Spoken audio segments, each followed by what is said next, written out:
Anyways, to pick up where we left off, we are still doing our run with Dr. Marisa Flanagan, who is a honorary doctorate in the fact that she took the doctorates by force.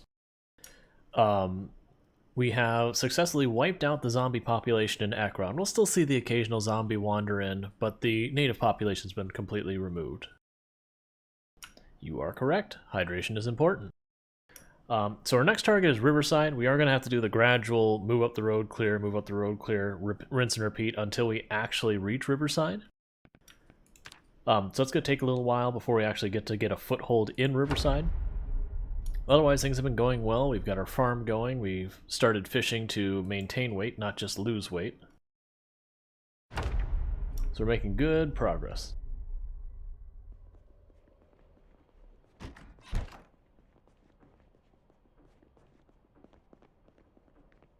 Pretty soon we'll be good to sleep in the building we're making and not in this gas station anymore.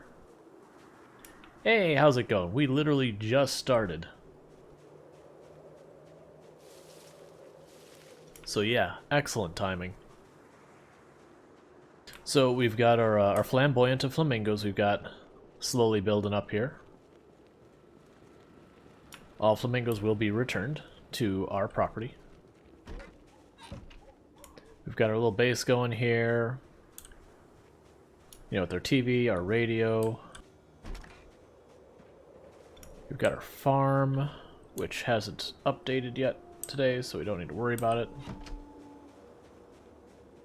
I'm not going to build a new proper base like this one over there. The base I make over at Riverside, I'm basically just going to find a building, board up some windows, and that'll be what we call a base. This is going to be our main primary base.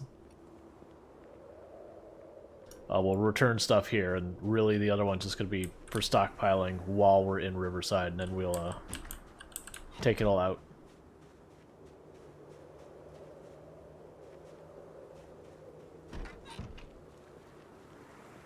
Anyways, without further ado, the zombies aren't going to kill themselves, so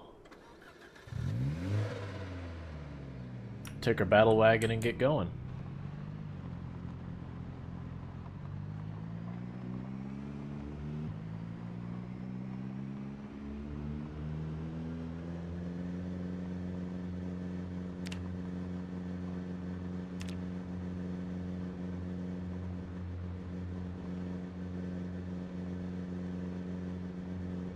I've been half tempted as we drive back and forth to just have the radio blaring at absolute max volume just to see what zombies it drags out. We may end up start doing that at some point. But I'm of the mindset that the car's loud enough, we probably don't even need to worry about it.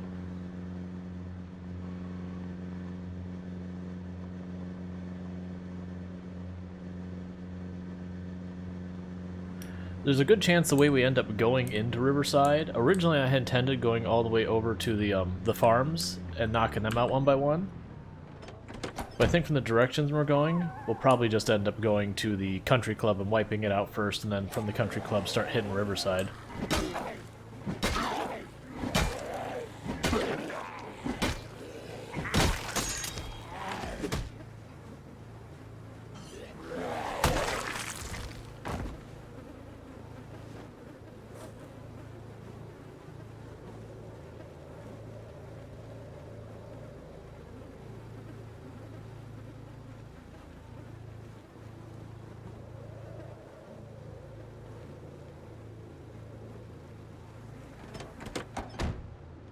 Yeah, I figured Louisville is probably going to be one of the harder start type places. Like, I feel there'll be a surplus of just about any type of equipment you need and all that.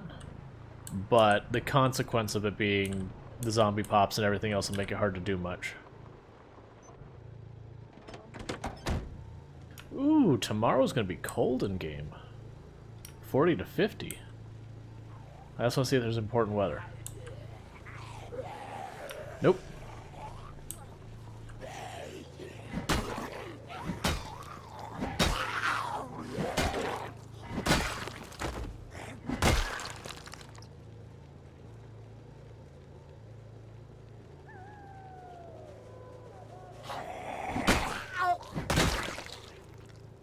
Another hunting knife for the collection. We're getting to that point where I'm just starting to have entirely too many hunting knives.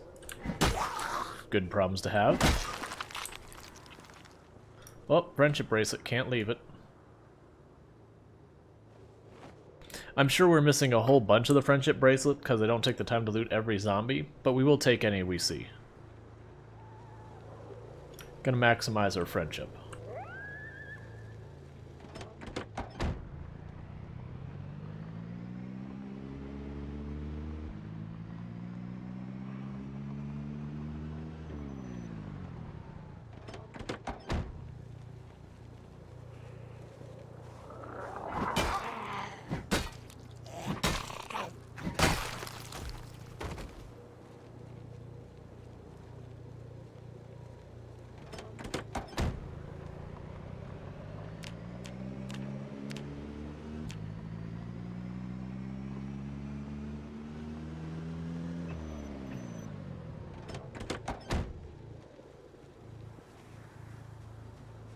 Yeah, I found, generally speaking, if you're not looking for a specific type of loot, the residential kind of places are almost always the best, because you get a little bit of everything.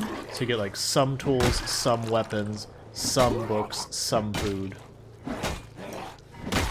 So, you know, all of that is fantastic. Versus, you know, stuff like warehouses and that are very, very specified kinds of loot.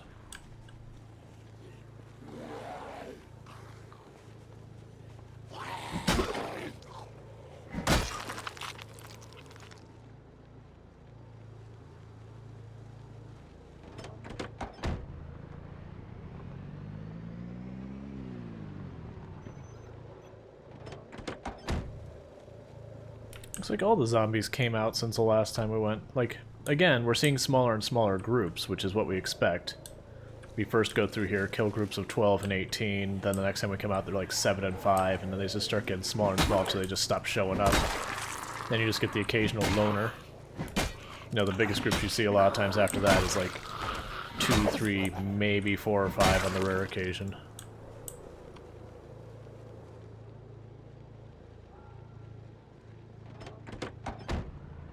Hey, how's it going?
Alright, so I gotta remember next time we are back at our place to grab more fish.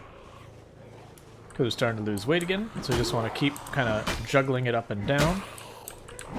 That way we don't go under or overweight.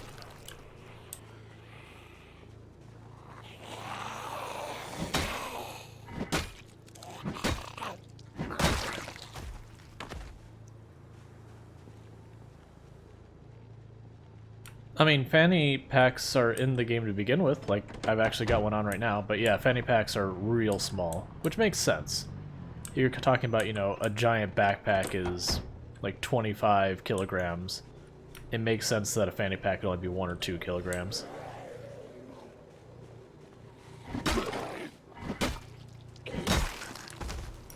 I haven't done it this playthrough, but generally I find that's where I'll, like, put a couple of bandages, some beta blockers, stuff like that. Medical stuff you always want on your person, but you almost never need to interact with.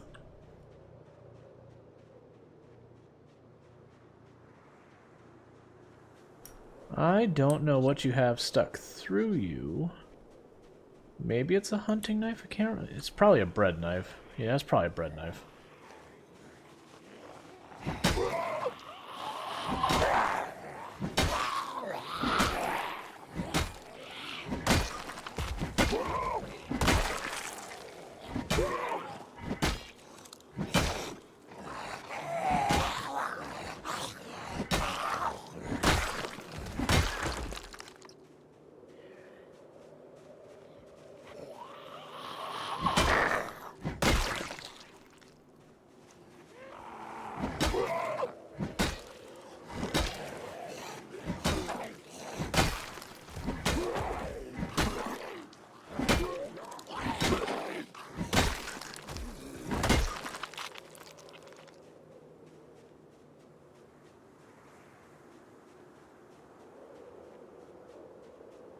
But now I mentioned that.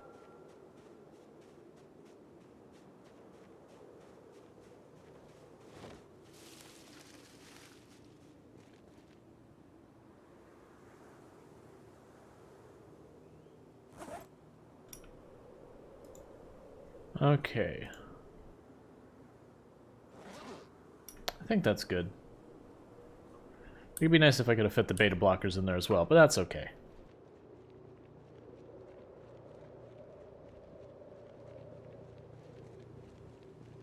I mean, I wouldn't say they're particularly useless. Like, being able to put some medical supplies on you isn't too bad.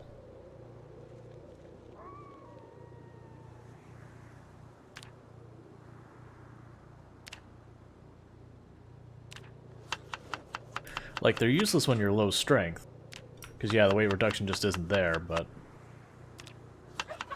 once you're at the point where you can reasonably carry 2 bags with you, then they start becoming way more useful. Yep, you can actually do that in the base game too, as you can wear one on the front and the back. That's just normal. Like, you can even see where it says fanny pack front. So I can put one on the back as well.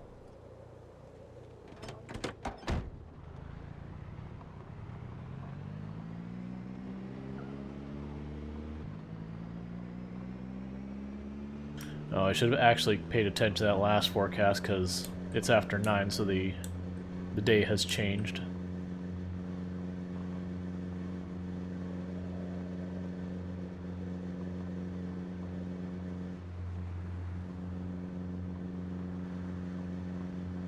So one thing that fascinates me is, like, as you go on, the road starts to, like, get all eroded and busted up and all that. And we're still only talking, like, the game we're in about 3 months, and we're starting to see, like, all sorts of potholes in that forming. Don't get me wrong, there would be some, but the biggest thing that hurts roads is just the wear and tear from cars driving on them. I can assure you the wear and tear from cars driving on it is not a particularly big issue right now, considering this is the only car driving around in the city at all. And while you would get the occasional one from, like, sinkhole kind of stuff, I feel like those would be few and far in between. You know, maybe I don't know Kentucky situations, but, you know, I can't imagine it's that much worse than other places like Florida where sinkholes are king.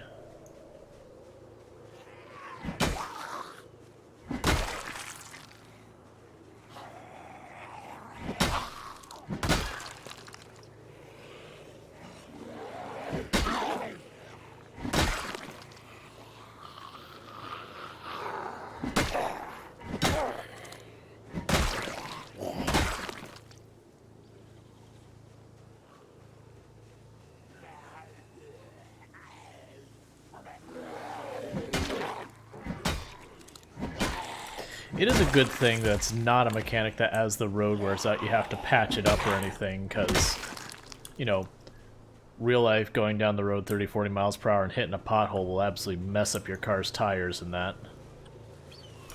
So I'm glad that's not a thing.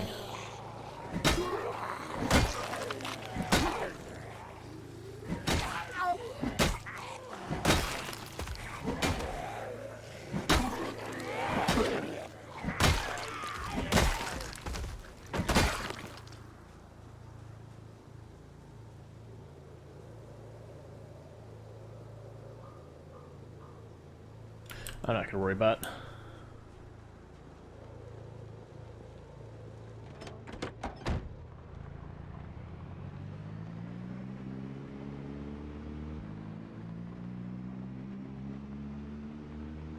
We already looted these places before we even made it into Ekron. I'm not chasing them down. And we are officially going farther than we have previously. It's only 10 AM in our character's thing, so we only had to kill a couple of packs just to get here, and they weren't even big packs, so that's good. It means progress.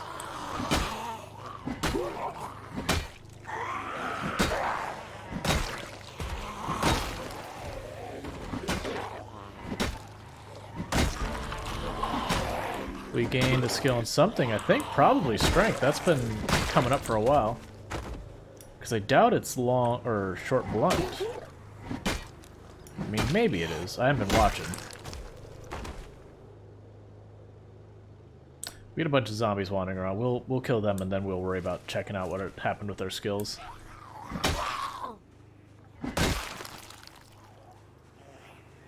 Yeah, it was strength because now we have a carry weight of 12 where we had 11 before. Sweet.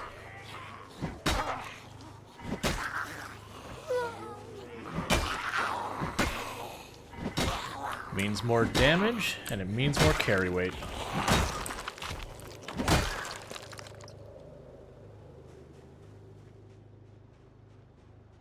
Let's just draw them out, kill them all.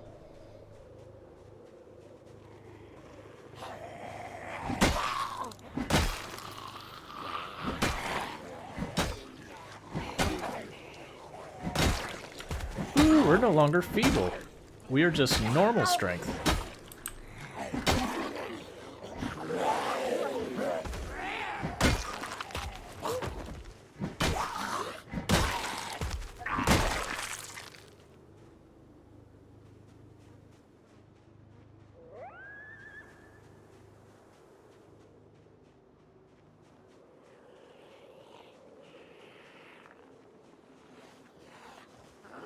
Seems like after I pass the car going by, drew a bunch of zombies farther out. That's fine.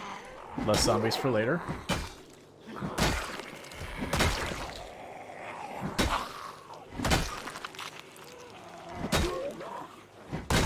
Maroon shirt has a hunting knife I want to spin back for.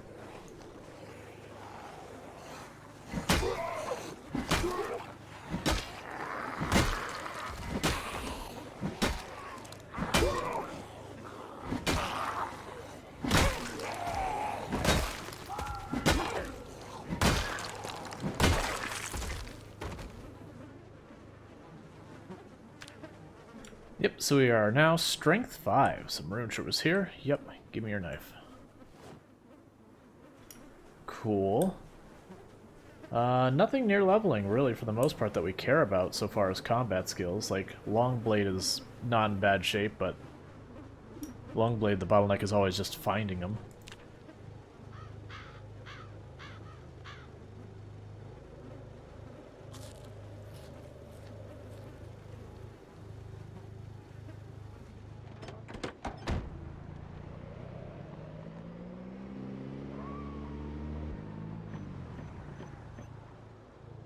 Stay in the car for a minute and listen to the radio.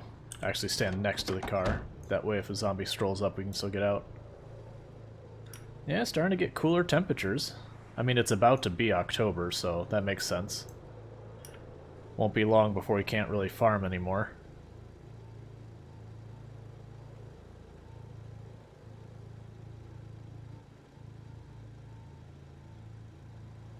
Right, no bad weather to be reported. Cool.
Alright, we want to come back to the police officer. That shotgun might have shells.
Get all these zombies back in these trees to come out.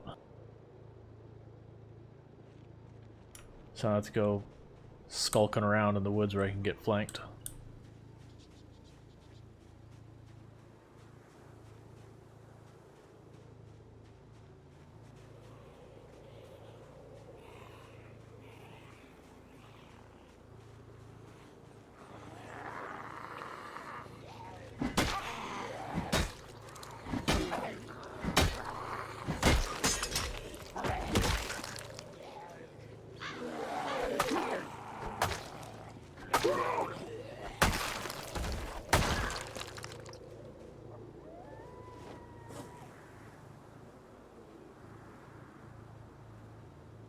Gonna have to go bring more weapons next time.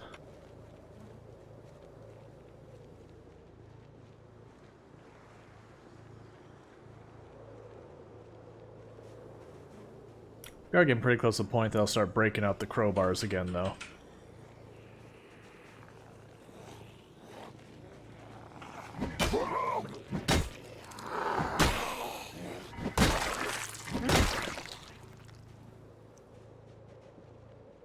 Alright, looks like we got all the ones back there, which is good because their stamina's starting to get low.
Cool, and one of these buys was here to begin with. All junk. Cool.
Oh, hi, random zombies I didn't see.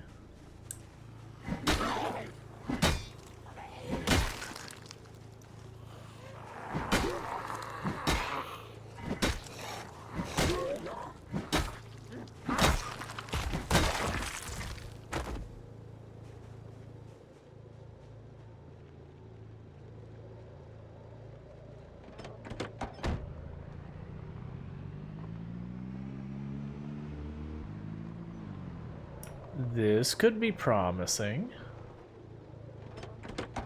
Doesn't look like it's in great shape, but it doesn't look like it's in terrible shape.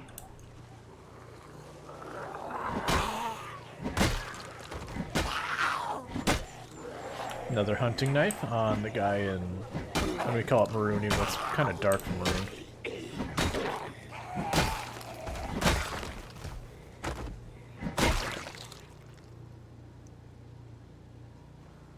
Now we should actually check them carefully because one of them might have the key. There's the key.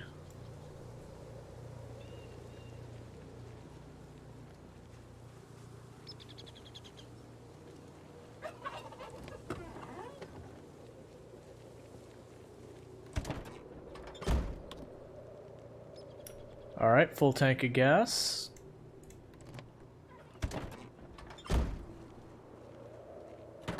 How badly you beaten up? Alright, so you're not in great shape, but you're not the worst I've seen. What was the trunk space on you? 45. So you're not good, but you're not awful.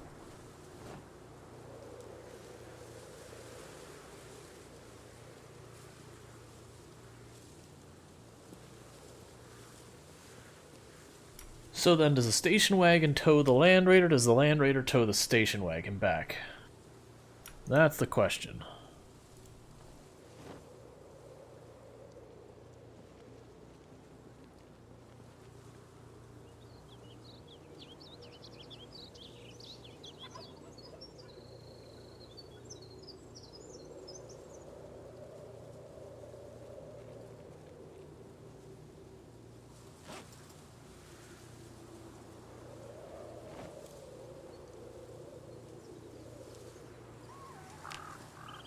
Alright. I'm not ready to deal with that quite yet. What I am going to do, though, is I'm going to turn it around to get facing this way, so that the return trip it won't be hard to hook up and drag.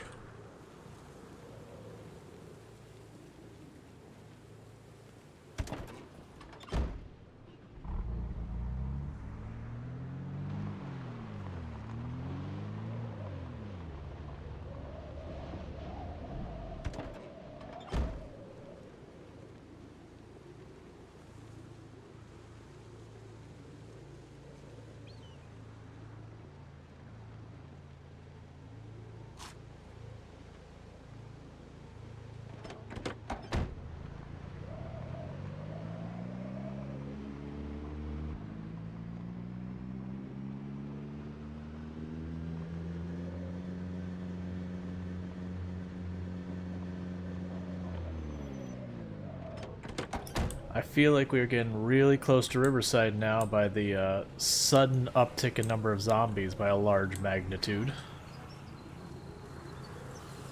Went from finding almost nothing to good 20-30.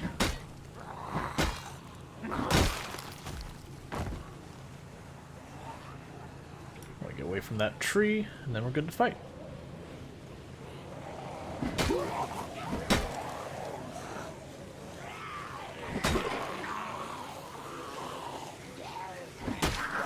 Alright, the one with the leather vest has a hunting knife on her knee, so we want to spin back with her.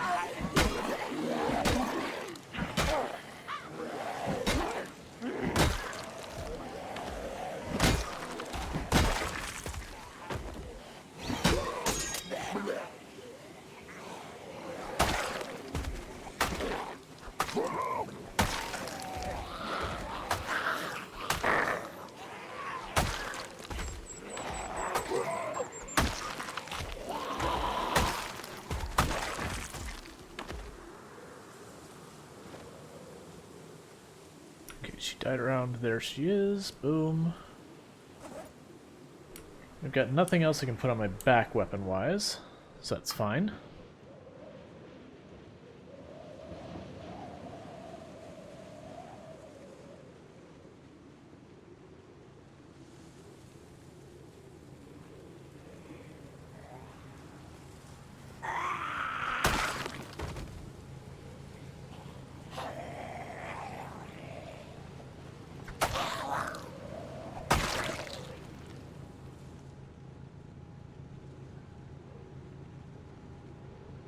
Negative bar moving the car. The zombies are right here. We'll just go to the zombies.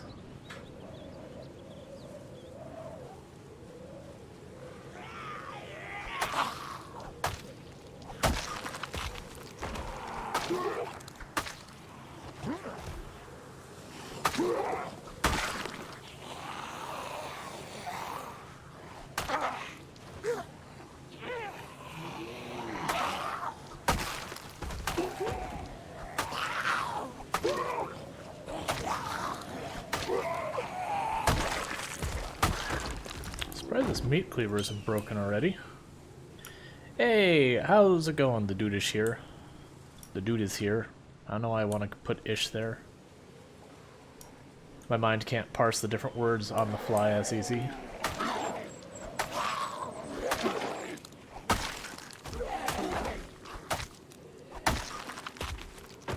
Yep, Riverside's the next target. The plan is get out to Riverside and then, oh. Riverside has fallen in the sense that we killed it. Like, it's still our property, but the zombies no longer exist there in a meaningful level.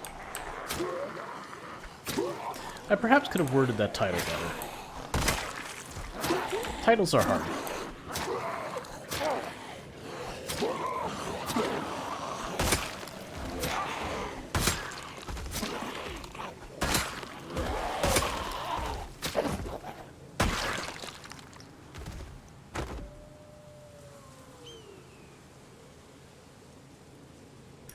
Yep, nah, when I'm saying Ekron has fallen, I'm referring to we made it fall, not that we lost it.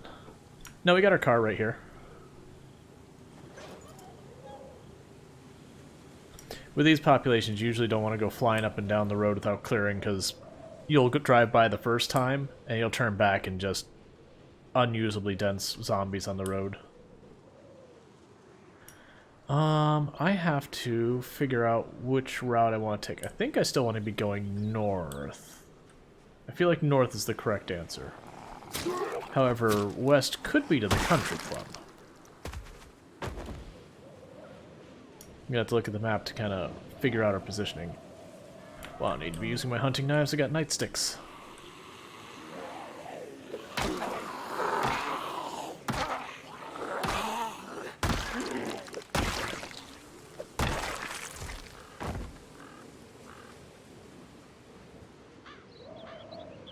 Alright, so let's go back to our car. Evaluate which route we're going, whether we're going north or west, and we will carry on. I feel like regardless, north is the right answer, because if we keep going north, we potentially still swing by those farmhouses that are on the boonies, then come from Riverside on the east end, and then just push in from the east and go across.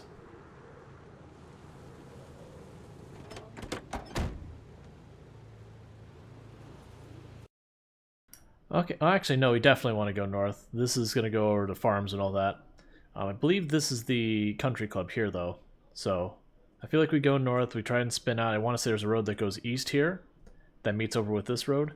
We take that, there's a group of farmhouses here, a couple scattered up there, and then we start pushing in from this side.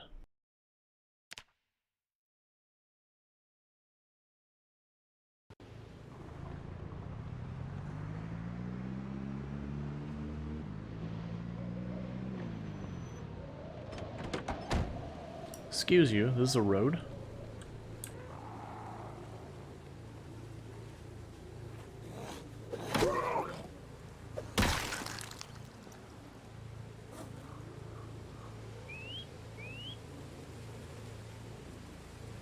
I think it's time we just keep 2 bottles of water in our inventory here, and we'll just put another in our bag.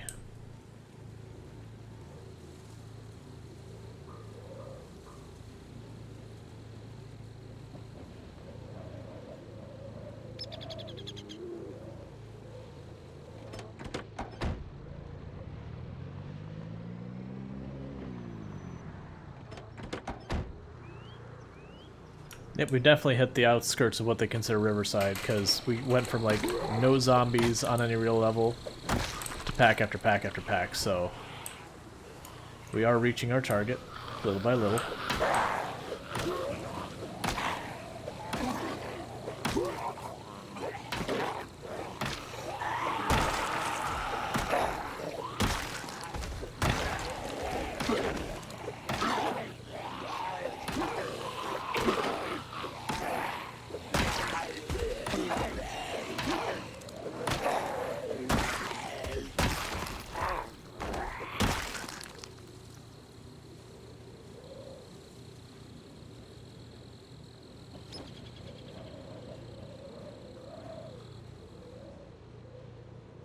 Rather than move the car up, we'll just pull them out and kill them. I don't want to be up in these trees, though.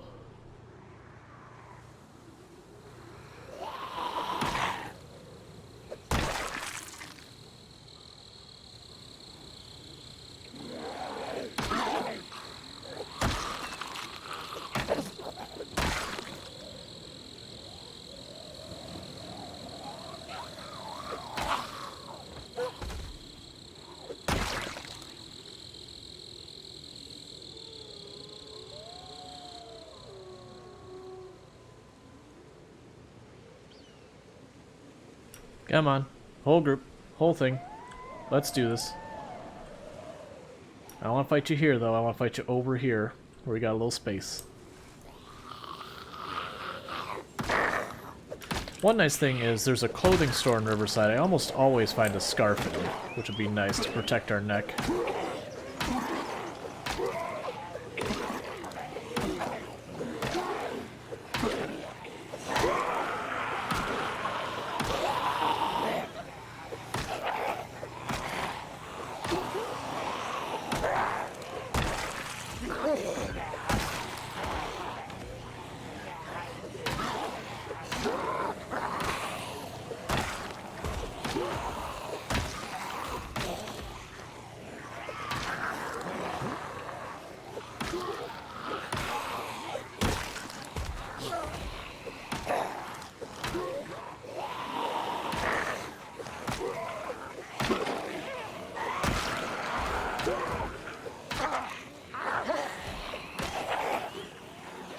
Alright, take him across the street, then we go back to killing.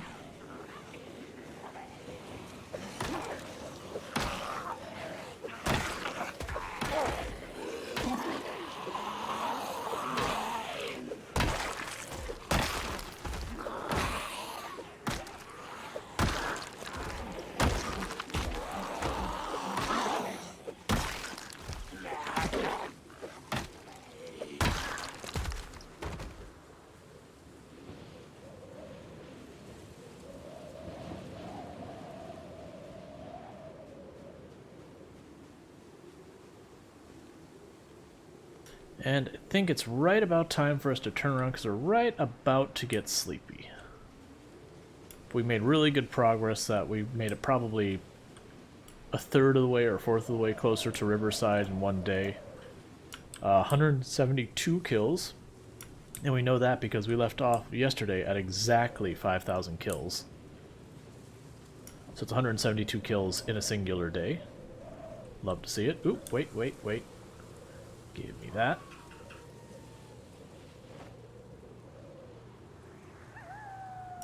Alright, so we're going to take the bullets because that Magnum's in terrible shape.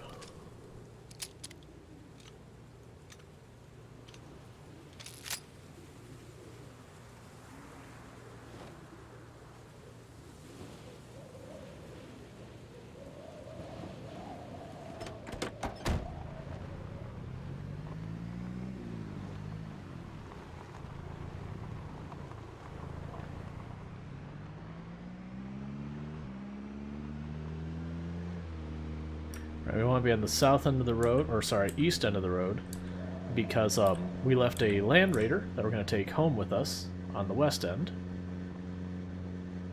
There it is.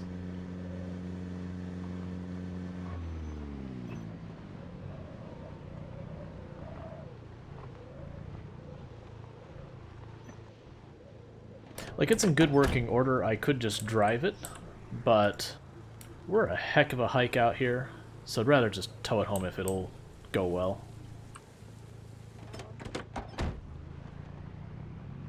Oh yeah, this is fine.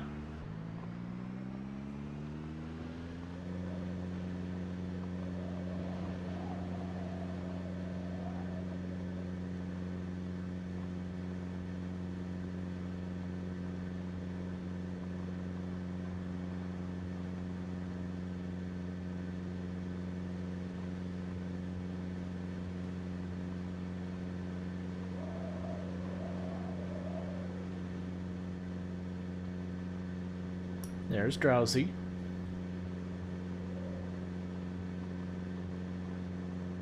Yeah, so you can see we already visited these farms. That was actually where we were, after we were running low on food and had to back out of pushing in Ekron from the east side for initial invasion. We switched over to this side to come from the west side after we recollected food, and that's the route we took.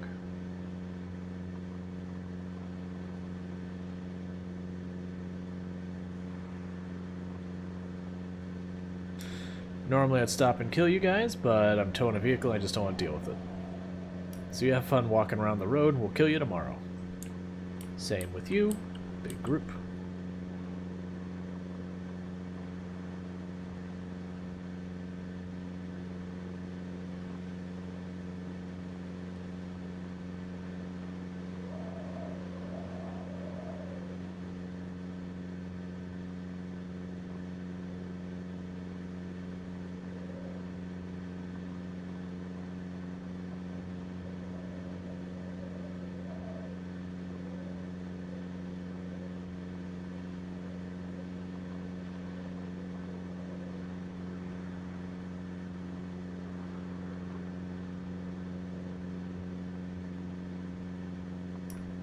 Yep.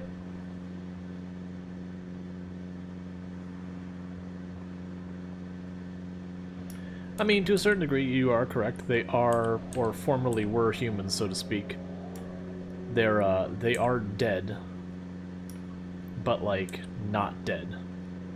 So then you get into the semantics of, okay, is the resurrected thing the virus, or is it the person the virus infected? It's kind of like where you have, you know, the insects that have that mushroom that can, like, take over them. It's like, well, the insect no longer has free will. It's doing what the mushroom is kind of directing, so... You know, is it the person still, or is it the mushroom?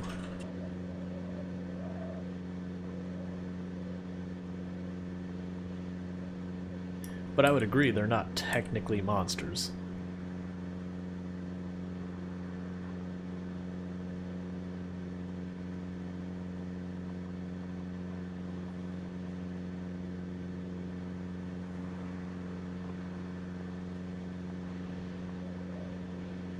So the question is, where do we leave the Jeep? I feel like we try and put it where we've been putting the other cars at the burger joint as opposed to in our main lot.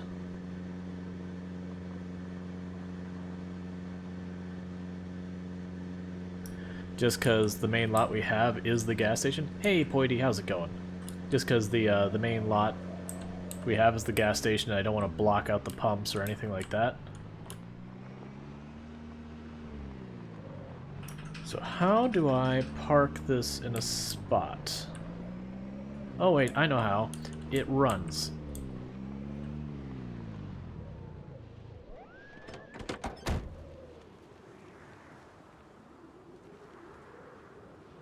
We just decided to tow it because the hike to go retrieve the other vehicle would have been really long.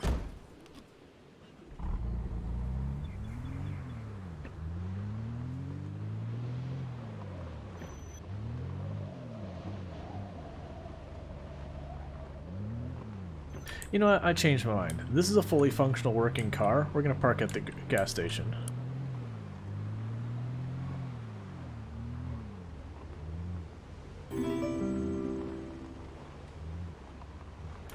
Thank you so much for the follow. I'm not sure how to pronounce this, but I'm gonna try. Dianshekt. If I pronounce that wrong, please correct me, and I'm like 95% sure I got it wrong. I'm sorry. But stream is going well. We just started. We're still in our first day. We've killed 172 zombies today. We got ourselves another backup vehicle that just had a full tank of gas for us, so we didn't even have to gas it up, so that's lovely. That gives us 3 working vehicles now. It's a bit beat up, so I'm not going to use it as a primary car, even though performance-wise, it's going to just leave the station wagon in the dust. But cargo capacity-wise, it's kind of garbage.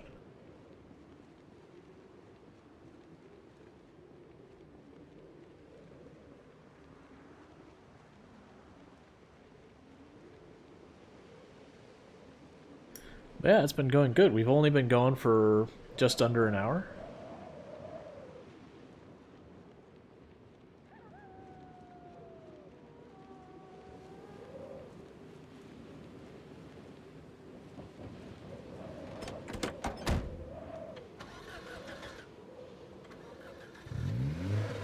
Gotcha. I had the privilege when I was younger to get to travel quite a bit and be exposed to a variety of cultures, so a lot of the times I can do pretty okay guessing. Well, I guess actually plus that, and with all the conferences stuff, I'm exposed to people from all over the world, and, you know, I try and do my best to, you know, treat people with respect and all that.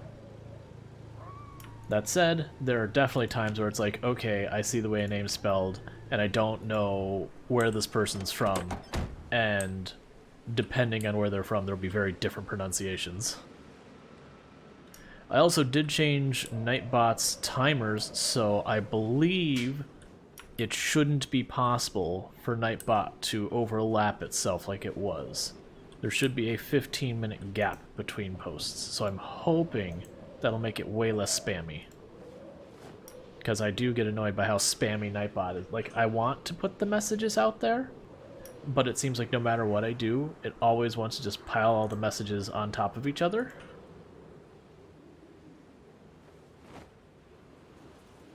Cool, our water bottles are full. We're gonna go inside here. I need to put a light on this side.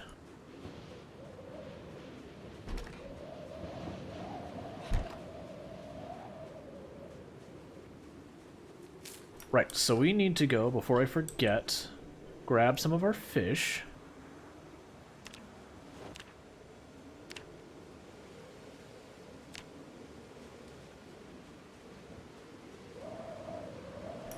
We are talking dead people.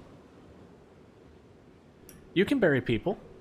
That's actually a mechanic in the game. I can, if I have a shovel, I can dig a grave and put the bodies in them. Like that's just a mechanic the game has. It's tedious, so I don't, like, with these populations I'd never do it because it would take for absolutely ever. But it is functionality that exists in the game.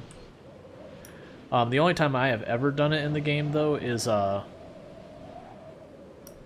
when you have a character that has survived for a very long time. You kind of want to honor it. You get the character, you bury them, you put a little cross on it.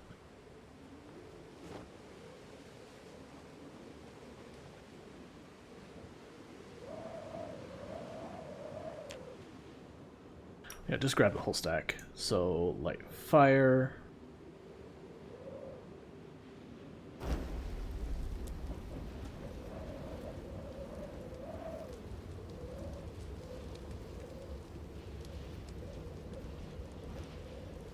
And we're cooking the fish fillets even though we're not hungry because we're losing weight. And that's how we're countering losing weight, is just shoveling fish into our mouth as fast as we can.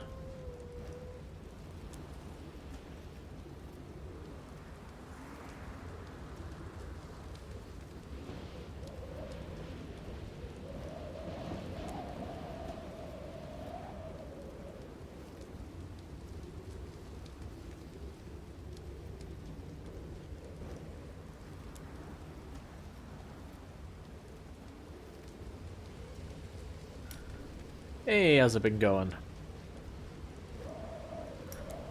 Grinding skills or grinding zombies? Or both, I guess. We've been grinding zombies pretty heavily. Not hardly anything in the skills front. Alright, come on. Oh, you know what we should do before we put these out? Disinfect bandages, all of them.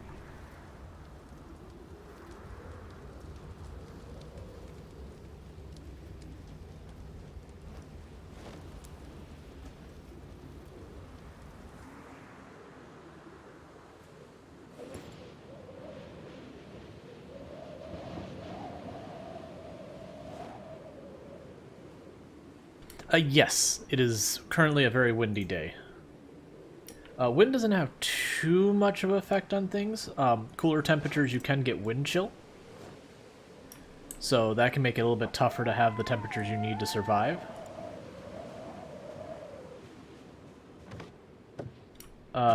Sure, we'll go with it.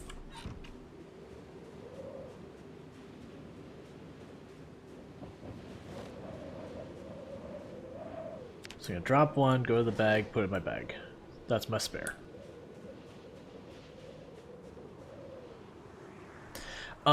It's just a weird thing we're doing in game, where anytime we see a zombie with a friendship bracelet, or we find it, we're keeping it, and I'm just going by the idea that we're trying to have as many friends as possible. So I've got 2 here. I think I have something like 5 friendship bracelets there, and we are wearing a friendship bracelet on top of that. Yes, we are currently playing single player. I have played multiplayer on stream, but we started this challenge, and I wanted to see a challenge through, so... I do think, should this character die, we'll probably hop onto multiplayer for a little while before returning to the challenge, but worry about that when we get there. Okay, so we got a salad ready, but in the meantime, I am trying to avoid losing weight.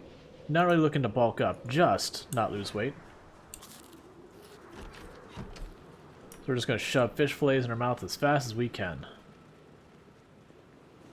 Until that little arrow points up. I may not have made enough fish.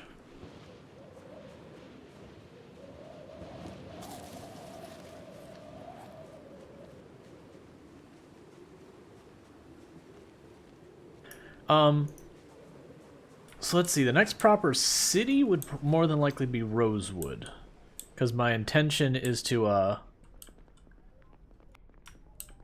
Alright, we needed more fish than that. We'll just pull all the fish out and cook it tomorrow. But my intention is to go to the north of us, and then go counterclockwise, which should end us in West Point, and then from West Point we cut across the bridge and start beating up the east side. As far as rename it, I'm both curious and concerned as to where this is going.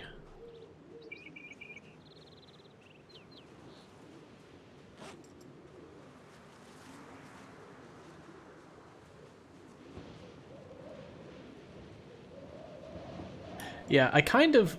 So, I'm not going to load the mod up, like, for this run or anything. Part of me wishes I had, there's an auto-loot mod. I haven't used it in forever. I only used it, like, once or twice off-stream to kind of experiment. Just to say, hey, look, man, loot all the friendship bracelets. Because they always show up on the bottom of the inventory, so they're super easy to accidentally overlook. Yeah, let's just grab all 6 of these. Cook them all, shove them in our mouth.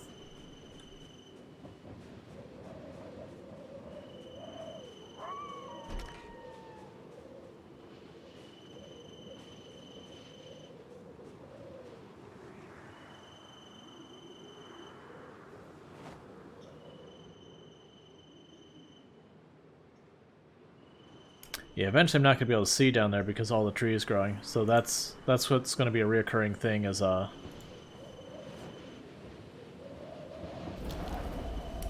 going through and clearing all that out.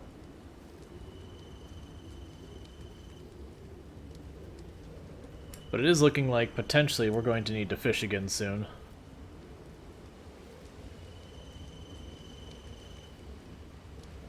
Because we got to weight manage. How many calories are we down? At the moment, we are at the real value of negative 315. The ratio is 0.31. But it's pretty much what we've been doing is we eat salads most of the time, and then anytime we start losing weight to the point that we're like, alright, we don't want to lose more weight, we just grab a whole bunch of fish and shove them in our mouth as fast as we can. You know, any extra fish fillet that I've already cooked, we just snack on. Yeah, the trees are pretty obnoxious. I mean, it's fine because they're building this giant base here, so the idea being we'll just... anytime we go through and we have to do a cleanup of the trees, we're getting the double whammy of building our base up. Yeah, alright, so move. Oh, no, they're not all cooked. Are they all cooked? You're all cooked, right? Cool.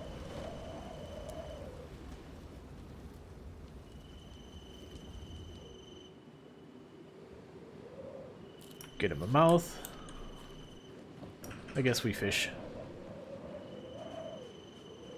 I actually take that back. We check our plants, then we fish.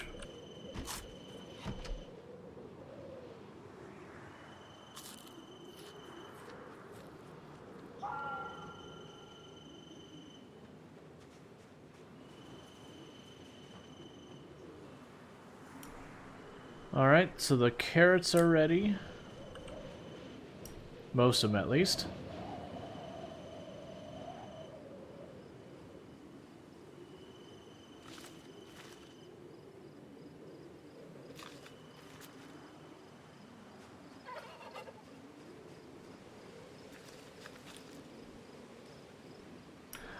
Probably not. It's probably more efficient to actually make the stir fry and all that. But then I actually have to make the stir fry and all that. So it's kind of just a lazy thing of fish it up, shove it in our mouth. Don't consider the actions or consequences at all.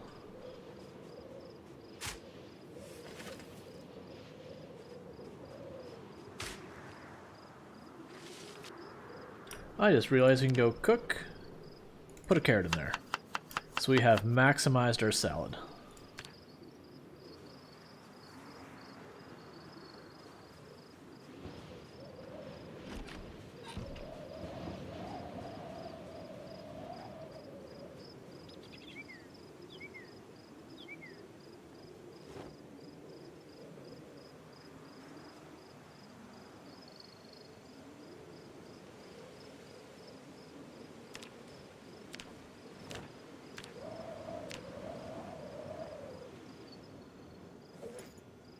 Alright, we'll restock our stuff, so we need 3 more. Broccoli. Potatoes are fine. Give me some radish. And some tomatoes. Wait, those are strawberries. Go back.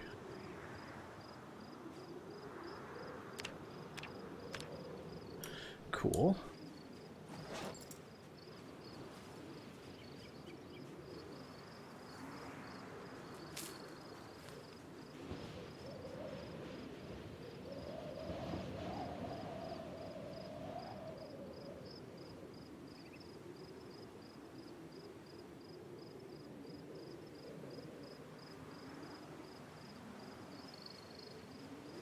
Alright. Put this in our back, drop our big bag on the ground.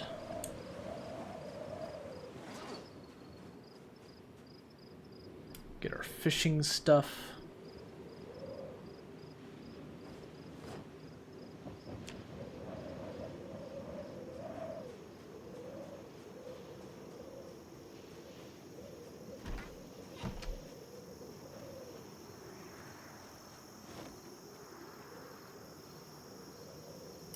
Alright, I think we got everything figured out for the moment. Make sure there's no zombies. No zombies as far as the eye can see. Which is about what we expect at this point. We've been killing everything. Shoving our entire fish fillet in our mouth.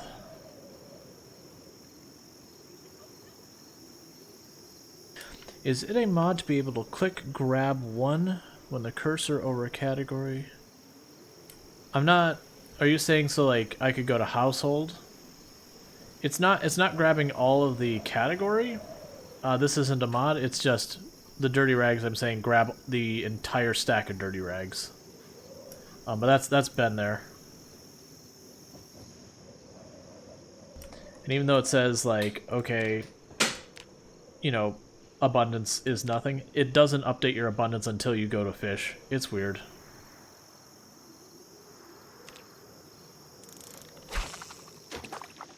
So if you watch, when we finish this, it'll reset back to 100%. Bam!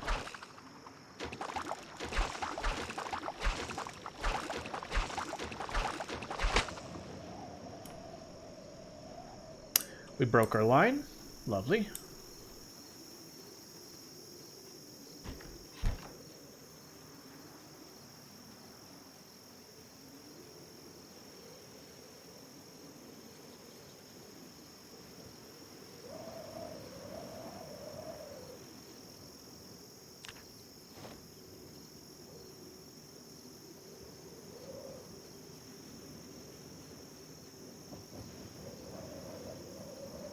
Don't know how you fix it, though.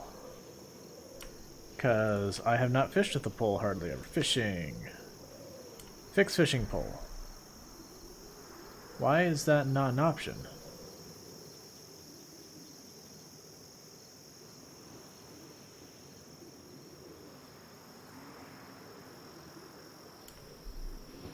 Oh, I also need a paper clip or nails. Gotcha. Fair enough, we got entire boxes of paper clips.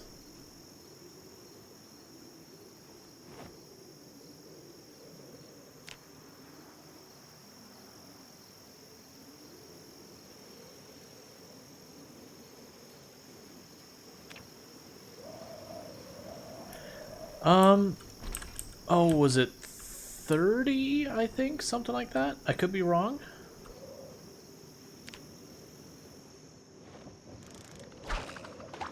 You can rebox them after you unbox them.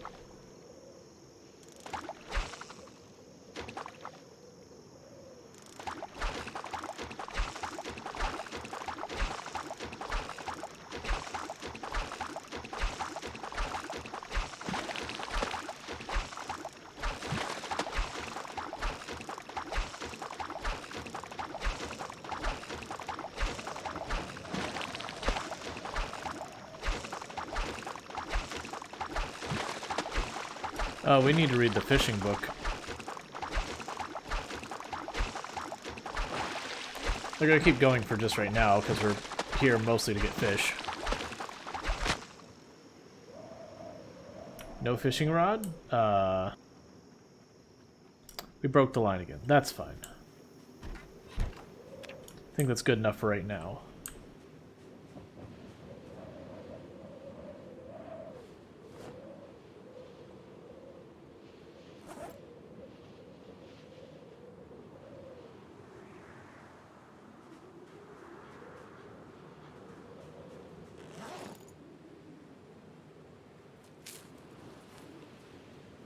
Eat more fish fillets. A fishing intermediate. Grab that.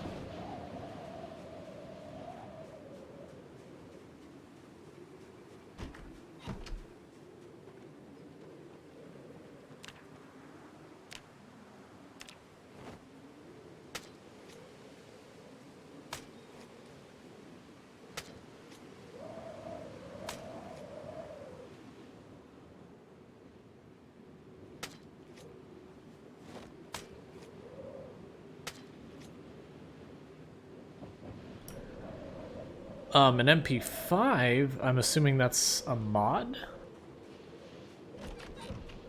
So I don't think I've ever seen or heard of an MP5 in the base game.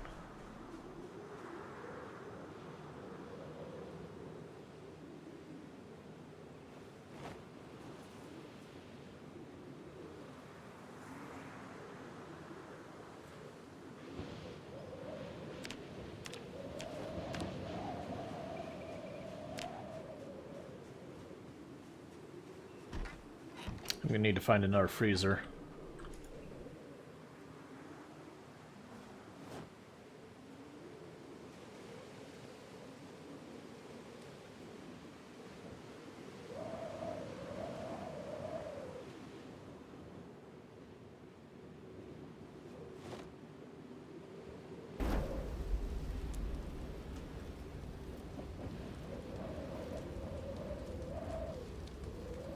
Yeah, nah, then I'm willing to bet they have their own special magazines.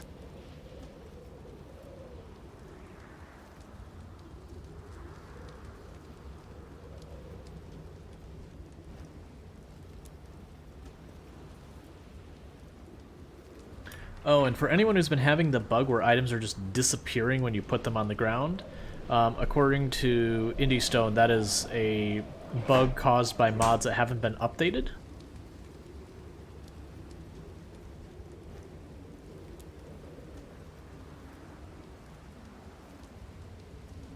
That basically any mod that changes the inventory stuff, if they're not doing it correctly with the new thing, it's a byproduct of that. So if you are having that problem, you need to look through your mod list and figure out which mod is not behaving right.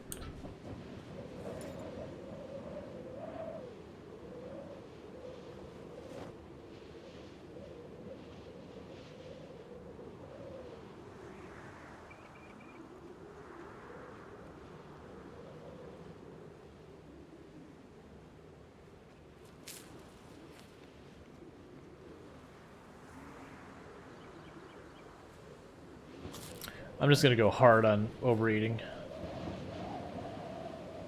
I'm okay if we gain a kilogram. So we can just work on losing it again. Alright, so we need to find more weapons to bring with us. Oh, that's the wrong shelf. That's our food. Lead pipe will be our new weapon for our back. Cool. Trying to avoid using the crowbars until last. I don't... The rolling pins I just want to junk, honestly.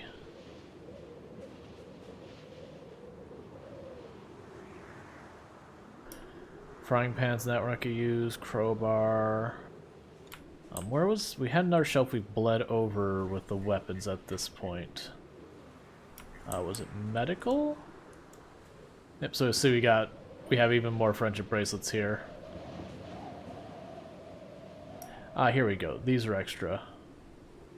No, that's the first shelf. What am I talking about?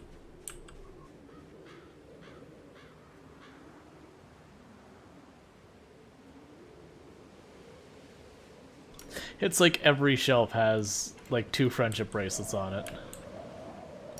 Because I'm being inconsistent where I put them. Alright. So we have a lead pipe for a weapon on the back. Yeah, I guess we'll just take a crowbar as a backup. We'll keep using those.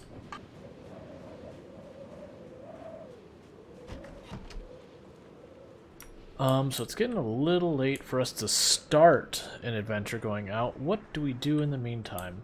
We haven't worked on foraging in a long time. Let's just do a little foraging just because.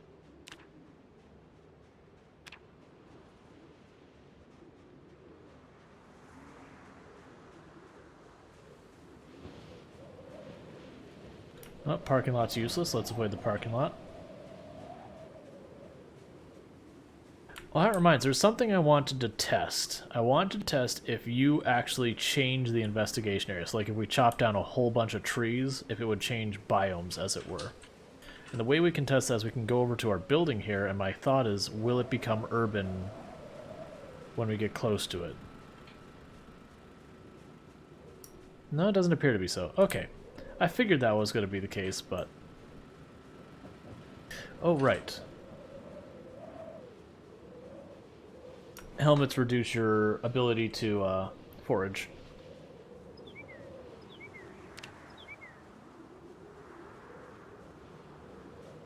But I'm just foraging our way back to the house, and once we get to the house, we'll just go upstairs and we'll read our fishing book, so that's out of the way. Oh, I also need the farm. Okay, 1 second. Disable search. I also need, I believe, expert farming?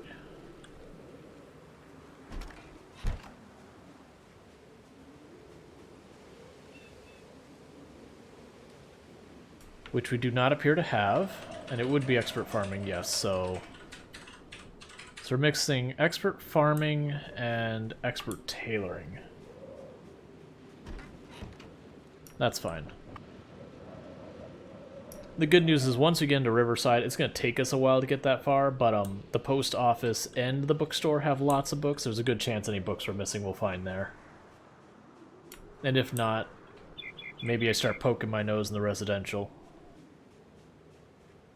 Like, there's a good chance it could even be in the residential in this area, but we stopped looking through the buildings when we just didn't need supplies.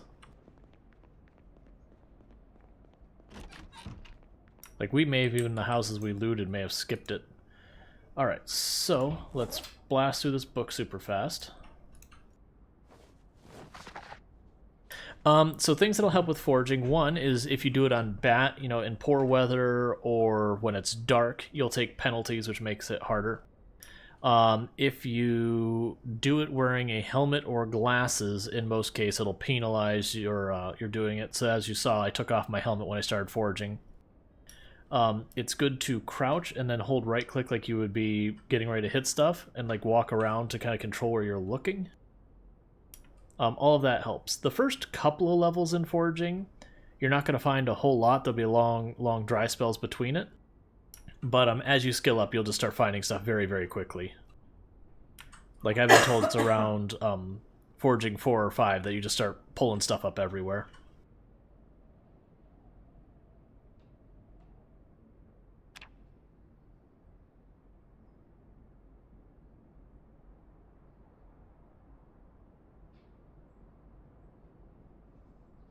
Like, at high level, foraging gets ridiculous.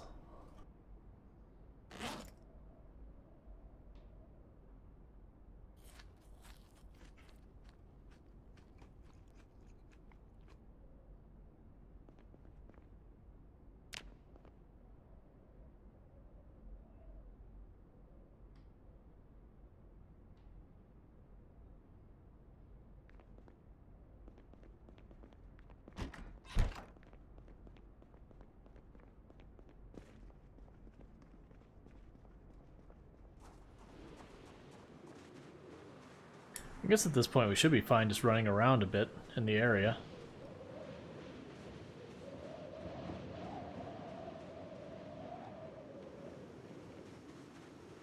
Start actually getting that sprinting up so it doesn't eat nearly as much stamina when we use it.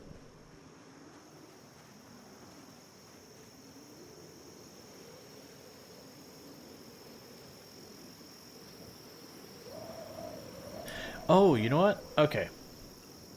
We're gonna detour slightly from killing the zombies. Did I replant the carrots? I did not. I want to replant the carrots real fast before I forget. Because I think we can get one more harvest out of them before winter comes. We're getting to that point where we're getting low.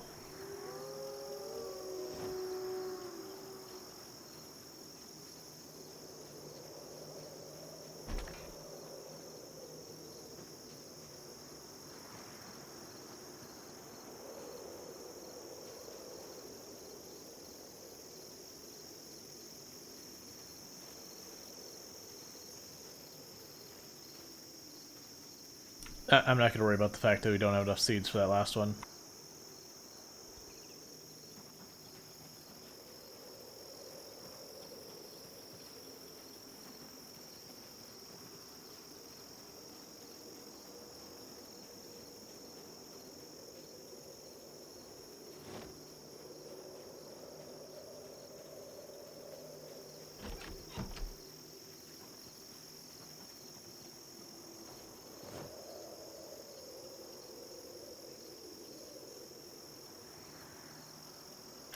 Because what I'm thinking is the farming book, we can check the rural supply shop, see if maybe I just overlooked it.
Okay, so we're gonna try and detour and see if we can't find some of these books, I think is what we're doing. Hey, just being here vibing is always a good time.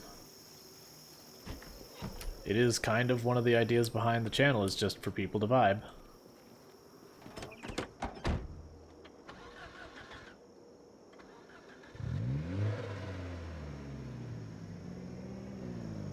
Yeah, so we're gonna do a lap around Ekron.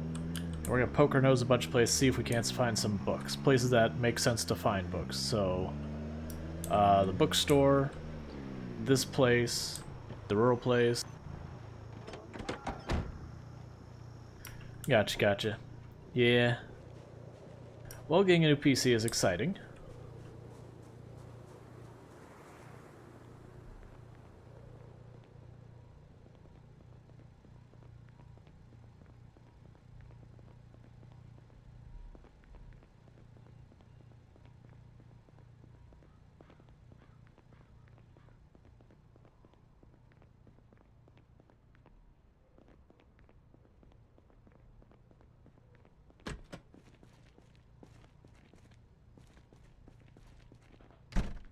Okay, so nothing worthwhile in here.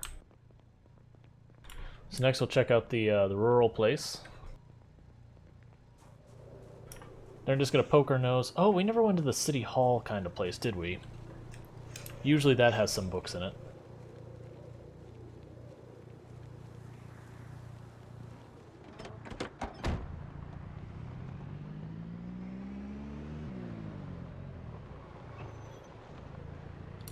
Just gonna poke my nose into each and every house real fast, just...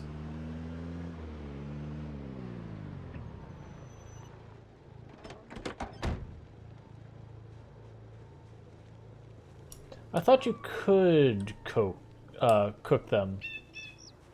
I believe, though, it's just you toss them in there and make them hot. Not like it's a whole formal process. There's the bookshelf.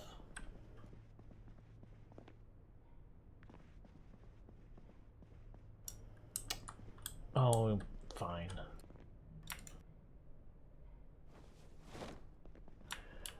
I feel like I shouldn't be grabbing all these books, but I'm going to.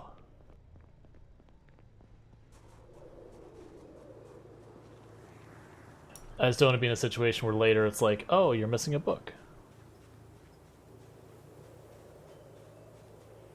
That we are. We got to exactly 5 kills at the end of stream yesterday.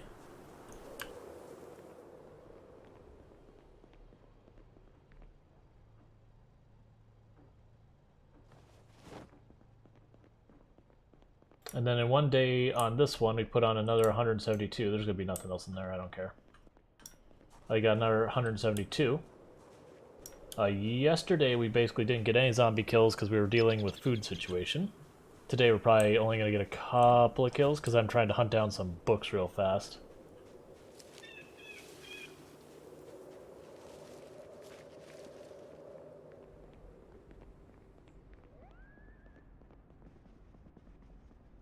Like, we're not fully investigating these houses, we're just poking our nose in. Is the book on the bookshelf? Nope, moving on.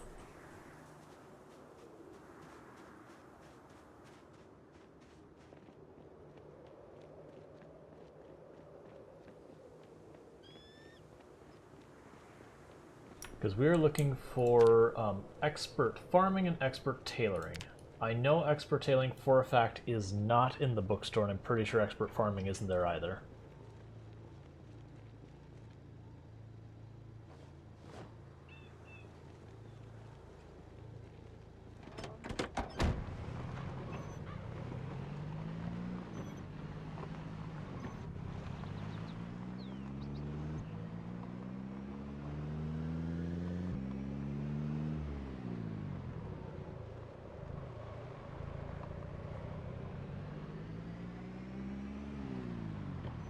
So we never did loot this building, and I want to say it's like a city hall kind of place, and I want to say they actually have books in there. Not like a huge amount, but a couple of bookshelves. So we're going to poke our nose in there. We've not looted it yet at all yet.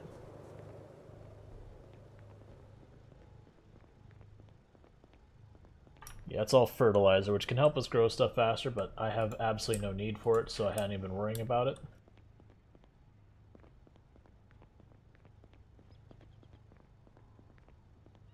Alright, there's the expert farming. That's what I was figuring, is this place have expert farming. This place absolutely will not have expert tailoring, though, so we're just going to leave.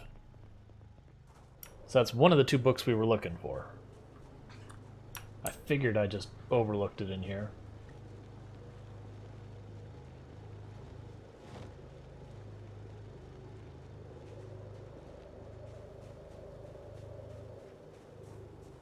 Not that I'm aware of. It could be, but I have not heard of any function for it.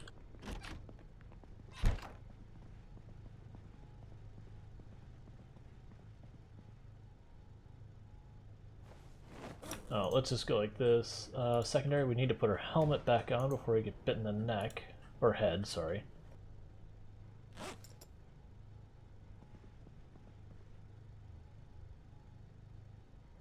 The cabbage is gone, so here, desk, you can have my rotten cabbage.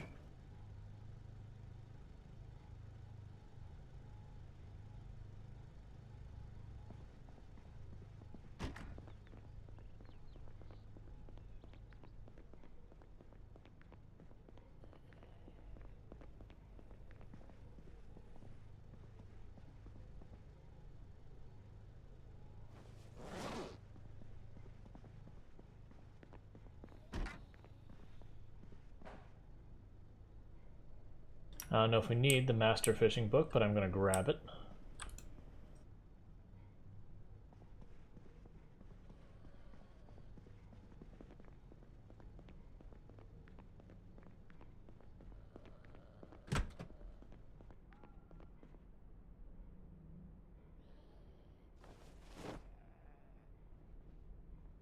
There's a zombie here with us somewhere.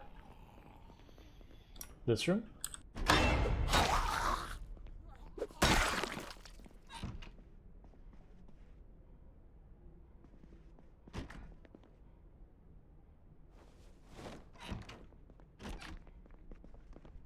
We now have the keys to City Hall.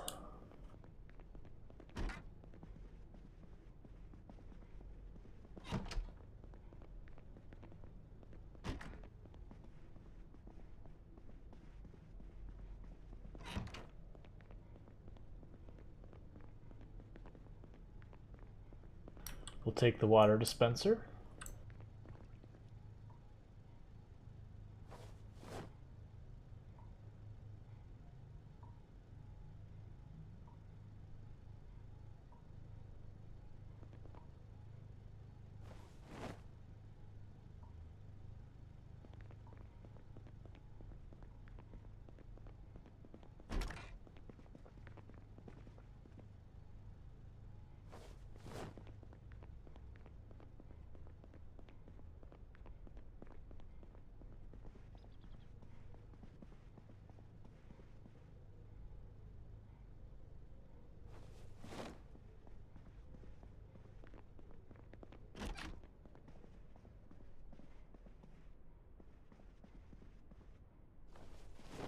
Alright, come on, books that we need. Ooh! Grab Master Cooking, I think we already have it, but probably already have it. Read that right now. I'm going to put it back.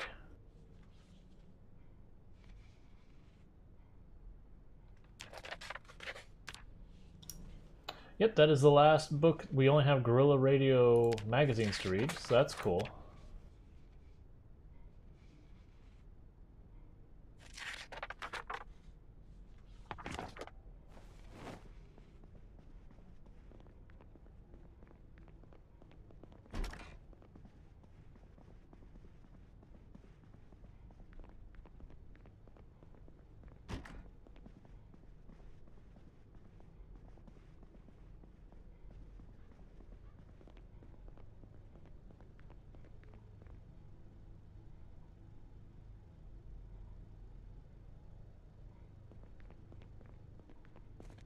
And also I'm going to take apart that set of foam booths.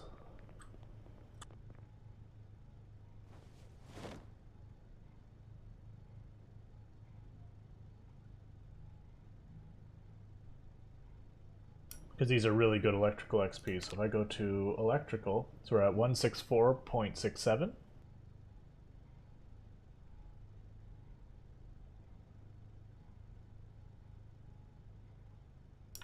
180.92.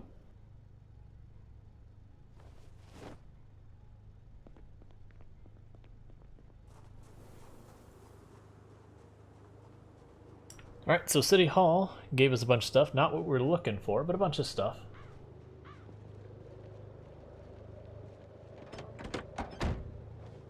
Oh, and here's another thing that's kind of pro tip. If you notice, the water dispenser weighs 30.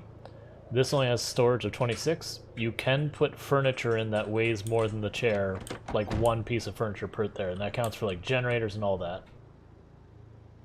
It's not really documented anywhere that you can do that, but it is a thing. Like, it'll even highlight red like you're not allowed to do it, but then if you just drop it, it's like, okay, never mind, we're fine, you can do that.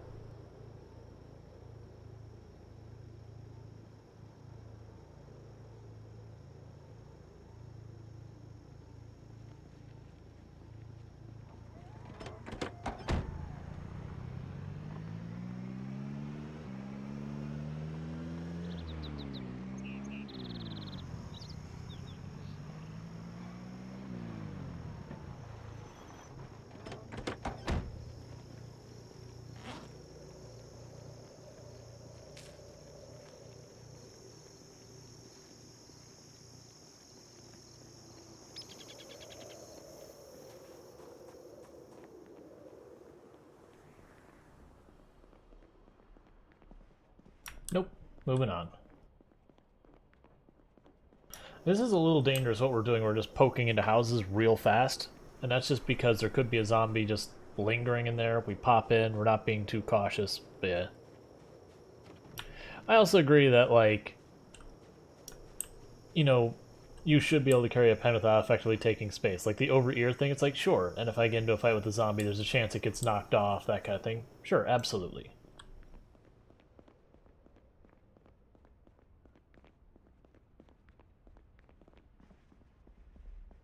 Nope, moving on.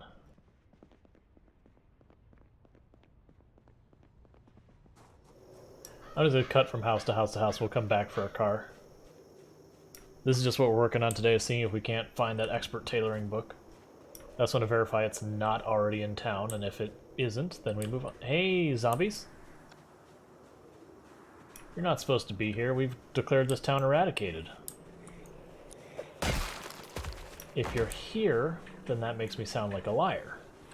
And I don't like it.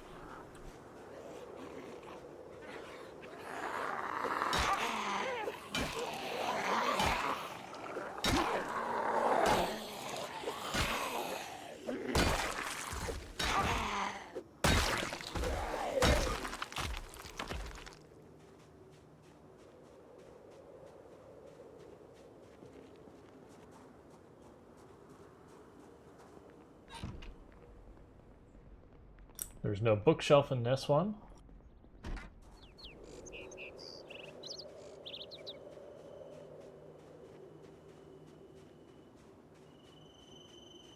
I mean, that basically depends on the whole argument you have around sentience and non-sentient, and rights related to that.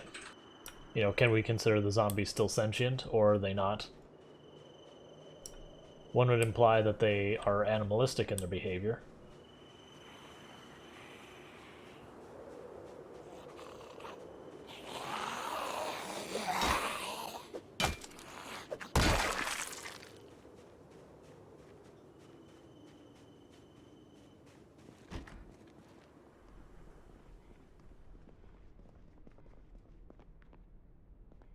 And I know for a fact we've already grabbed advanced electricity in this run, so that's fine. Moving on to the next house.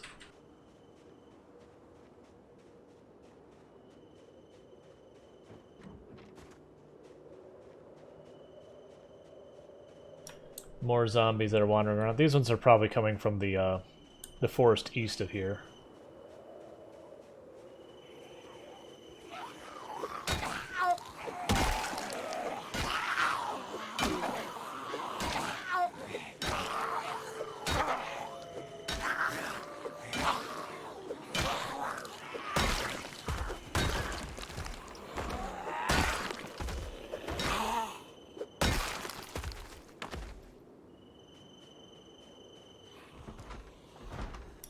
Yep, zombie inside. We've already cleared this house previously, so that's a zombie that walked in. And that's the danger here, is that you can potentially run into problems here. Expert cooking. I'm pretty sure I have expert cooking, but I'm going to grab it anyways, just to be sure.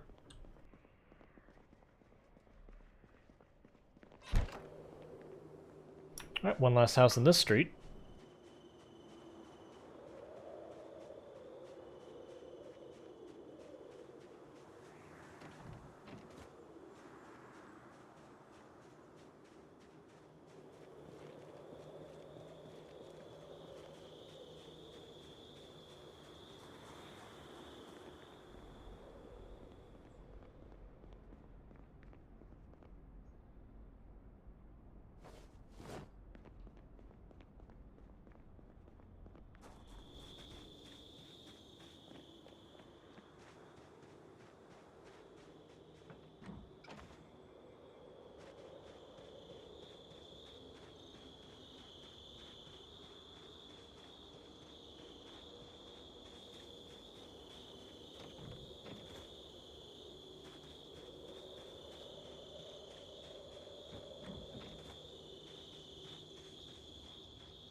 Oh, before I forget, let's mark that we've looted City Hall.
Should have brought the trailer.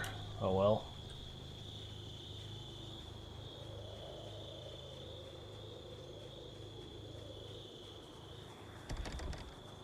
Bookshelf right there.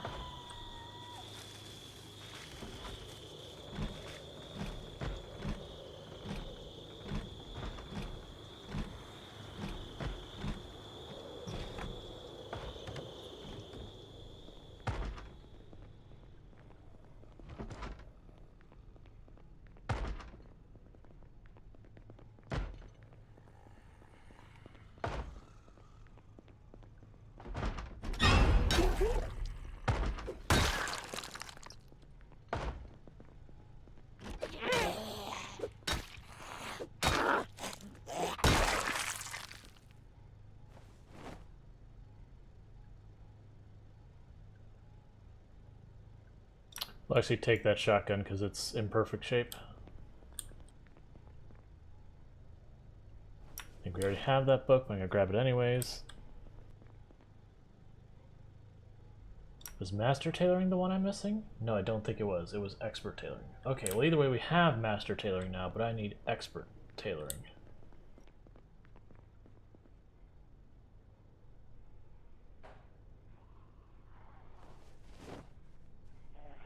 I hear the zombies. Hang on. That's a lot. Let's not be here. Let's walk outside.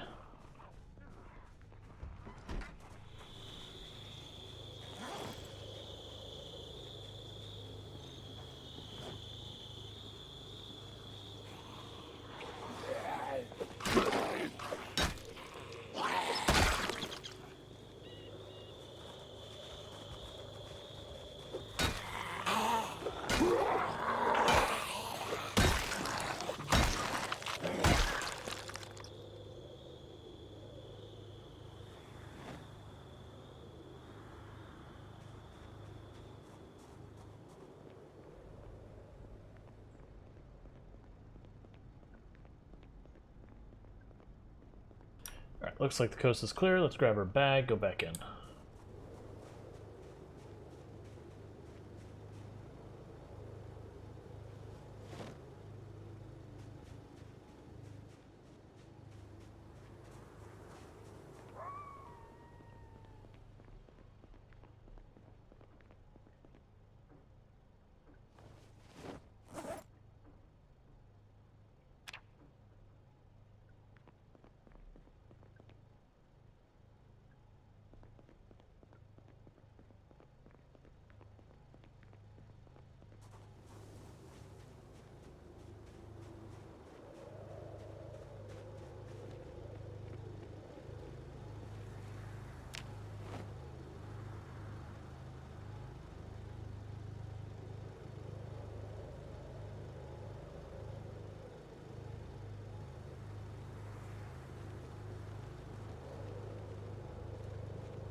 Come on.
Alright, that house had basically nothing worthwhile in it.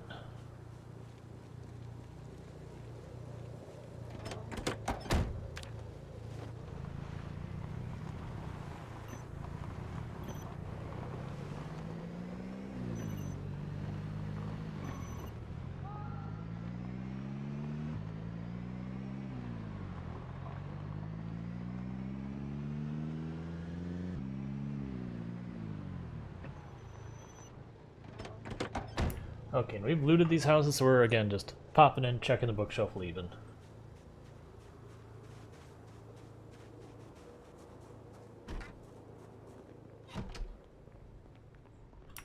Did we loot this house? I probably wouldn't have left all this bourbon and all on the ground.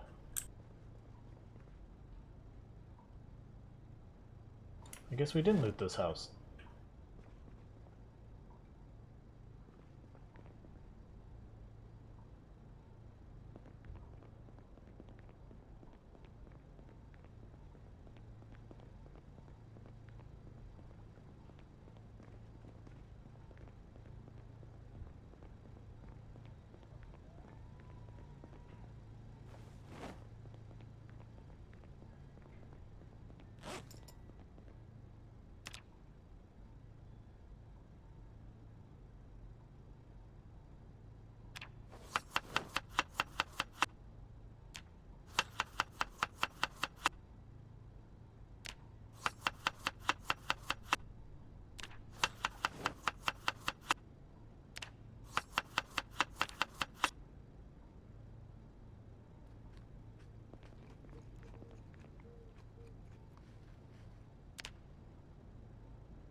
Expert tailoring, that's all. Yeah, we've definitely looted these houses because the doors were left open.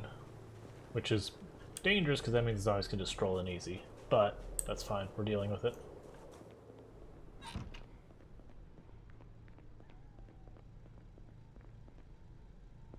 Nope. Also, what I'm going to do is not this light, because that's not the light we're looking for. I want to say this house had the fancy lights we're looking for. So let's grab that light, toss it in the car, so we can have more lights around our property so we can actually see what's going on.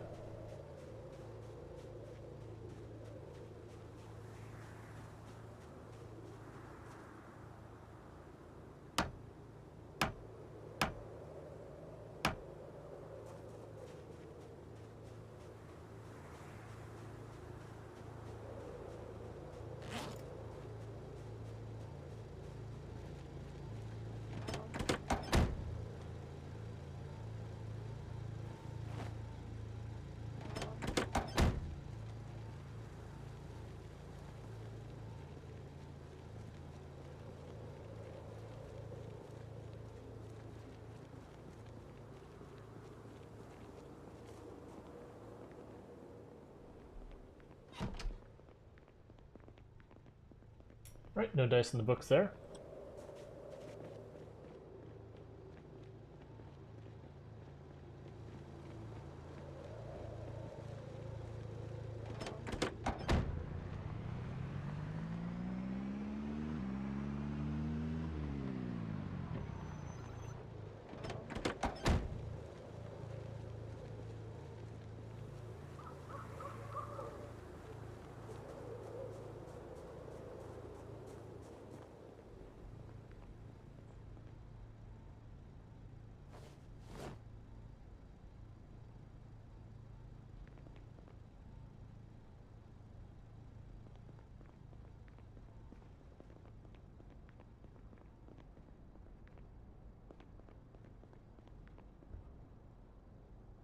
I know for a fact we've picked up multiple advanced mechanics.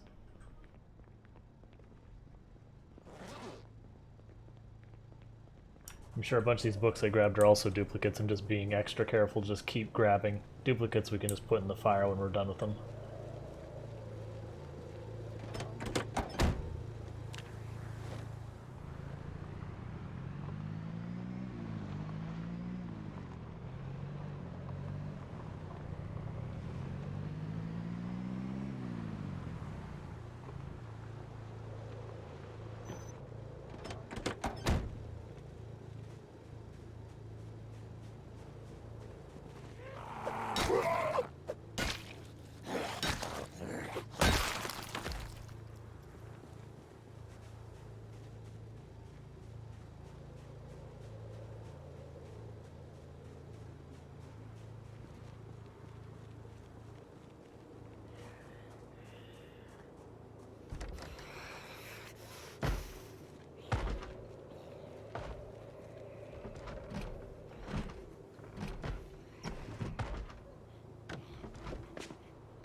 Master farming, that's one higher than we need. Well, no, we already found the expert farming. We're looking for tailoring, that's right.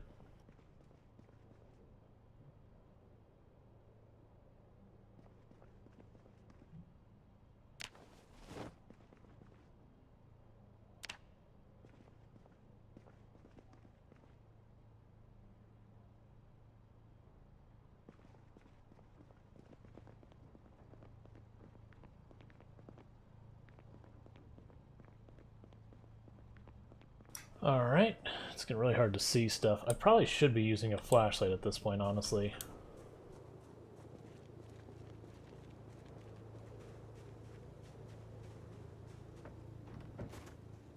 Really bad about actually doing that.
Now, did this one have a fancy light too? I think it did.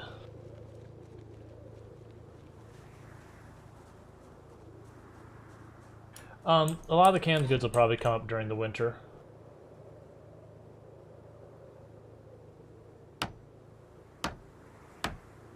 Like, I'm actually not trying to get the canned goods, it's just we're looting the houses. So I figure grab them anyways. I'm actually hoping to find the expert tailoring book.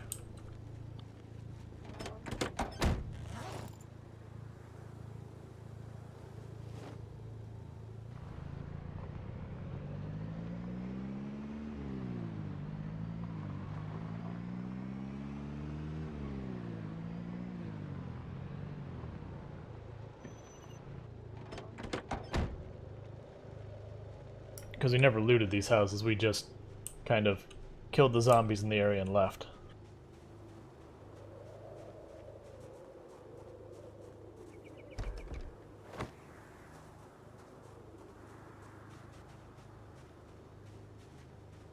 That window's a bad time, we don't want that window.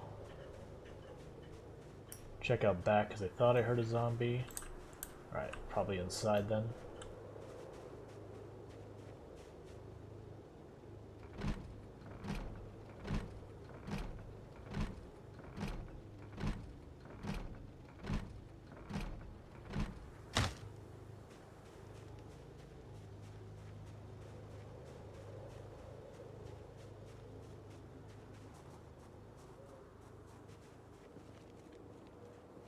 Could have sworn I heard a zombie.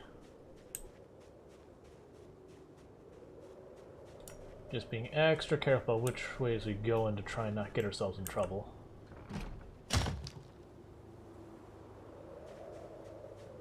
Not going through the other window, so smeesh. And smeesh.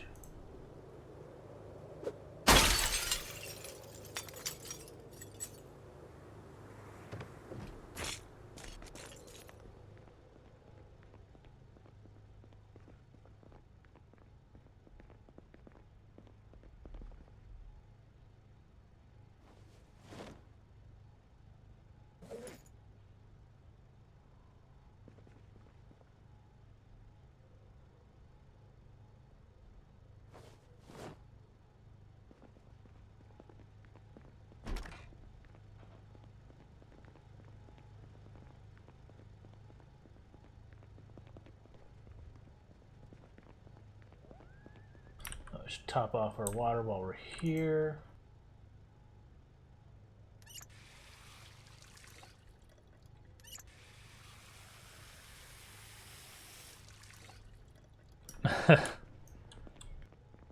Yeah, it sounds like chaos. Alright. Another light.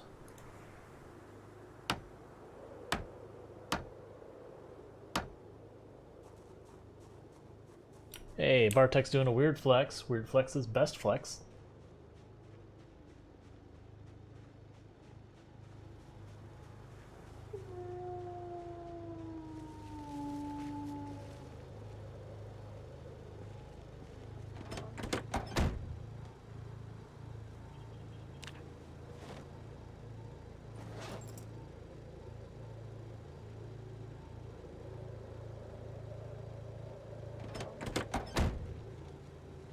I think we're good on fancy lights for the time being, because each one of those is going to need bulbs, and if I put out too many, we're just going to drain our bulb supply before we get anything meaningful out of it.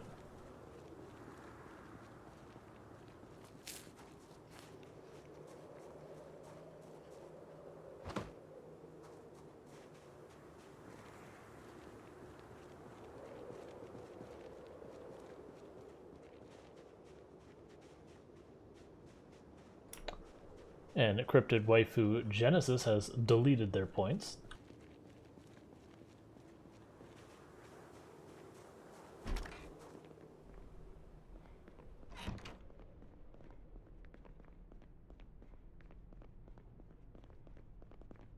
Oh, we got a hydrate. I'll do that here in just a second.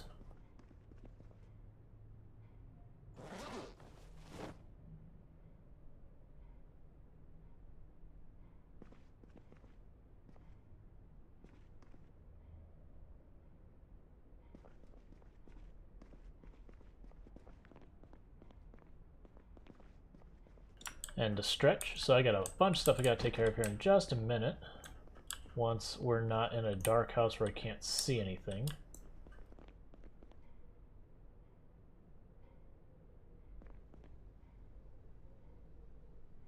Let's close this door behind us.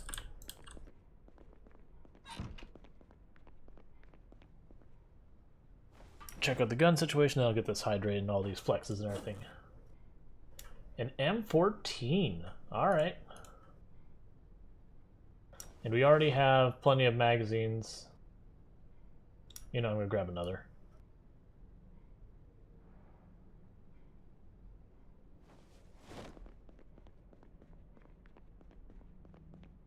Alright, so I'm going to... You know what? We're going to sleep right here. And I'm going to hydrate, stretch, do all my stuff. Okay, so hydrate.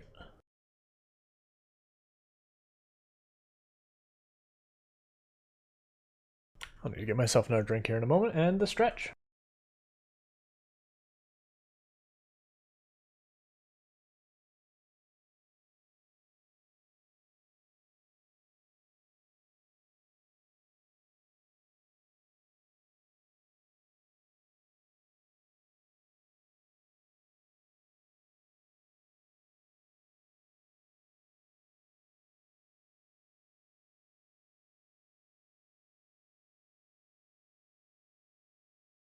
Okay. The proof? I mean, I don't get on camera or anything, so it's pretty difficult for me to provide proof. But I am doing median glide stretches. So what those are is for your median nerve in your wrist. Oh, I can't see anything. But it's just stretching those out to help protect your wrists, to avoid carpal tunnel, repetitive stress injury, and all that kind of good stuff. Unfortunately, I don't have a means of providing proof since I don't get on camera. Which not getting on camera was a deliberate decision for the channel. What am I saying? I cannot read. I'm not sure what you mean by that. Did like the closed captioning just face palm or?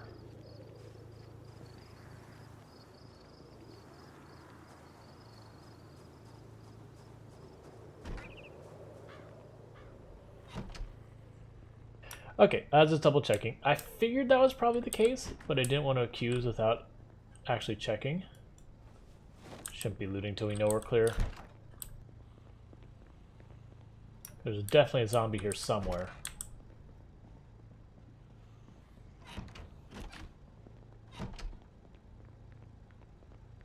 I think the zombie's upstairs. We got a bunch of bookshelves here, so that's a strong good sign. Lots of opportunity for stuff.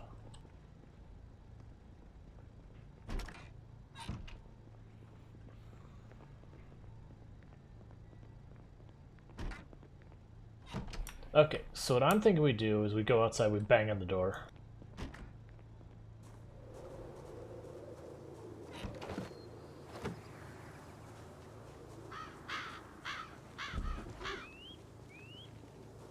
Alright, so they're upstairs banging on the window. Alright, so they're in that bathroom window up there. Let's be careful. These stairs are dangerous.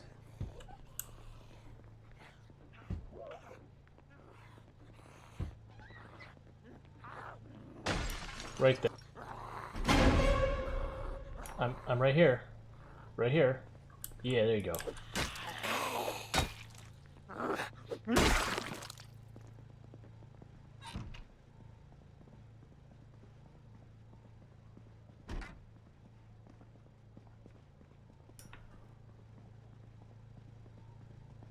Oh, is that actually a lootable thing? Let's check.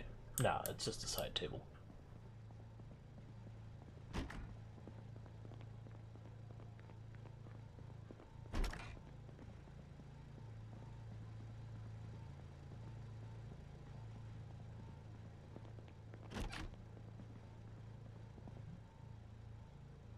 A garter?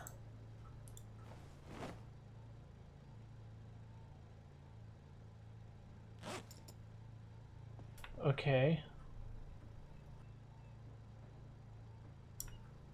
Sure. Why not?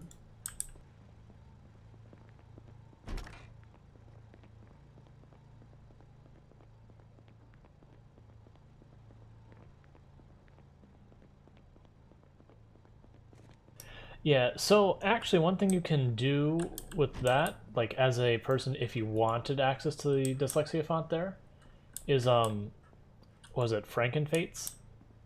They actually let you change all of that. Like on mine I have it fully set up so it's all using the dyslexia font. But it is on your own end kind of thing. Like I can't make it work for other people or apply it to the about section or anything. Yeah, add on to Chrome, Edge, whatever browser you're using. I assume Firefox is also supported. So many bookshelves and we're not finding the book we want, which is statistically probable, but still disappointing.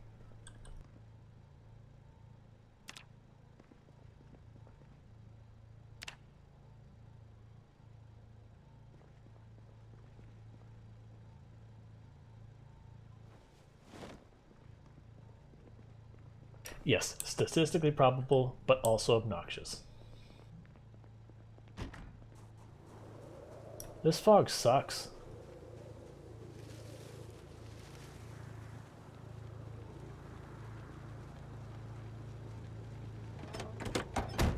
So I teach primarily the .NET languages, C# being the main one. Why am I doing this? I want to go the other way around. Stop it, stop it, stop it, stop it. So primarily C# and other .NET languages, but I've also touched on JavaScript, I've touched on HTML, I've touched on, I believe, Ruby, Azure, AWS.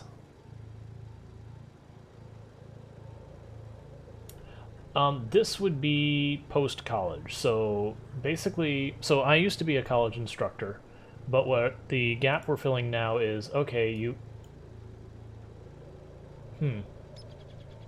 That's interesting. Get out of here. Get in there. Oh, right. That was the jacket we took off because it was too hot. That's right.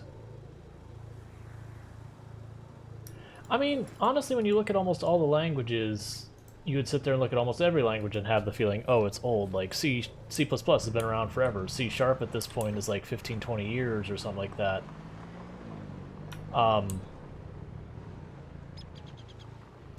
Same with, like, Ruby's been around for a long time, Java's been around for a long time, Python has been around for a very long time as well. Like, there's not many new languages that have really kicked off. Like, you have languages like Go, but it's not picked up in a big way yet, if it does.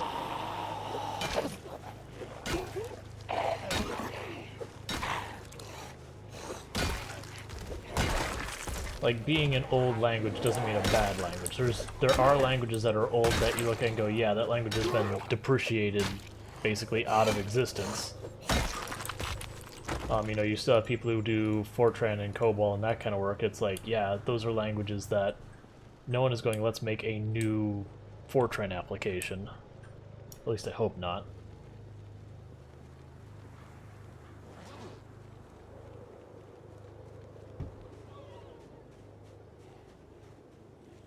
Gotcha. Well, I do,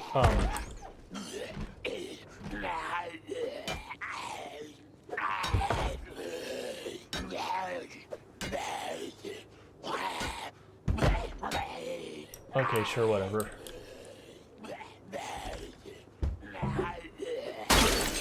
There.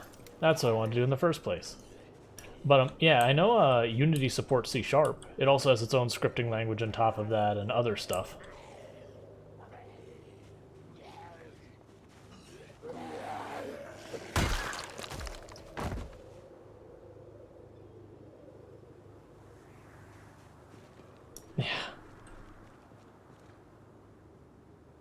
Like, and don't get me wrong, you could still make brand new Fortran, COBOL, all those types of applications, and it's fine.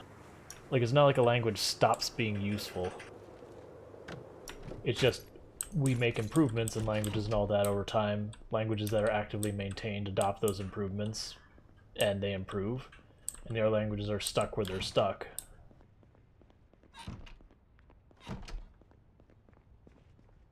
Like, that's kind of like the only way a language dies is people stop improving on it. And even then, it's a very, very slow death.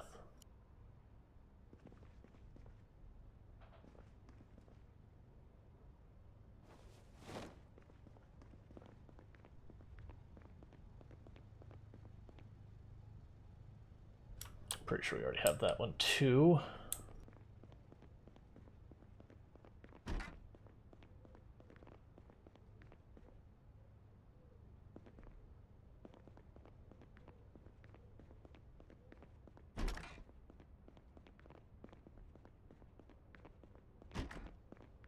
Like, we had a talk that was done locally that the point was it doesn't matter what tech you use to get the job done if it gets the job done kind of thing. Because, you know, too many people get into the whole, well, that's not the best tech. It's like, yeah, come on, man. The best tech? We need to talk about it.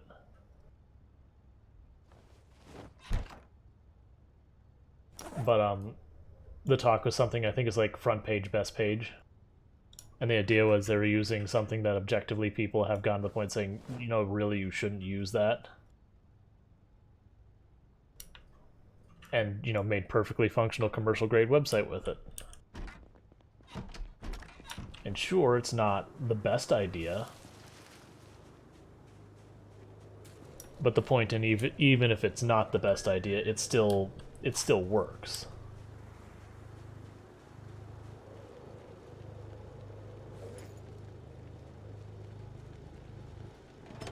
What is on our main person that's got us so overburdened?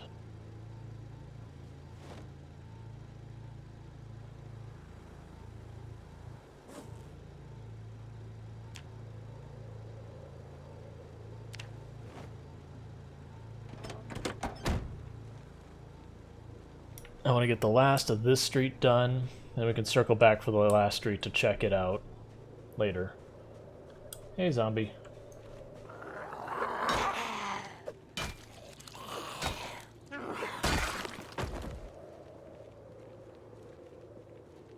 I don't expect to find much in here.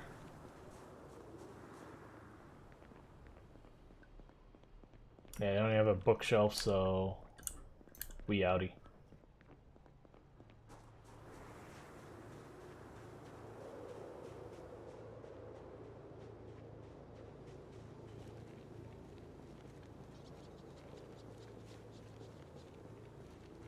Because, like, honestly, one of the dangers you run into in tech is, one, the paralysis of deciding, okay, what is the best technology to make my product? And usually the correct answer is, what's the technology your people know how to use? But you'll have people who sit there and they'll just debate what they should use for weeks and weeks and weeks, months and months, and not make anything because they're busy trying to figure out what's best. And then the other one is every time the new shiny technology comes out, everyone jumping ship off of what they've got and trying to port it over, and porting your entire platform to a new tech is seldom the right answer. Not that it's never.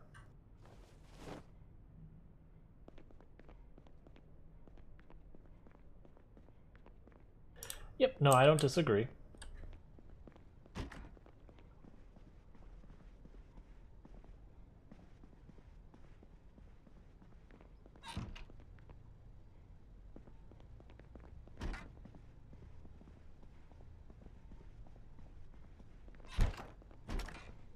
Like, that's the things I've found really nice about a lot of the technologies I've dealt with is even if it's not a quote-unquote new technology, as new ideas come out that improve, it's like, all right, we'll adopt that. That's fine. You want to write code functionally? We'll do it.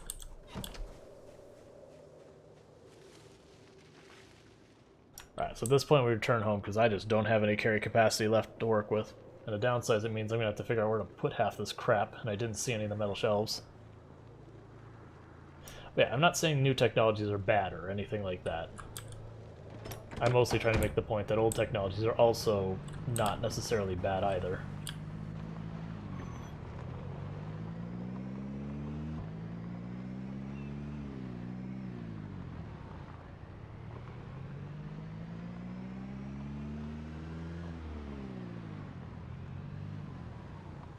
We've already looted all these other places, so I actually do feel comfortable popping in here and just checking the bookshelves. Because we've already looted the rest of this place, so there shouldn't be more like canned goods for us to take. Like, we're not even going to check those shelves.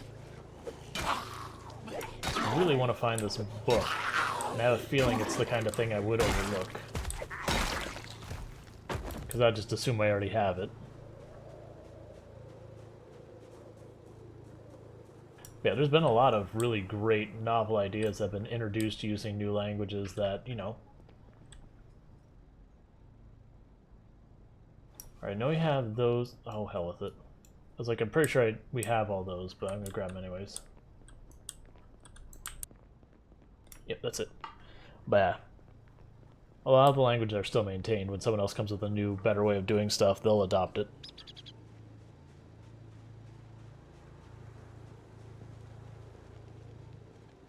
Which is the reason why a lot of the newer language, or I shouldn't say newer, a lot of currently maintained languages do so much better versus ones that don't. It's just strictly the people taking the time to update and adjust as trends change.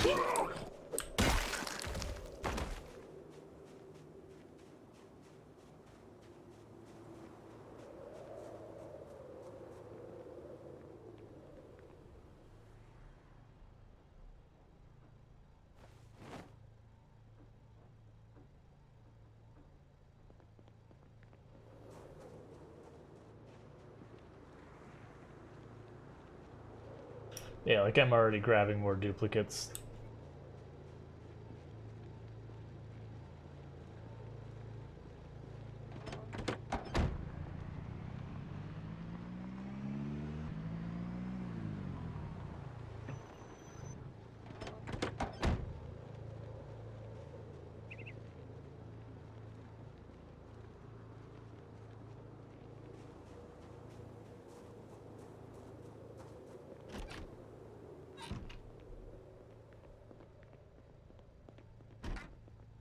No bookshelf.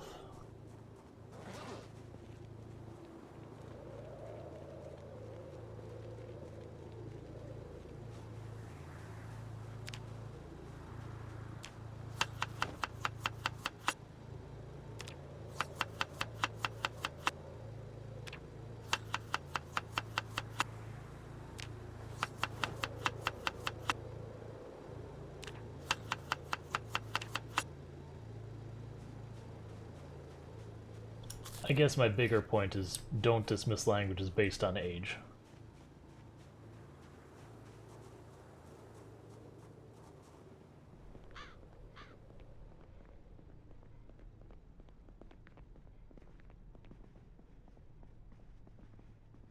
Nope, another bust.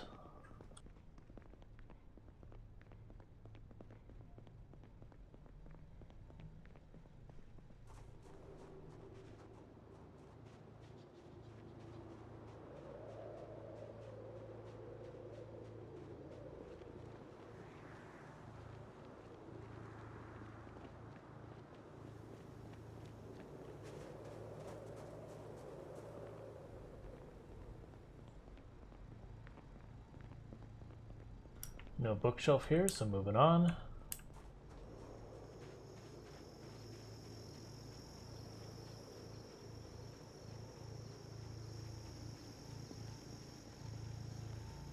Yeah, then there's also, like, one of the things that comes up a lot is, especially when you're talking about security standpoint, so you have a new language, we'll just use Go as an example.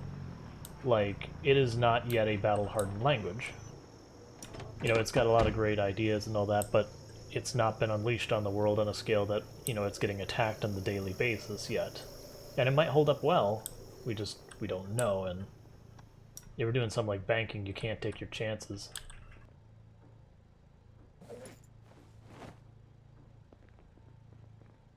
So for those, they'll go with the languages that haven't had, you know, detected vulnerabilities in a long time. Not saying that those old languages aren't also potentially problematic for security concerns. But just kind of juggling those things. That's even something you can say about languages that are getting updates regularly, as they, you know, updates do introduce new vulnerabilities from time to time.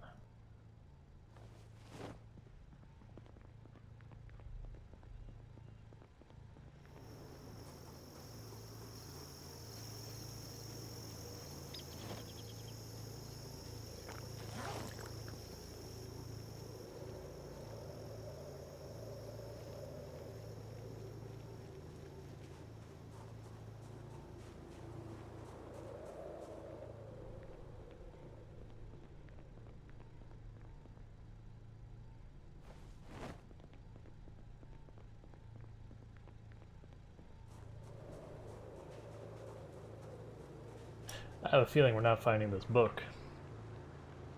But at least I'll be satisfied that we've attempted to find it, that it wasn't from a lack of looking.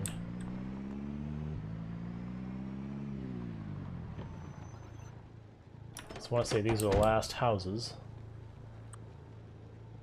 I'm not going to check each and every farm we've already visited either. We'll just keep going and hope we find in Riverside. It'd just be nice to have found it earlier.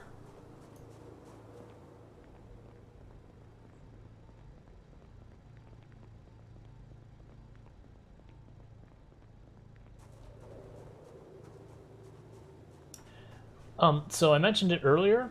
So the seats say they have only 20 capacity, and that's true for just random loose items. But for whatever reason, the seats will allow you to put one piece of furniture in them, even if technically it goes over the capacity of the seat. It's been that way for quite a while, so we don't think it's a bug. But it will like show red like you're not able to put in, and if you just plunk it in, it'll go in anyways. But you can do stuff like you can put the dispenser, you can put generators, antique stoves, like all of that'll go, even though they're like 30 and 40 with the seat that says only 20.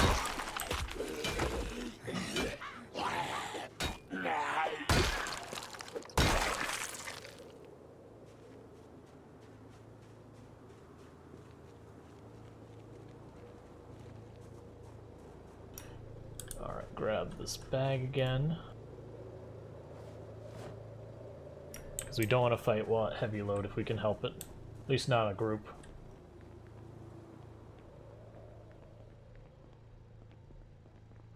No books, moving on. And then this place is the last place on this street. And if they don't have the expert tailoring book, then it doesn't exist in Ekron.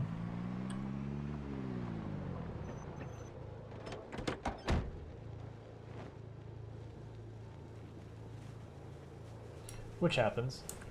At which point we just keep clearing towards Riverside, and eventually we'll get to the bookstore over there and we'll grab it when we see it.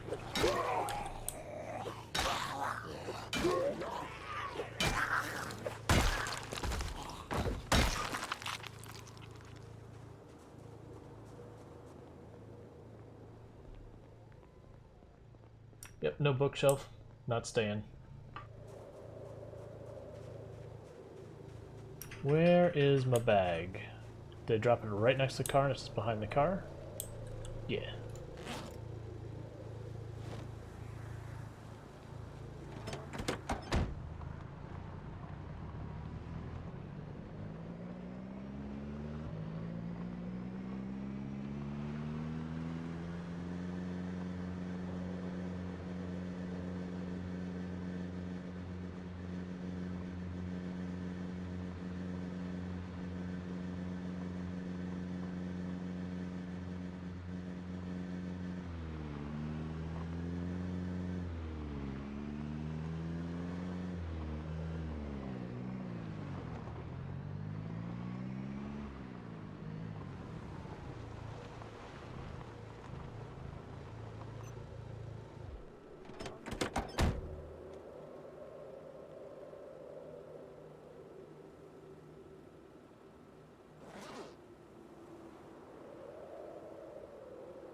Shall also check on the generator. I don't think we've checked on a while.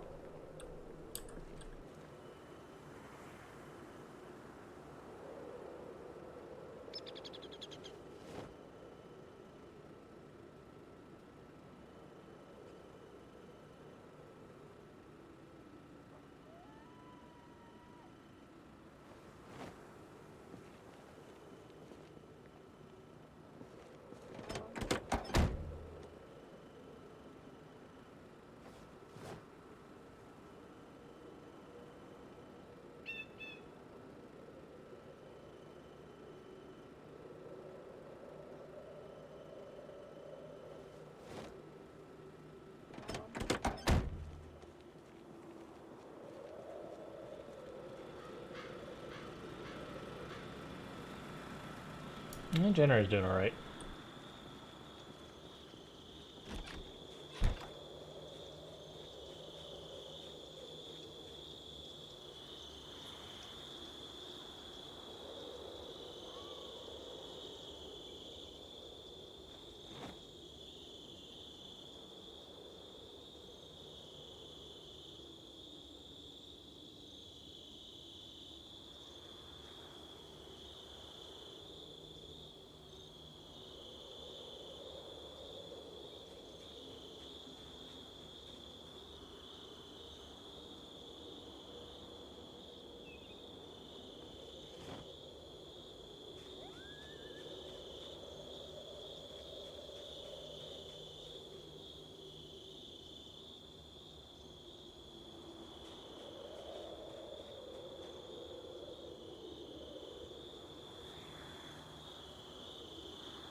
It's going to take us a little bit to figure out the loot here for a moment. Alright, so let's grab all of the duplicates.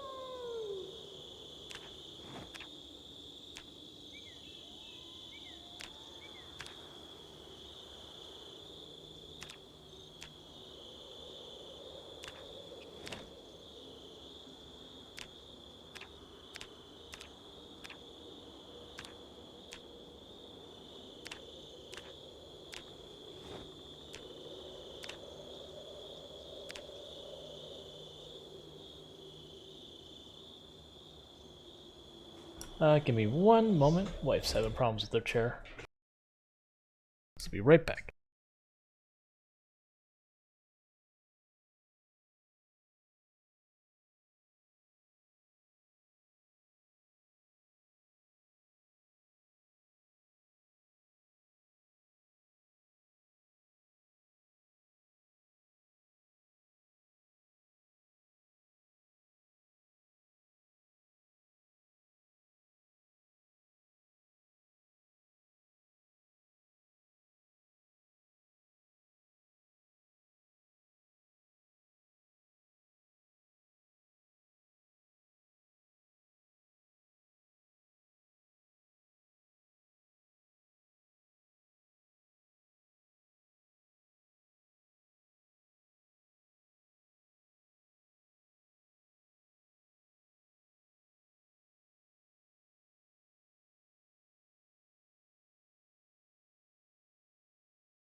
Oh, I'll get a drink while I'm doing that. It was just, wife's chair tried to gobble up the cord. The wheels were hungry.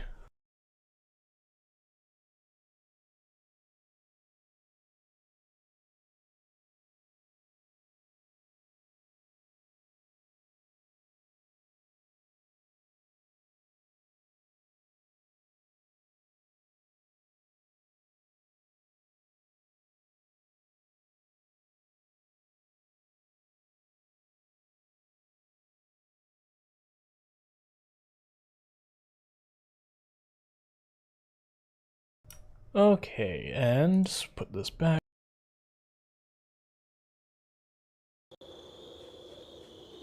So we grabbed all the duplicate books, double check ourselves. Yep, because those mean nothing to us. You can only read a book once, there's no point in carrying two of it.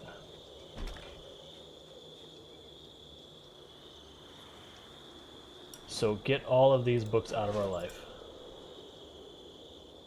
Oh, we can't do it because of water dispenser. That's fine. We just go water dispenser down.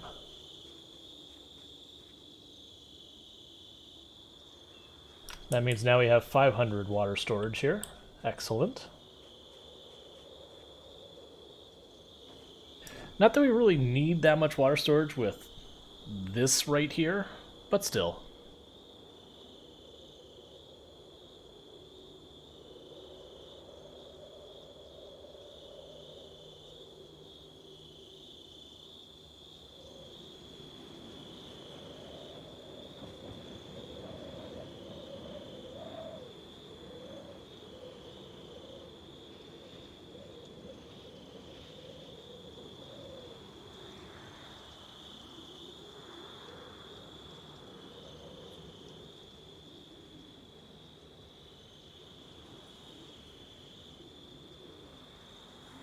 It's a shame the post office is so far into Riverside, because that would be a good place for us to get a bunch more of the metal shelves we've been using down here. Because it has something like 12 or 15 of them. But it's basically the opposite end, not quite the opposite end of Riverside from where we're going to be going in. Like it's like 2-3 blocks from the very end.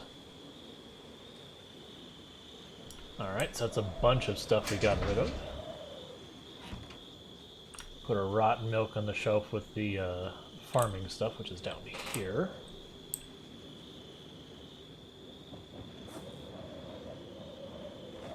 We putting the extra food here? Yes, we are.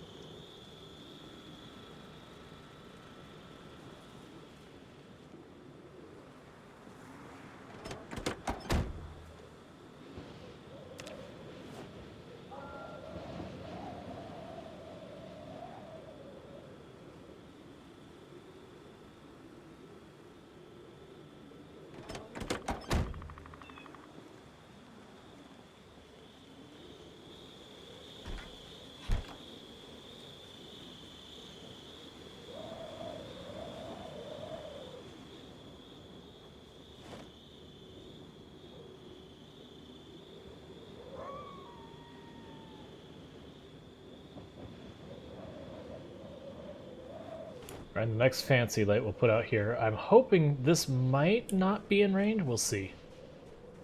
If it's too far, then we just won't have a light out here.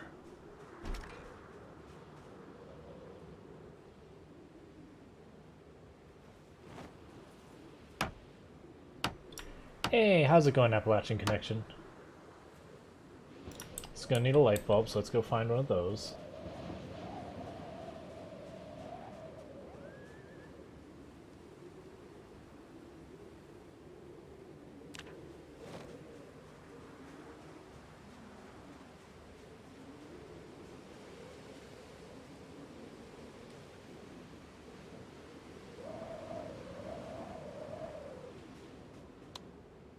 Cool.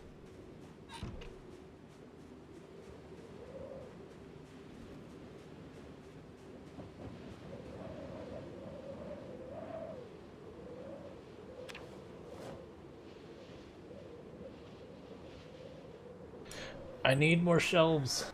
It's becoming a real problem.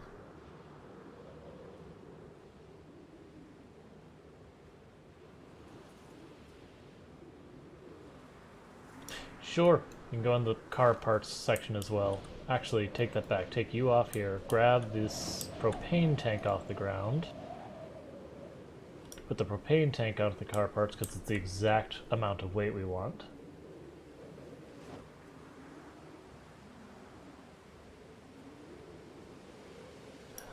Not really. The digital watches are just kind of like better. Alright, food is going on the medical shelf as well now. Food is just going on all the shelves is what's happening here.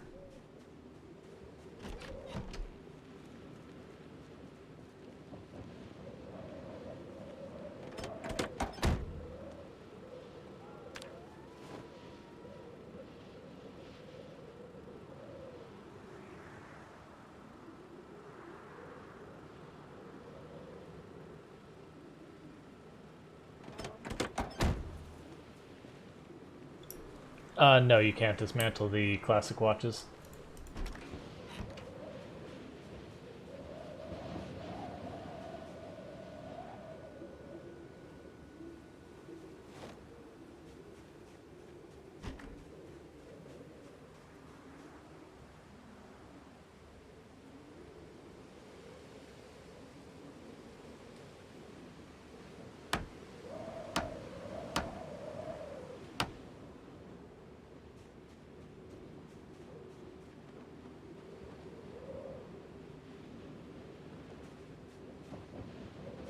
I have a feeling we might be done growing already.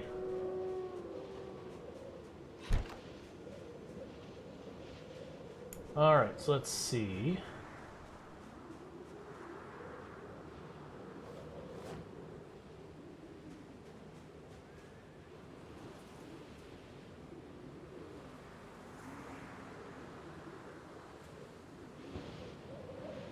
And this is the reason I put off looting any of those other shells. I'm like, we're just going to fill this thing up and not have anywhere to put anything.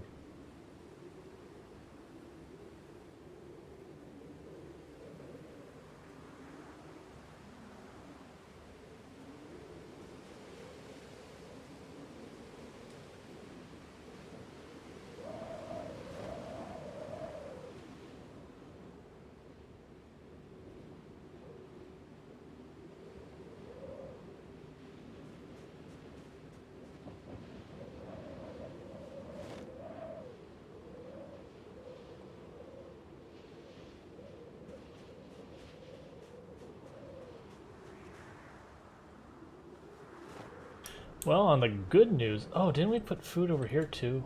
It's fine. We'll put it everywhere.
I'm actually going to quickly step away for just a minute. My wife is starting to work on some dinner stuff, so I want to give her a real quick hand. So I'll be back in 2, 3, 4 minutes. In the meantime, make sure you're eating, drinking, stretching, and taking care of yourselves. And I will be back in just a minute. I'm going to put up my new taking a break screen so we can all look at that, and I'll be right back.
Okay, and I am back. And I'll figure out this inventory garbage. Alright, so...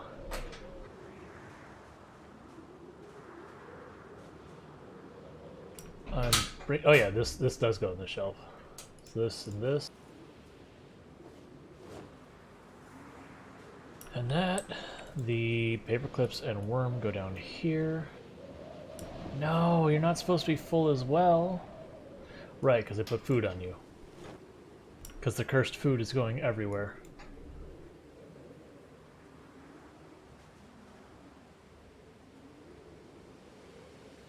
I almost look forward to winter when we're just eating all of this, so it's not here anymore.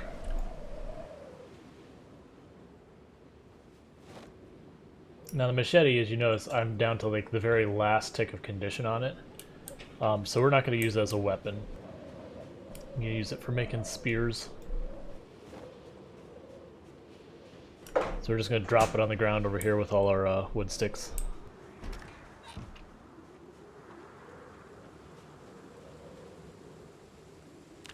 Actually, survivalist. We'll just make those spears now. Why are you using the hunting knives? Why are you using the hunting knives?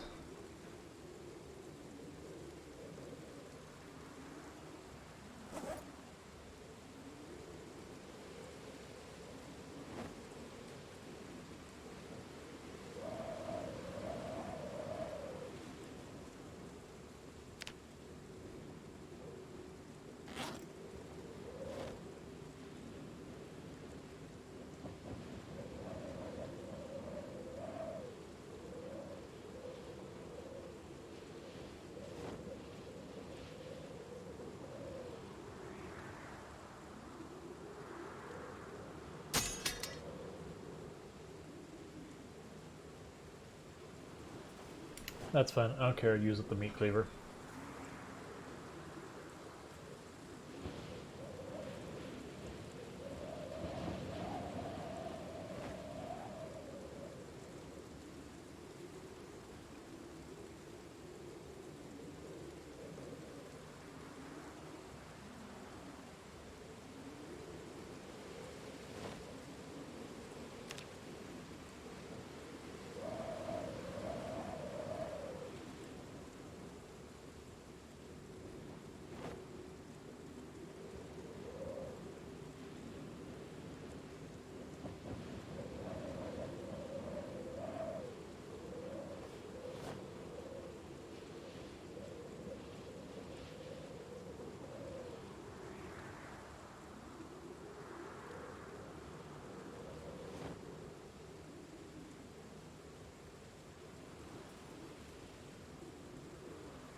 We're making so many spears.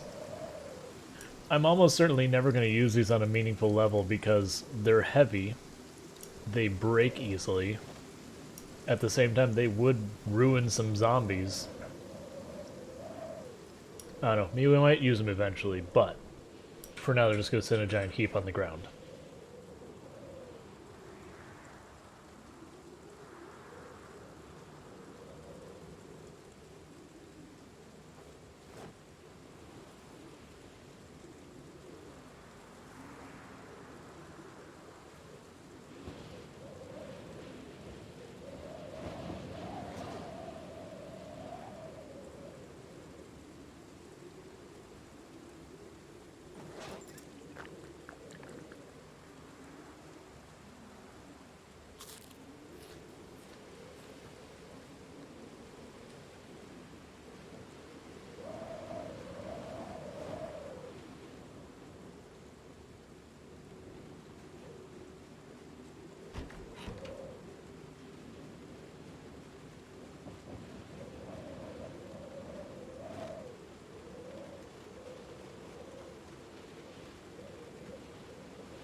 Okay, and that's all the loot we brought. So let's see, the shotgun shells, we ideally would like to get into one of these shells, but... Oh, yeah, we can fit it. The food shouldn't be too big of a problem to fit on the medical shelf.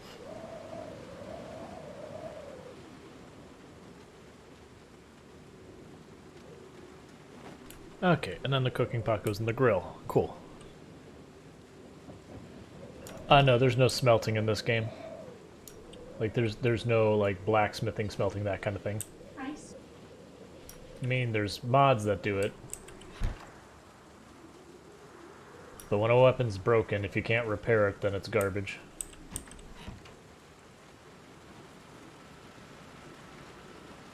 At which point you either drop it on a zombie body and let it decay out of existence, or you put in a trash can, then you have a delete all button for all items in the trash can.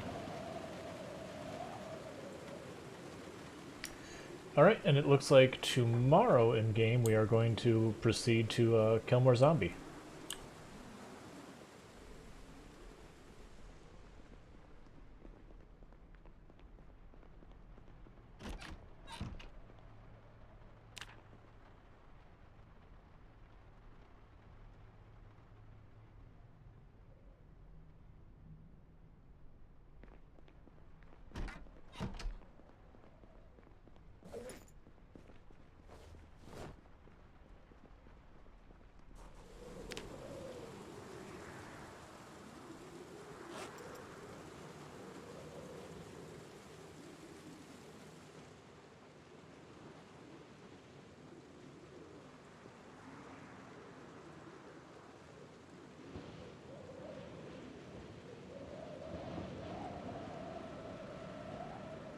Let's top off our water. Make sure we've got our food sorted. I see that we are losing weight. I'm just going to ignore it for a while. We'll eat more salads, and then eventually we'll just absolutely slam ourselves with a bunch of fish again.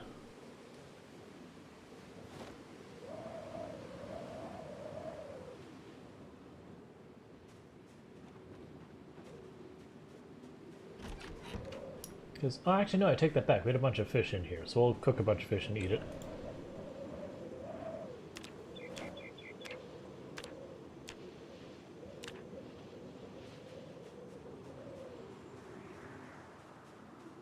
Yep, we eat tons and tons and tons and tons of salad.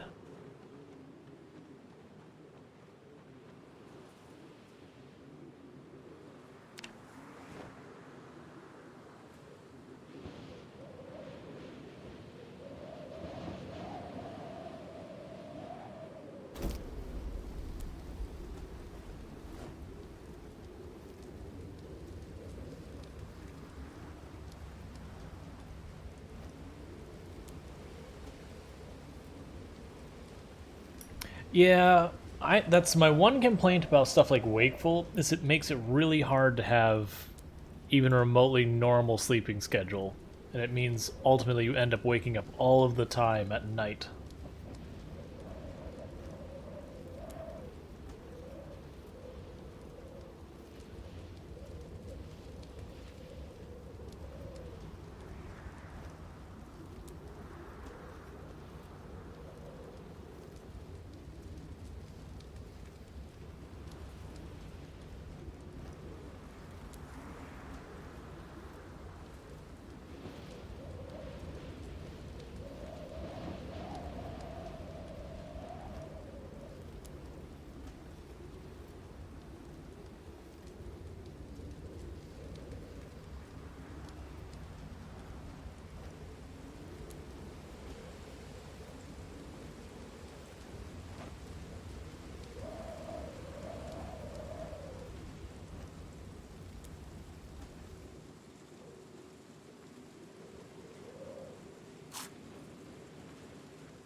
Yes. The watches don't have an actual battery to them.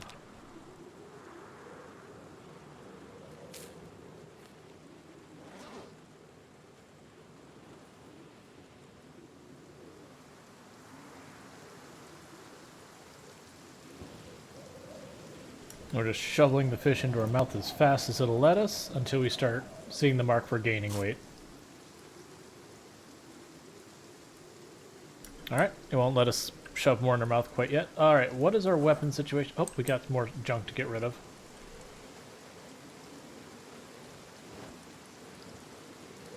Alright, we just need some cabbage.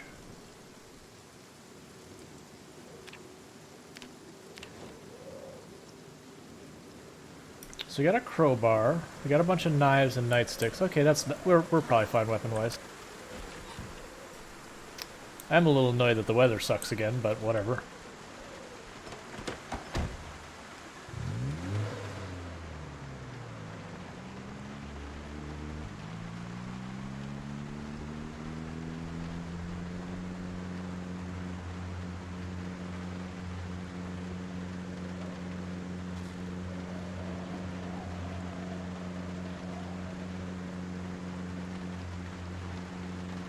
There we go. So we got a little thing here for gaining weight.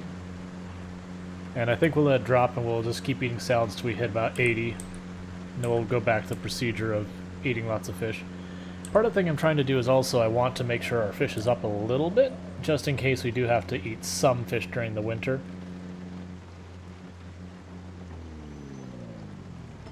Because there's a good chance this run ends up taking us multiple years in-game to complete. We'll see.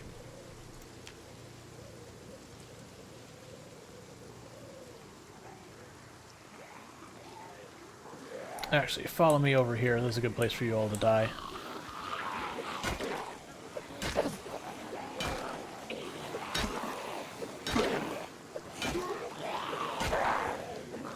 There is a limited amount of fuel in the gas pumps, and it's per pump, not per gas station.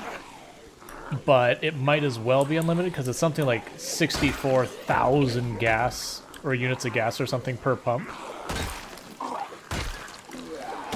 So, to give you an idea, if I were to just be as abusive as I possibly could to gas, it would probably take me literal, like, when I say years, I'm talking like 10, 15 years to deplete a pump or two.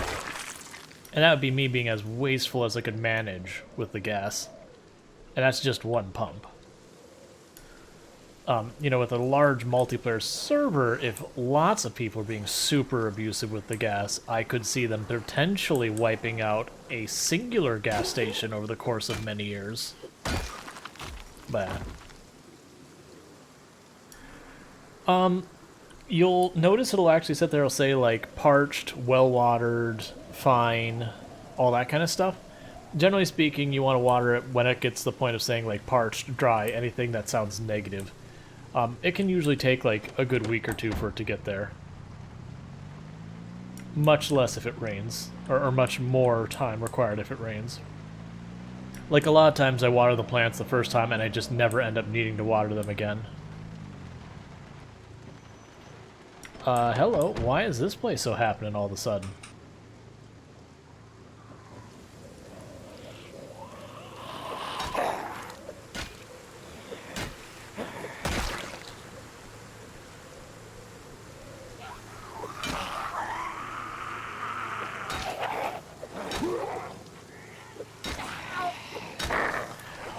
Your farm doesn't need to be that big. Like, you notice I have, I think it's 5 by 6 rows. And that's, like, I'm going to end up having a lot of food just rot on me, even with the freezers. So my farm is bigger than I need it.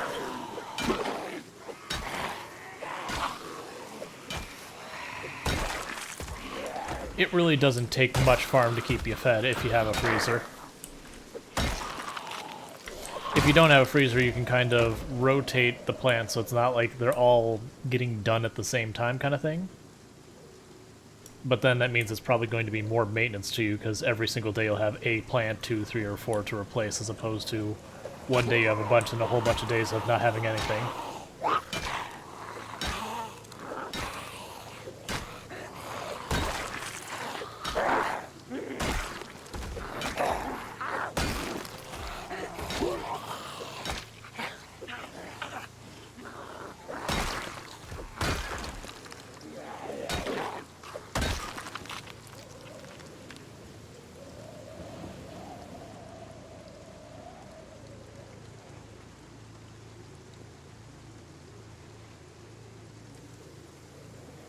I don't get why all of a sudden we had so many zombies show up here. I mean, it's clearly they've migrated in from somewhere, but it's been so quiet for a while, it's just a little surprising.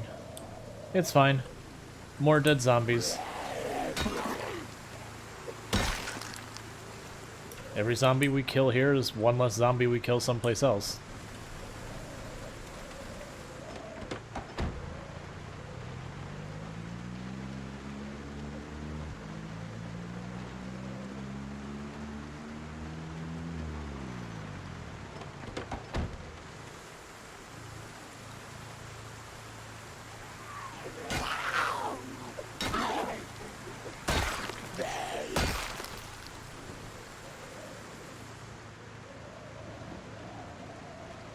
That's part of why, even though like I aggro those, I yell to bring out any zombies in yelling range. Just get rid of them.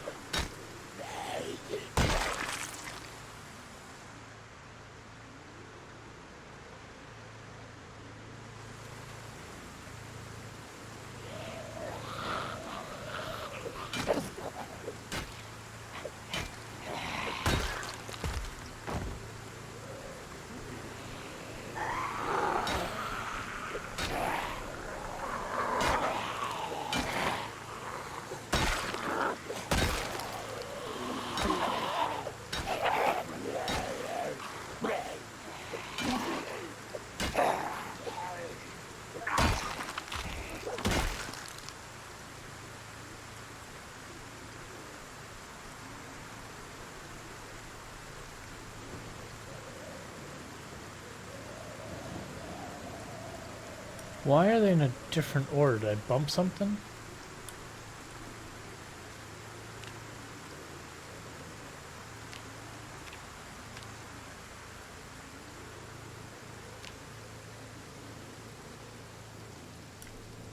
I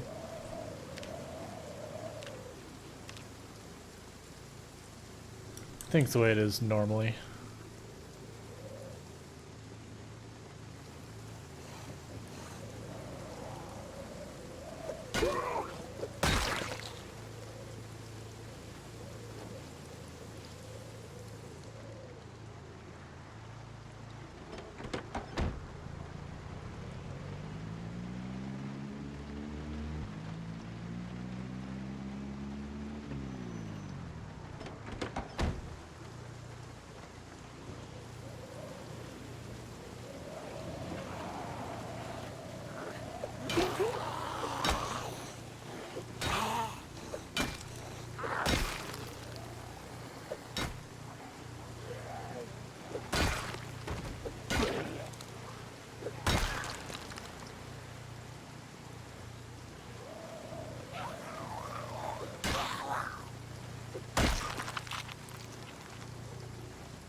Okay, cool. It's just a bunch of zombies backtracked in the path we just cleared. Probably hiding in the trees or just behind the trees.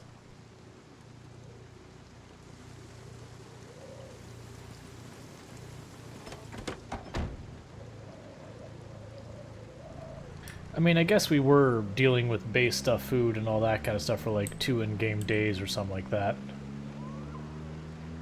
And then looking for that book, so it doesn't surprise me that some zombies wandered back into our path.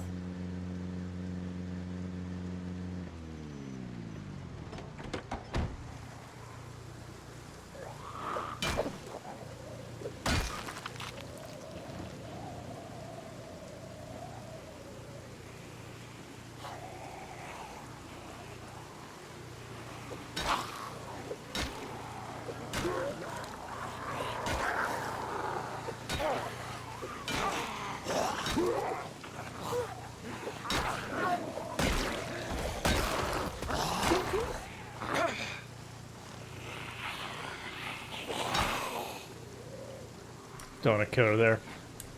Didn't notice the tree behind us, so we're backing into it. So I wanted to be careful and go around it, which was a little spoopy because we almost got grabbed.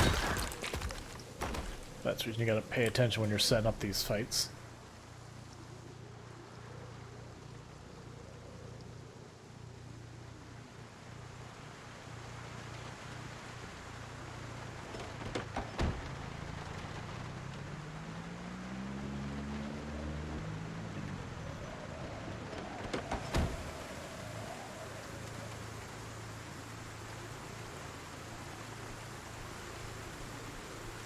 Which is the absolute largest? I don't know for certain. I know the big metal shelves are pretty good because they're both sides of it are like 50 or 60 something. It's like 65 with organized trait. And you can find in places like commercial buildings in their back rooms, the post office. So they're not super duper rare. I'm sure there's going to be one that's a higher capacity. I just don't know it offhand. But I know they're way up there. There is a good chance that crates could be considered much higher because you can stack them. So even though they're only like 50-something storage a unit, because you can stack them, it's per tile, you can get more out of it.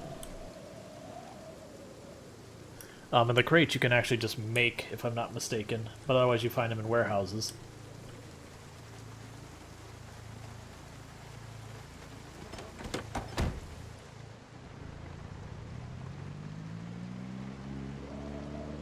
Yeah, now I need to deal with the storage as well. I don't want to use crates personally, like they're fine. Like there's nothing wrong with them, it's just not the aesthetic I want. Versus I'm cool with like the industrial shelving.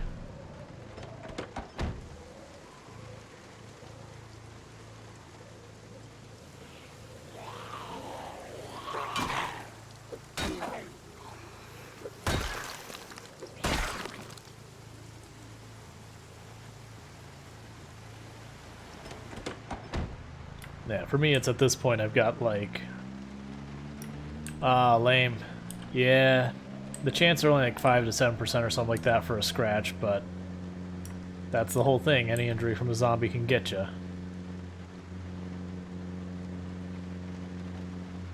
Oh yeah.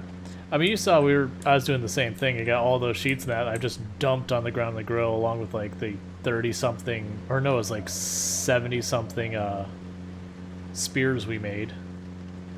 Like, I probably should bring the spears with us, just like load up the back and just break them one by one again and again until they're all gone, but eh. We'll use them at some point. This sucks. I don't like these trees by side because they can be flanked really easily and I can get dangerous. So that's the reason I'm fighting them a little bit in the road. Or I've been trying to keep them off the road as best we can.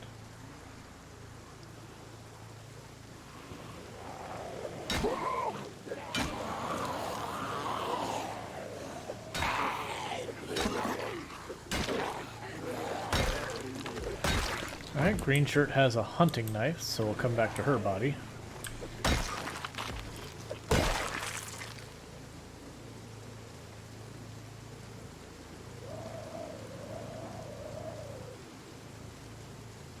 Alright, let's leave that here and figure out what we need to do to get that up the top.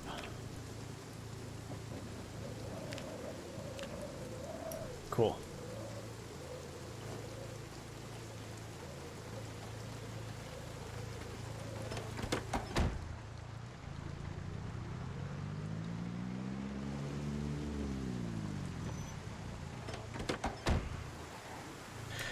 If it says infected on your health window, that is a normal, everyday bacterial infection. The way you can usually tell if it's a zombie infection is if you start seeing nausea, anxiety, fever, or I mean fever can be either one. The big one would be anxiety, like if your character starts panicking and that kind of stuff, or getting depressed for no reason. Those are indications that you've got the zombie plague.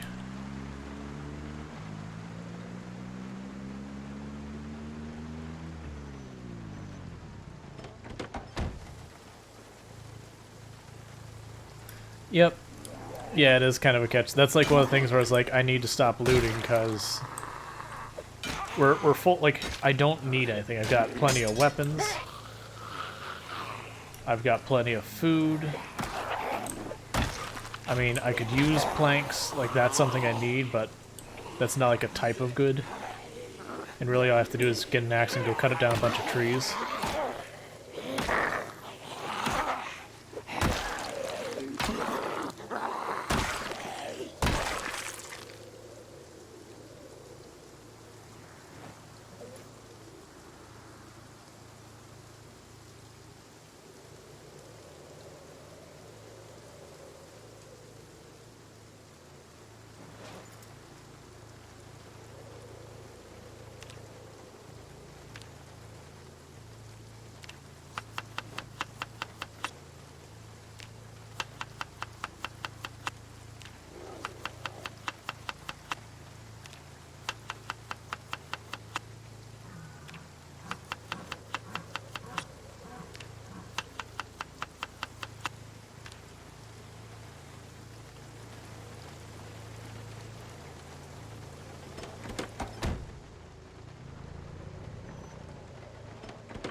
Yeah, if you are doing a run that you don't have the zombie infection turned on, but the one way to think of it is each time you get injured, just kind of sit there and go, okay, that was one time I would have died. Like, not really, because, you know, other than bites, there's no guarantee. But it's just kind of one of those things that's all it takes to lose. No, this is the same... Oh, yeah. We did... Sorry. Yeah, we got this car pretty early yesterday, I think. Maybe midday? I may not be remembering. But yeah, it's because our other car was an absolute piece of junk. So when it came time to leave town because we had basically wiped out Ekron, we're like, alright, we just want to find the best car we can for that.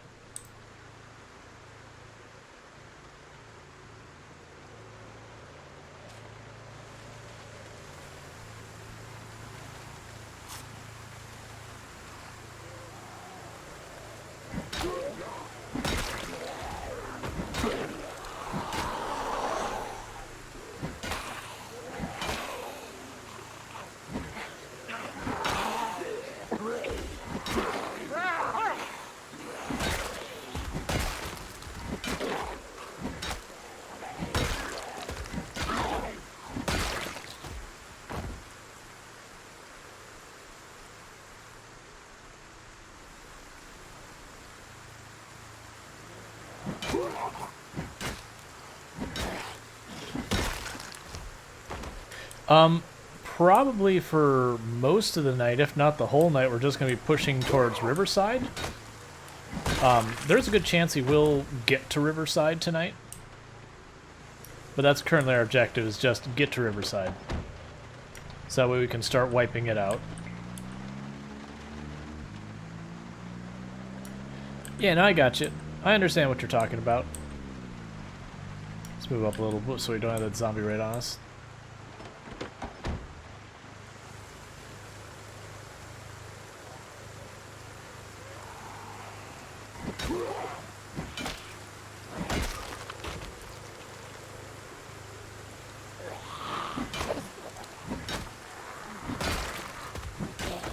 Yeah, the only risk of playing without the infection on at all is it's likely to give you a false sense of like what you can and can't get away with. Do we even have underwear on? We don't. Okay, underwear is going on.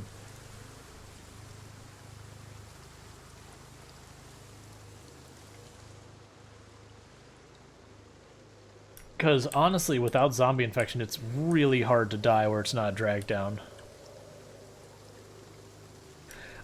So I do not intend on hosting a persistent server at any point. Like, don't get me wrong, like, we could change our mind at some point, but at this point I do not have any intentions of doing a persistent server, like a 24/7 server. That said, I am planning to, at some point, you know, do like game night with a couple of friends and all that. You know, and so like I'll be hosting for that, but It's not going to be something just open for like everyone to jump in. And I've said the reason before is, unfortunately, I do have to be very careful. Like, like even if I'm hopping in multiplayer games where I don't know most, if not everyone on the server, I won't hop on voice over IP. Just because, you know, there's some people who have nothing better to do with their time to try and get your channel banned by just dropping a bunch of racial slurs and all that. You know, then clip it and try and be like, oh look, he's not moderating his channel or whatever. So there's a risk there, unfortunately. Not that I think anyone here would do it, but you just never know when someone might go out of their way to get into the group just to do that kind of thing.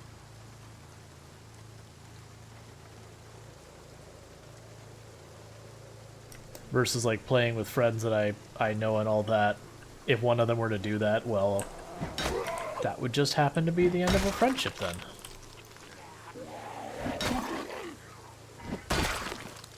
Because any decent friend wouldn't do something like that.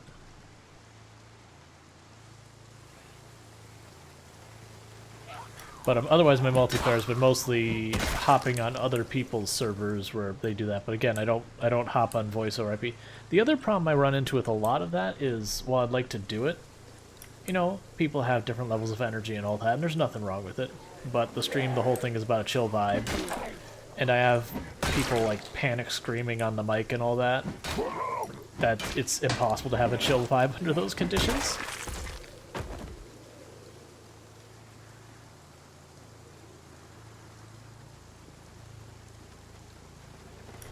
I mean, I think that's okay.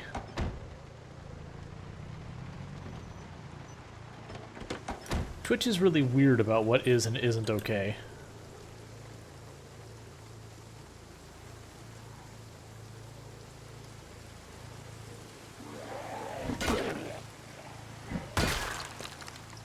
Like, there are games that have, like, flat-out torture and all sorts of really awful stuff. Like, highly graphic stuff. It's like, nah, Twitch, that's fine. And they're like, you showed your feet. Oh, no.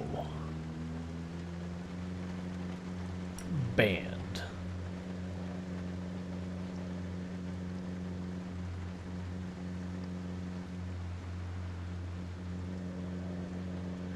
Yep, Twitch has a solid no-feet policy.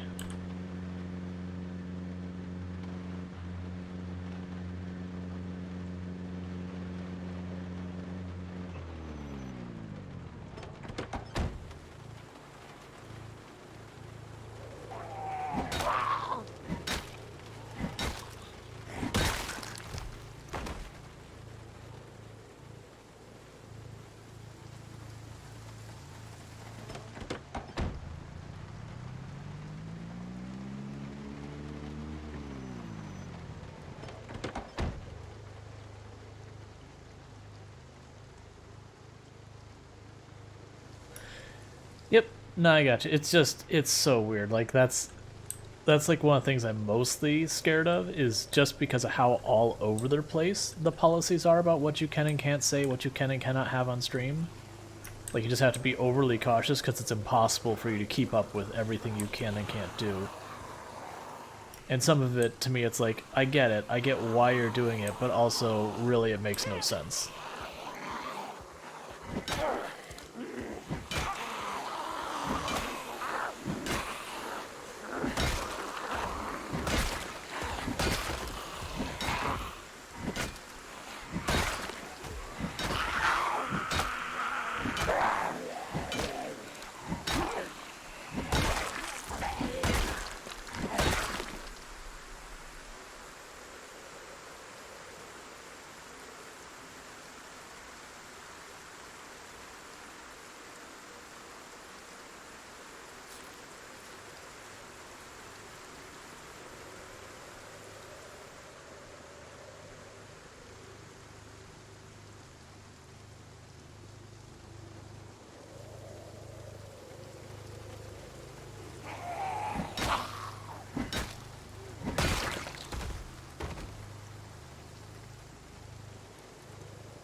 Thought I heard a zombie behind us, which is the reason we dashed real quick.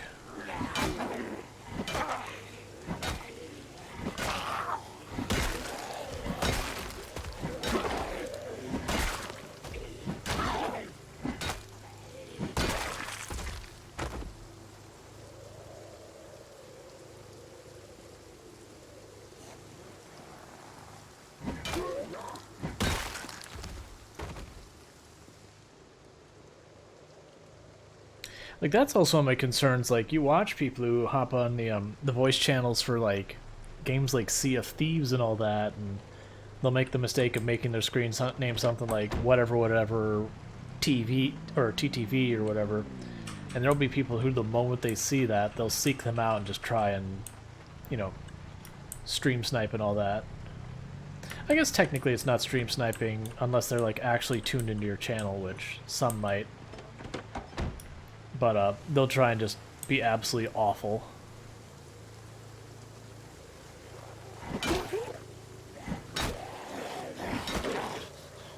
Why are so many of you crawling? No one likes a crawler.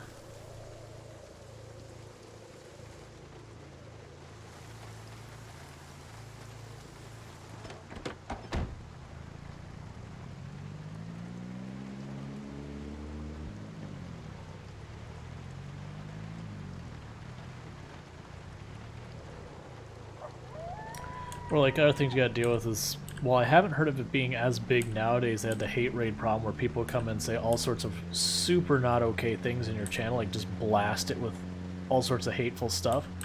And as part of it, they would screenshot it, and then they'd have bots that report you to Twitch. So it looks like you have this like absolutely awful stream community and everything. And they didn't give us much of any way to deal with it, so about the best we could come up with was people made a panic button, where basically the moment it started, you'd hit a button, it would clear chat, set everything to emote only, or if not emote only, subscriber only. And it's like this whole thing. It's like the fact you have to actually consider that just really is depressing. Like, I still have that button where, you know, one push it puts into emote only, you know, nukes the chat and everything, and then another push and it reverts it. Because we had that stupid bot showing up here very regularly when it was hitting everyone.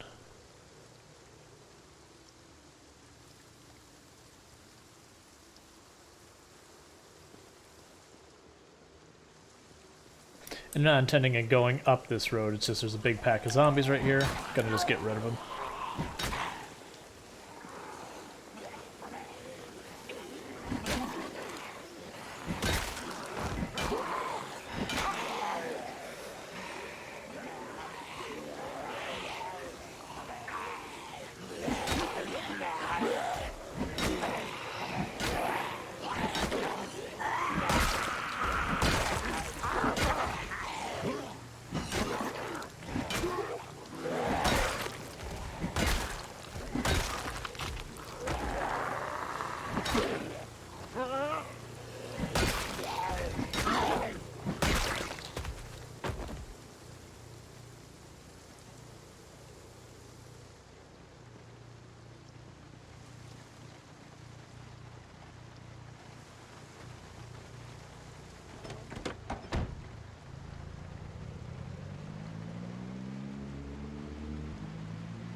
Yeah.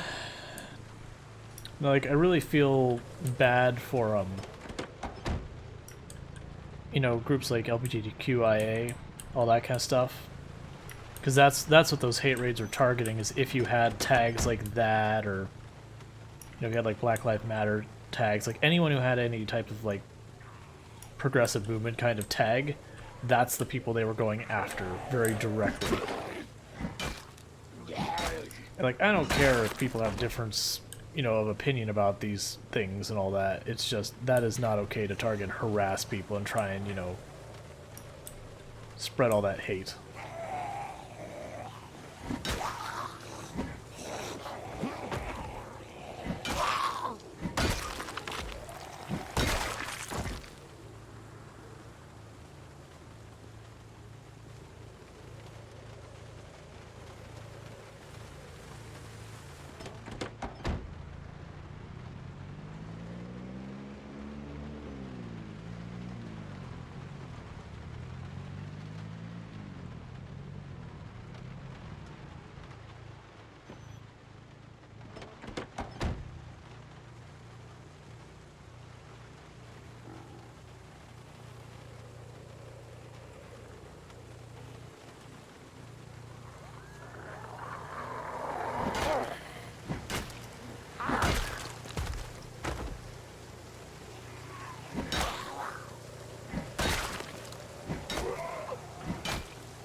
And I don't make jokes about those movements and all that. I will avoid the subject just because, to me, that diminishes what those movements are trying to do. And they do have very credible grievances.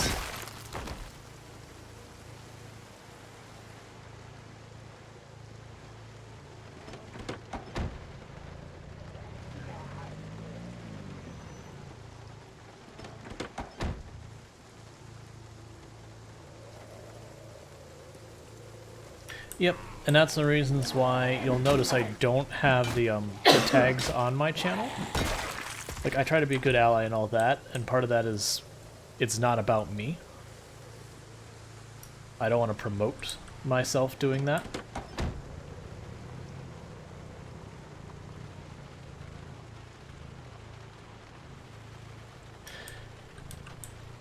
No, I got that. I was just making the point that I usually don't make jokes around those things just because I can't see anything.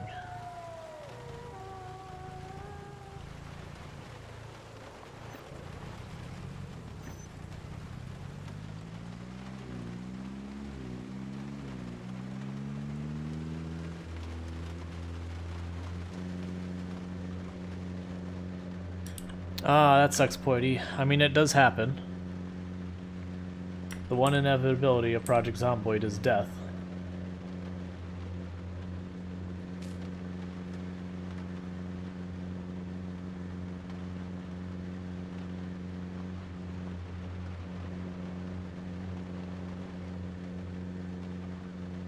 It's okay, we were getting to the point of sleepy, so we probably should head back anyways.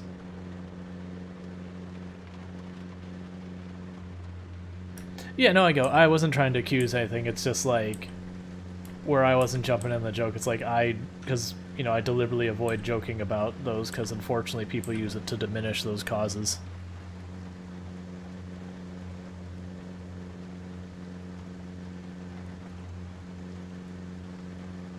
Yeah, it is.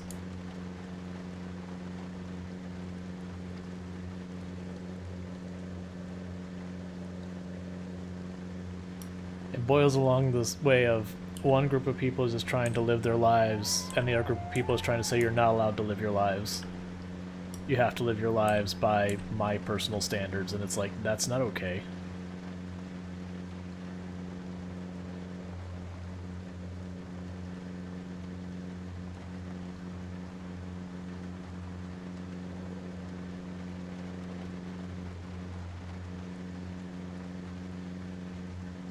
And I will say, for the record, I don't want the term social justice warrior said in the channel.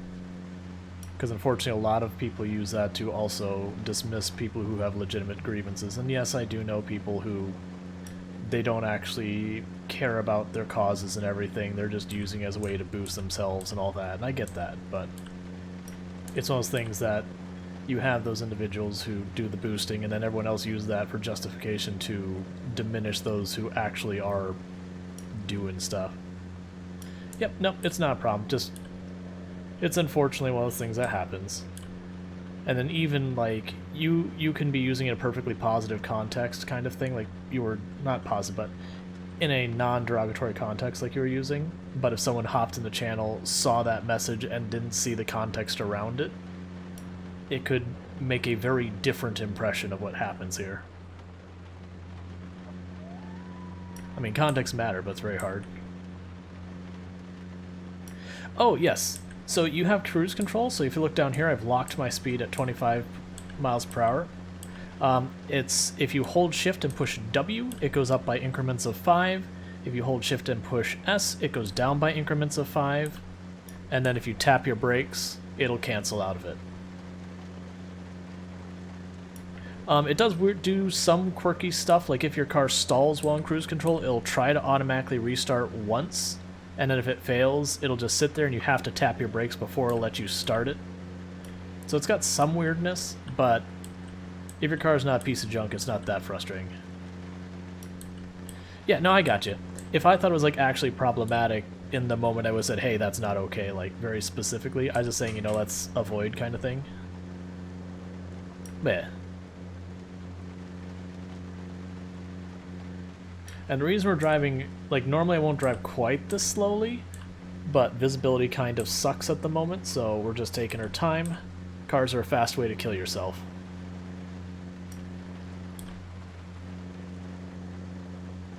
Plus I don't mind making all this noise as we're passing by, because it just draws the zombies out of the trees and puts them in the road where I won't accidentally walk into them later.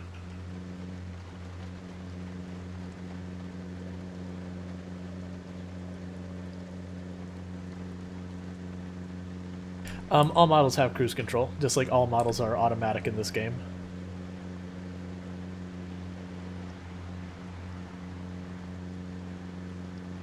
Yeah.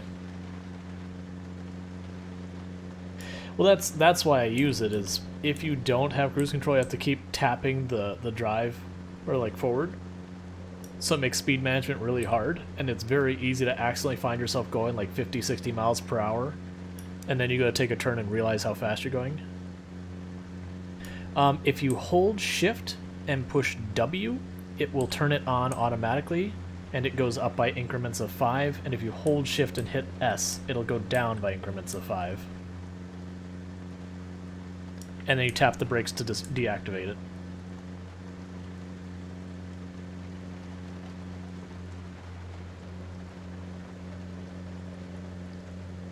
It's one reason, other than one time that we were zombie infected and we wanted to just drive as fast as we could in a sports car and see how well we could handle it, which went until we hit a dead end and there was just no stopping in time.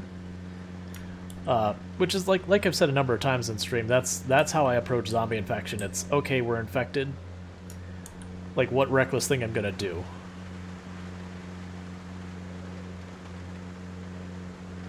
Now, there have been times where it's like, we were in a situation where there really wasn't a whole lot we could do, so it's like, okay, fine, like, we're infected, let's just embrace the zombies. You know, walk up, give them a big ol' hug. There's times we've gone and gun rampaged.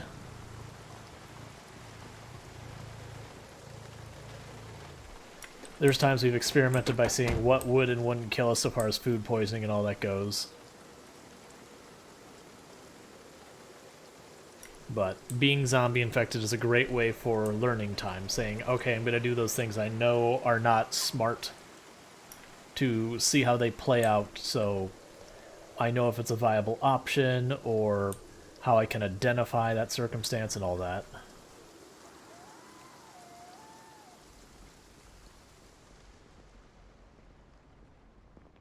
It is, and then plus, like, you know, even if you get a bite on the arm or something where you suck at fighting because your arm's injured, it forces you to learn fighting when you're not in, like, good shape. Because that's usually when you die, is you get into a fight, you're injured, things aren't great, and you're trying to just make it work anyways. And so you kind of want to learn to fight in the worst realistic scenario that you can reasonably fight, not the best. Because the best is usually not when things go wrong, you know, barring house alarms or car alarms or other stuff overwhelming you.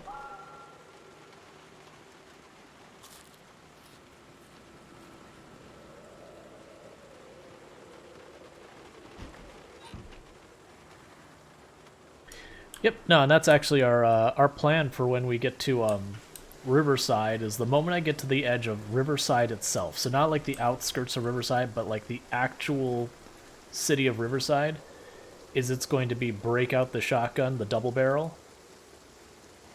As many shotgun shells as we can reasonably bring with us, and just go until something gives.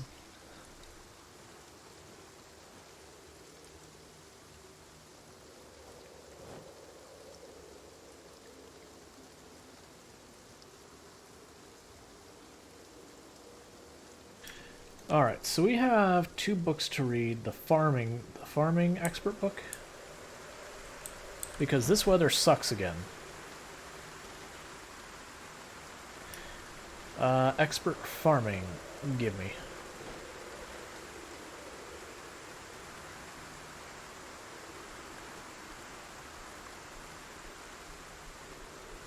See, at this point, yeah, so I'm hoping this is considered interior now, so it would be able to do rain barrels.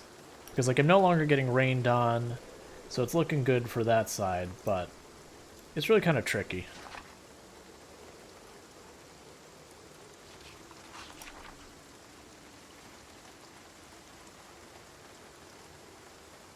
Gotcha, gotcha.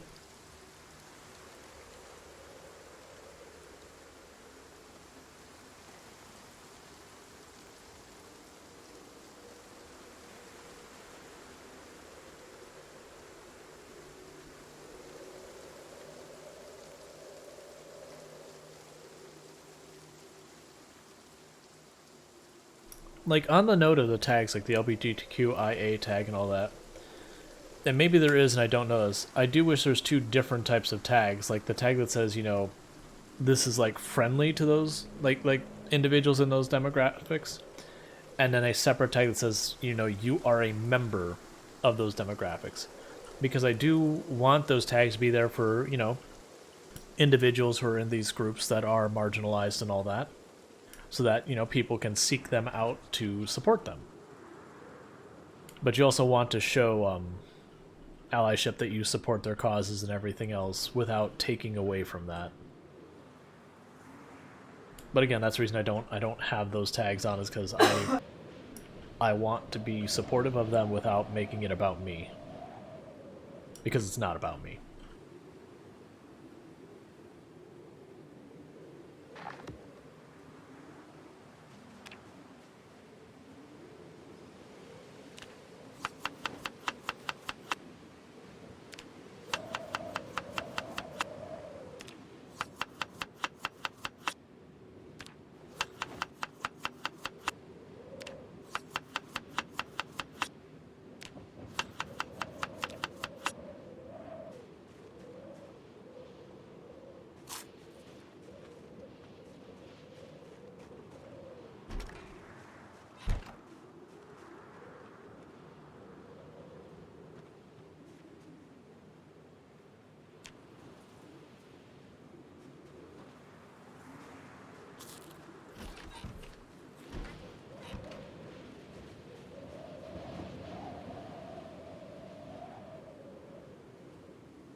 You have a feeling we're not going to be growing anything else this year, because they seem to be growing much, much, much slower. Which is weird, because most places the month of October is harvest time. Like, that's the reason you have all the harvest festivals and all that kind of stuff.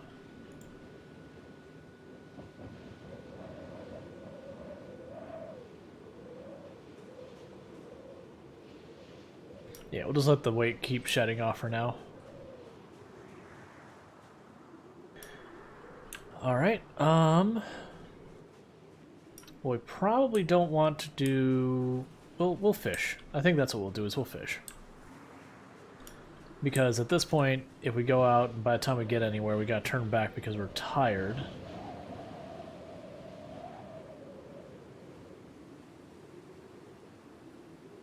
Okay, so for fishing, we go here, put this on our bag, drop our other bag in the ground. There we go. Let's grab our fishing pole.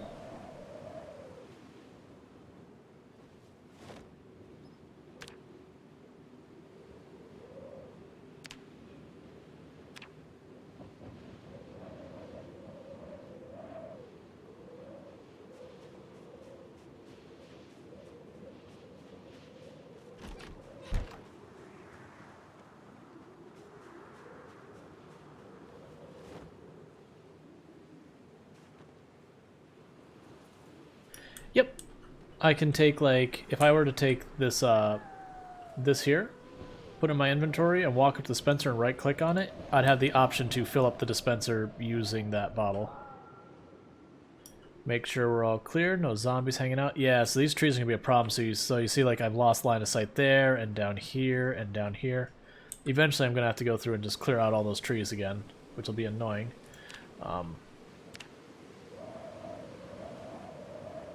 Right. I need paper clips. That's right.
Come on, get like one more. And we have brought the abundance down to nothing. Yeah, that's the thing. Like, I always sit there and go, oh no, but how am I supposed to get threads? Like, right. Technically it's renewable because you can just keep fishing it up forever.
And like, we didn't need the fish immediately. It was just like, okay, this is to kill some time. Chuck a whole bunch of fish in the freezer, so we got them later. Saving ourselves times.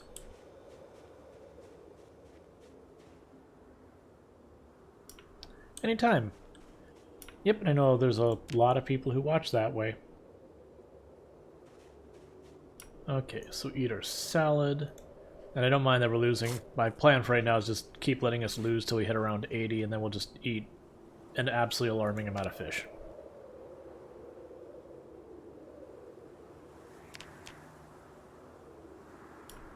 Oh, right. We don't have the bag on us. That's right.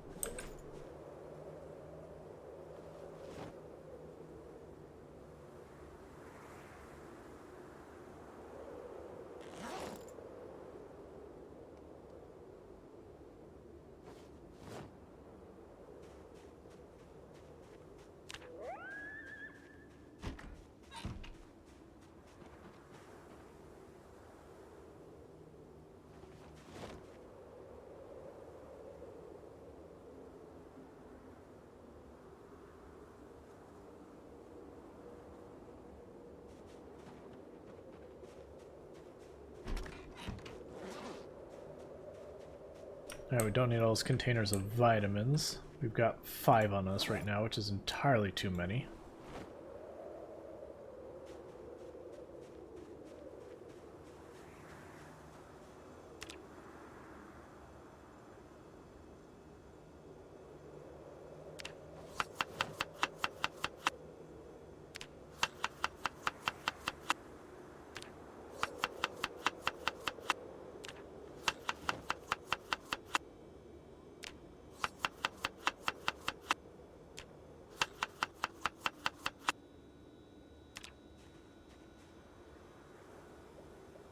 Okay, so let's see. 1. Oh, no, I don't need no one of those. Put you back.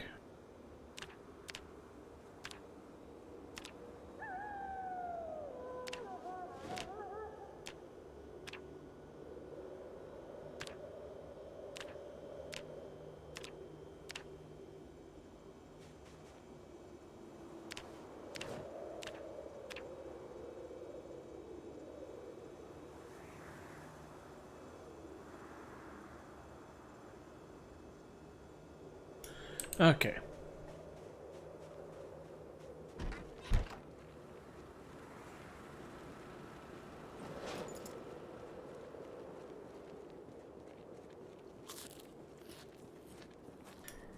Hey, good evening, Gar. How's it going?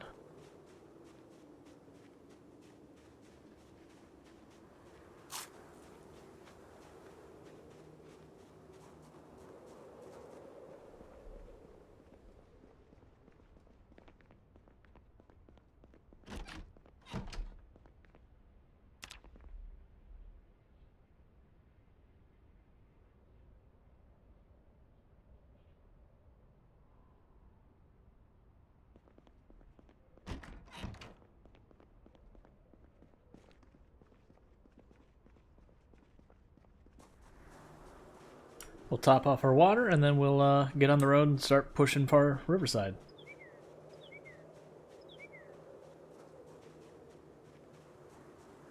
Good is lives? Not sure what you mean by is lives. I mean, we're still alive.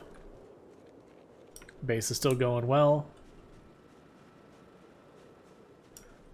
We've made really good progress, so... Oh. Ah! I see. I see what I've done.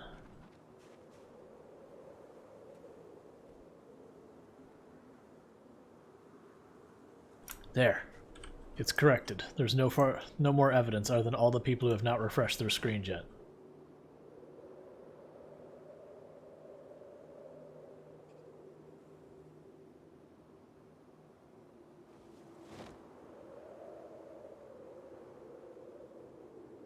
Yeah, and I was going for lives. Like, I usually bounce between, you know, like, is alive, lives, you know, isn't dead yet. You know, just something to mix it up to make it a new title each time. Let's check the generator. Yeah, so it's fine for now, but it won't be too long before we'll want to top that off. Usually it's around 20-30% that'll top it off.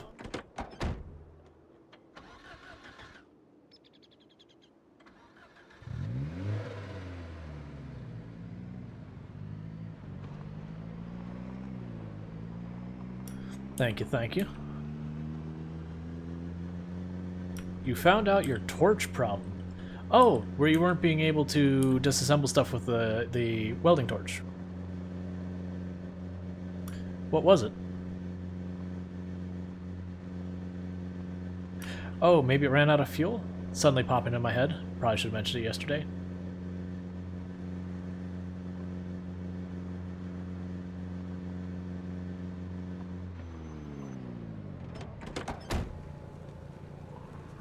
I was just astonished that, like, those torch, the fuel does not last. Like, and you use a propane tank, it's like, okay, so you got like this little handheld torch, it's like, alright, so it's got fuel storage. And that refueling it took like a third or a fourth of the propane tank, and like, I'm sorry, but that propane tank storage is significantly higher than a handheld torch. So either I am just wasting so much, like, I'm not putting it on correctly and just bleeding propane out into the air, or something.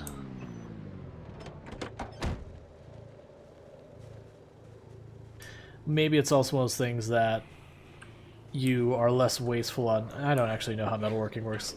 Lady, thank you. It's like I'm trying to get your attention over here.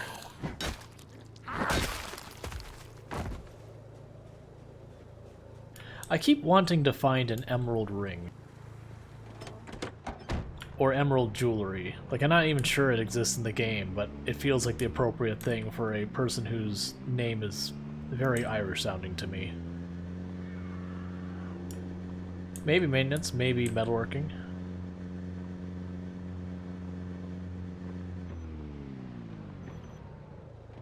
Yep, you can do it. I mean, every time you successfully install a part for the first time in 20 hours, you get some points. And every time you fail, you gain a little bit. So you can just go by and make it... Alright, beta blockers on that body, so I want to come back for it. Because I feel like... Sorry. Because I have a feeling I'm going to not need beta blockers for a long time. Yep, did. She's watching the show, she can't hear unless I early shot or whatever. But,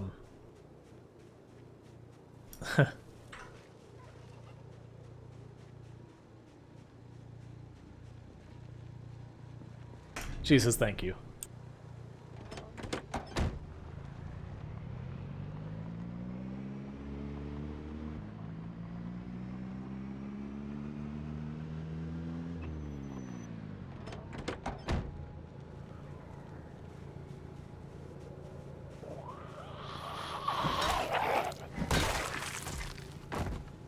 Like, genuinely right now, we could go to the warehouse south of Riverside. We will at some point. But I'm like half scared to do it because we already have no storage, and like that's just... Like, there is thousands of units of weight worth of stuff in there. Probably not really, but like at least 500 or 600. And I'd want it all, of course. And I just know it'd be time to like just file bankruptcy on storage space.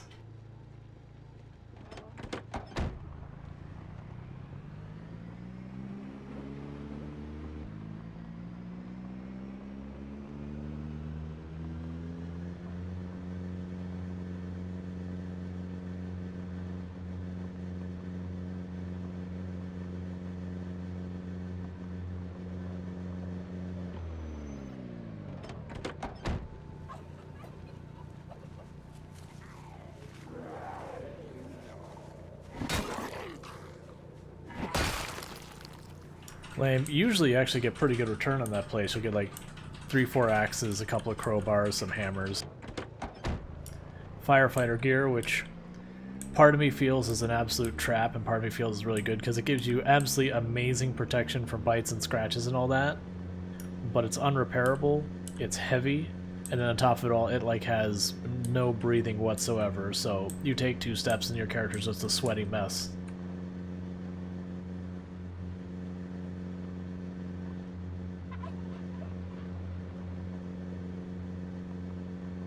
Yeah, everything's set to rare by default.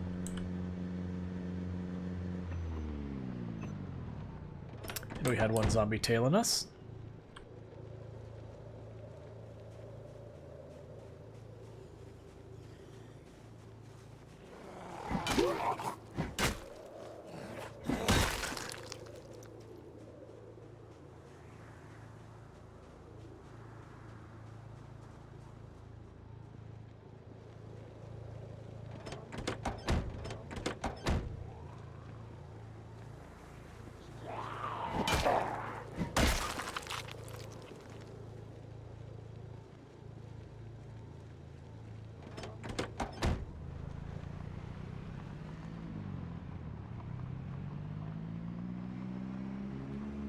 Oh, and with cruise control, if you like stop like I'm doing and then hit cruise control again, it'll just set it right back to the speed it was at before. Sometimes it just randomly forgets what speed you set it to, like when you get out and in. That's a little annoying, but it happens. Yep, there is cruise control. When you're driving your car, if you hold shift and push W, it'll turn it on and it increments by 5 up. And then if you hold shift and S, it increments down by 5. And if you tap the brakes, then it turns it off. But that's how we're maintaining the speed. Like, I'm not Sunday drive or anything like that. This is just cruise control. You can see the speed down here that the cruise control is set to. Oh, and I didn't notice that if I put my mouse over it, it shows that. And you'll notice mine doesn't say W and S. I don't use a QWERTY keyboard, so my buttons are a little different.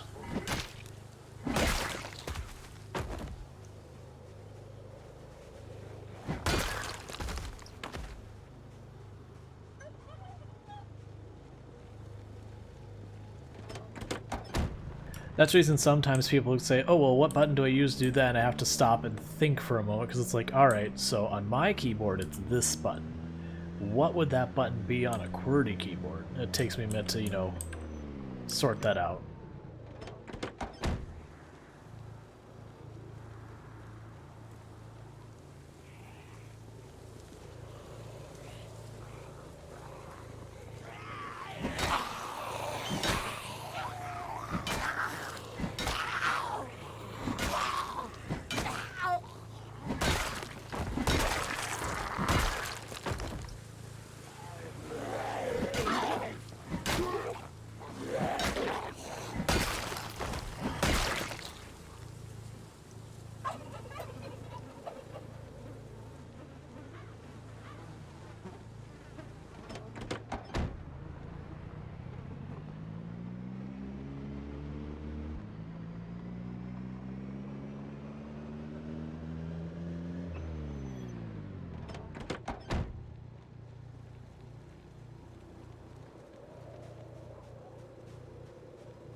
What is a red message that popped up for the crowbar there? Oh, so I have a mod called Weapon Condition Indicator, and so what that'll do is two things. One, if you look down here, you can see how much condition is left on my weapons, so far as like just at a glance without having to mouse over it. And it'll also have a thing on the top here that'll say, oh, you know, crowbar down, like my condition took a hit. But that's a UI mod. It just let me know as my things get damaged.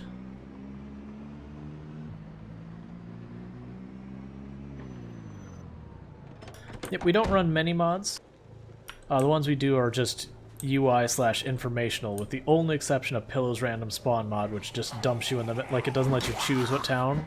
You just say, I want to play, and it goes, okay, here's where you are, like, just drops you, and you have to, like, figure out where you are, all that kind of stuff.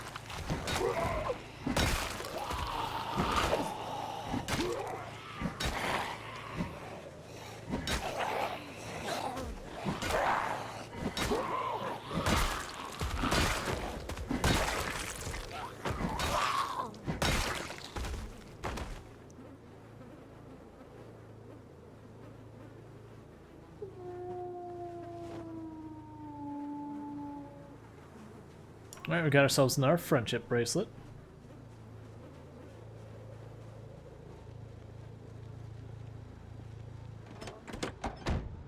Oh, we missed one. Let's get rid of them.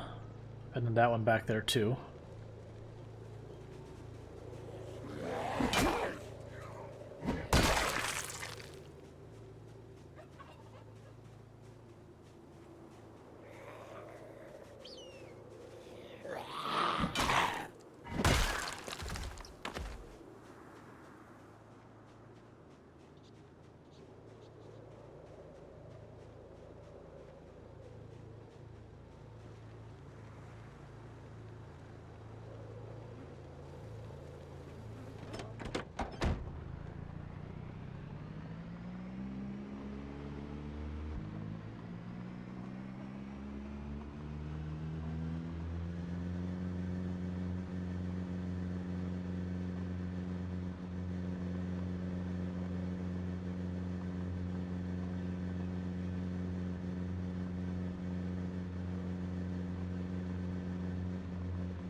Yes, this is we had an SUV we snagged that's back at base.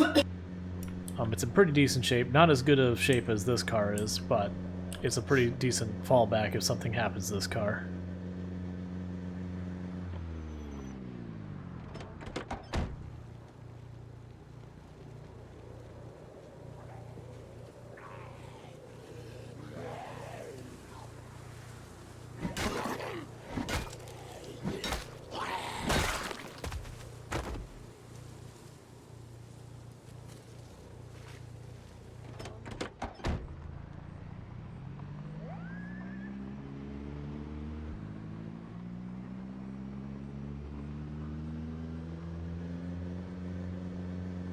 Yeah, and that's always a weird thing with mods because of the type of stuff they end up doing, that troubleshooting mods can be a pain. And I mentioned earlier on stream, but IndieStone did come out and said if you're having the problem where sometimes when you put down items they just disappear from existence, that's usually an indicator that you have a mod that has not been updated, that updates the items file, and that is the side effect of updating the items file improperly. Or rather, updating the items file in a way that is not currently up to date with the new version of the game.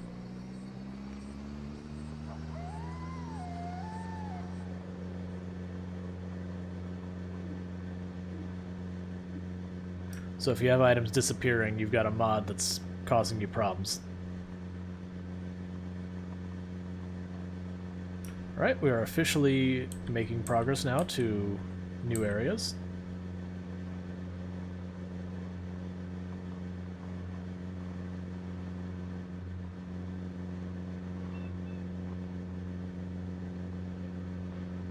And it feels like we're out in the middle of nowhere by the fact that we are no longer seeing any zombies whatsoever.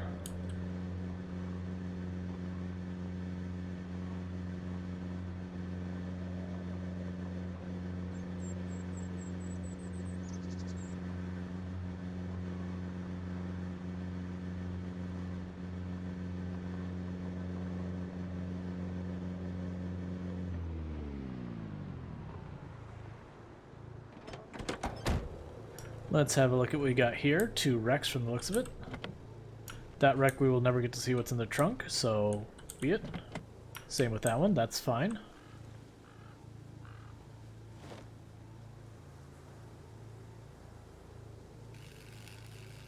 We're just gonna take them apart and go about our way.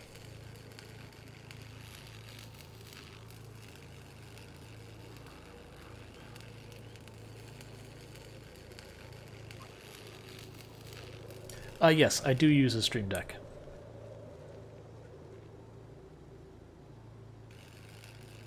I actually used the Stream Deck before I was streaming because I would use it for all sorts of other stuff. Like displaying, I had a bunch of different teams I interacted with around the world, so I had a bunch of different time zones on there, so it's easy to tell what people's times were. A bunch of shortcut keys for different things. Ooh, is that metalworking? We actually got a point in metalworking? Let's go.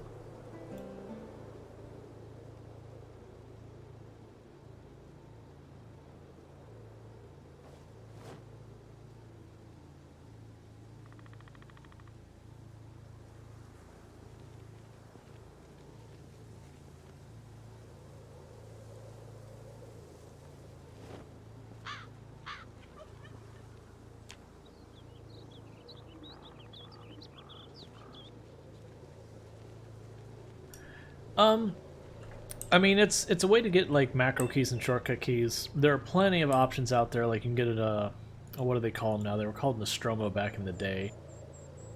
An orb weaver. Like it's like that's basically what's providing. It can be informational stuff. Oh, let's just put this in there too. Cool. Oh right, that reminds me. Oh, we never. That's fine. I don't care. Where is our leather jacket? Let's take that back off because we're getting hot, sweaty, and gross, and it slows us down.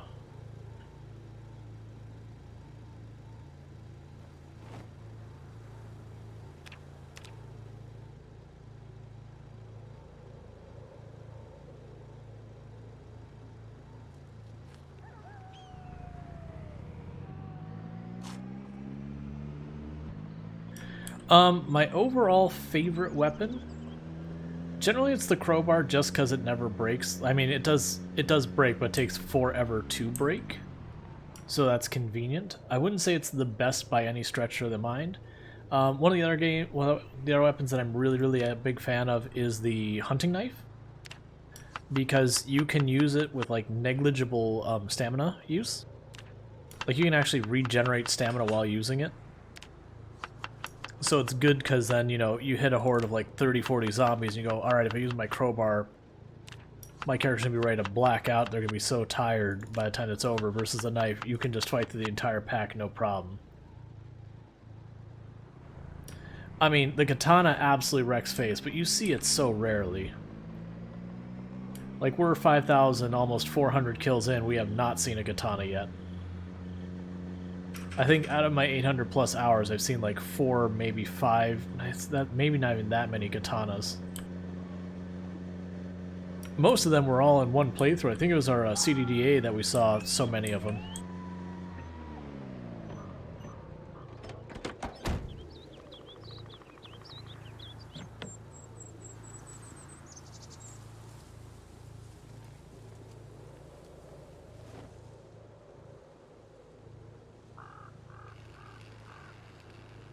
I see you, zombies. Oh, we got to deal with the zombies first. We should check back in those trees, because this might mean there's a car wreck back there, too. We might have stuff.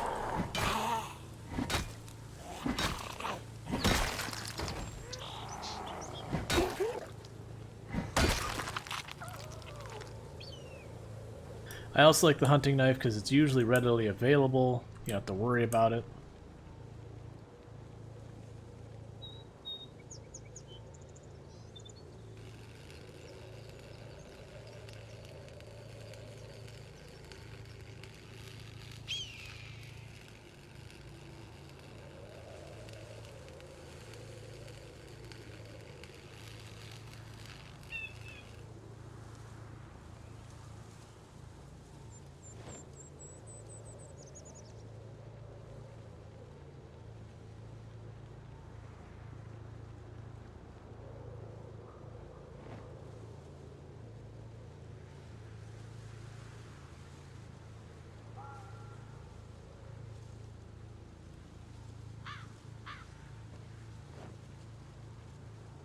Alright, there's another zombie back here, and I just want to look, just peek in the trees and see if we don't see a car wreck.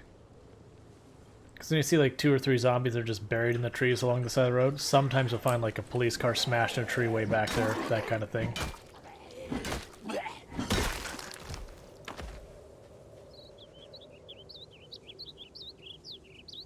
Nope, don't see anything, so we just keep moving. No reason to go like sulking around in the trees, even if there is a wreck back there. Like, we just see it, we'll go get it, but if we don't, we don't.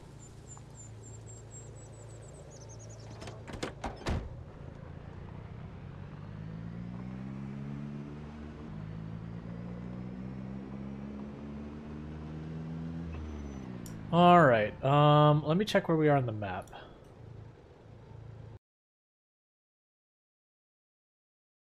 Oh, right.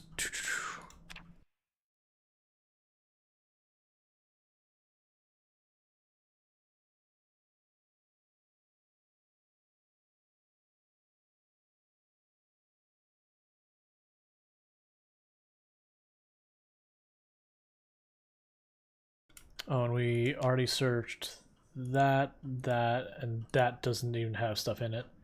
We searched City Hall, which is this one.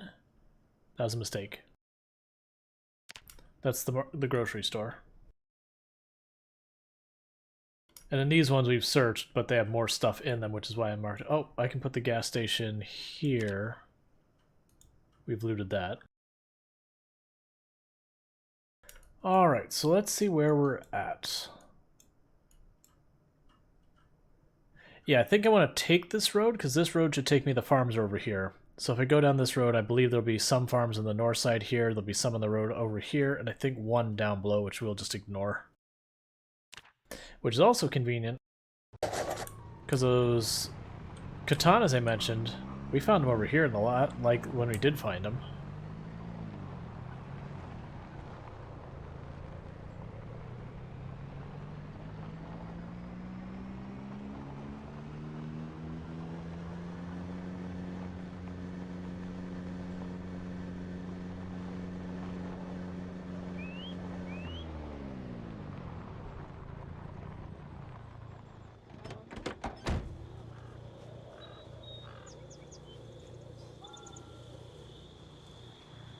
And those are stables. We have no care with that. We're just going to keep going.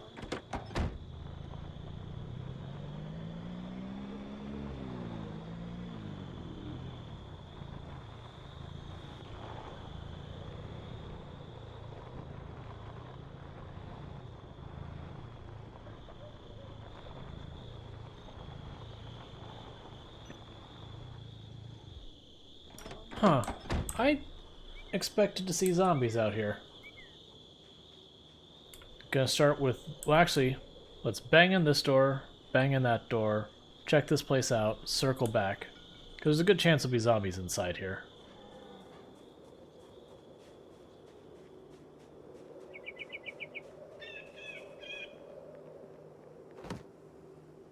Yep, there's definitely a zombie right there. That's fine.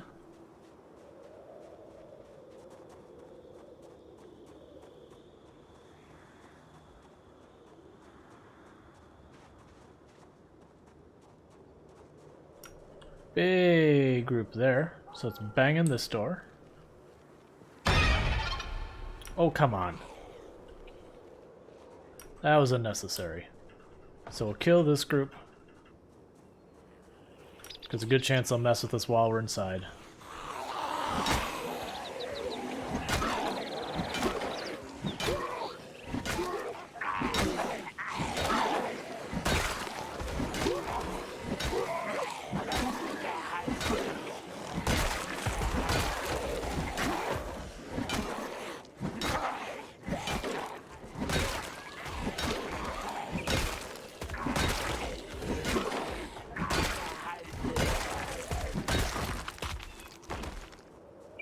We might be getting pretty good at killing zombies. So let her do her thing. Go over here, check this place out.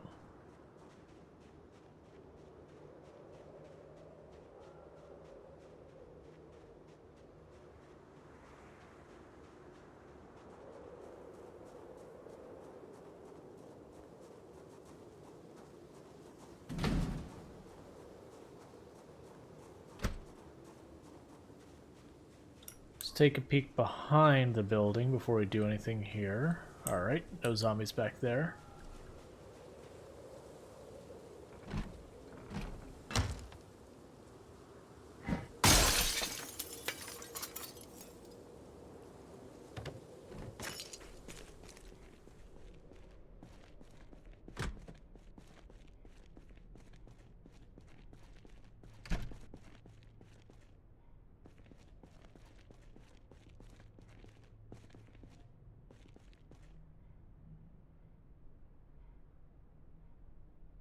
We'll take it. I shouldn't, but we'll take it. Because that stuff's hard to find.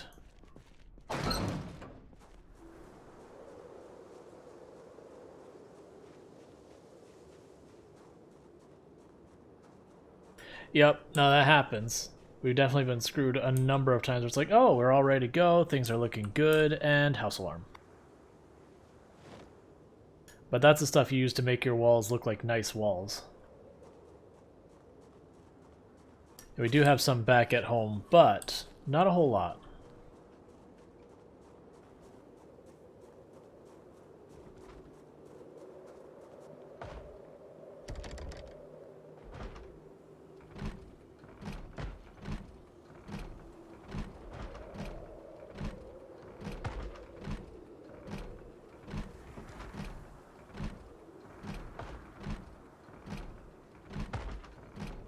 Could you either succeed or fail, please?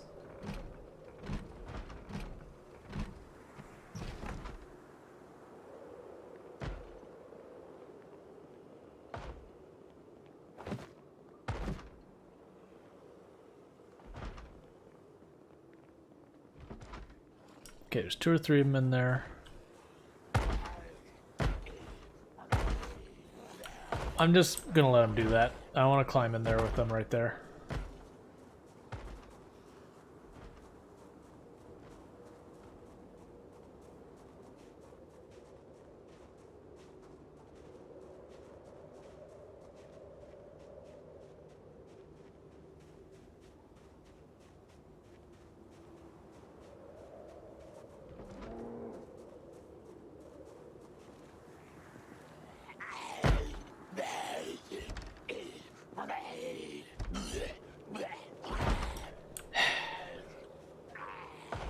Not really.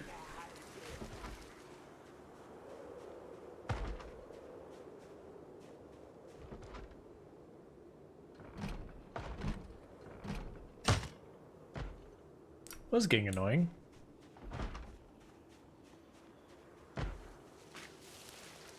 Go back to that first house, I'll probably have the door ripped down pretty soon. Yeah, so I got the door down. A good chance we just stroll inside after we clear it, find the bedroom, make sure it's secure, and if it is, go to sleep.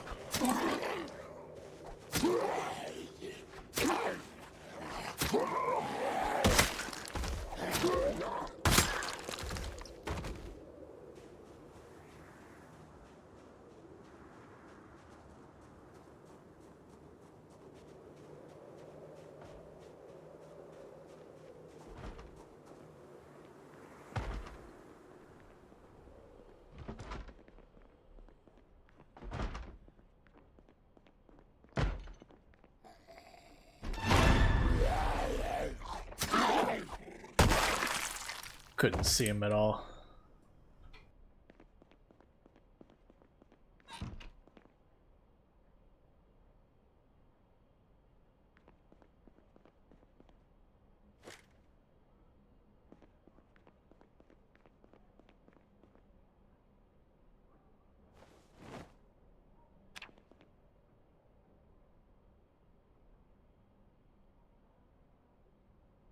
I was hoping we would sleep longer. You know what? We can sleep longer.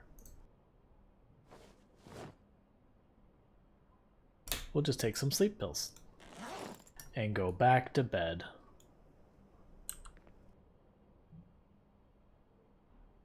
Because the big thing is I can't see around inside, so we just don't want to be wandering around in the dark. And this should jump up here in a minute. Yeah, you see it's skyrocketing because we took our sleeping pill.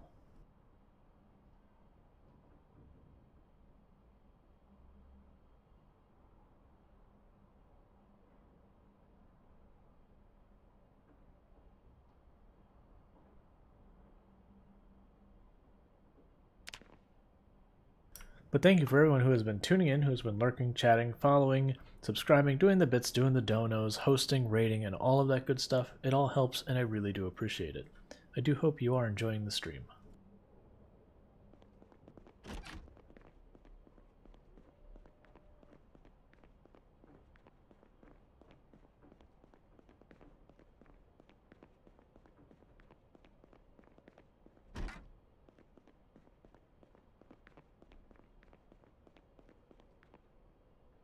We definitely have that book already.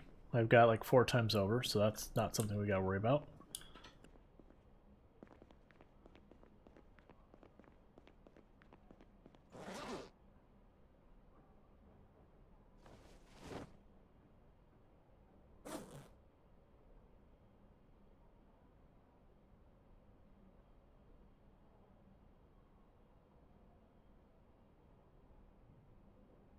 Okay, nothing I need to take off our person. Let's check out what we got here.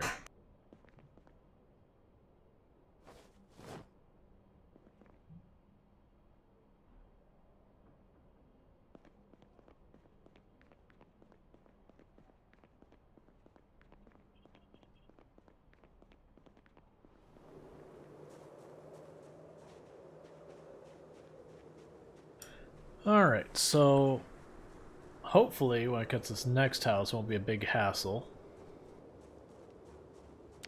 I'm hoping that zombie's knocked down the door by now.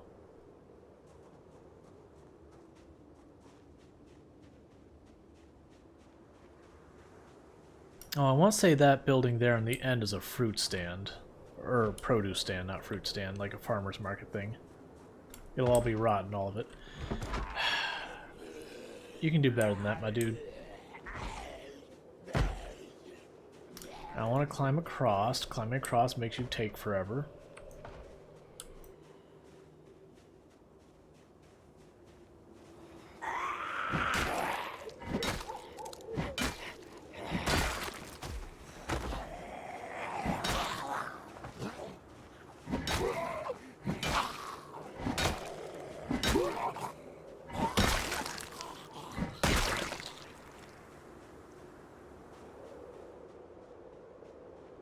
That is one really big group of farmers.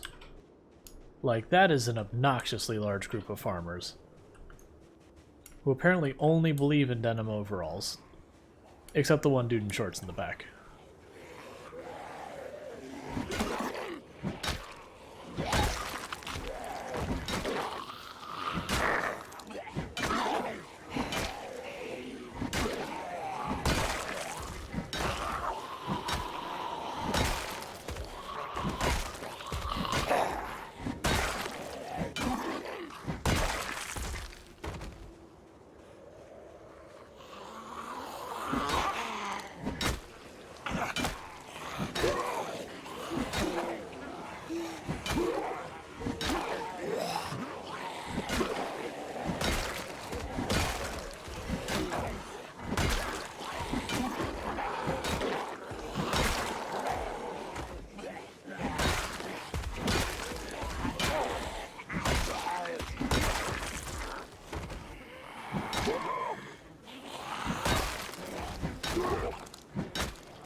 Machete.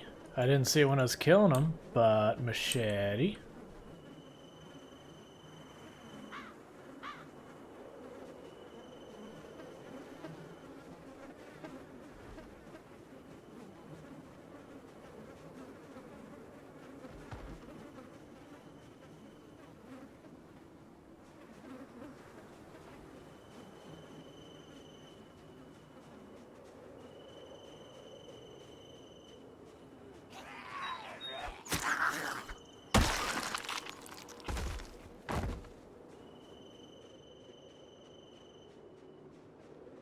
Why are there so many zombies out in the... Like, we're at the buildings, no zombies other than inside the buildings. Then we go into the middle of just an empty field. Ah. Okay. That makes more sense, never mind. That's probably the road that follows the river, which is why there's so many zombies along it. Gotcha.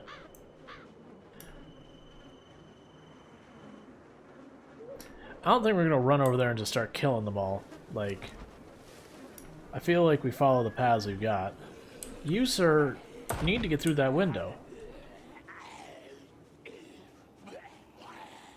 I can hear you have friends in there, which is my only reservation about just trying to bust in there myself is...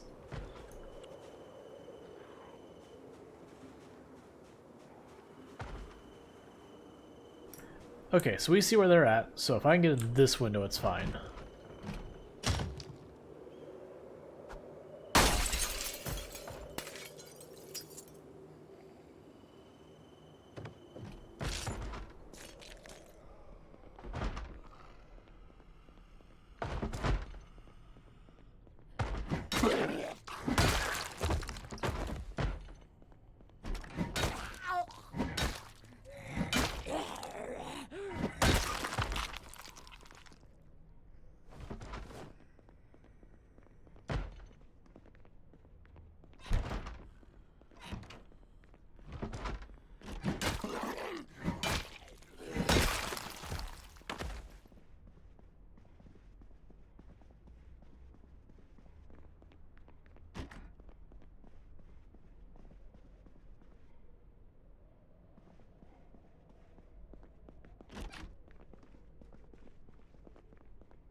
I don't care about that.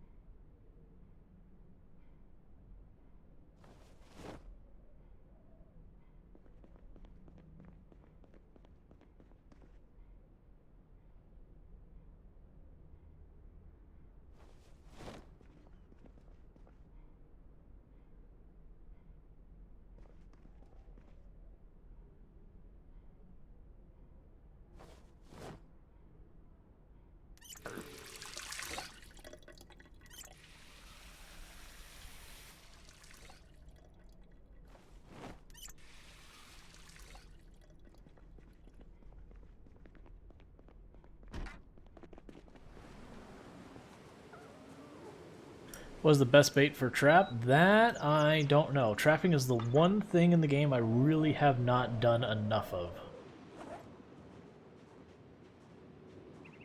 We keep finding more crowbars.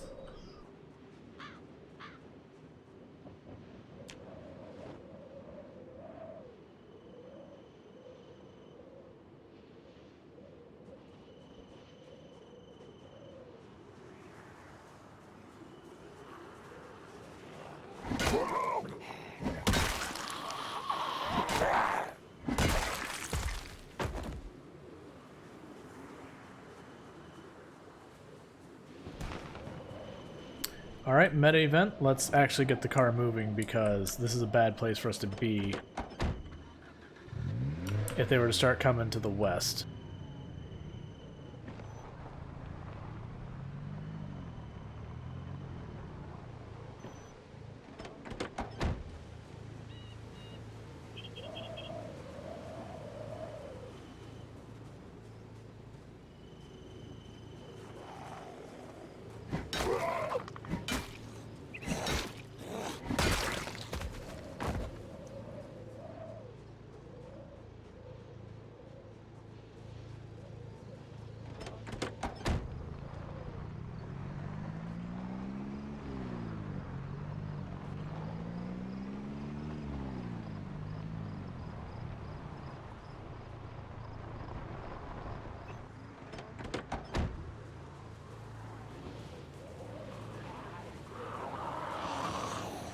Cutting across this field, so we got room to work.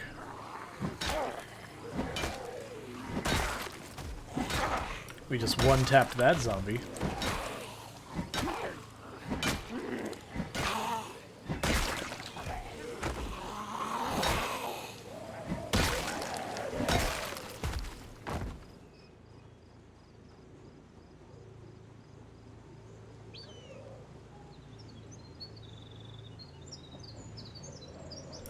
Okay, so it looks like we gotta clear out big bunches of zombies to keep moving up this way.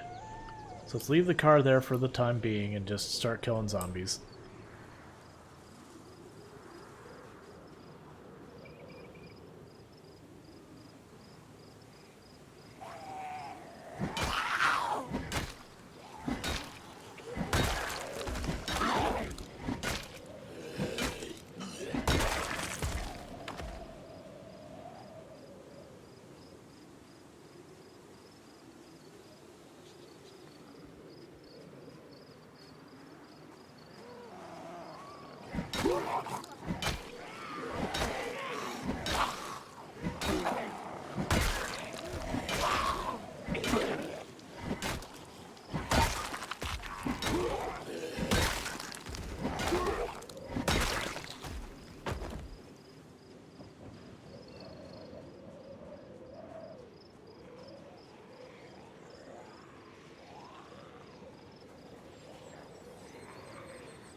Come on.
But yeah, so up that road just... Oh no, this isn't where the farmer's market is. That must be up farther. But up the road just north of us, there's 2 or 3 houses, and then there is a pair of trailers. I've actually had really good luck with the pair of trailers being like survivor houses in that. Like I want to say on the Jack server multiplayer, like people had cleared out this whole area of loot, but they missed the trailers.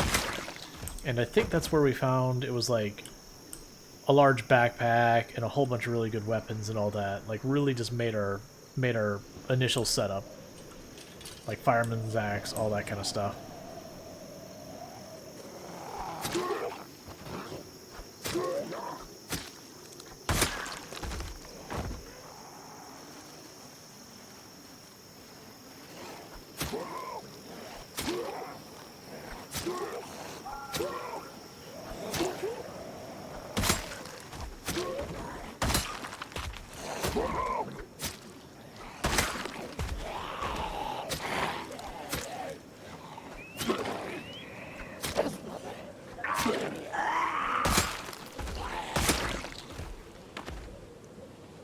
Right now, we're just a little bit south of Riverside. We're getting pretty close, like the river's just east of us. There's a couple of farmhouses and all that along the, where the river turns north sharply is basically where we're at, right along there. Alright, come down here.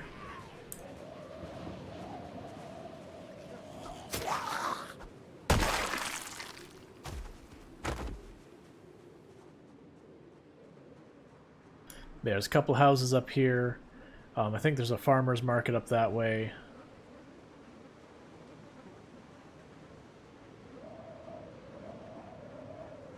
But then we'll have to backtrack, and I'm sure there's going to be zombies on the road, because we went along this dirt road and you weren't expecting a whole lot. Or it's not dirt, whatever this is, gravel.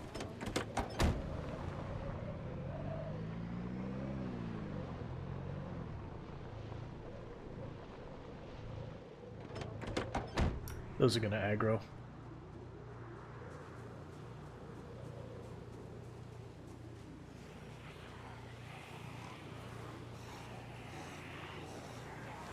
Don't panic, we're just waiting for him to get across the fence. You just killed 2 other groups this size.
Hey, how's it going, Foxling?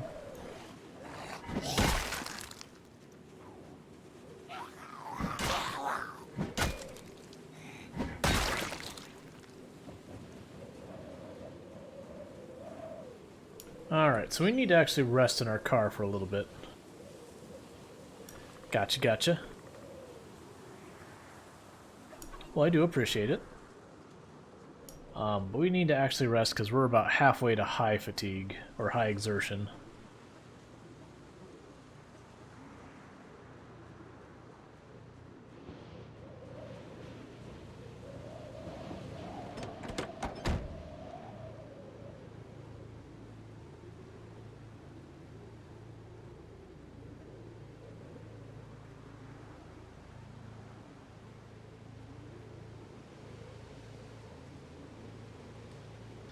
Yeah, I think I chose the guitar chill music track for this one.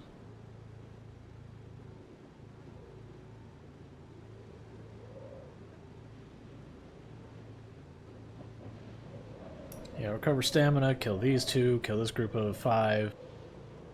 We're gonna see if we can get into these houses. There's a good chance we'll run into more packs this size. If so, we'll probably end up backtracking.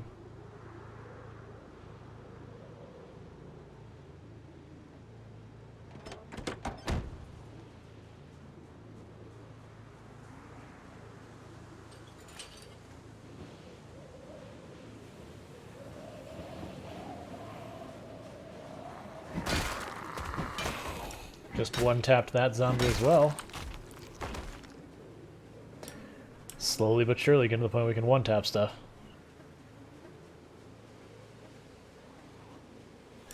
The thing is, I don't really know much about the baits other than you need the baits to trap. I have not done a whole lot of trapping. That is the one mechanic in this game at this point that I haven't done much of. So unfortunately, I don't have much knowledge about that. I just know there's different types of bait for if you're trying to catch rabbit or rats or whatever stuff. Oh, we got more beta blockers.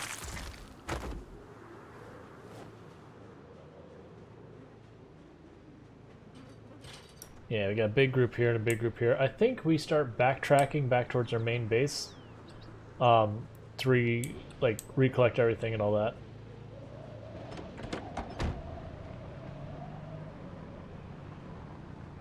Because I'm expecting some zombies to have wandered back onto the road that we'll have to deal with.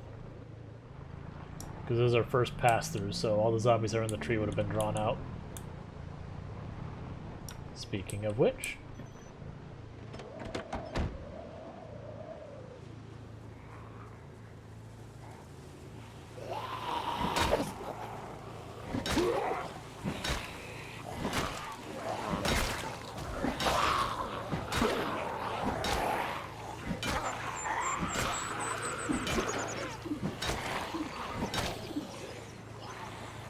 switch sides, because I don't want to be backing into trees if I can help it.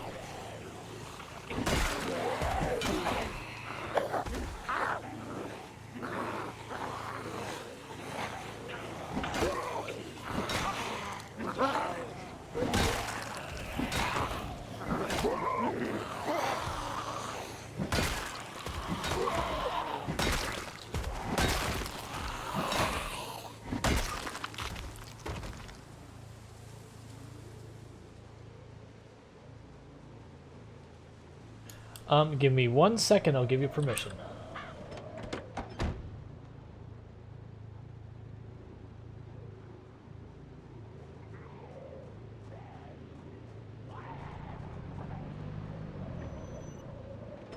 Excuse you, zombie. I am trying to do things. That was quite rude.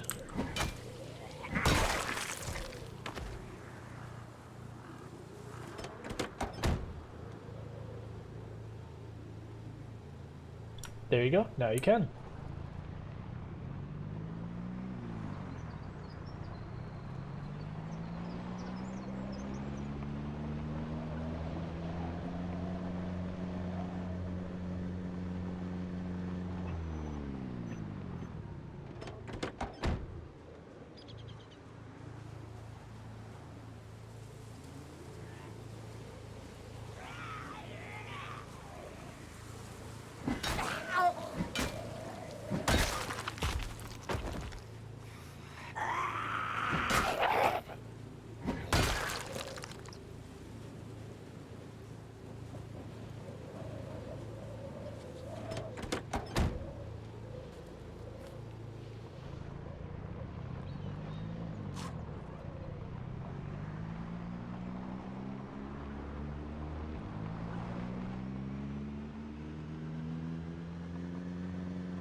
So yeah, so we're heading back because we're getting to the point we're going to be tired.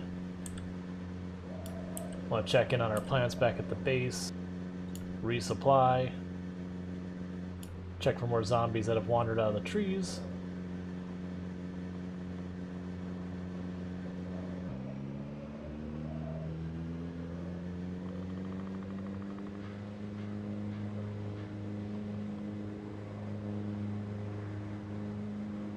Top off our tank because we're getting pretty close to half tank.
Yep.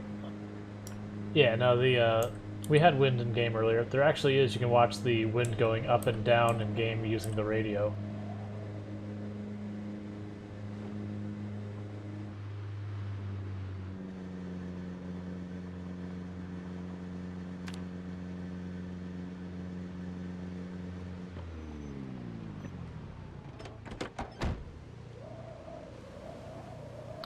It's getting colder.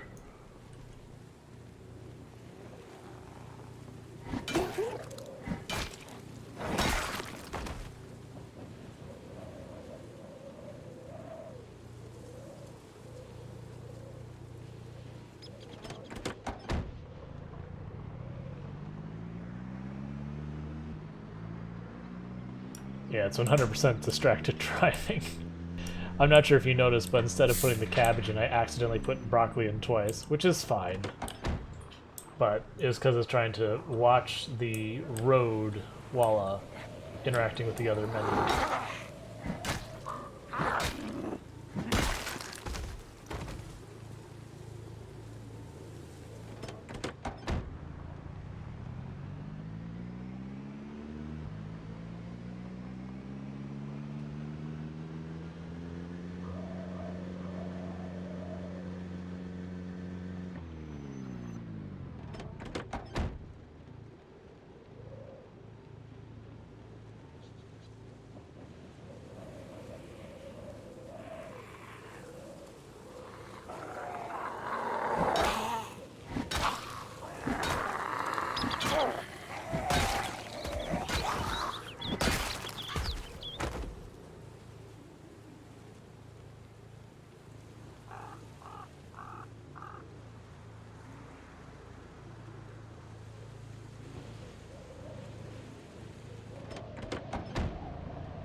And we'll check. I think that road connects to that other road we were going up. So we might actually switch back and forth on roads and all that from time to time just to, again, thin the zombie numbers out. I want to see if it says there's bad weather coming tomorrow.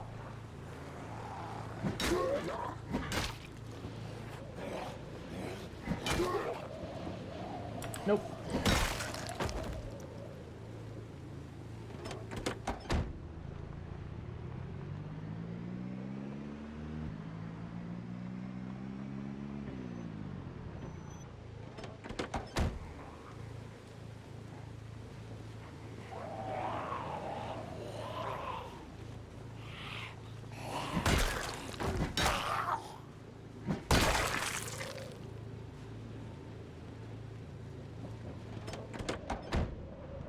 So the way you find the emergency frequency is you want to check radios.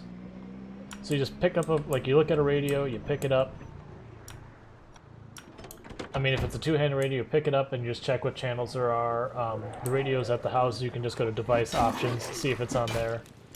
You can also, one of the things that people forget is the cars have radio, and I'm notorious for getting this myself. And you can sometimes find it on the car radio as well. And once you have the frequency, you can add a preset on any radio to give it the frequency as well. Oh, we passed 3 months of survival. Cool. We should probably check the tire pressure on this car and everything once we get back to base as well. We've been driving around quite a bit, make sure we're not looking at tires exploding anytime soon. And if so, find a car to cannibalize some tires off of.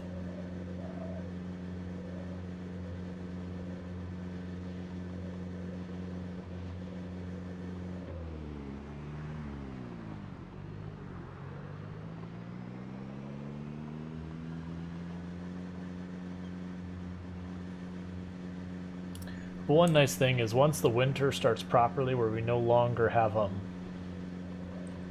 any farming we can do. Hey, I'm doing good. Yep, 3 months. But once you get to like winter, where there's no longer any farming we can do and all that, really the only reason we have to return to our base is just resupply and drop off. Like there'll be nothing time sensitive with the base that we got to check in on.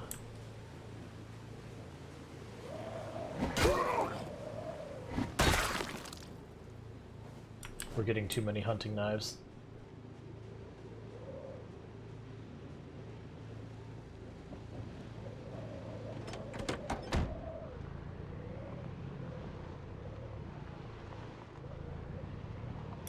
Nice.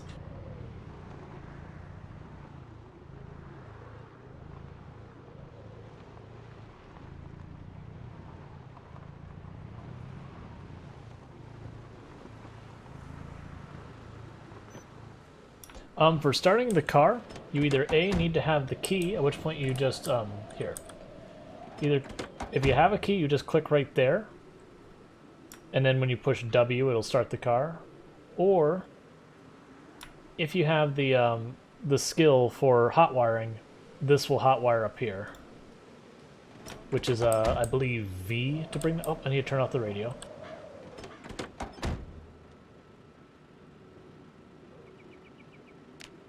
Because the cars in this game are weird, and when you turn off the car, the radio stays on if you don't manually turn it off.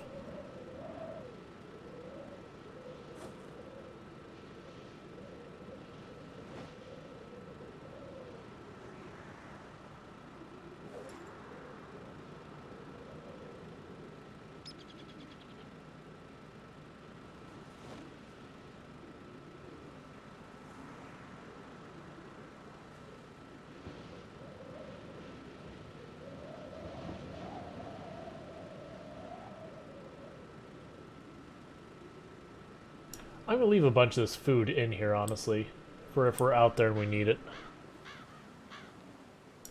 Thank you. Alright, so this should be the shelf with the metal stuff here. We go to the weapon shelf. Put the crowbar there. And for now, I'm just going to drop the plaster over here in the corner. We'll need to make sure we grab a bucket at some point to use with this.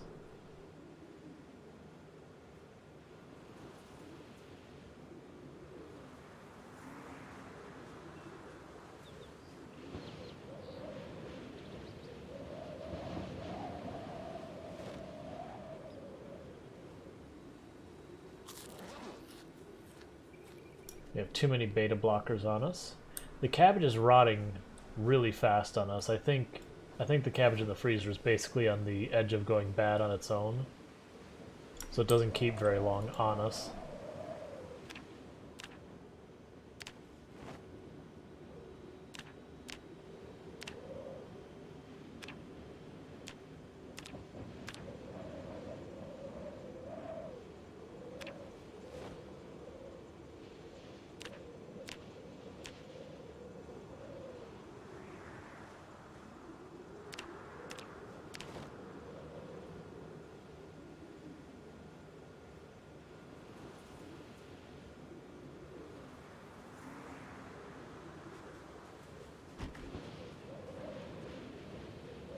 Young, young.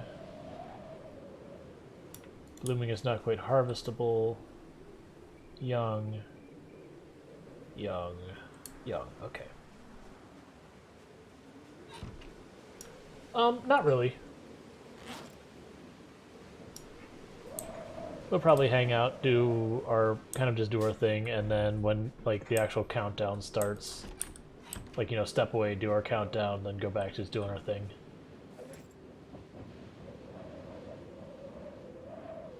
Alright, so we are sleepy. We've gotten everything we need to get done here so far as checking on the plants. I do think those plants are probably basically done for the year, unfortunately. Because they don't seem to be growing at any meaningful speed.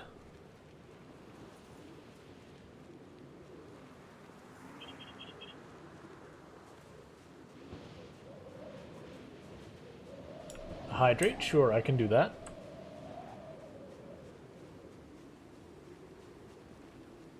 And we have hydrated.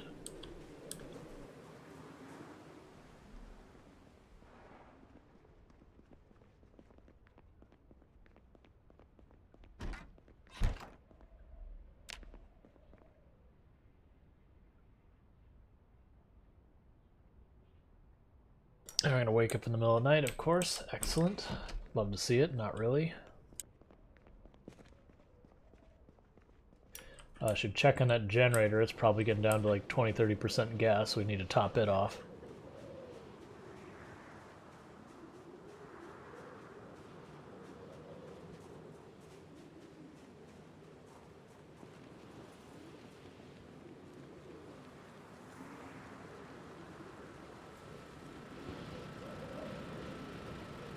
Yep, so we'll top it off. First of all, I just remembered we need to top this off too.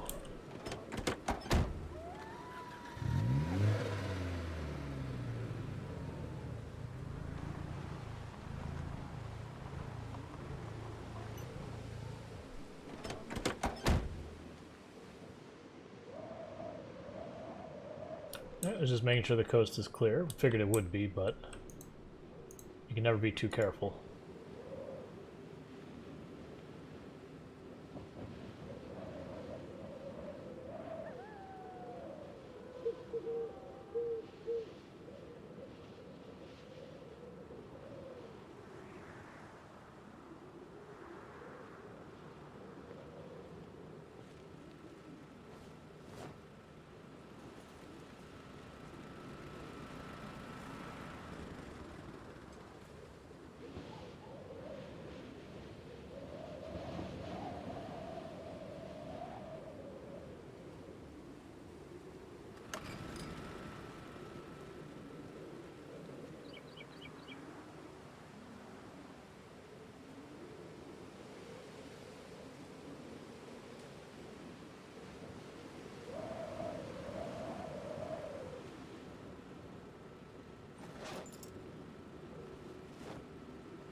I think this time we might take a right going up there.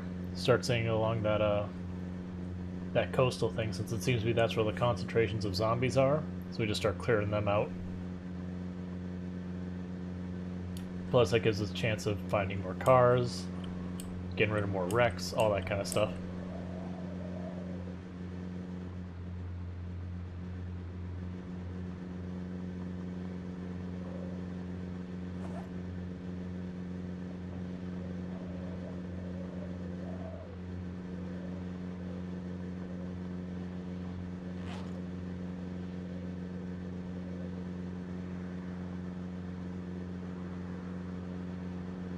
Oh, we didn't check our tire pressure and all that. We'll do that the next time we stop. Yep, we have been decimating the population. Like every one of these roads we had to fight our way up, so That gives you an idea of how much we've destroyed. And like we're actually getting pretty close to Riverside on the path we took yesterday. I'm gonna take a different path today, which is gonna set us back, but my plan is kind of ping-ponging between them because kill all the zombies.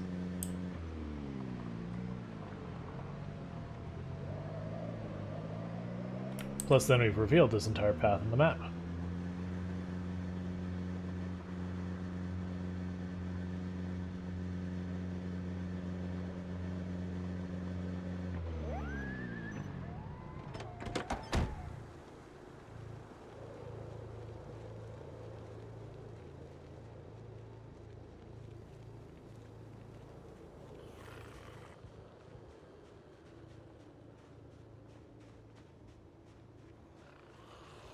Yeah, I was noticing there's zombies back there, and part of me wants to be careful I'm not aggroing from both sides and I can't see well.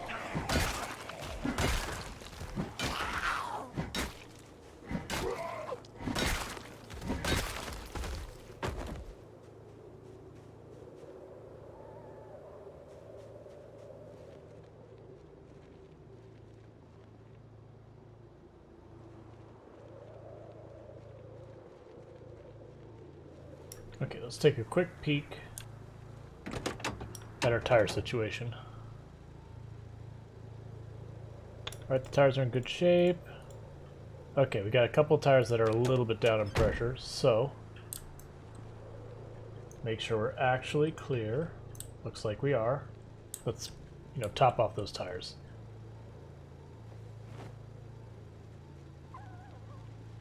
Because that's what can sneak up and get you, stuff like that, where your tires are in great shape, you let the tire pressure get just out of hand, and then just whatever tire gets too low starts getting really badly damaged.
That one has a fireman's axe. Looking forward to that.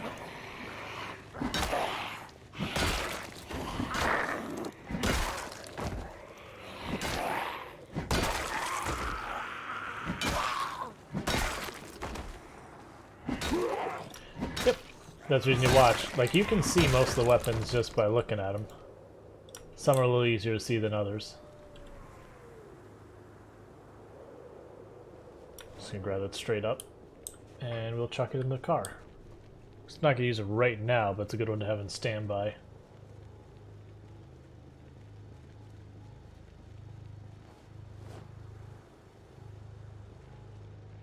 Yeah, not so good. What was this way? I don't remember. Let's look. It's probably farms and all that.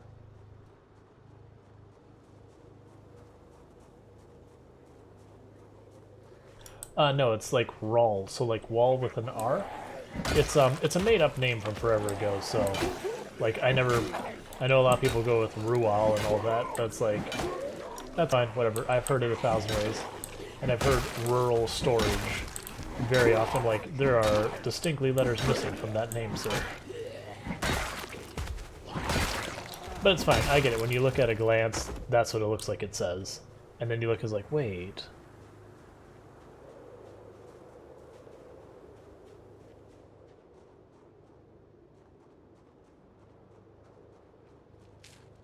Well, I'm gonna go see what these gravel roads are. Actually, let's hop in our car. I'm gonna bring up the map, so bright screen coming. My apologies. Bright screen is coming.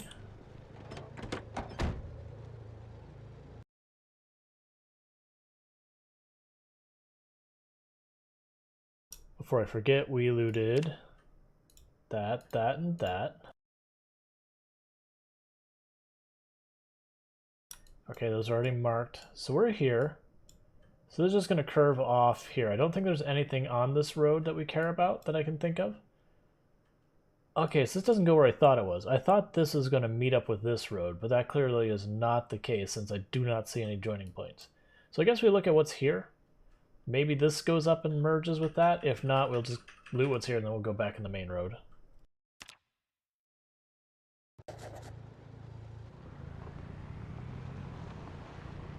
Rifles are pretty rare.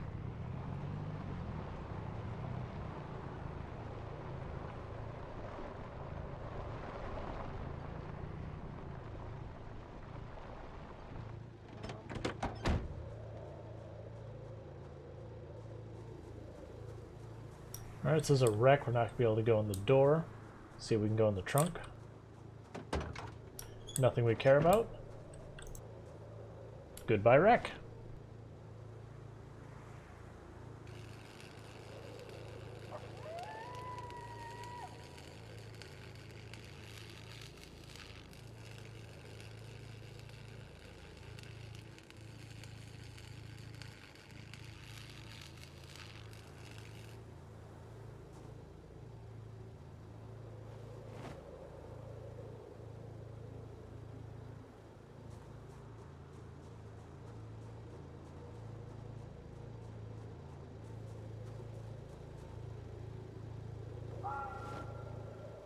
We need to ditch a little weight. We're starting to get too much on us. Keep the machete on us. Let's put away the pipes for now. You know, keep the machete as our backup. We need to let's dump some of these hunting knives. We don't need this many.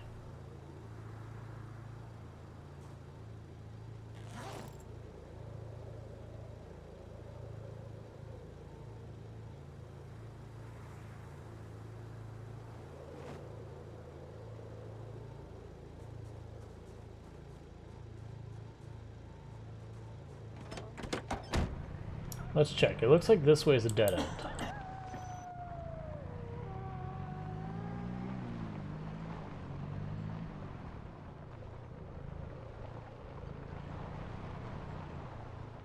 Yep, so this way the road just ends. Is that a building? Yes, that is a building. I couldn't really see it.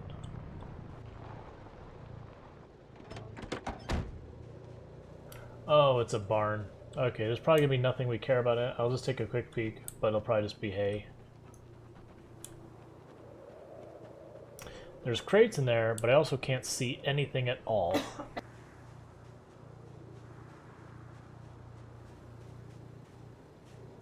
Let's see if I can't turn the car to give us a little light.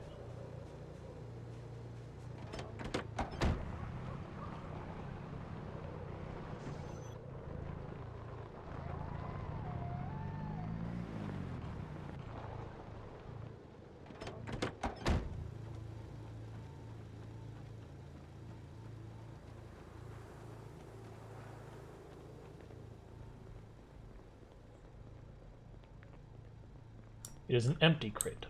Okay, sure.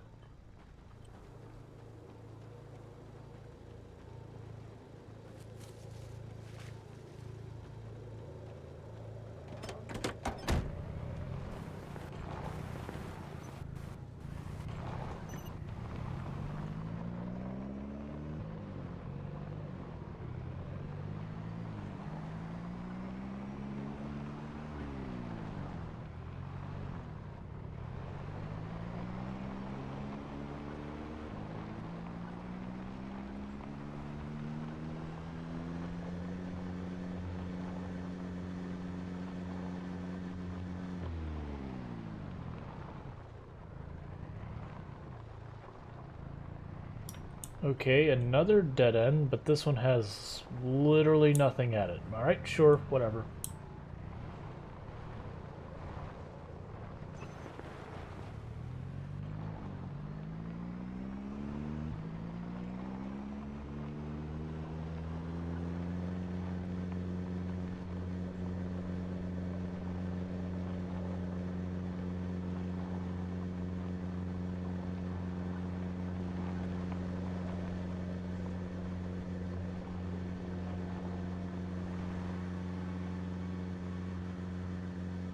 And we'll just go down this way enough that we can complete that road to make sure there's no other side off roads, and then we'll backtrack and go the way we were going, I guess.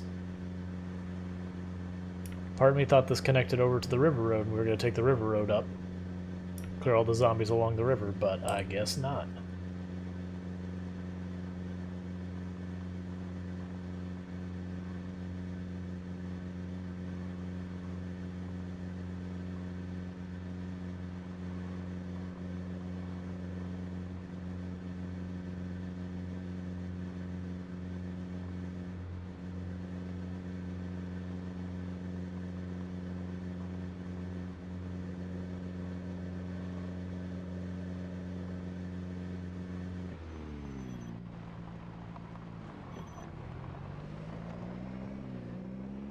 Alright, so we revealed this entire road and we're going north.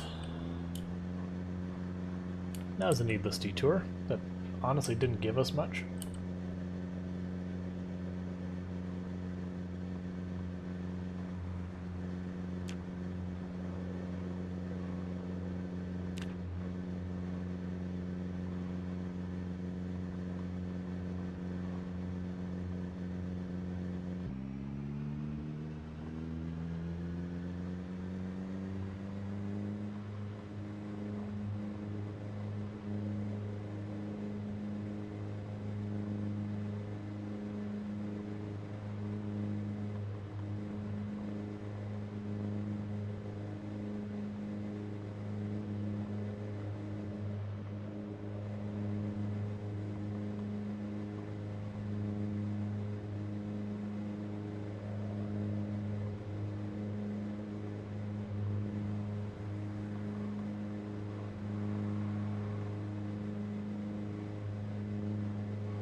Just gonna go ahead and switch over to the machete right now.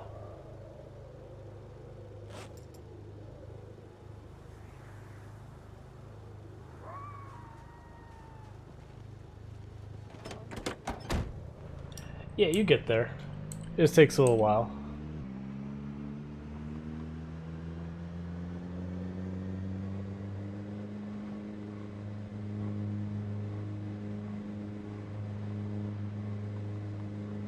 I mean, part of the issue is when you're running with such small numbers of zombies, you have a higher chance of just running into other zombies and just kind of compounding your problem, as it were. So you have, you know, too many zombies around you. And then plus this is the point where our character's actually got some pretty good combat skills, so things get way easier as you start getting your combat skills up.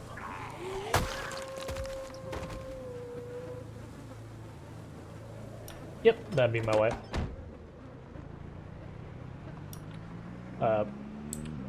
We were feeling a little bit sick before Christmas, but you know, got tested, no COVID or anything. But she's had kind of a lingering cough from it. But yeah, we're both feeling like, as far as sickness and all that goes, we're both feeling fine. She just has a bit of a cough that hasn't quite cleared up. She's over there going, yeah, stupid cough.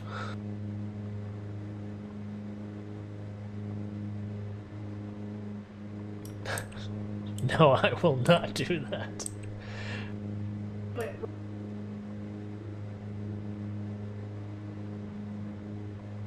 She just laughed because she asked me what they said. Yeah, no, it was funny earlier because it's like, you know, I'd sit there sorry every time I accidentally caught her coughing, and so it was like, stop apologizing for your sick wife.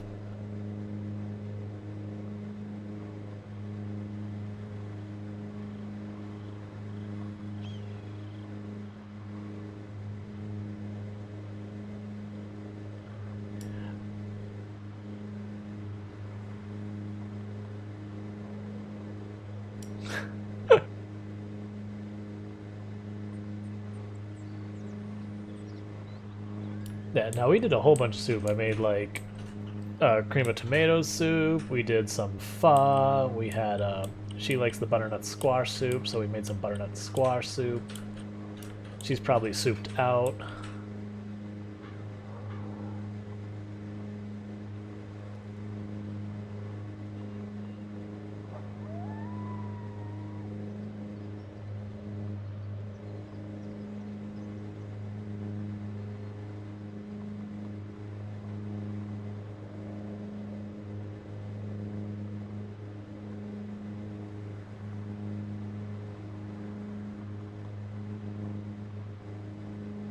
Oh yeah, I like a good soup.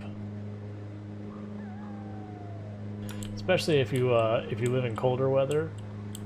People who live in hot weather don't understand the majesty that is when it is freezing freaking cold outside, and then you come into like a nice, you know, not just soup, but like a thick soup, like, you know, chili or cream of something. Like a chowder or something like that.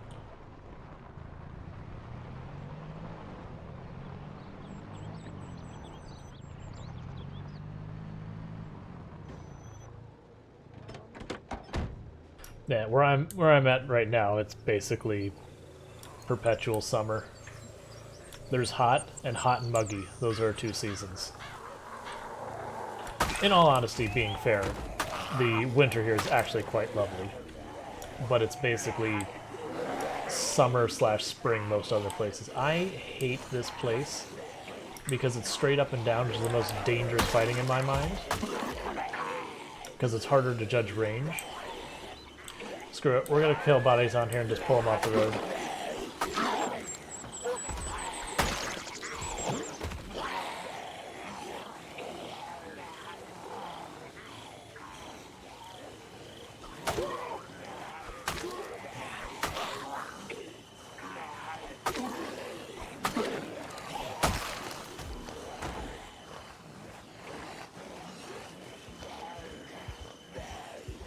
Why are you panicking? We've killed so many zombies.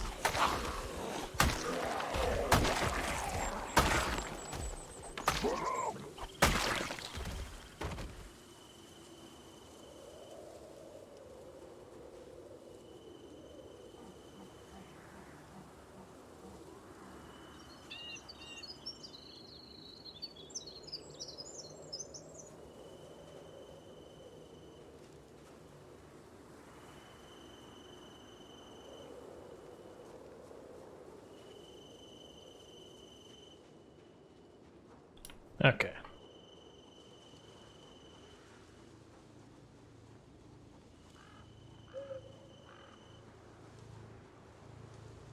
That sounds like parts of California.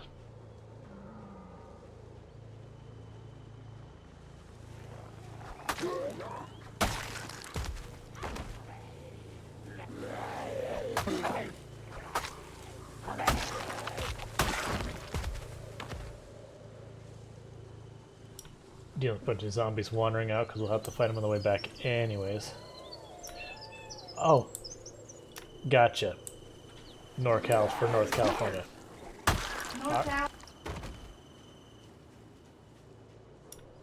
I didn't catch it, so. That's right. My wife is going NorCal because she's originally from that area.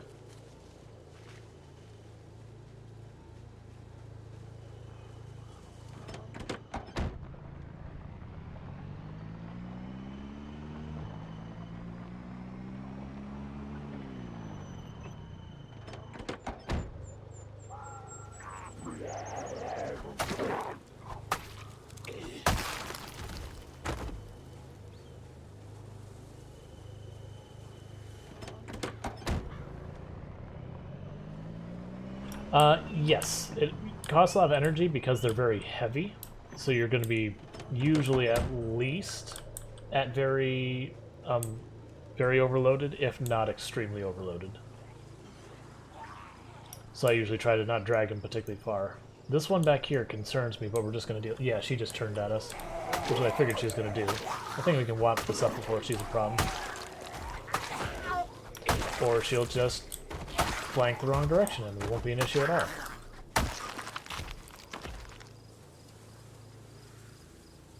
Next time we see a pair of military boots that are in mint condition, we'll take those. Because ours are probably starting to wear out. In fact, after this pack, I'm going to do a quick survey, see how our clothes are doing. See if anything's getting busted up and needs replacement.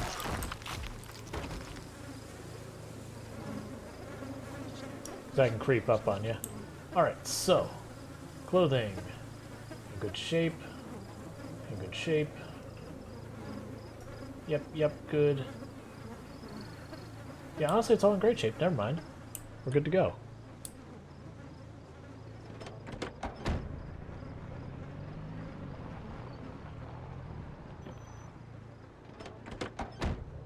Now, dangerous part is, like, say I were to pull, like, 30 or 40 zombies here and have to back off. It means we can be pushed away from our car where we can't retrieve it easily. And I've definitely died trying to reclaim the car that the zombies overwhelmed. Like, that I got away, but the car was just sitting there running and I didn't want to, like, lose the car because it runs out of gas.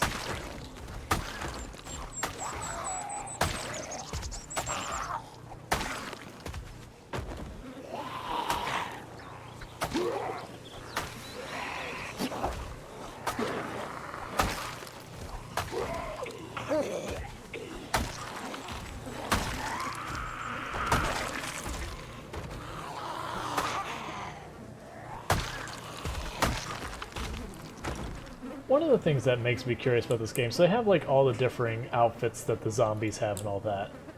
And they're like dressed for all different seasons. Like you have ones wearing sweaters and leather jackets and all sorts of stuff. And you think that's like, okay, well this outbreak started in July. Who in their right mind is walking around in the middle of Kentucky, in the middle of the summer, in July, wearing a leather jacket and a big heavy sweater? I mean, I could see like an individual doing it, but for it to be like a normal thing is just weird to me.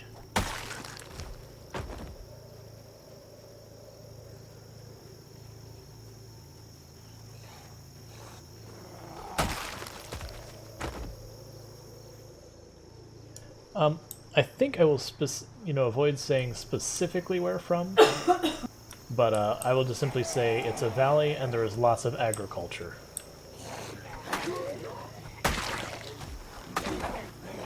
And that you can see all of the mountain ranges.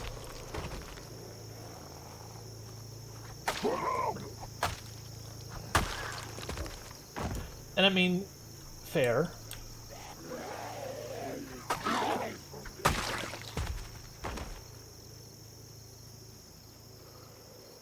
I was just thinking, walking outside in 80-something degree weather, wearing all that, you're just going to be a big, gross, sweaty mess.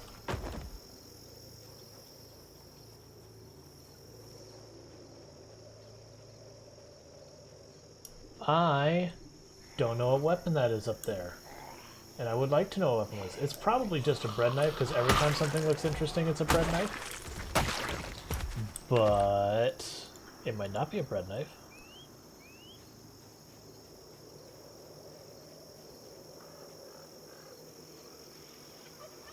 Pretty sure it's a bread knife.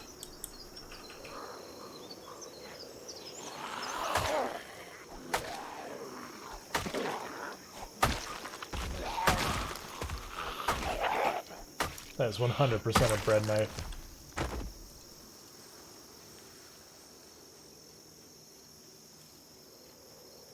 Oh, the bread knife thing always happens. I've just gotten to the point of anything that looks impressive and large, like, oh, that's clearly a bread knife. And 99% of the time you'll be right.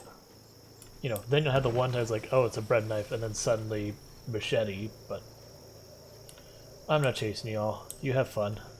I'll worry about the zombies coming from this direction.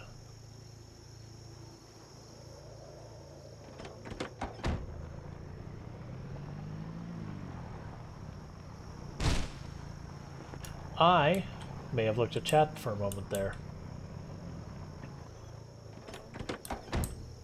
It's okay.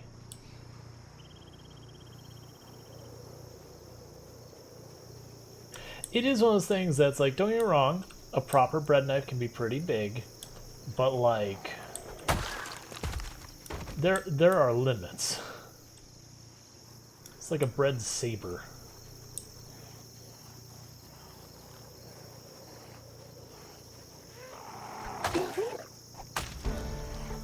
Hey, long blade 3. Oh, come on. Rally up. Gonna have to kill y'all anyways.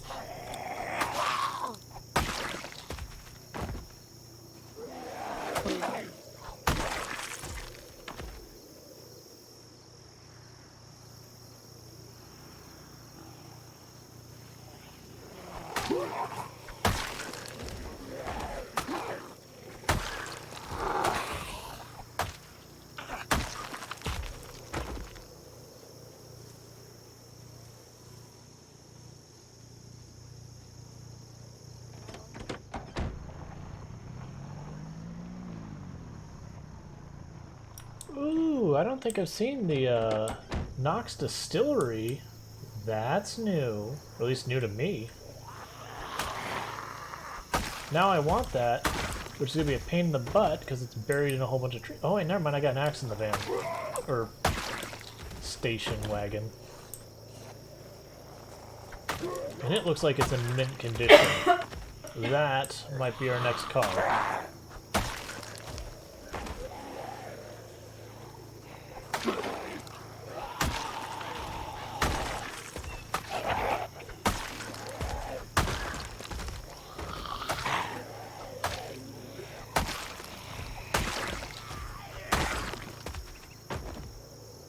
What are those supposed to be? What is even going on out here?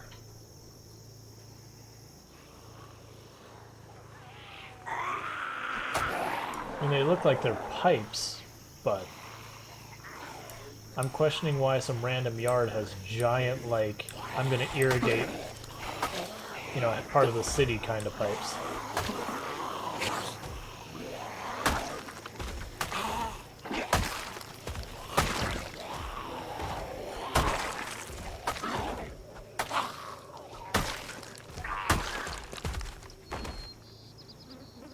Oh, I thought it was a hunting knife.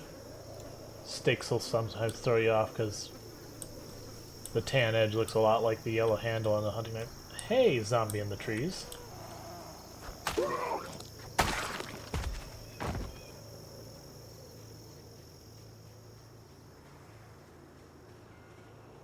Right, so these are not lootable, whatever they are. Okay, you group are going to cause me problems, so come on. Let's get this over with, it's coming. That van better be full of whiskey. Or beer. It is a distillery van.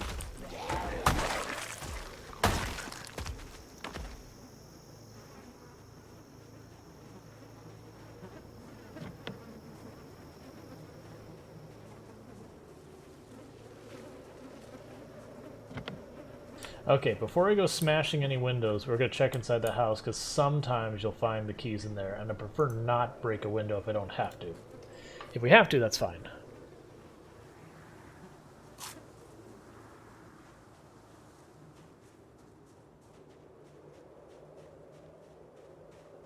Alright, let's bump the front door. There's pallets in the back. What is this place?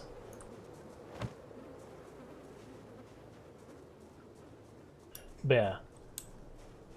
We might, like, that van looks like it's in great shape, so there's a good chance we're taking it. Alright, that's not lootable.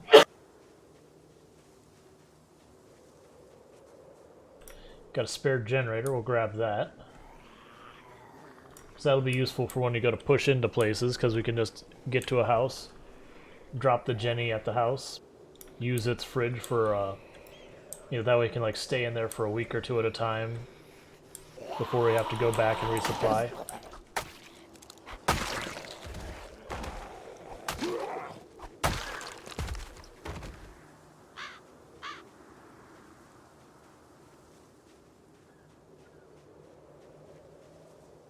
Oh, do we try and open the door? That's usually the first thing we should try.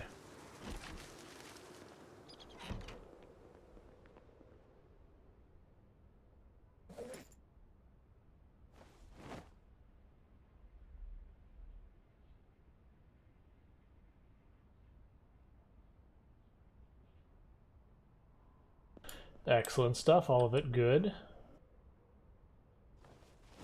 Alright, let's drop this off first. And once we're satisfied that we're clear, we'll drag that generator out of here.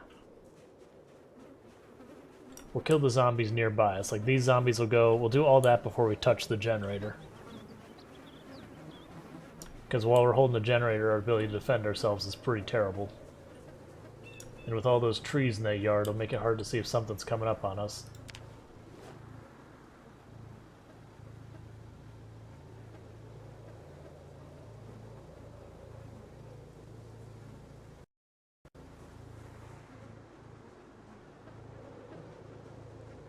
I also can't really drive this up there safely. There's just too many trees. Yeah, we'll go around. No need to go through.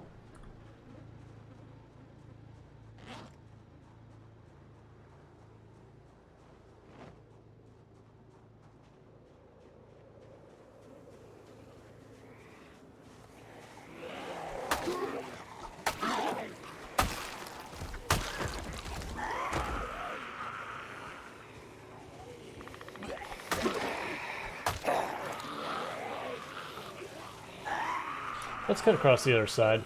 Lots of open space here.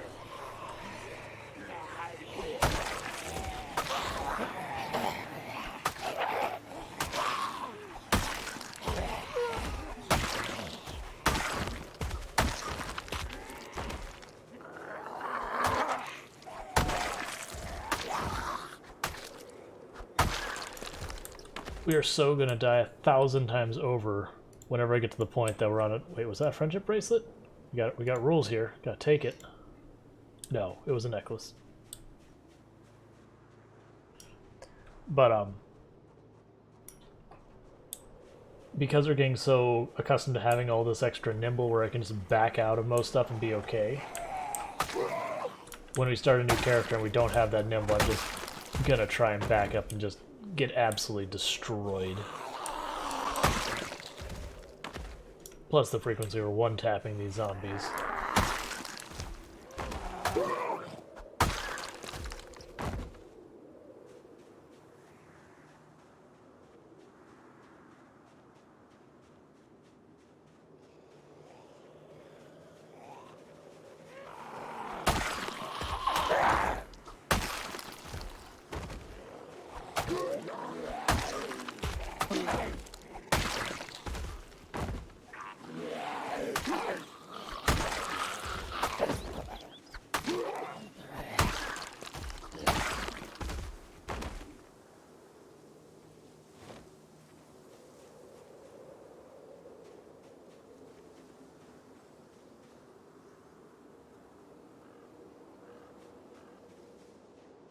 Alright, kill these two, and then I think we've killed enough zombies, or these three. Then I think we've killed enough zombies to be comfortable to try and grab that generator.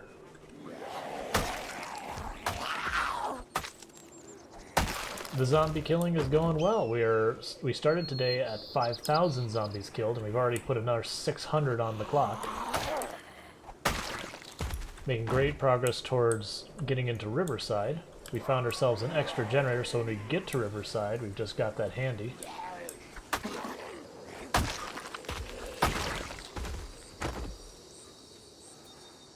Alright, so let's grab this generator. Now I've killed all the zombies in the area. And I'm taking this van. Like, that van is coming with us.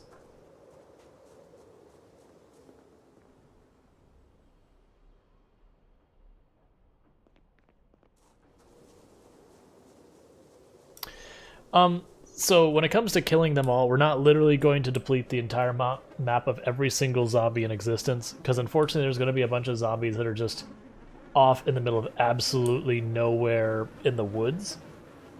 But once we get to the point that we can just drive through the towns and just not see much in the way of zombies at all, we'll consider ourselves having wiped them out. Kind of like we did with the like Ekron, where we went through, we weren't really seeing any zombies whatsoever. We were honking our horn and only like a couple of zombies would show up after a while. It'll be like that same thing.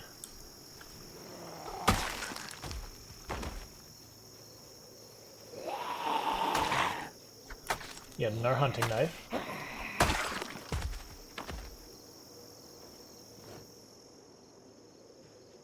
We'll deal with that when we go on that road. Let's loot this house, see if we find the keys, and then figure out what's happening with this van. Because more than likely with the van, I'm chopping down these trees, like this one, and then these three back here. And then hot wiring the van. As would prefer not smash the windows since... Well, actually, let's see what quality the van is in. What is your trunk situation? It was locked, wasn't it? Gotcha. Either way, we can just look under the hood. Because that's how it works in real life, is you can just pop the hood on any vehicle without unlocking anything. Oh yeah, this van is like... mint. Oh yeah. That van is our new primary vehicle.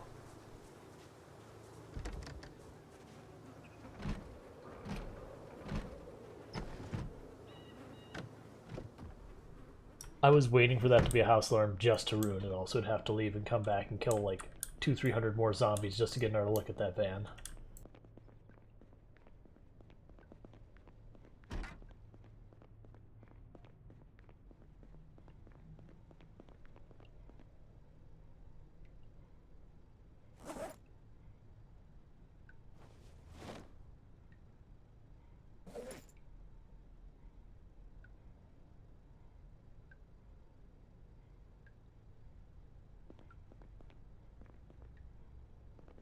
That's how it always works. Alright, so we're gonna have to go through a window. That's just the way it is.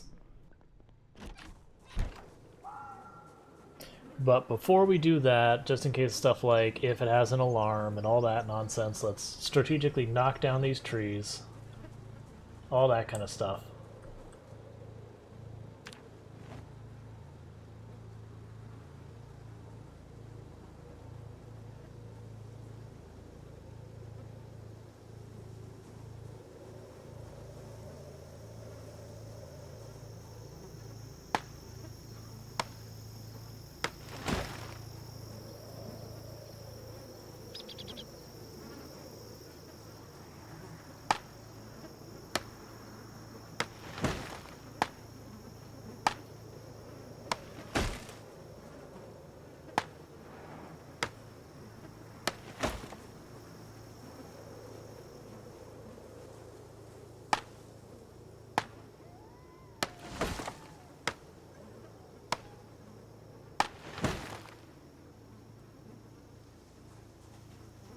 Because I don't want to scratch up and just, you know, mess up the van.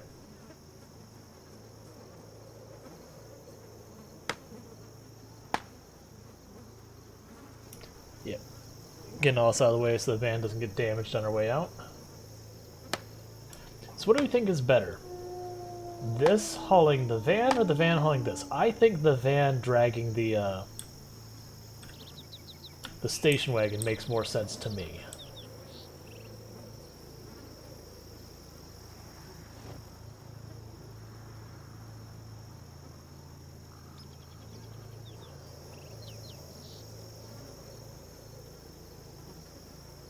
I shouldn't be caring about these logs.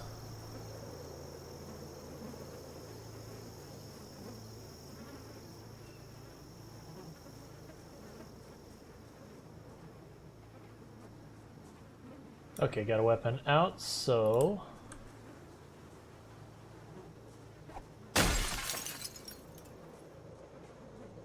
Anyone coming? Anyone hear that? Anyone care? Nope. Alright.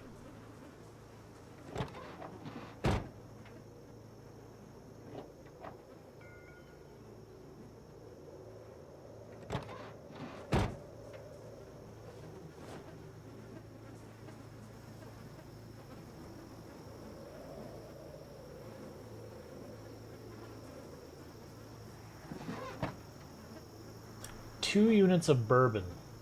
Some distillery you are.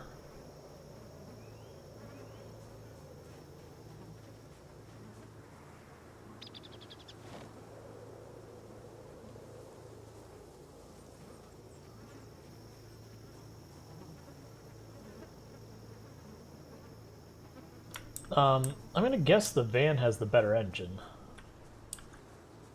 But it is a fair point. So engine, 93%. It is a 80.89% engine. 370 horsepower. That's right. 370 horsepower. Cool.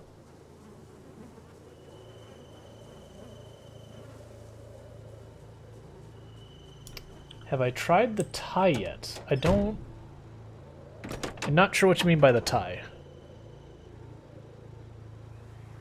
Oh, the leather strap. No, I haven't. I haven't, like, I probably have passed ties. I just haven't noticed it. 420. Okay, so this one should probably be the one that does the dragging. In that case, what I'm probably gonna do...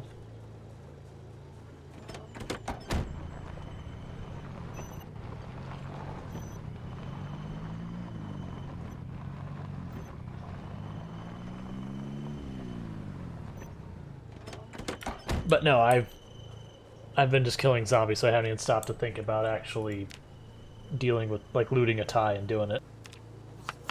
I probably should have, but just slipped my mind.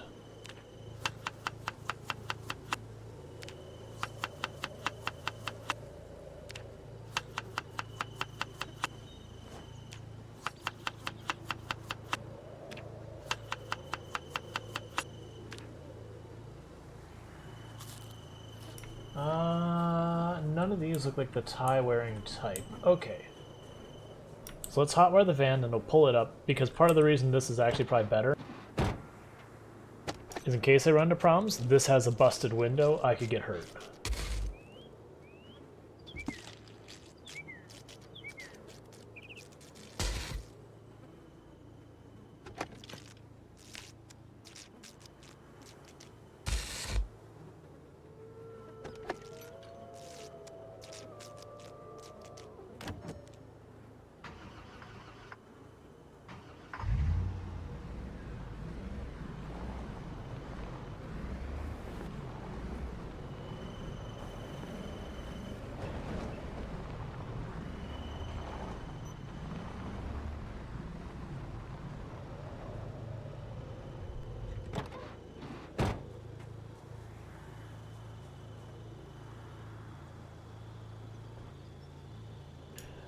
Yes, but the other way you can see if it has gas is if you go up to the hood and hit E. You can see all the stuff here, and then you can go gas tank and it'll tell you what's in there.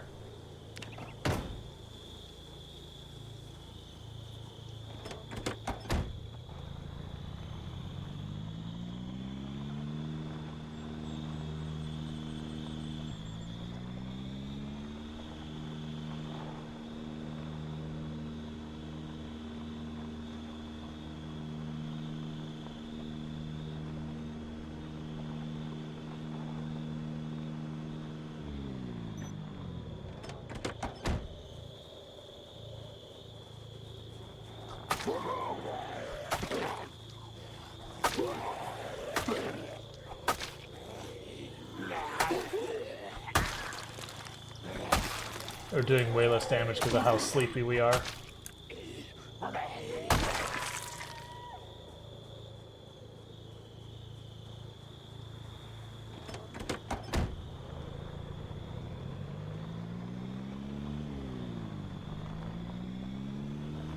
I don't remember there ever being a handbrake function. This can't be good to this van. You look at the front wheels are just about smashed into their wheel well.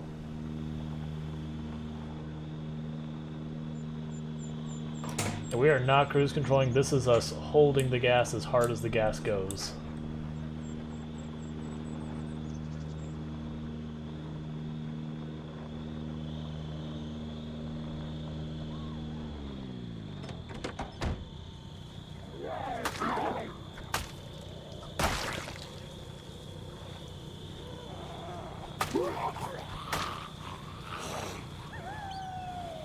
Alright, that was potentially gonna get real dangerous. I hate, why are you making me fight up and down again, game?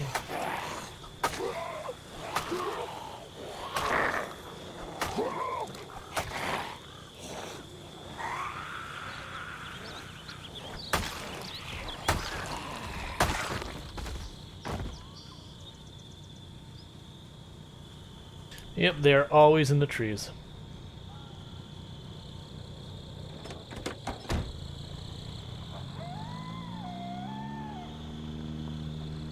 I mean, in this case, to be entirely fair, we're dragging a big freaking van behind a big freaking station wagon.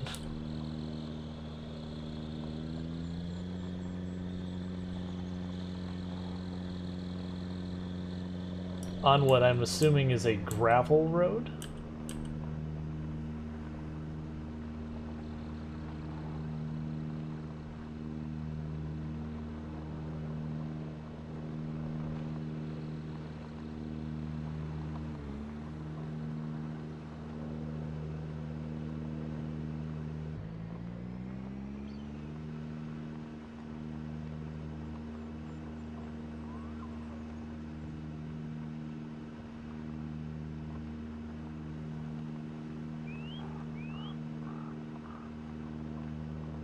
Yeah, so we're going about 15 miles an hour from the looks of it.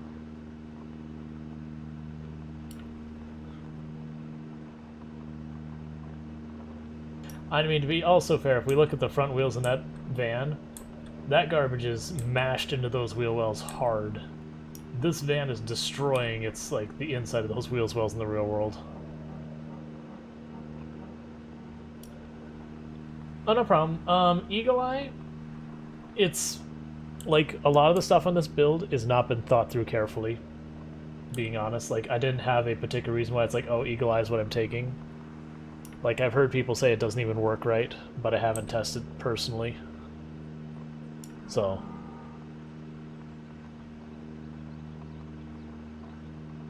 Oh ho ho, we might be up to about 18 or 20 miles an hour. Up, up, we managed to shift up a gear. Oh, we're getting a little faster.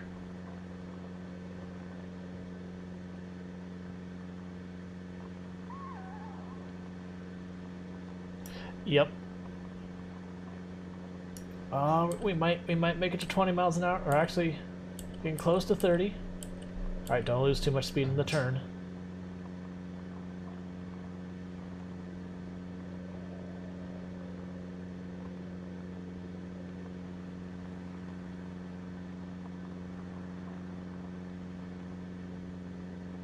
Gotcha.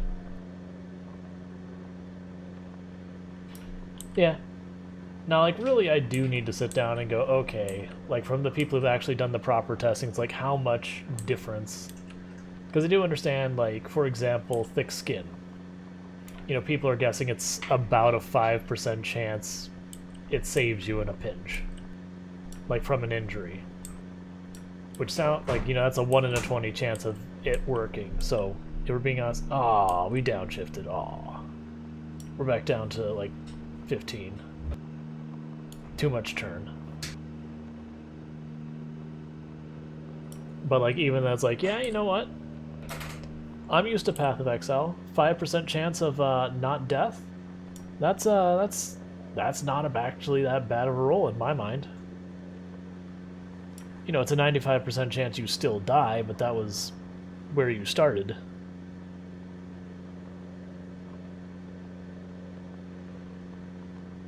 But you combine that with stuff like tailoring, you know, you have like a 75% chance of a bite not getting through your clothes, and then a 5% chance if that bite would have gone through your clothes that you still get away with it.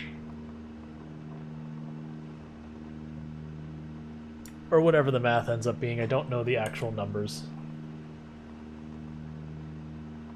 And people could certainly make the arguments like, or you could take another skill. To which the answer is, you right. So we should arrive home sometime around midday tomorrow at this rate. Go away, zombie. I don't want to stop. We're at speed. Come on. Don't make me do this. Don't you bang up my van. Oh, you banged my van.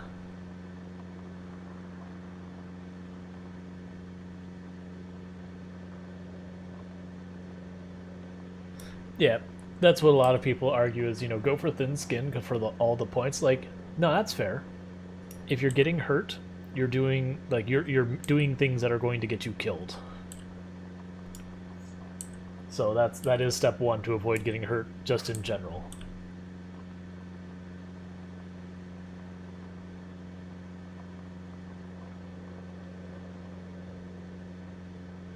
Yeah, the moment you're talking mod, you're talking an entirely different situation though.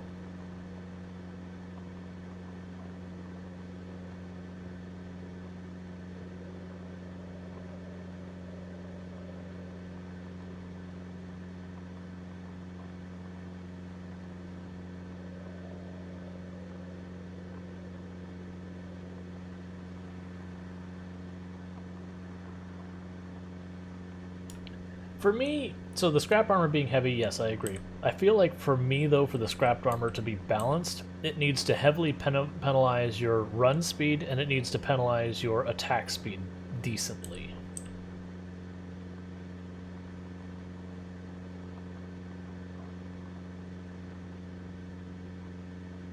Like there has to be a reason going into a fight you say, no, I really don't want this armor. It will protect me, but it has a cost. So like even the leather jacket, where it gives us just a little bit of protection, it has a cost of like, was it 3 or 5% reduced attack speed?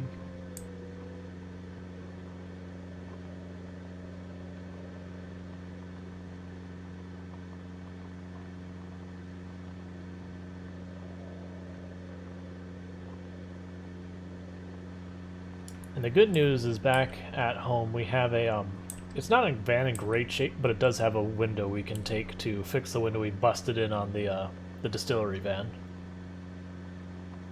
And then we can basically retire the station wagon for now.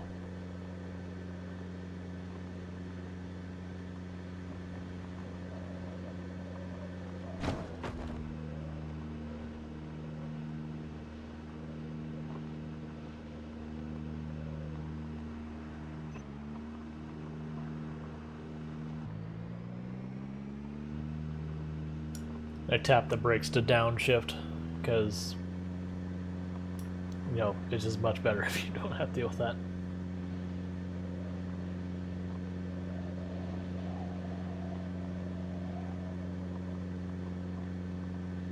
Yeah, I haven't worn riot gear in real life.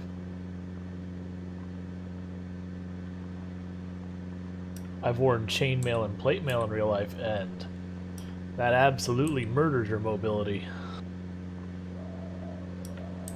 And also in Florida sun, it's like wearing a convection oven.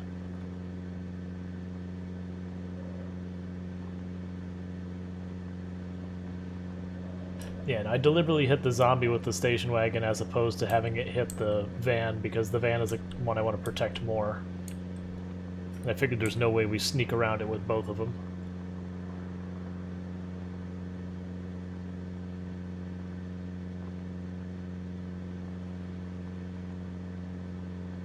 But I mean, I'd argue that scrap armor, which, you know, it isn't professionally made, you're basically bolting on chunks of metal onto fabric, shouldn't be able to be super efficient.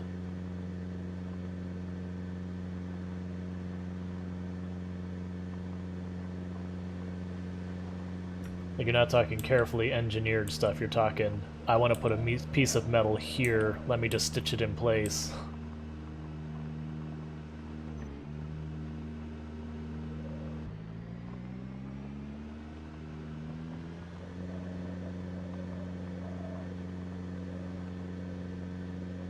Like, that's one of the things when people are like, oh, I should be able to use a metal plate to repair a gun, and it's kind of like, with what machinery?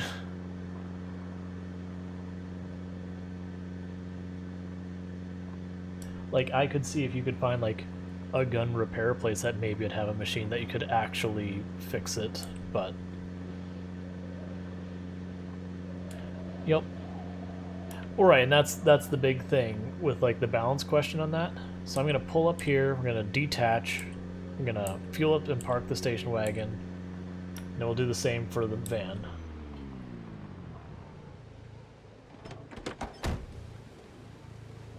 I want to say it just collides into it like anything else. Like it treats pretty much any impassable terrain like a solid object, if I'm not mistaken.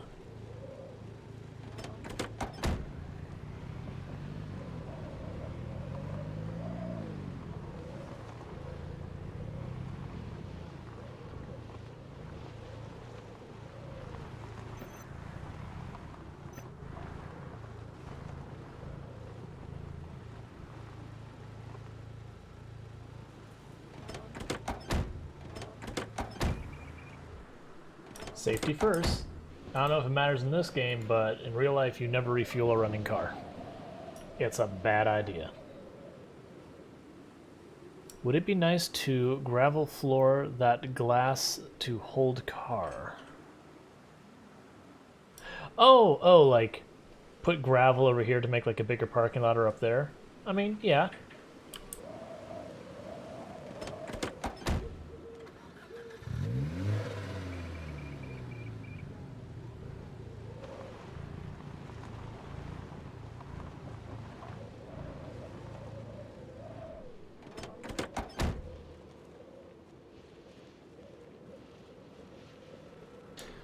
Yeah, now we could, like what I'll probably honestly do is we'll get the cement in that and I'll put a perimeter around here so at least the trees aren't growing up against the side of our base.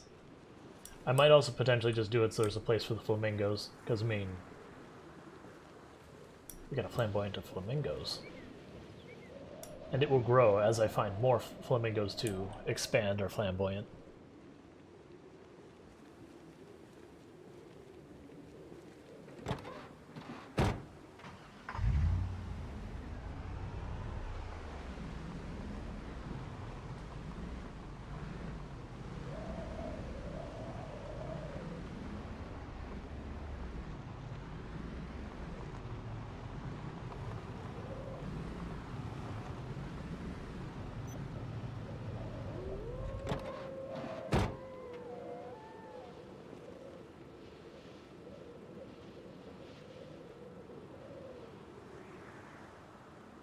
Yeah, this distillery van had a gas tank of 52 units versus I want to say that's like 32 or 27 or something. This is definitely an upgrade, even if the engine is slightly weaker. Oh yeah, 157 trunk space versus this is like 45 or something.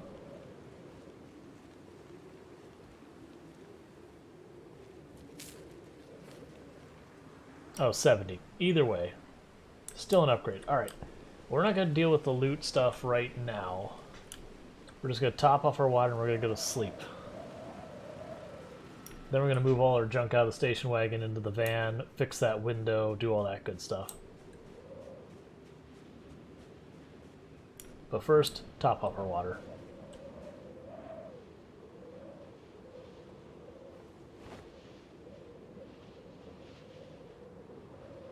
I'd actually intended on sleeping out, like, at one of those places out there for today to keep making progress, but when we saw the van, couldn't not take it.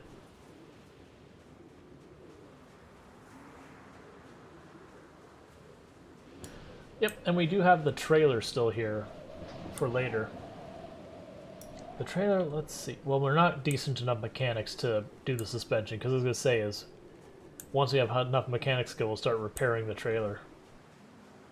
Get it to be as nice as we can. But that will only take when we're actually making a proper move at Riverside, like we're going into Riverside.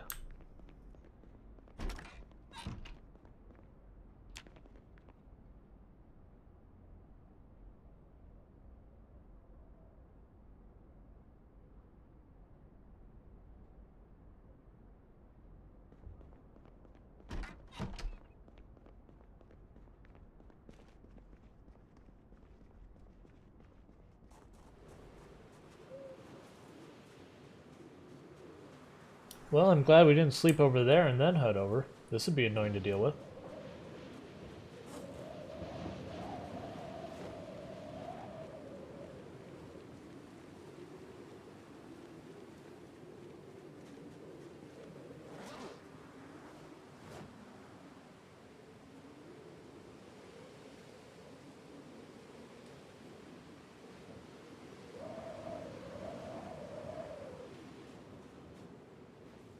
Okay, so I want to grab all the stuff that we're just switching from one vehicle to another.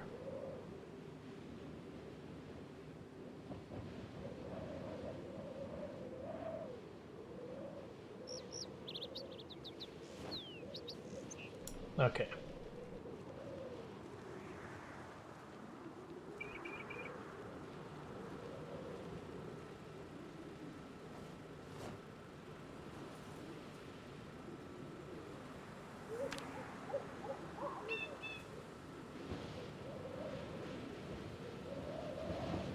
You'll take that gas can out, fill it up, put it in with... You know what? We'll fill up the one gas tank, we'll put the one extra gas tank with the station wagon.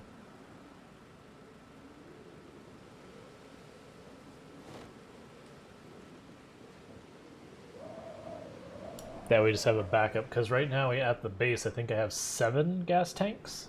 And we got a spare in here, and I'll put a spare in there. Maybe we'll just put spares in all the trunks over time.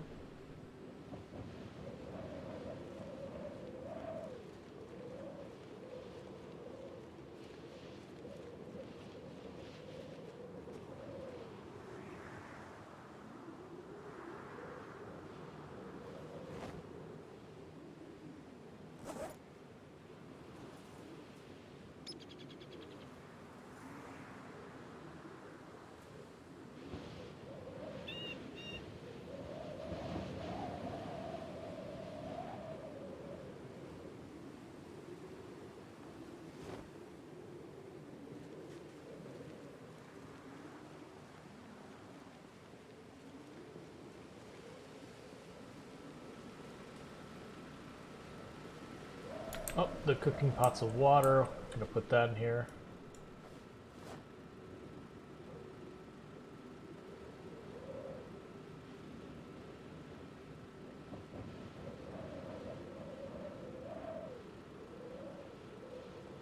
Spare water bottle and weapons.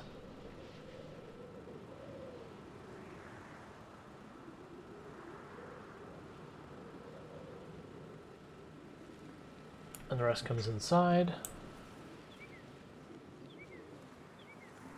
We did get the distillery van. It's missing a window, which I'll have to fix here in a minute, but we did bring it home, and it's in absolutely amazing shape.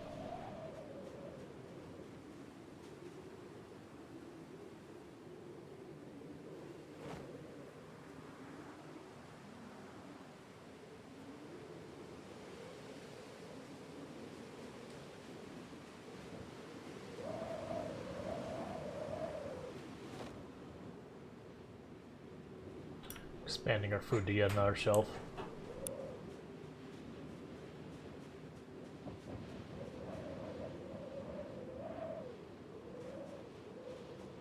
Yeah, no, it's good to take a shower if you're getting a little ripe.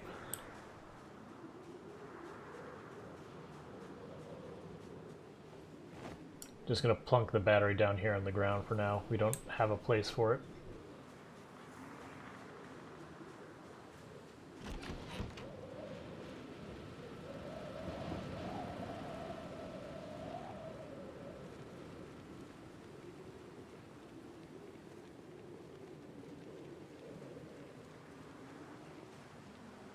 That it is.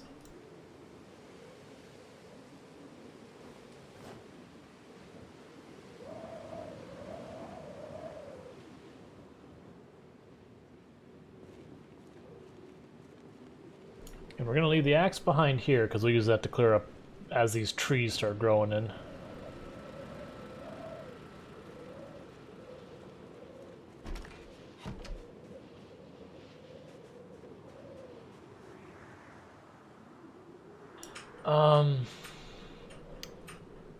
Alright, so the axe isn't going to fit on any of those shelves. Okay, I'm going to play with the carpentry stuff.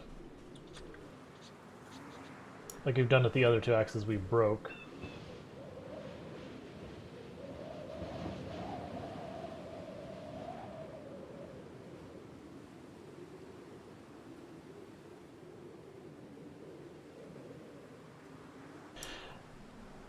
Yeah.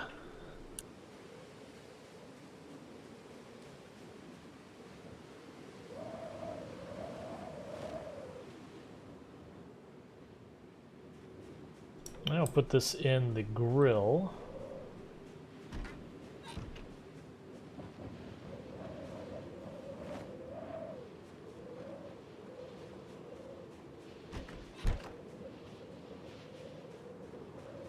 Let's take a peek here real fast to what the plant situation is.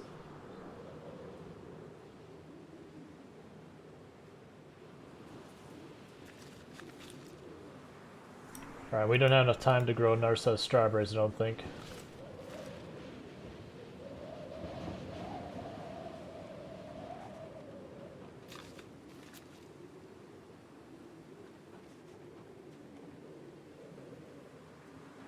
Okay.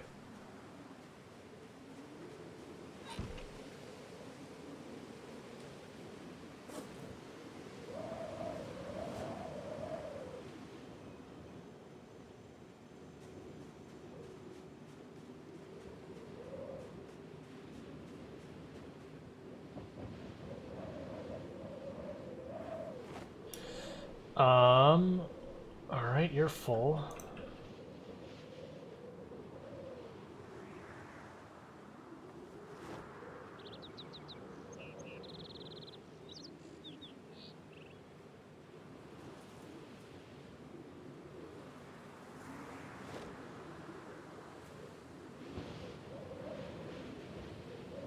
Okay.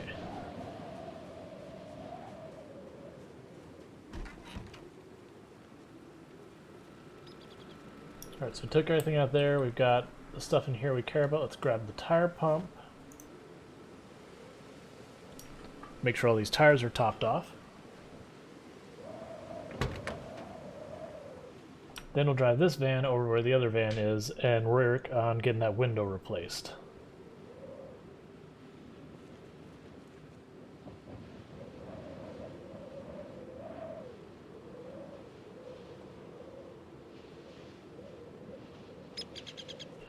Alright, that tire's a bit low.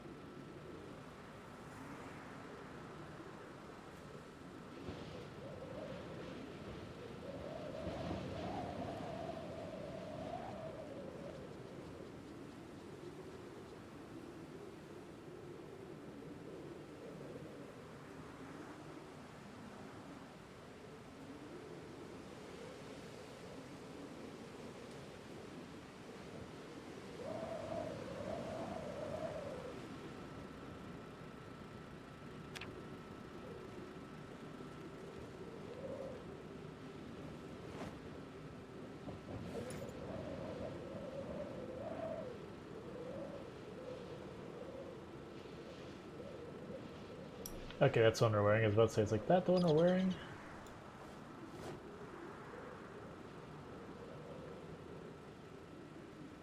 Okay, we've already put the tire thing back. Cool. Sure. What weapons do we have spare? Make sure we actually got stuff ready. Crowbar. Extra water bottles. Spear scalpel. All good.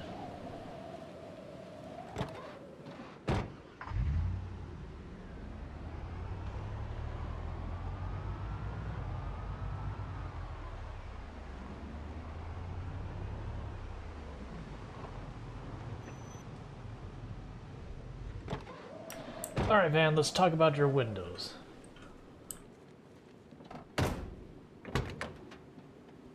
Which front window of yours is the least terrible? Your windows are all terrible. So yeah, we're on the lookout for a less terrible front window.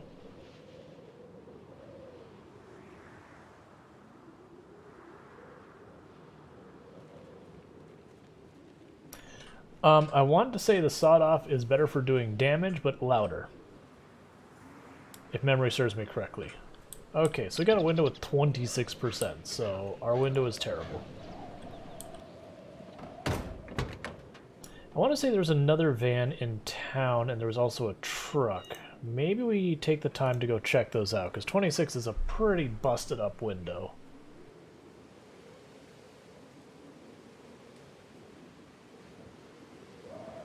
Especially when we're making it more busted up by the moment.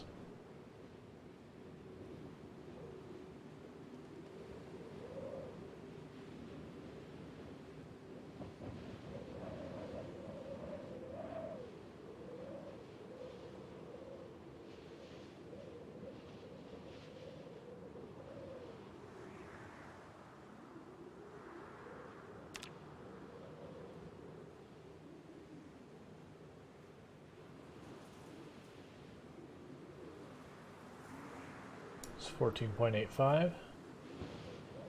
Well, it's at least gaining skill, so it's not a total loss. It's like I'm a Dr. Jim, not a mechanic.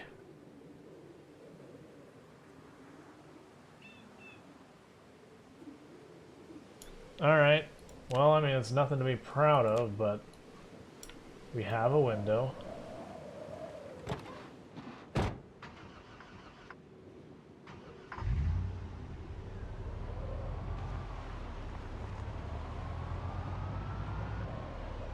Let's have a look at some of these other heavy vehicles around here, see if one of them doesn't have a better window, because 17% means one zombie sneezes on that window and it's gone. If I'm not mistaken, there's a car back there. There was a van back here, I think? Yeah.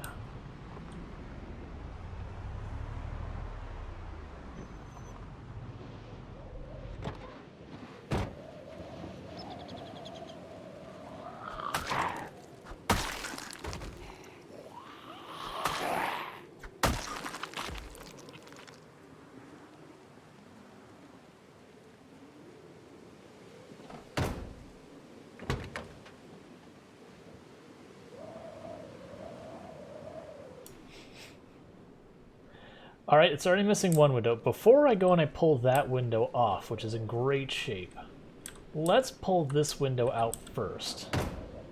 So we get the most trivial amount more mechanic skill before we start this.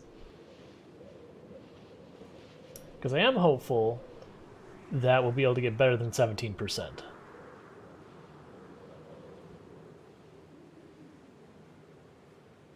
But no, like the van is in great shape, it's just the one window. And it's not the end of the world if we do have a terrible window. So now we'll install the incredibly destroyed window on this van.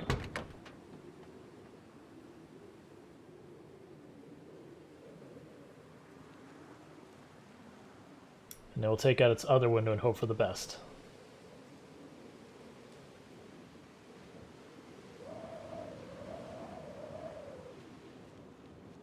Alright, don't bust this window up. I want to get at that full 89%.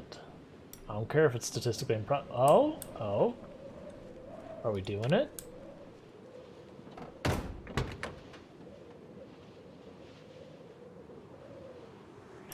Yes. I believe, if I'm not mistaken, if there are 2 boards on the window or less, you can see through it. If there are, like, it's either 3 or 4 boards, you can no longer... Oh! I'm sorry I doubted you, Marisa. That's on me.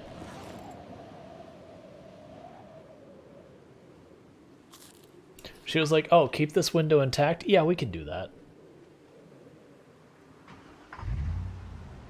So now I got a van in, like, primo shape.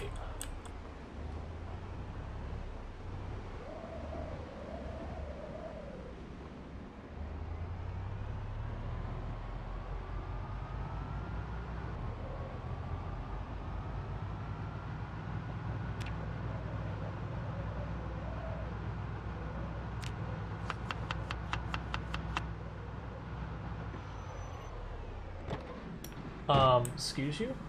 This place is restricted. That's a screwdriver, not a machete, so we'll quickly fix that problem.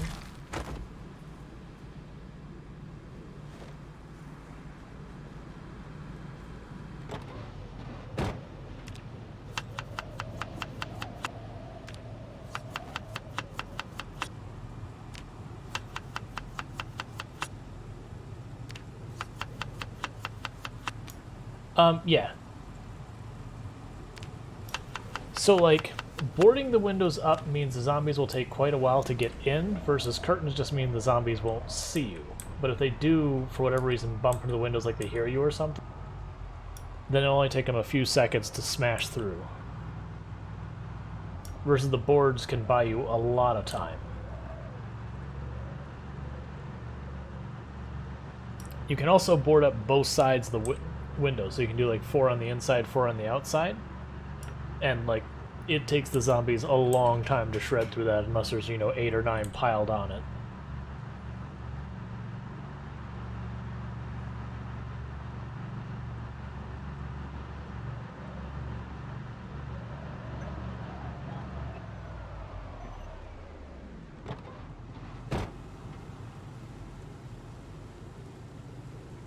Yep.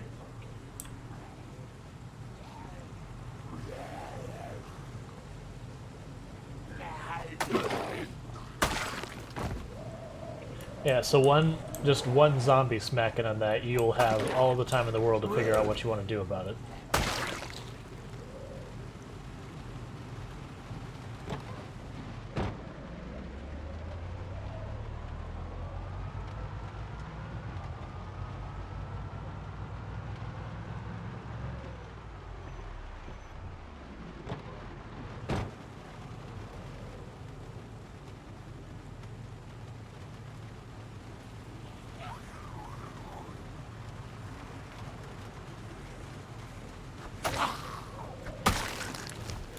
I set up in an actual building that like has windows and that, I'll take the time to board up all but one entrance.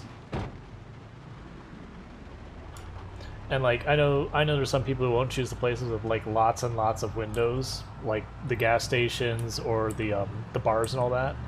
But I usually will sit there and take them anyways, because you board them all up and they're just as strong. You know, sure, the zombies can hit pretty much any side of it, but if the zombies are swarming your building and you're not getting rid of them, it doesn't really matter if there's a lot of entrances or not, in my opinion. Like, I mean, we could probably get technical, it probably does, but...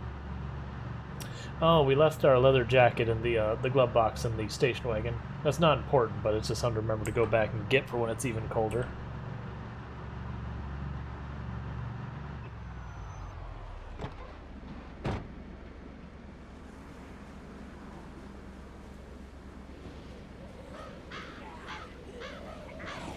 So, zombie?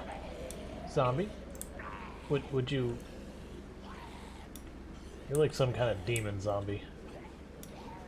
That was not a reasonable rotation you did there. You just kind of jittered sideways. He did. I mean, he read distillery and he was like, "Oh, you're gonna hook us up, right?" I was like, "No, there's just two things of bourbon in this whole vehicle."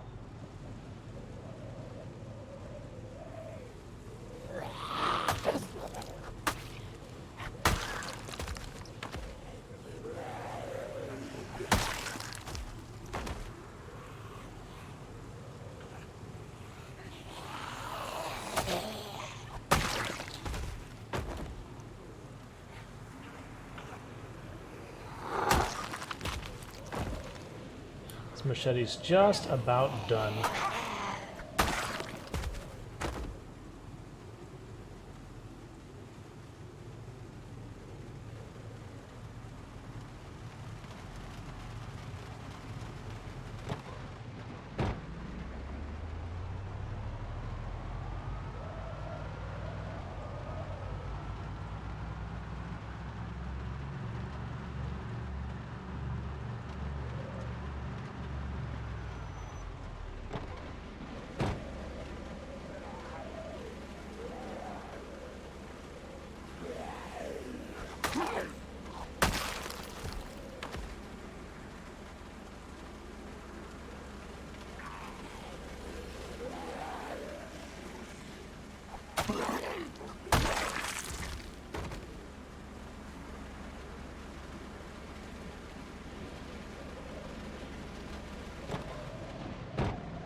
I believe there are mods that will change what the shout messages are.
Need to get over here.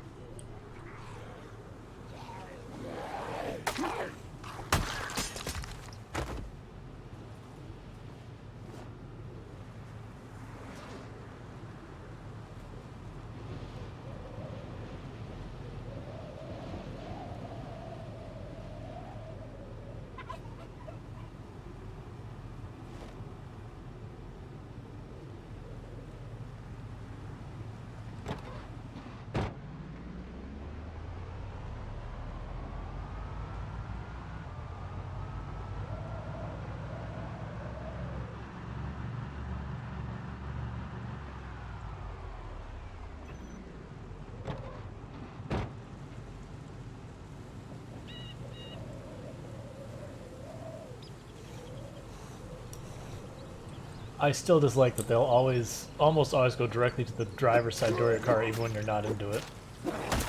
Or not in it.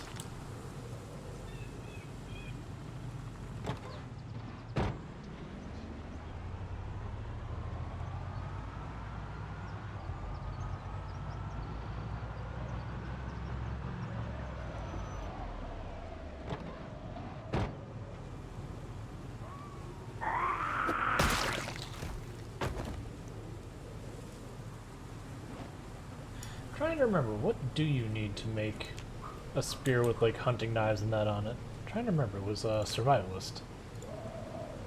Duct tape.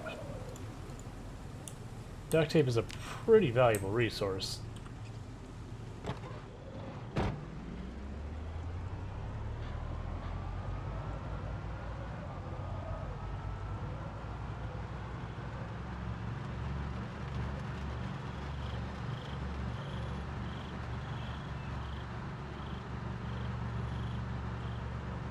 We're gonna get there, it's gonna be dark.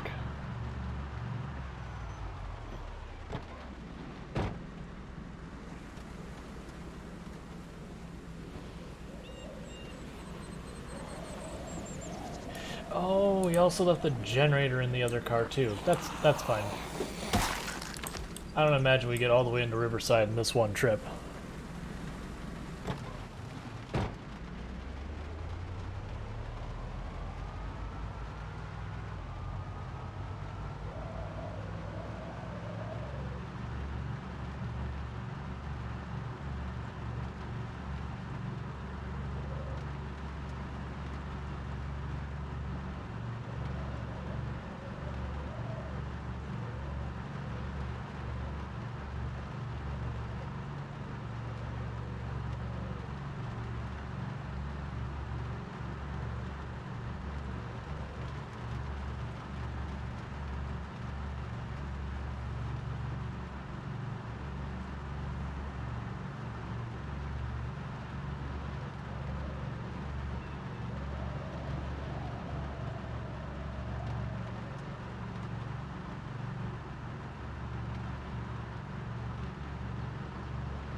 When you're ready.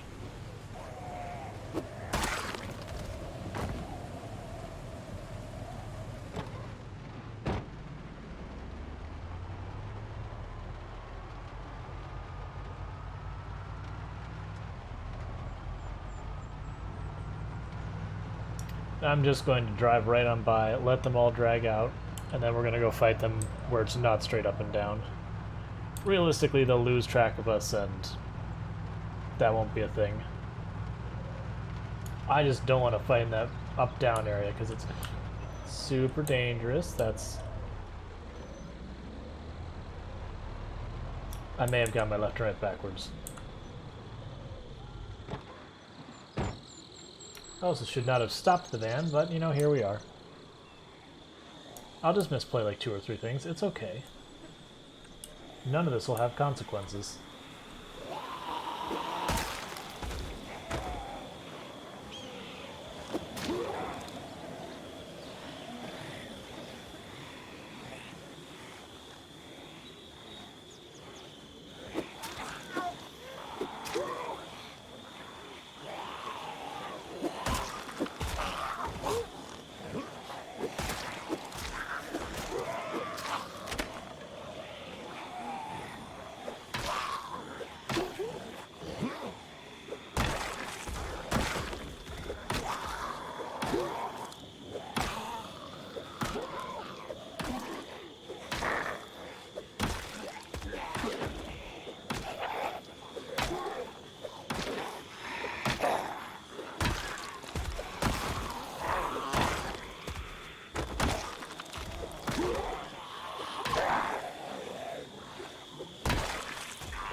I'm gonna backtrack and kill a bunch of those zombies we drew out. I was hoping they'd follow us down, but doesn't look like it.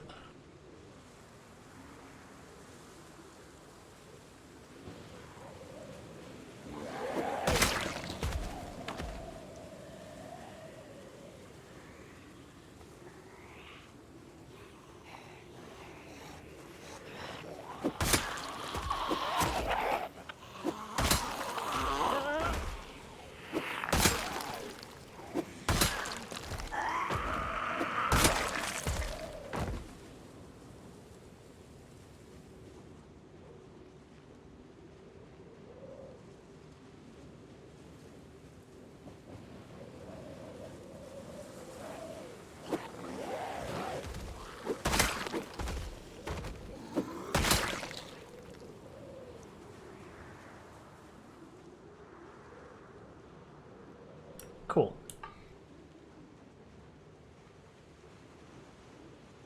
You say that, I keep thinking about all the characters that I've been like, up, we're hungry, eat a roach.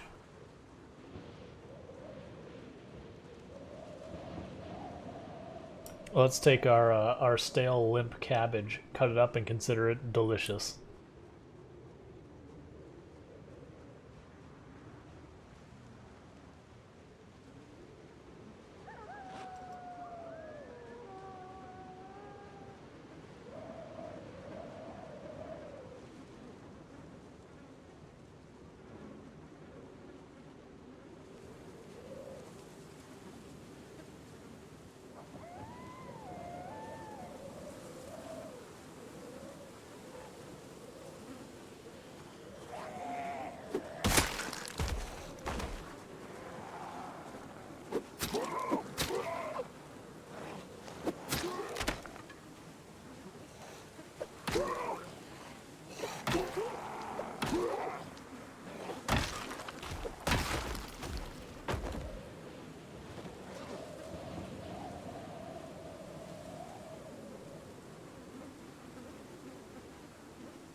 Where did they go? They're up here in the field then? Is that where they went? Okay. Well, there's one down here. There's another one up there. There's like a whole horde there that just... I guess they walked west or south and just went, nah, we're out.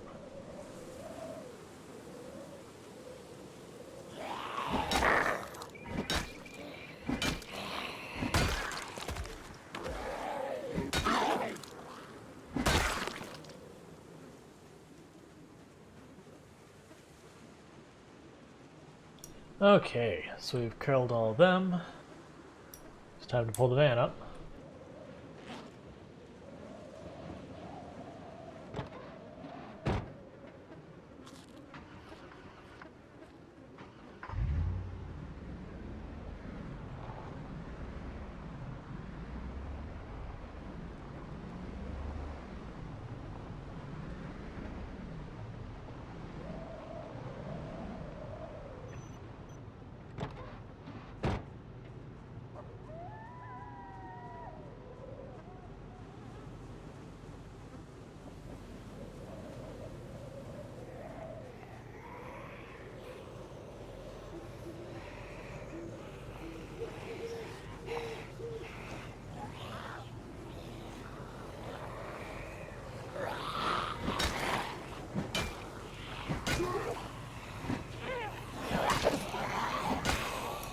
Risky misses are risky. Let's not do that.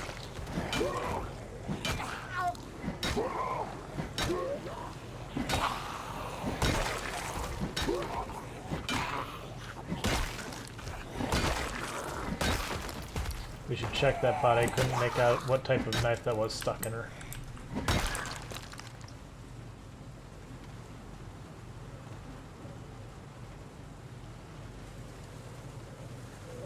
Guess it's just a bread knife.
Yep, okay, we track them from all sides. That's kind of what I figured was going to happen. Let's get to this side and start killing.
Okay.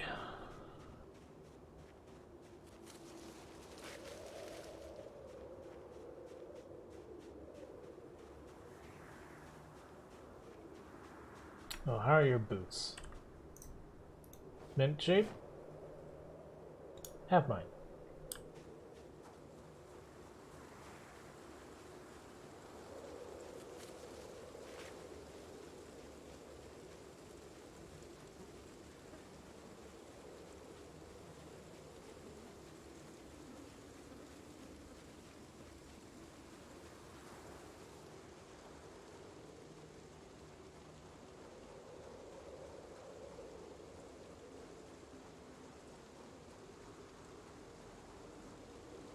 Yeah, like I probably shouldn't be wandering around hunting the zombies this dark outside. Because as I mentioned, I have or previously I mentioned, I have a filter on OBS that makes things about 15-20% brighter for the stream than it is for me. So nighttime is very, very dark.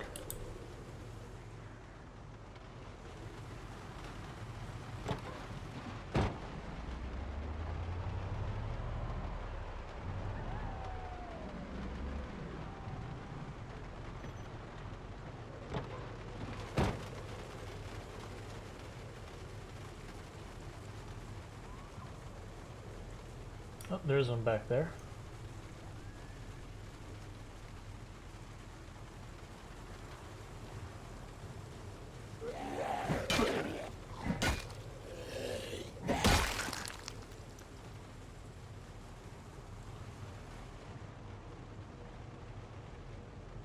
There's definitely some zombies way back there. I'm not sure there's some closer. We'll give the door a shove, see what shakes out.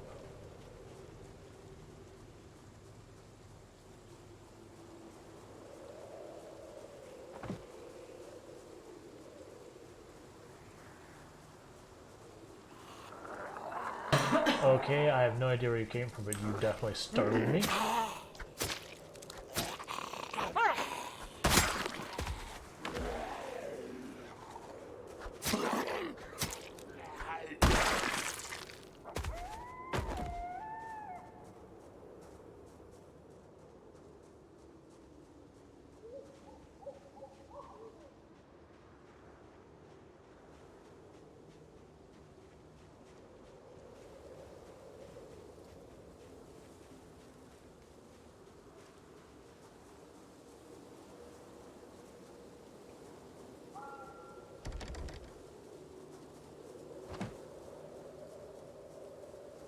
Check out the house first.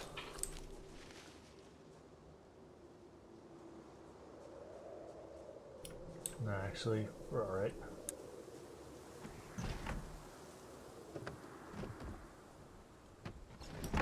Okay, we have another generator. We already have that book. Sweet. Love to see everything happening in that closet.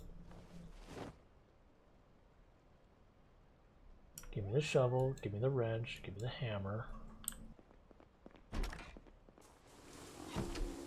So I want that generator, but I'm not going to do that in the night when I can't see what I'm even doing. That'll be in the morning kind of problem.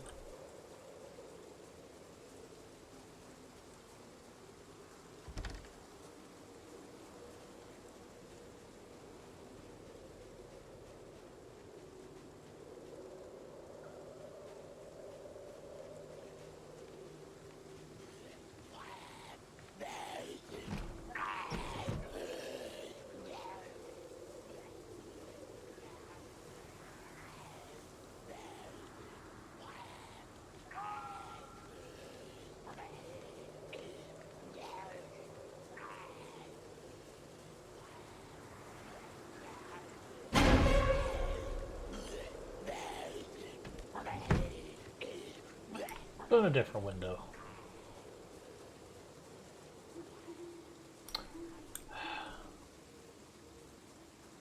The goal we have at the current time is we are trying to push Riverside to make that our next target.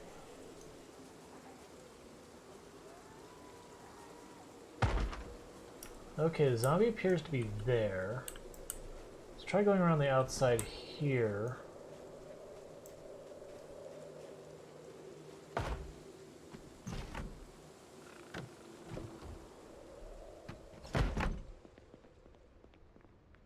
I don't see him at all and I hate it.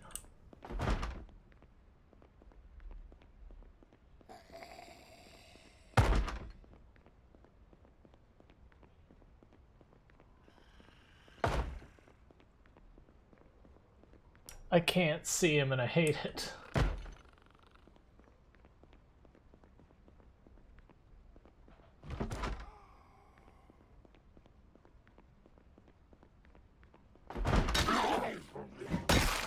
Okay.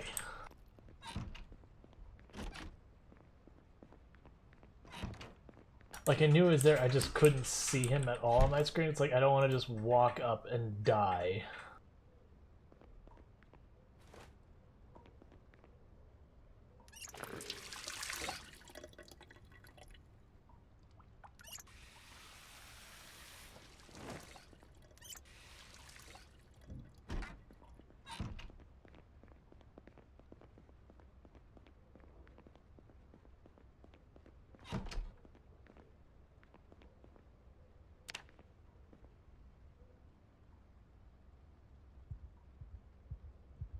Lovely. Love waking up having a nightmare. It's helpful.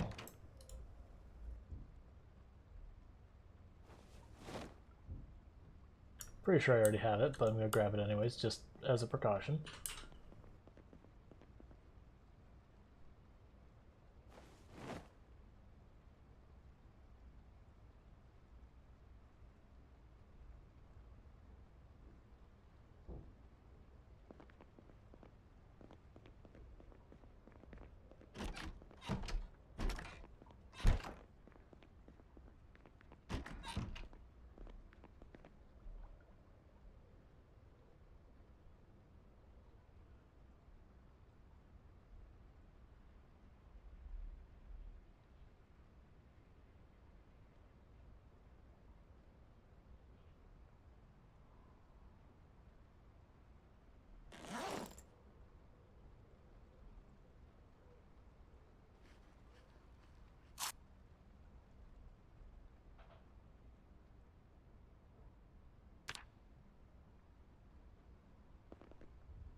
Why are you in a total panic? What do you know that I do not know?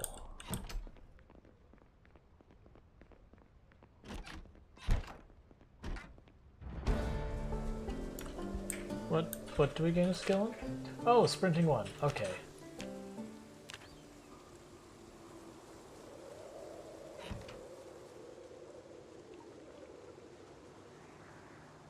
Is there like a zombie right at the back? No? Our character is just having a really bad night for, you know, nightmares. I don't remember if we turned the van off or not. It's fine. Like, it won't have run out of gas or anything, but it could be pretty wasteful. Nope, it's definitely running.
Keep the shovel with us. That's a really good weapon for us to have.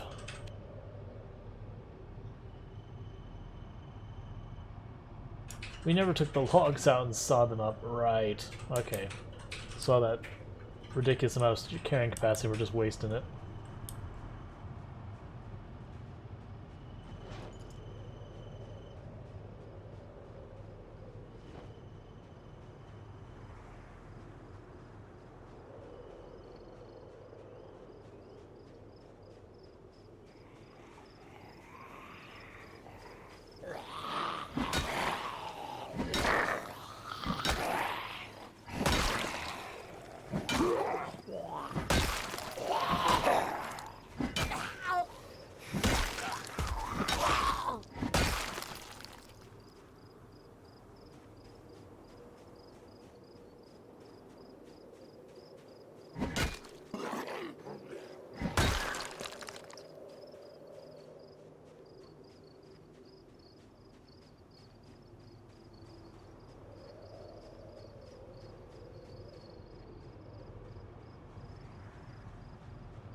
Alright, that's a lot of zombies. That's fine. We'll probably be good for a shovel by then.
Where is... there's the shovel.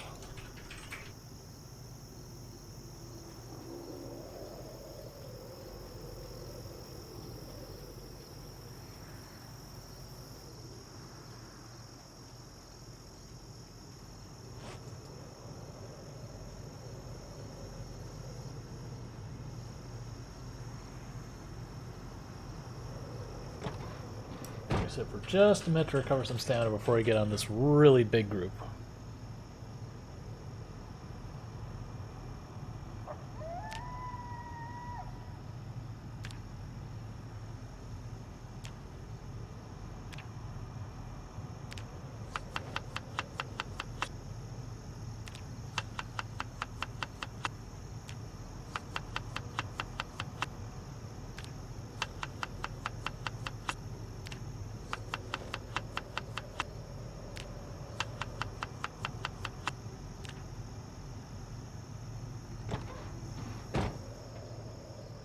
Alright, because I believe there's a couple of trailers up here. There'll be like a farmer's market over to the side. The farmer's market's gonna have like literally nothing for us. It's all gonna be rotten.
Playing such like lovely peaceful music for the violence that is happening.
Alright, I think we move the van up.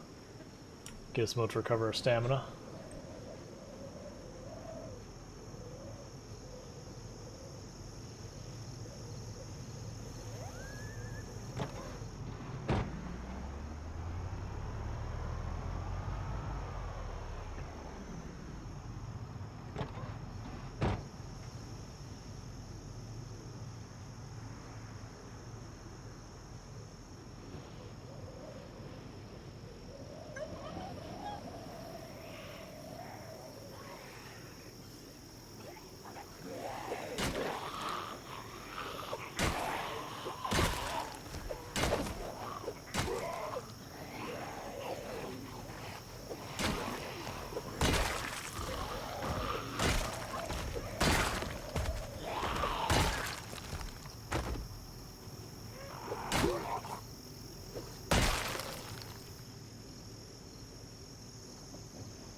Gotcha. That sounds like a fun thing. Like, it actually doesn't seem like...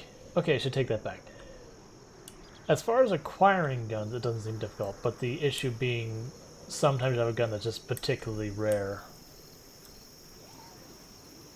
So I can see where that could potentially hold you up, is you'll get like 99% of the way there, and then just hunting down that last rifle or whatever might just keep you busy. Wait, what was that body had? Oh, pen. So I think that'd be a fun goal.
Yes, these are the two trailers that I had really good... Yep, and one's the Survivor one again. I've had really good luck with these trailers for whatever reason. I don't know if it's just something with the game code, but it seems to just always want to make one of them a Survivor place. Not literally always, but it's frequent enough it's worth checking, because it seems to really happen a lot.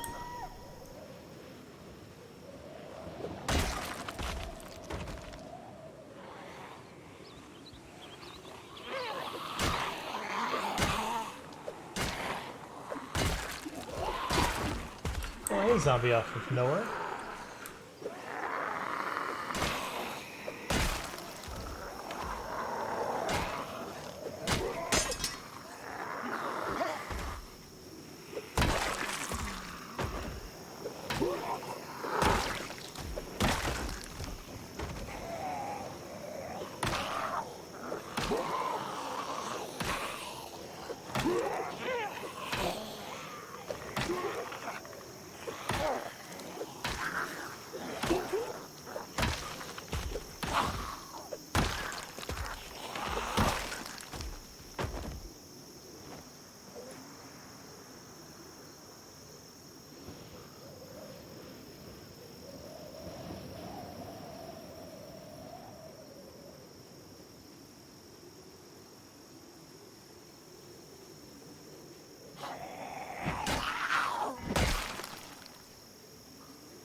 Oh wait, we were going to check. Do you have a tie? You have a formal shirt. You do not have a tie.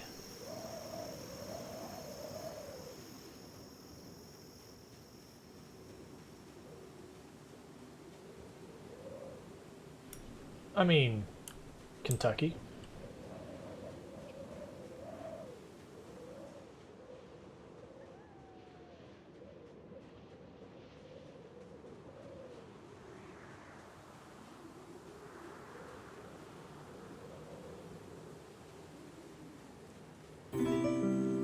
Thank the follow, LaBobby.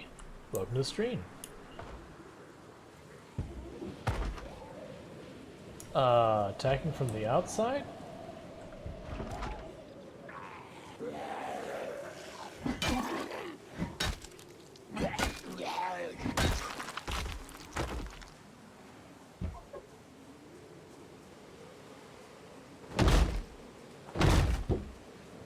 There, we made a bunch of noise in there, so you should start banging and everything. Okay, so there's a whole bunch of zombies in the back there.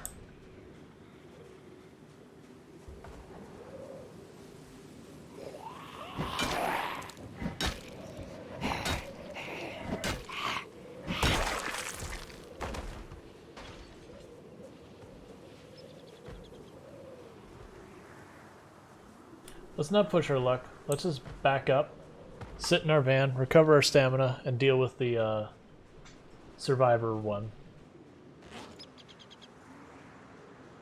Because my fear is I'll pull them going in there and then I'll have a whole bunch of zombies got me cornered kind of thing. And I can't really drive my van back here without too much of a problem because of all these little trees and saplings. I'm just not going to risk beating up the van. Oh, the generator! We forgot the generator. We need to go back for the generator.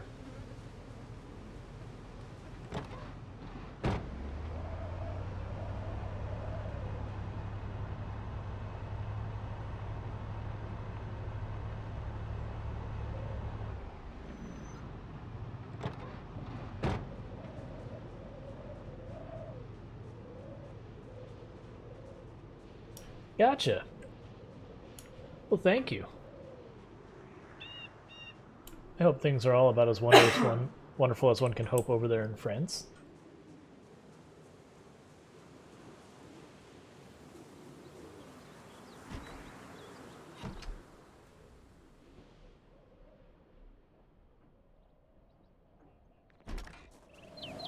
Alright, so we are doing something we shouldn't, which is we're dragging this generator out to our van. It's going to absolutely sap our stamina, which is the reason we shouldn't do it. But I'm greedy, so this is what happens.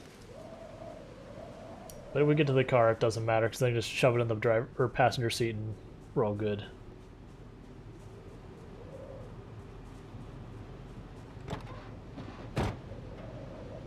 And just like I mentioned before, my seat shows only 26, but for a reason the game allows you to put one piece of quote-unquote furniture in the seats, even if it takes up more than the capacity, it'll let you do it. And that's true of like generators, antique stoves, the water dispensers, couches, shelves, whatever. If if you can carry it, it can fit there.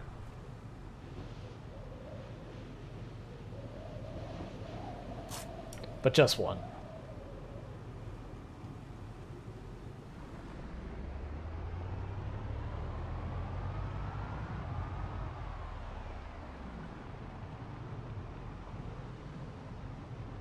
Yes, if you put the generator inside, it can kill you.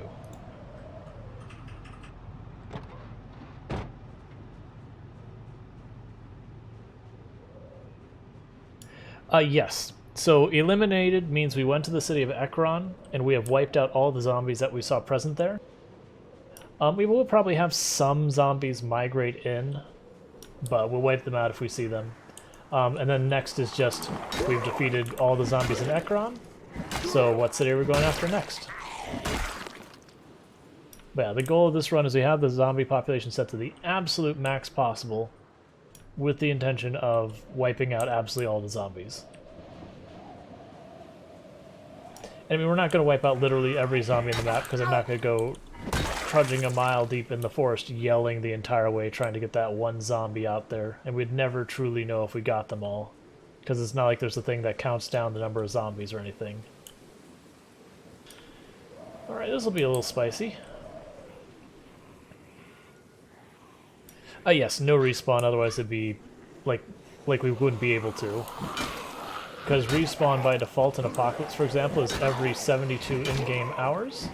10% of the population of a cell repopulates.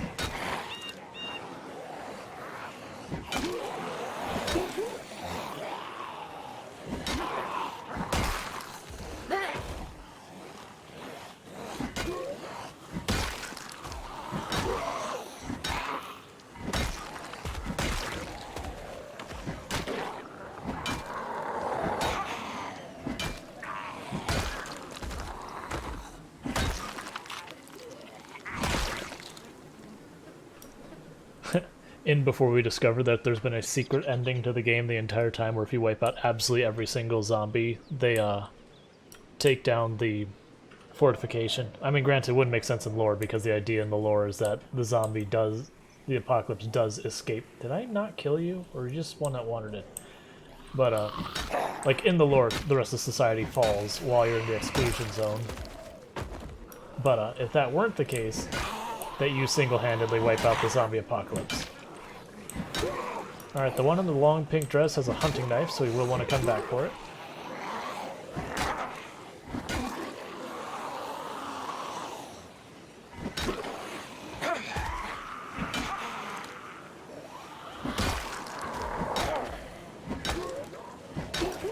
Alright, so does the guy in black with the beard.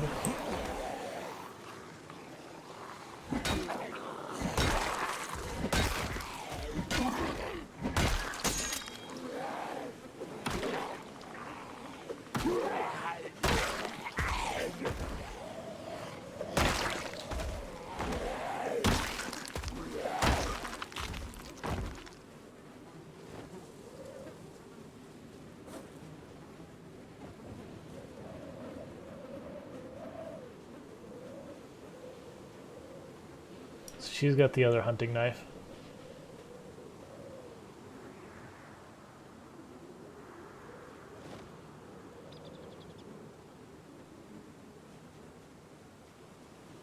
Yep. Just keep swinging. Just keep swinging until morale improves. I know you're referencing Finding Nemo.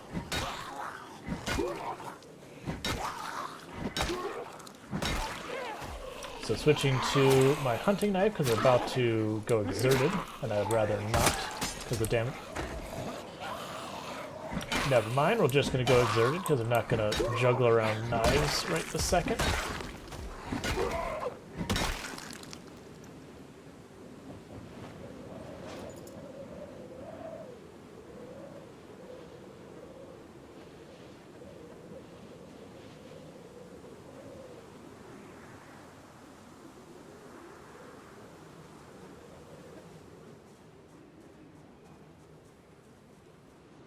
Okay, we wiped them out. We're going to leave that group alone for a moment because we're going to check out this house. Just like before, I'm going to go up to the door and go, hey. Yes, there's still a whole bunch in there, which is kind of what I figured. But we banged on the window to get them all riled up so that they start smashing down the windows, because I would rather not go in with the zombies.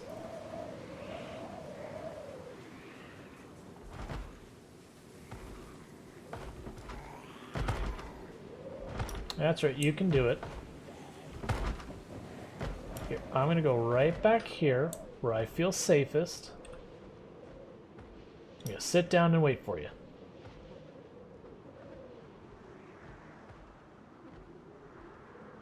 Yes, the thing is, if I shout, the zombies over here might hear me, and then I have to deal with all that.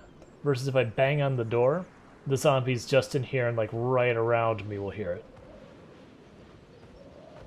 Yeah, no, a lot of times I'll just hop out of the vehicle even when we only see like 10 zombies and I'll yell just to draw them. Because we have a really decent number of zombies in the area, so I'm deliberately trying to not aggro everything, because we're getting really close to our drowsy. Yeah, we could whisper. Generally speaking, though, when I'm going into a place, I just bang on the door once.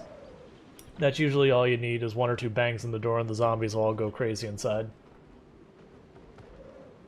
Yeah, that plank should give out any time now. And we're basically full stamina, so let's do that. Yep. That crunching noise in the wood means it's right about to fail.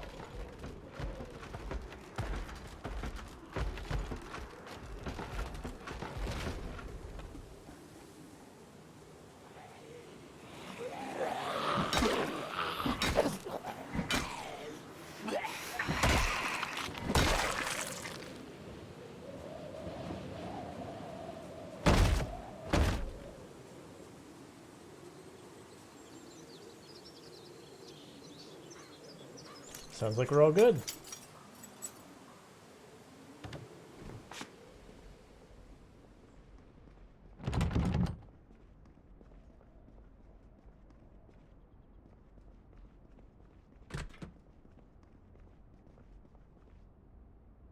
Okay, so this is one of the situations where I'm going to want my extra storage, so secondary.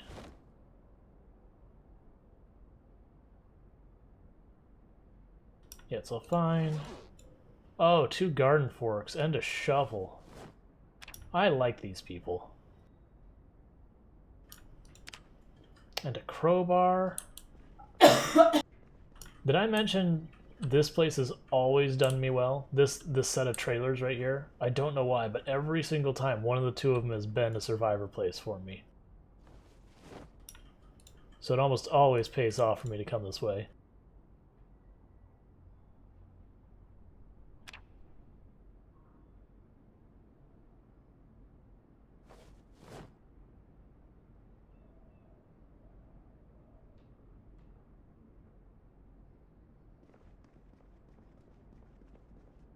The crowbar has a couple things it can do. The first one is it is one of the most durable, or sorry, it is the most durable weapon in the game. So it just takes the longest for it to break.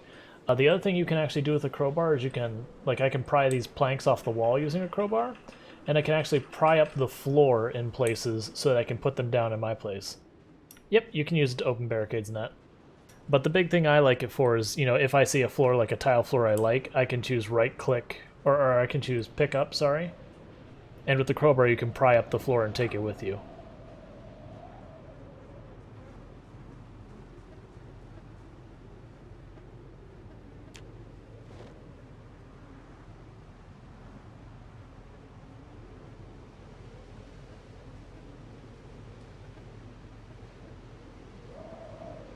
Those garden forks are ridiculously powerful. It's a spear without the negative of spears.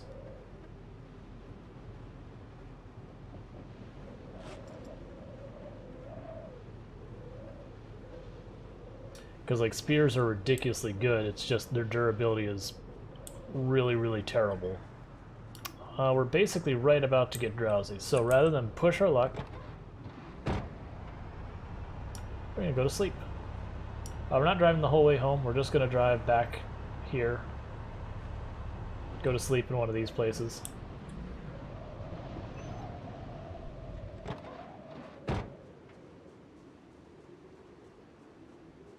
Once we get to the point that I'm running out of good food on us, then we'll spin back home. Did I hear a zombie? Guess not.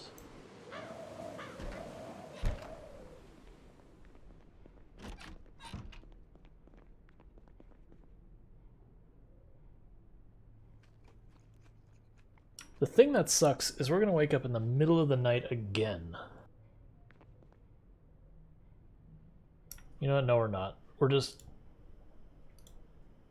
to embrace fast forwarding to the point that our character's going to get all bored. It's going to be a whole thing. But I want to wake up when it's not dark.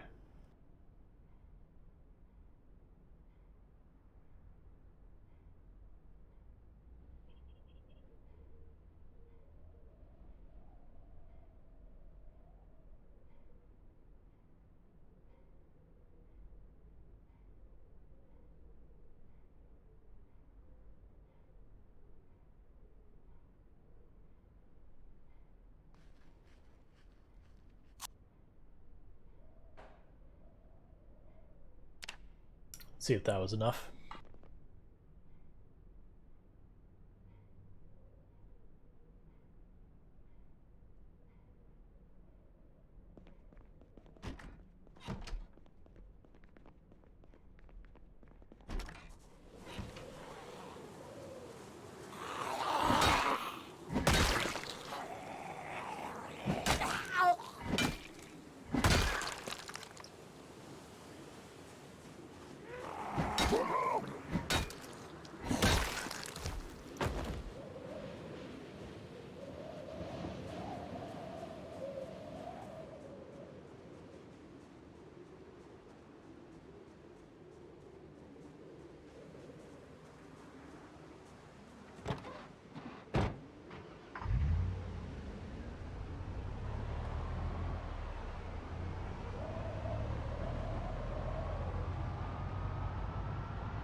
Okay, so we didn't loot the other trailer. We want to do that. This is gonna have like I'm gonna check see if there's like something in the trash can. Otherwise, the farmer's market's gonna be nothing but rotten food.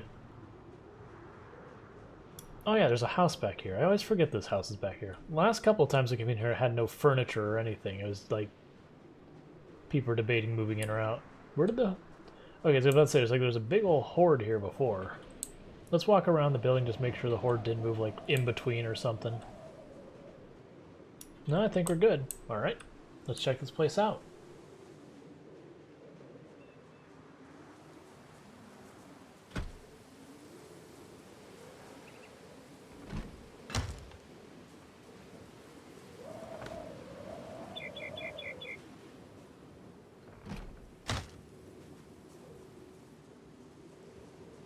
It's okay, we'll just break the latch in every single window, it's fine.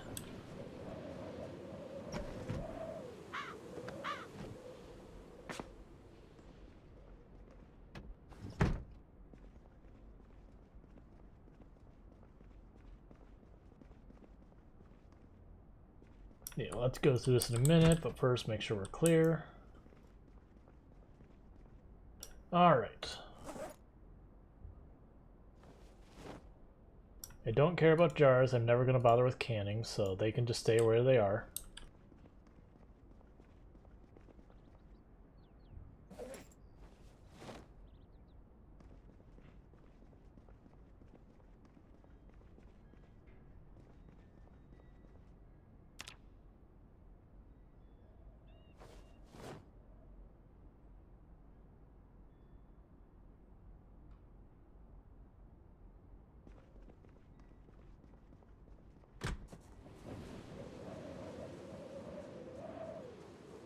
Let's ditch this off and then we'll kill those zombies, and then we'll go into that place.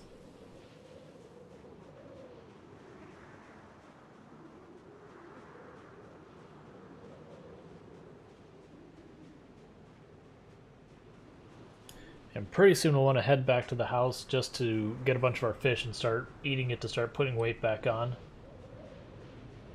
Alright, we'll kill these zombies, then the other one I mentioned. Don't mind me, zombies, just ditching some stuff. It's cool.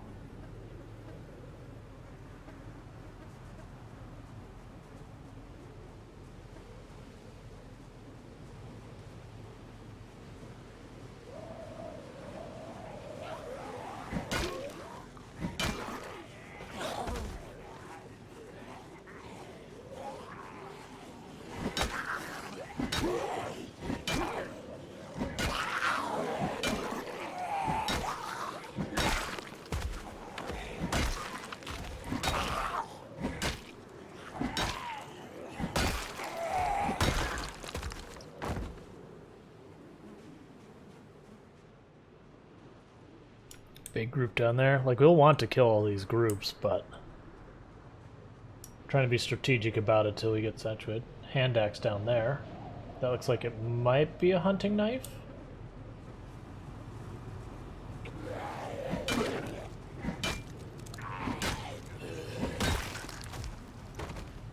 Actually, let's forget that group up there. Let's kill the zombies nearby the van first.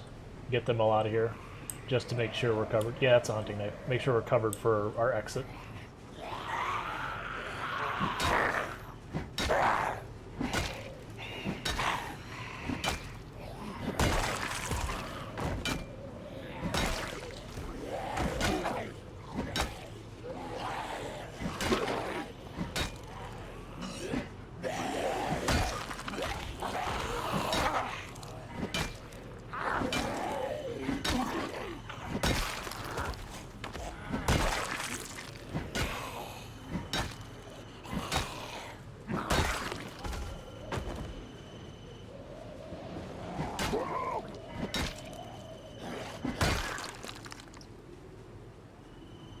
Alright, let's retrieve that hunting knife.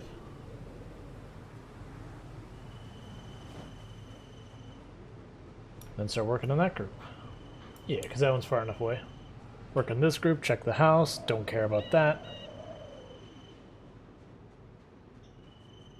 Because this road over here goes to the eastern side of Riverside, which is where we're planning on entering from.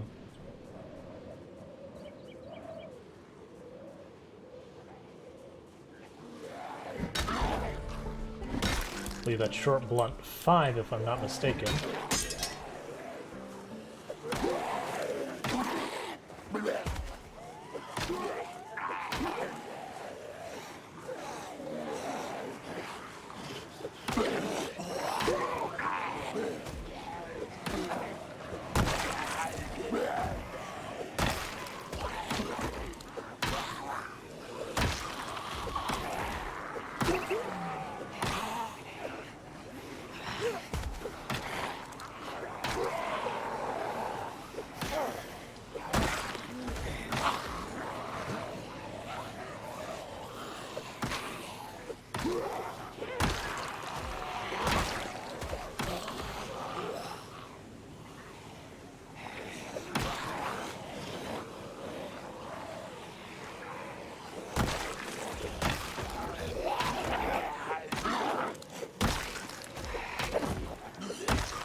Alright, before I grab out that crowbar, let's go back to the van and grab one of these many weapons we tossed in here from the survivor house. Should put them to use.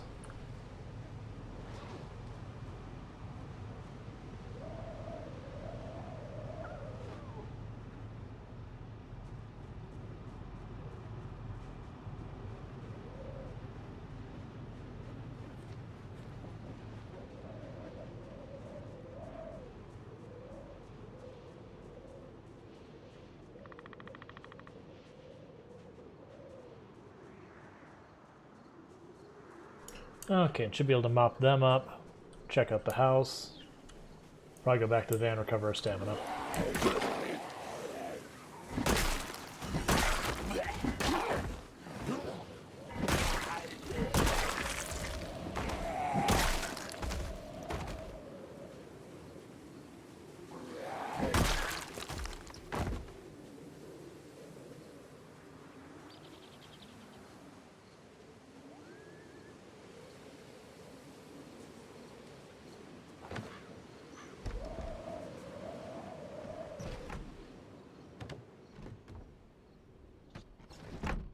One of my previous playthroughs, this house with nothing in it was the house with the alarm. I was pretty salty about that. Because like you get in there, you get nothing for it because it's such a terrible house. Like there's nothing here. And for it to be the one that gets you alarmed that you have to bail from the area.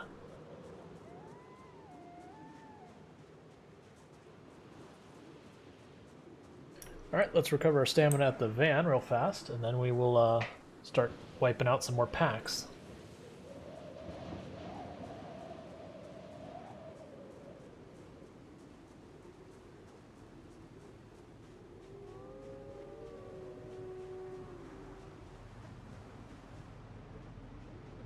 And the reason we're seeing these zombies get so dense out here is we're getting actually pretty close to Riverside. Riverside is just up the road north of us. I think there's like there's a set of farmhouses over here on the east with like a really nice tool shed.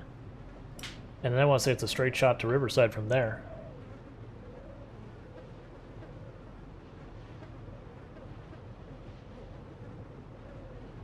And I do intend on keeping the generator in the van. The idea being we get our foothold in Riverside, we plunk down the generator at a house, we can bring a bunch of food with us and toss in the fridge and all that kind of stuff.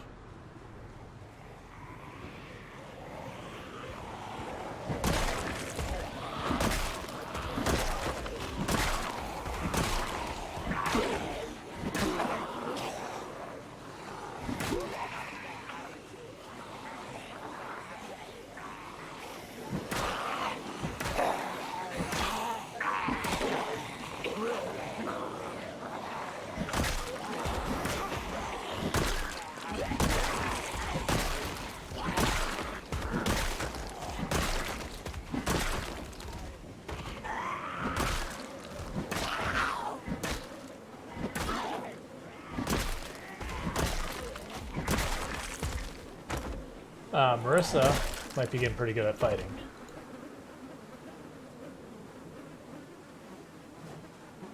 Alright, one of the way early zombies we killed down here, I think, also had a hunting knife.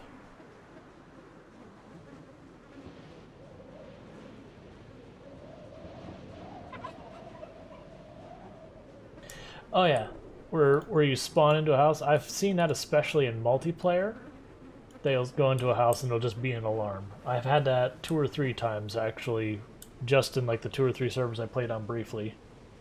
And I mentioned a couple times on stream that I had one where I spawned into the bar by Riverside and immediately a house alarm went off. So ran out of there, got away from it, not a big deal, went up north a little farther, went into the very first house I saw, like in one, I think it's the neighborhood that's like a little cul-de-sac up there. First house I went in, house alarm. Like, it was just really bad RNG.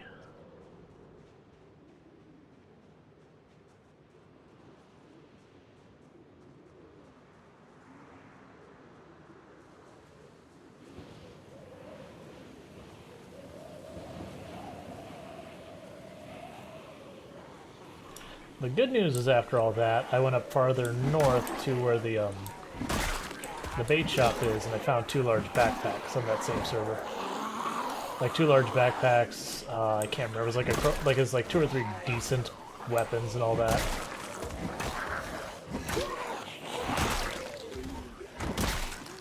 So it felt very much like I used up all my bad RNG right on the get-go and got good RNG immediately after. Like, at first I genuinely thought I found like another player had died or something, but it was just a survivor house kind of thing.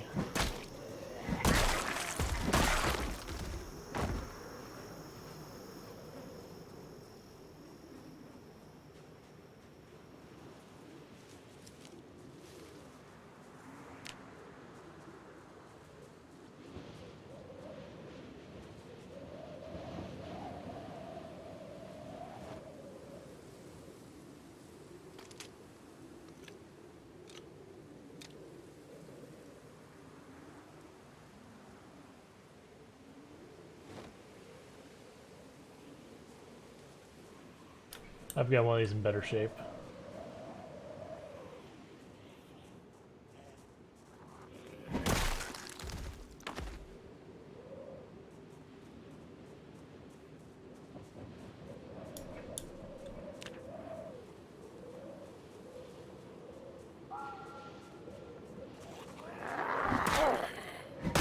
And I'm not going to look at these shelves. This will all be rotten food is all you'll find here.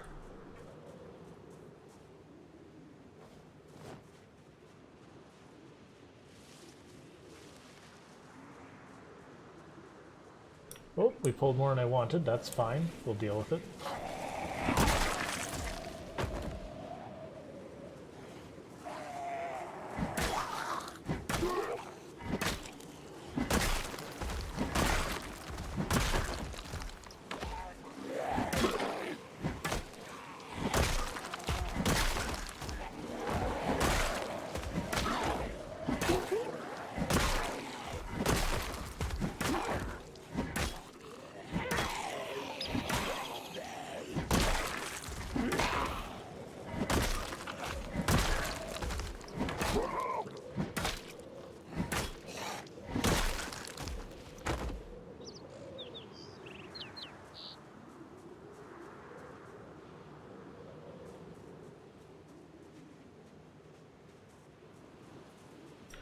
We'll go around the other side.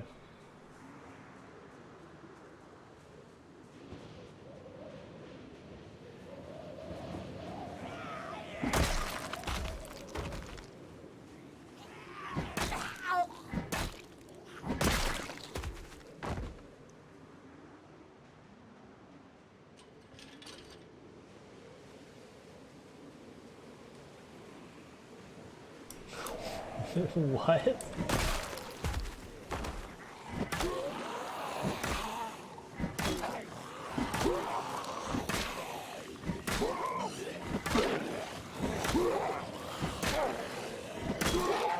I actually would like you all to die now.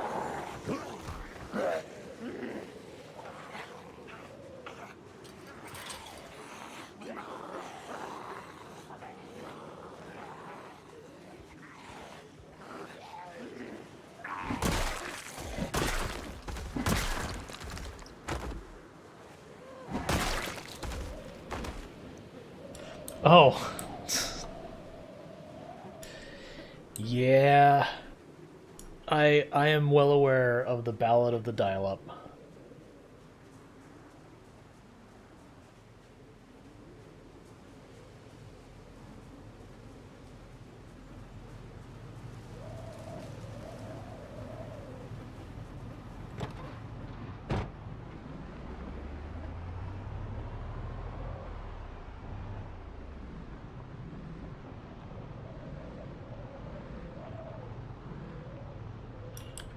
I don't remember if the farm is north or south. I feel like it's south.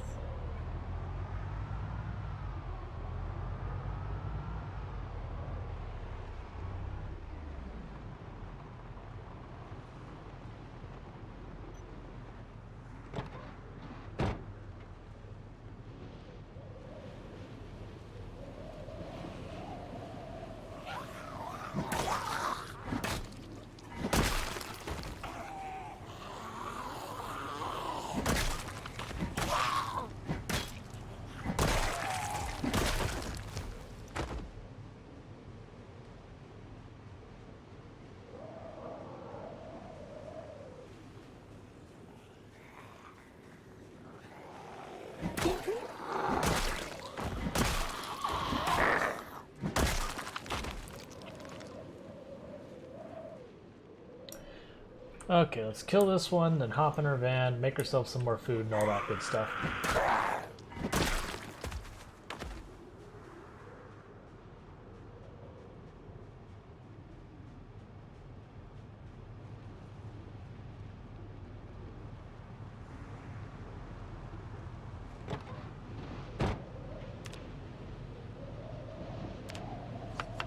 Looks like our cabbage rotted.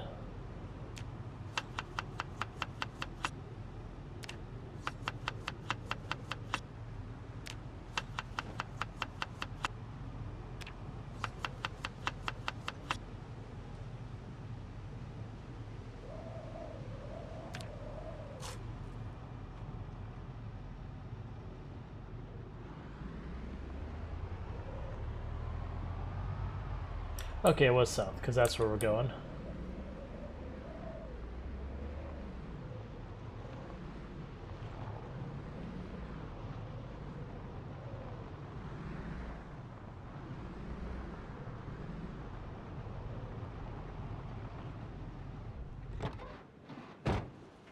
Kill the group of zombies out back before they sneak up on us.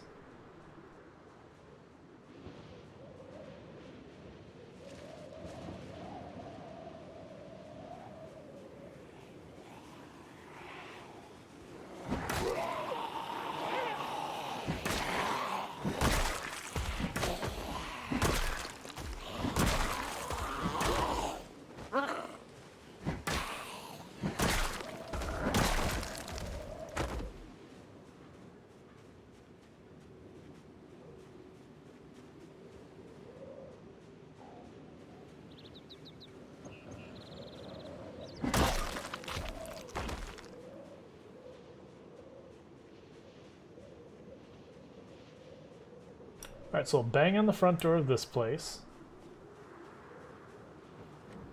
Then we'll check out the tool shed over here.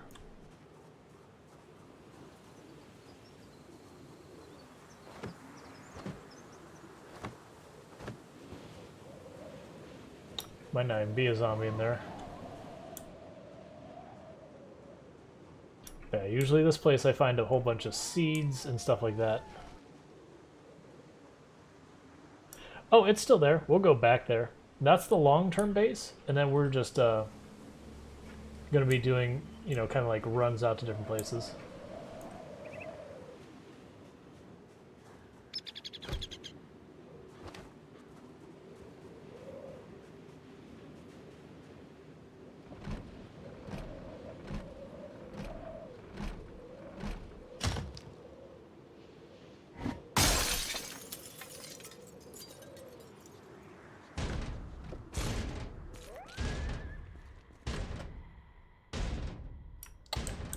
Think one zombie. This is kind of dangerous. Okay, one zombie. That was the concern, is if it was more than one zombie, we could open the door and just be overwhelmed. Alright, plaster powder, we want it. I don't want a snow shovel. Oh, hi. That's somewhat concerning.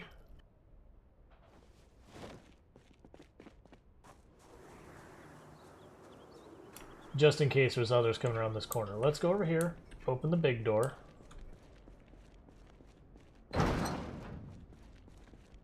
I don't think I checked this shelf.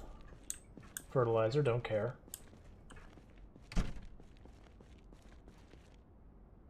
Yeah, so those are really heavy. Let's not do that yet. Let's make sure we got room in the van for it. And then we'll probably take that home. Because plaster powder is kind of rare. You use it to make your walls not look like crap. So we'll deal with that when we get here. But yeah, we'll end up going back to base pretty soon because the van is starting to get full. I'm starting to have some of the food I brought with me starting to spoil. So pretty soon I'll need to loop back. So what plaster powder is for is, you know how like when you build walls they have that wood finish? But it looks kind of alright. It's not great. You can plaster them to make them look like drywall. Like this. And then once you do that, you can actually paint them different colors and all sorts of stuff.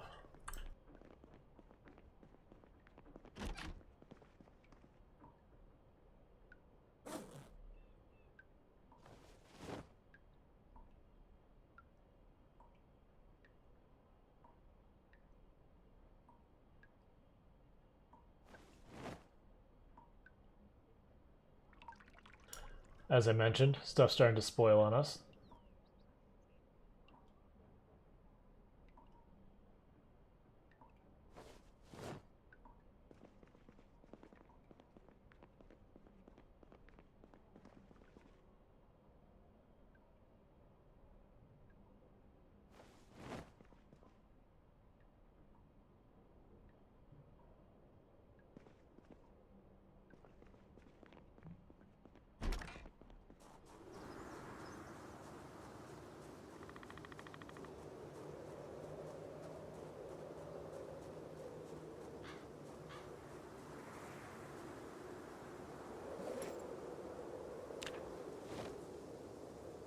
Okay, so we should have enough for the plaster. So we'll grab that.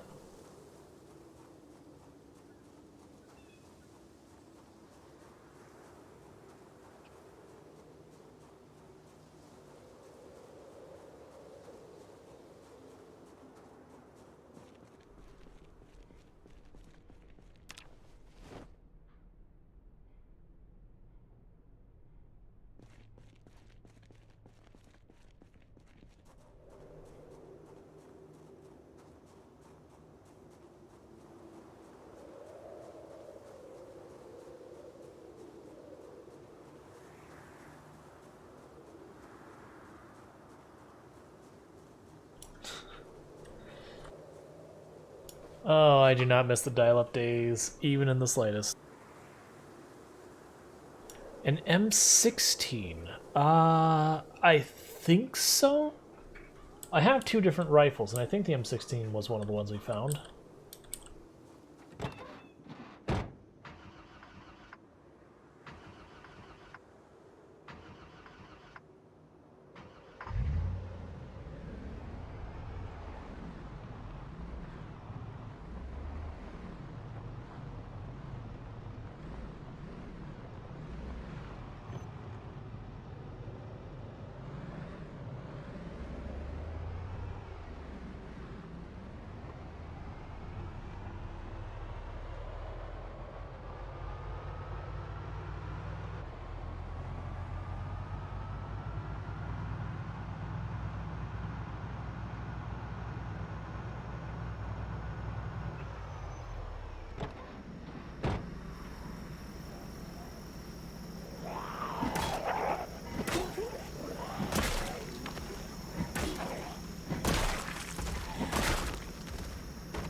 Where do you find them?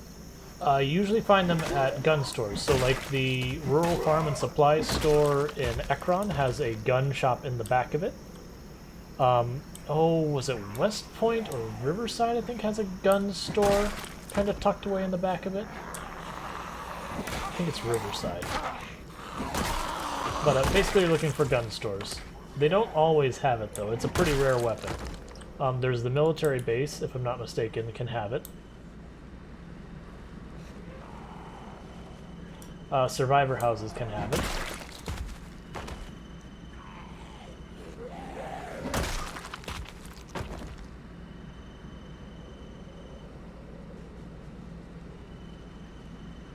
Yeah, I might be missing, like that's the one I'm not sure. I might be mixing up Riverside with a different city when it comes to the gun store.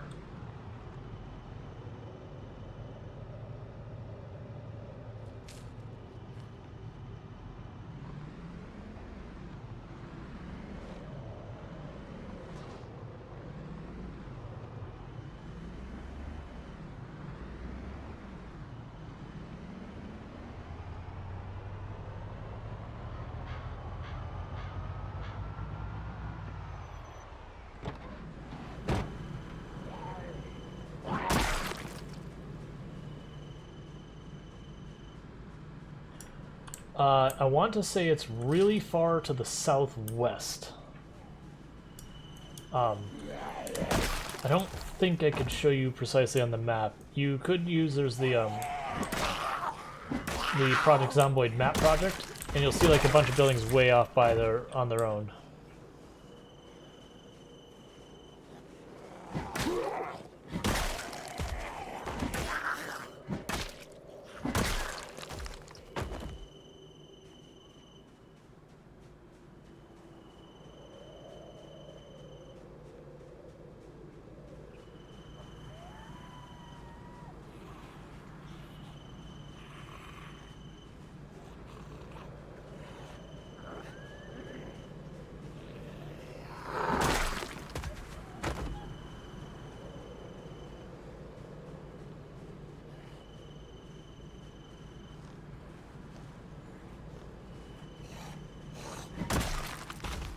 I will warn you, the military base is ridiculous population.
And this bat is right about to check out.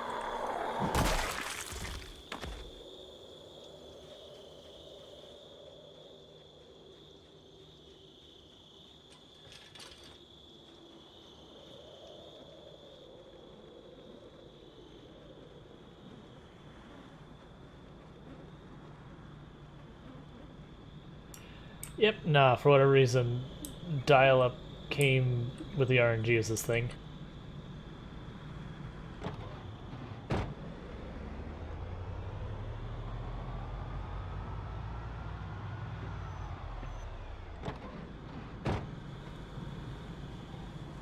You got shells for that shotgun?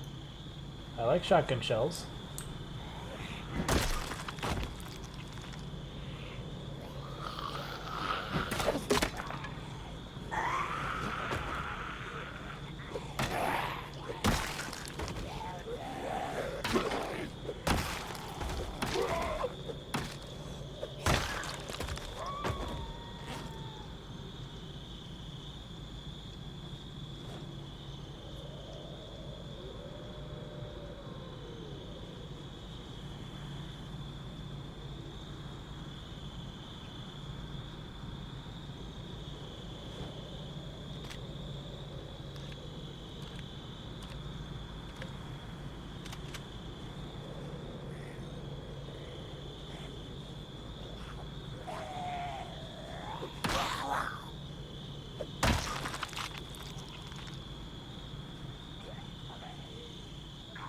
I really wanted to actually get a decent weapon out of... Well, I mean, the nightstick is a decent weapon.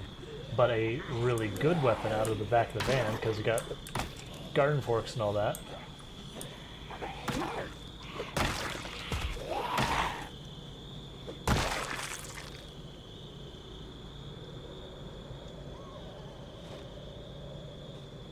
Okay, let's get a better weapon.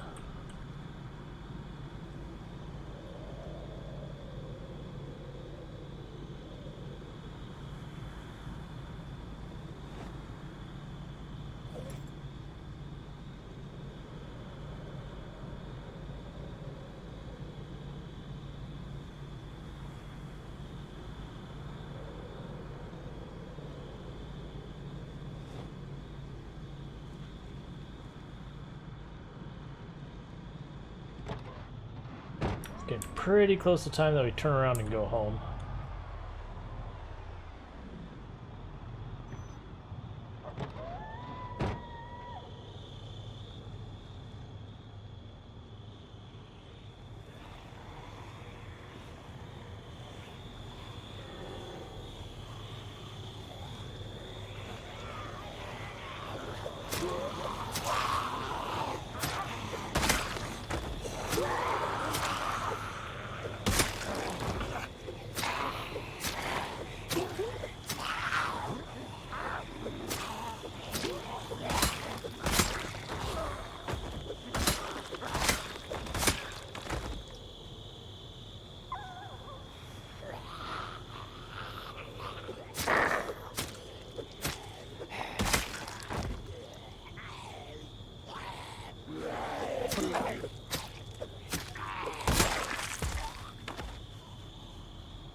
Alright, I think it's time we turn around because we're right about to hit drowsy. We're slightly exerted.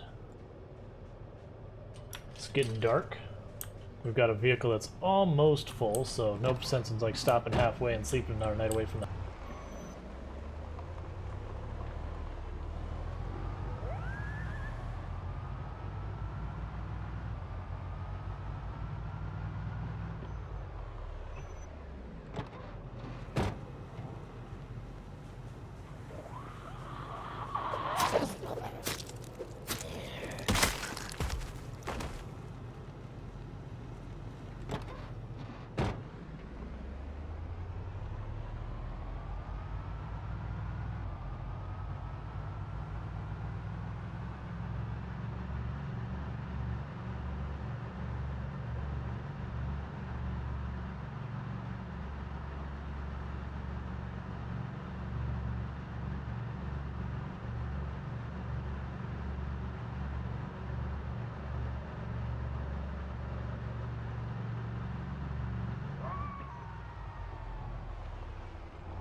It's not a great situation to be in for fighting.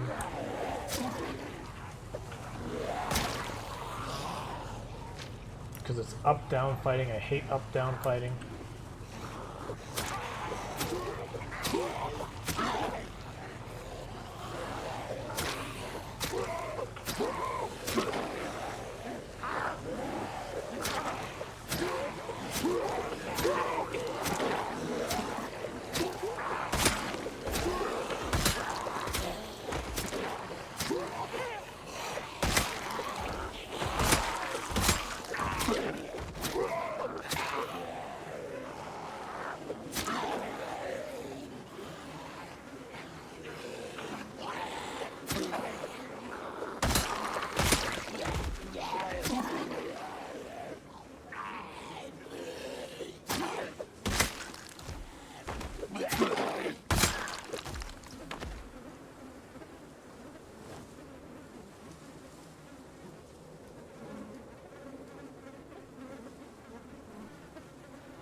Okay, so we are good to go there.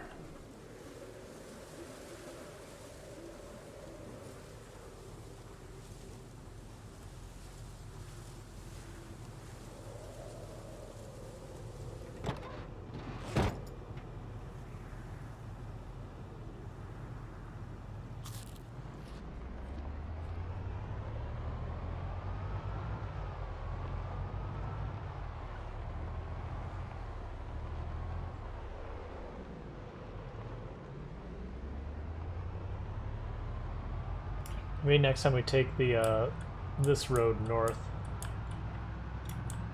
Now I've done that loop.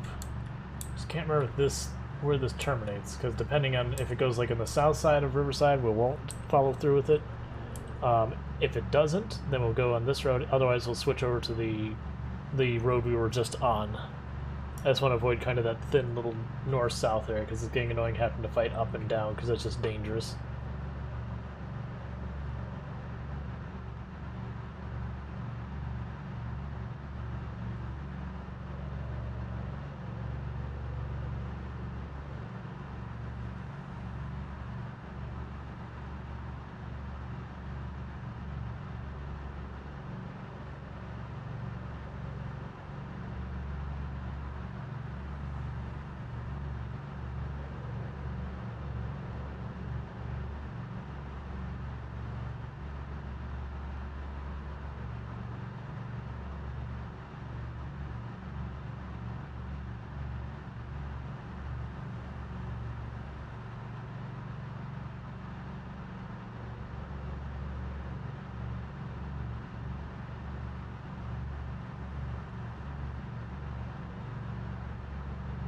Yeah, generally speaking, I always use cruise control when driving around just because, like, we would get home much faster if I just floored it, but the chance of us slamming into a zombie and damaging the van are pretty high, or honestly us just not taking a corner well and catching a tree, you know, which is a way we can actually get ourselves killed. Or, you know, break a leg so we have to be out of commission for like a full month. Like, we'd be able to do that fine, it'd just be super inconvenient.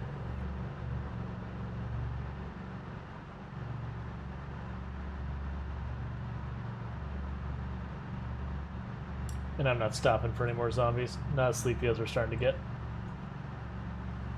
Like, if we're blocked, that's one thing, but otherwise, we'll just go around and clean them up the next time.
gonna be quite the drive.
That we do.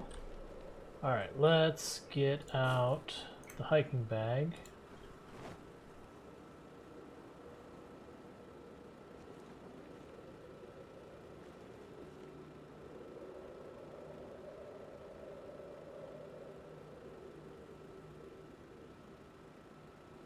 First, let's get these logs out and saw them up and put them to use.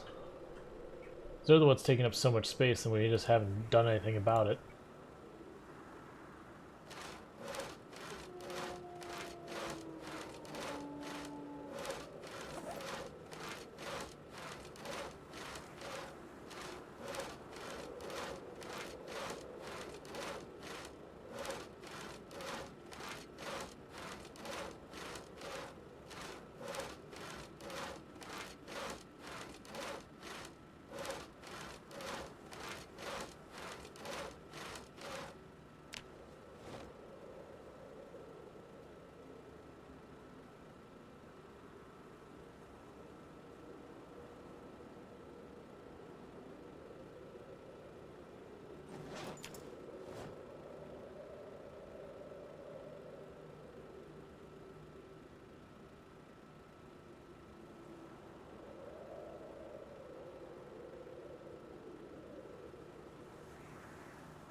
Cool, that got rid of all those logs.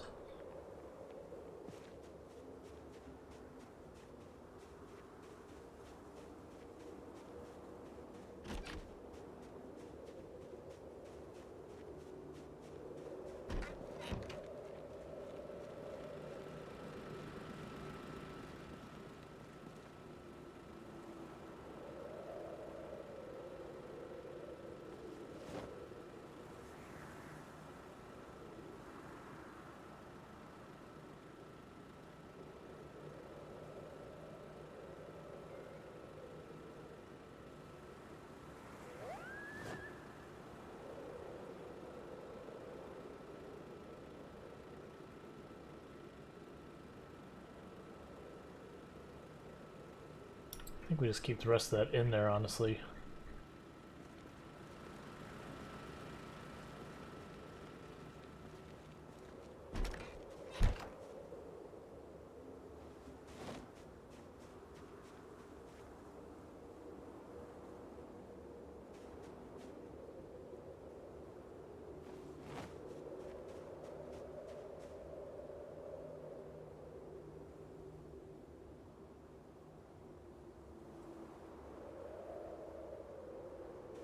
Put the plaster up here with the rest of the plaster.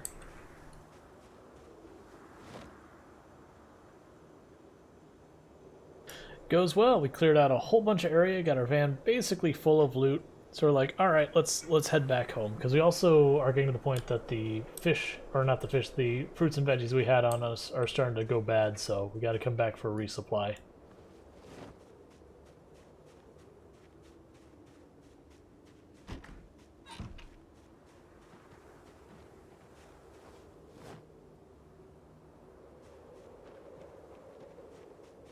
Oh, top off our water.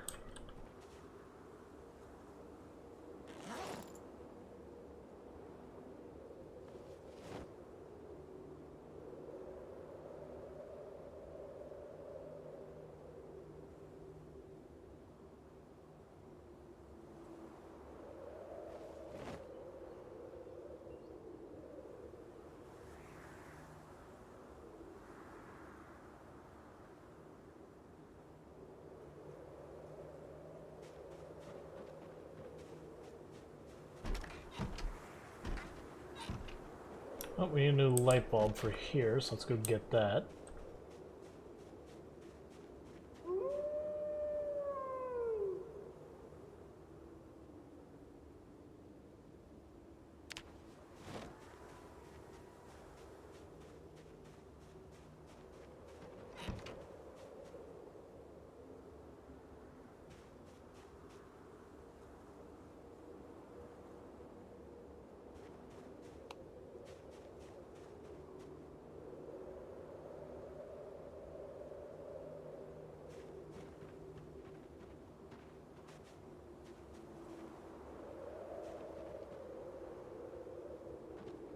Alright, now those are grown. I think we're not getting another harvest. Yep. I don't remember what station we chose. Okay. So we need to put on some weight. So, let's see. 1, 2, 3, 4, 5, 6, 7, 8.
So we're cooking a whole bunch of fish so we can start shoveling fish into our mouth as fast as possible.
These aren't giving us much in calories.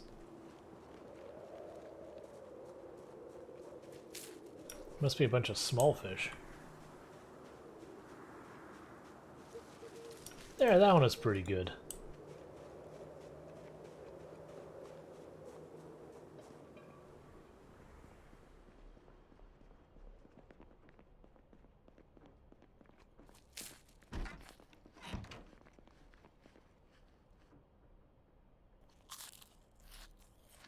We'll have to cook more. I overestimated how much, the fish were going to give us.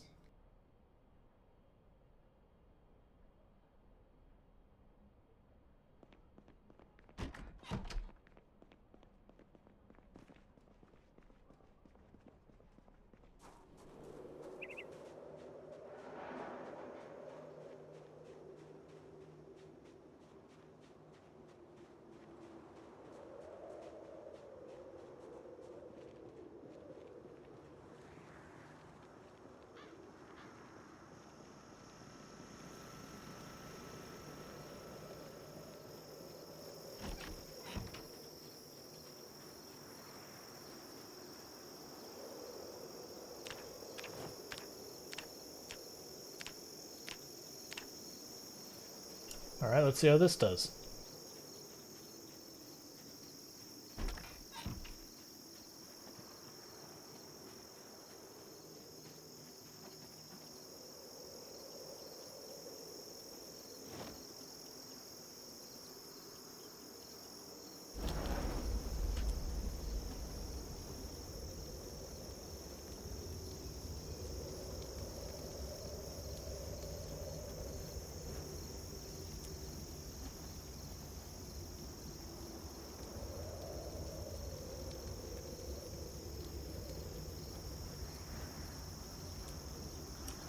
It helps if you actually push the fish in the grill that you're trying to cook with, for the record. In case anyone's wondering.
Maybe I should fish more?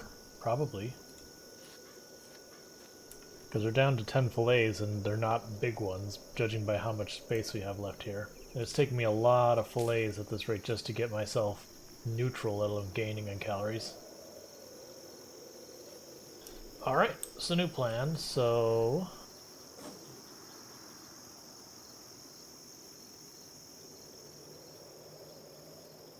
First, let's make the salad.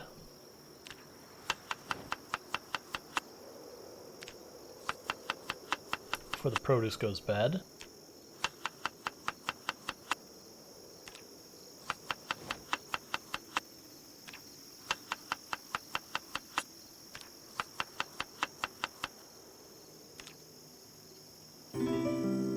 Thank you for the follow, James Max 69. Welcome to the stream. So what I'm going to do now is I'm going to take our backpack here, put it on our back. Take the large pack, chuck it on the ground.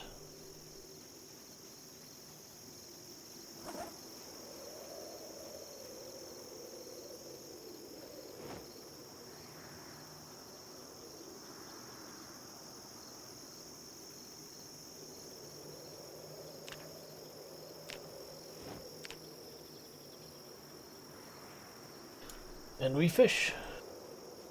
We eat and we fish.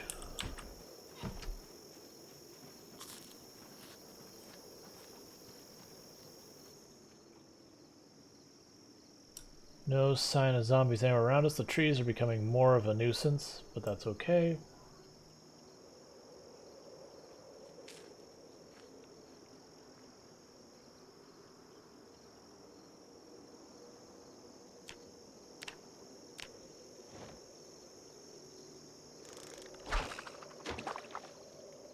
You'll need double wooden doors to get a vehicle through.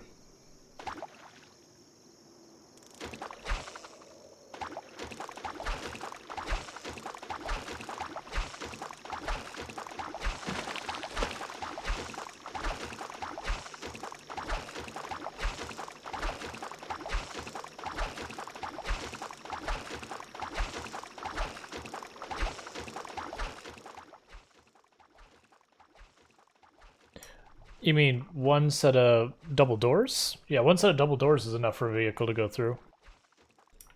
Like one, you know, set of double doors. Individual door won't work.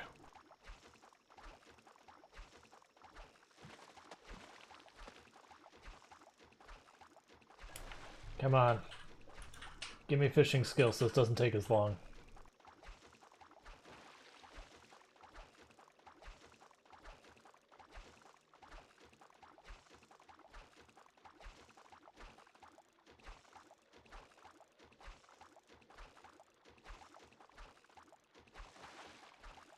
And I turned down the volume so you don't have to listen to the obnoxious fishing noise quite as loud.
Okay, so we've caught all we can catch right now. We're getting really hungry, but that's fine.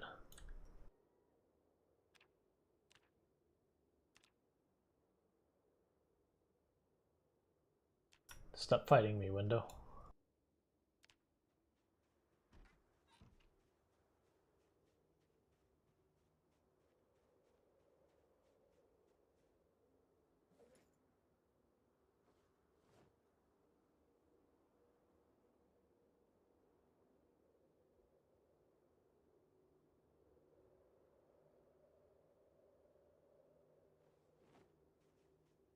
Alright, let's drop all the shoes in the trash. We don't need them.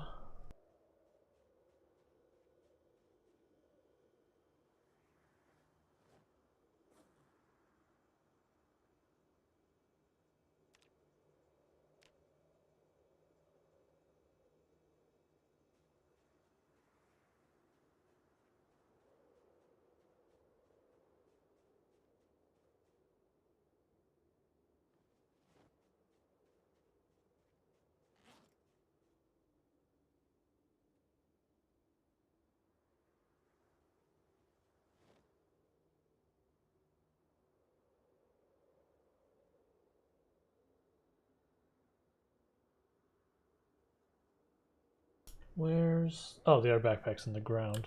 Why am I... Okay. Not that I'm aware of.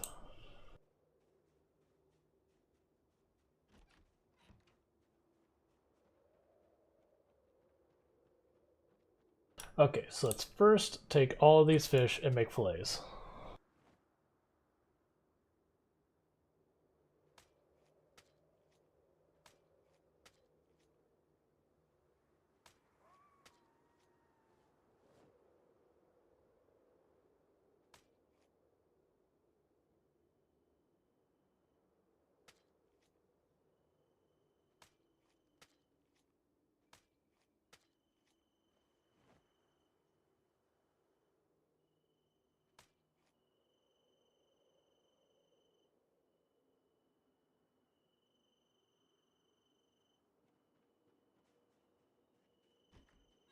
Put what we can in the freezer.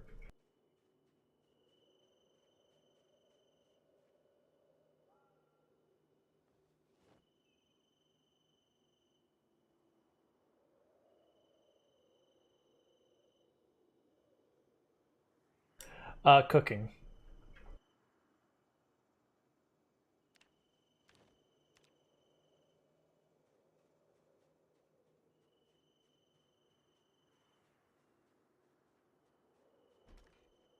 I believe it said those radishes were ready to harvest.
Hey, we got ourselves some cooked fish, and we gained a point in cooking, which puts us up to 6, so we're due for our next book being read.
We'll see how long it says radishes take to grow, and that'll determine whether or not we put any in the ground, because I know in November you can't start growing anymore.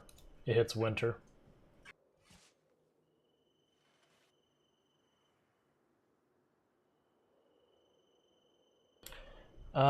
17 day, yeah, that'd be the end of the month, so nope. We are done growing for the end this year, so far as planting new stuff.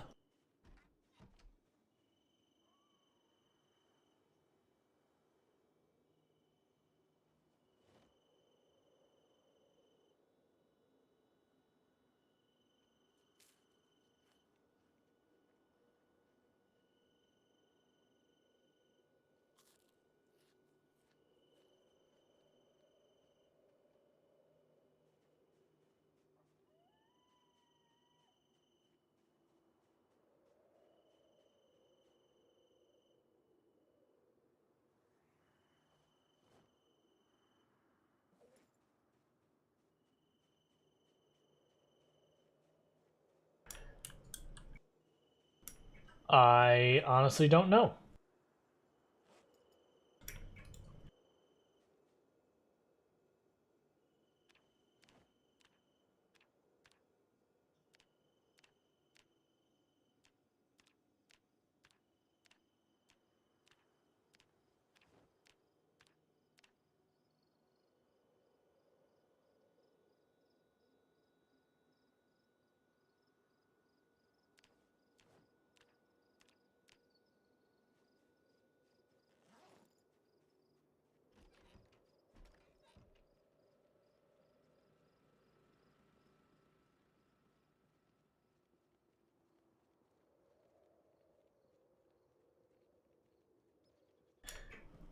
Like, I mean, I don't know how it worked before for growing indoors because I never did it.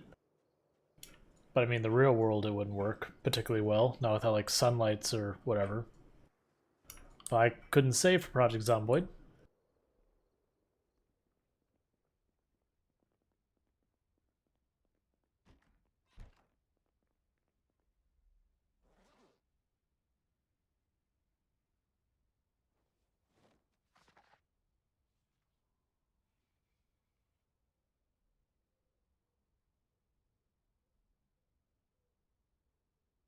And while a character reads this book, I really need to use the restroom, so I'm gonna go and actually drop this down to half that speed. Quickly pop over, use the restroom. In the meantime, make sure you're eating, drinking, stretching, and taking care of yourselves, and I'll be back in just a minute.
Okay, and I am back, and Happy New Year's Day to you as well.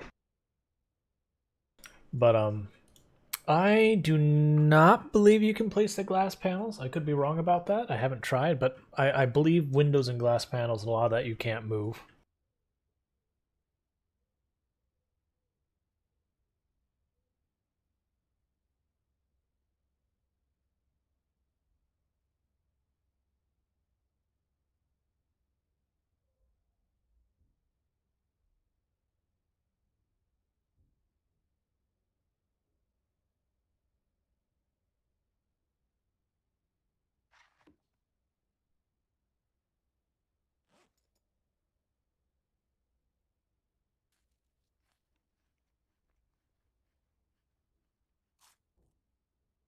I don't believe you can have glass windows.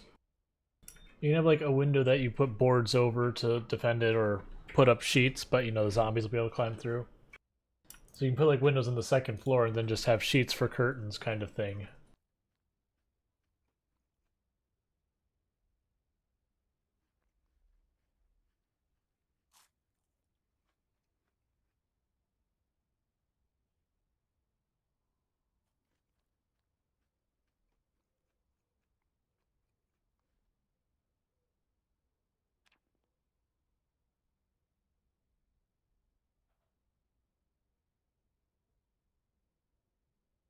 We're waking up too early. Oh no, actually we slept long enough. Okay.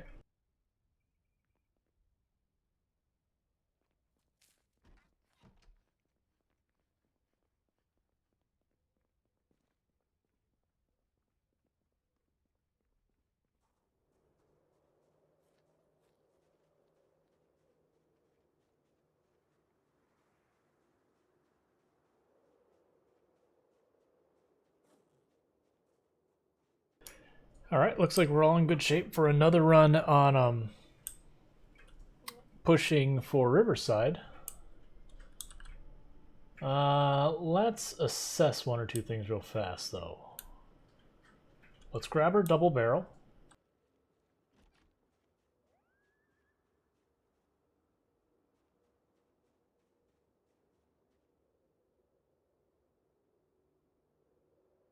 Here, to make this easier to deal with.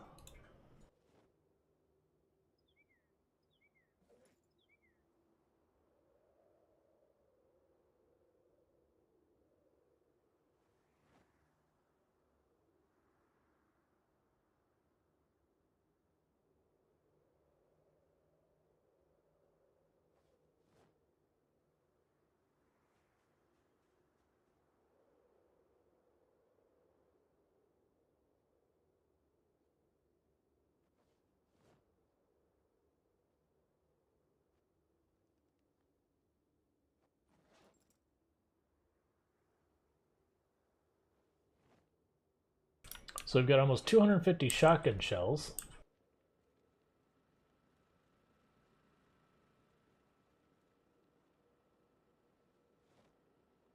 And then the plan for these shotgun shells is once we get to the edge of Riverside itself, we pop them out and we start, you know, going to war. Nope, need to get rid of this book.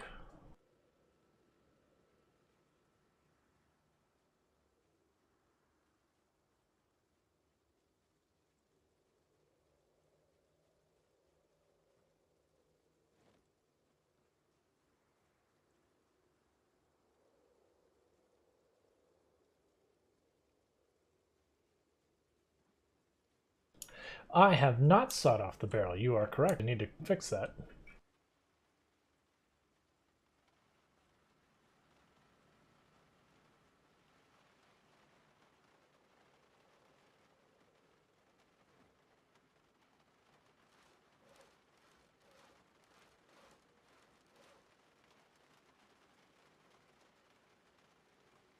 And there we go.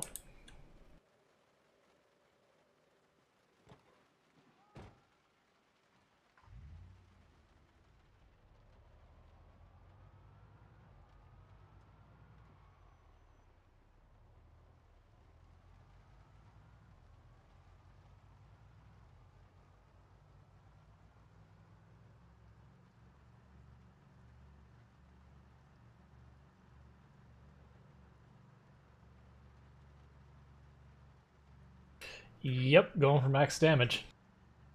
Not going to be worrying too much about range because we're going to be just dealing with endless zombies for a while.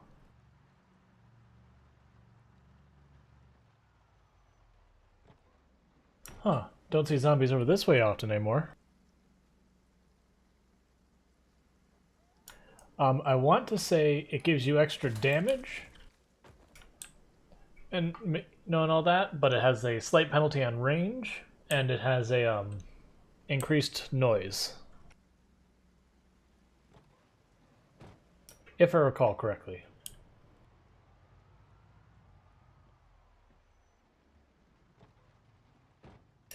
Yeah. Right, you're probably correct that it's so if you have like a wider range of zombies, you can hit them more easily.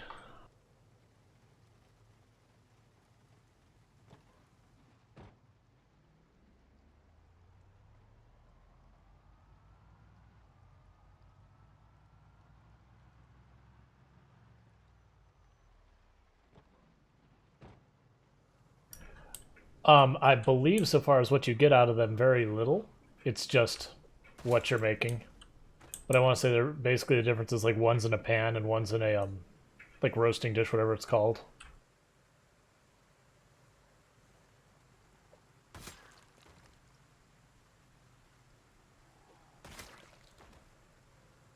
Yes, they also have different ingredients you can put in them.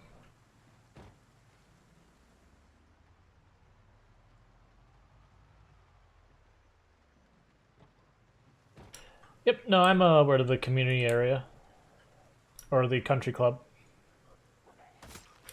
My intention is just go to Riverside, like just from the east, and just sweep across it, and then probably sweep down to go after the country club next.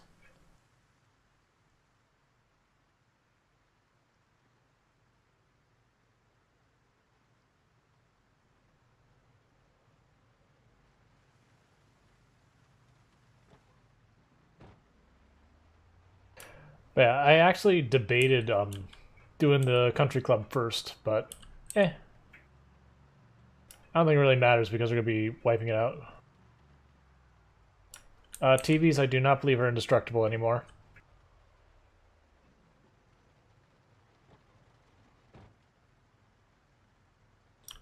I believe that got handled in not even the multiplayer. I think it got fixed before the multiplayer build even. But the video talking about them being indestructible is still around, so people will still hear it, even though I believe it's old information.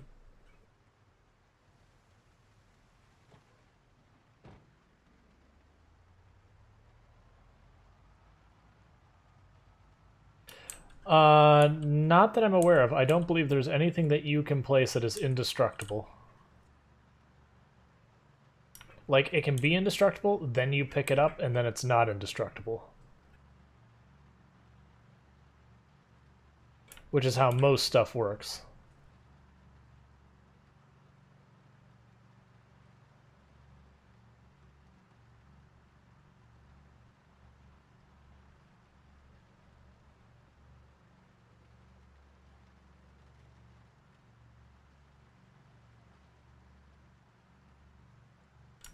I believe zombies can crawl under cars. Even the burnt out ones.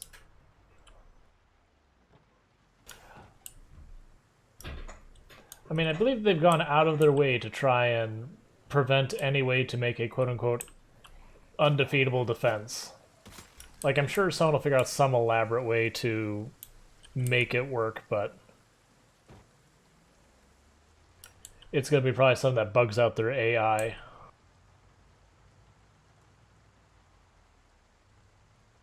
Well, right, you can do that by going into your world settings and saying that you can't destroy player structures.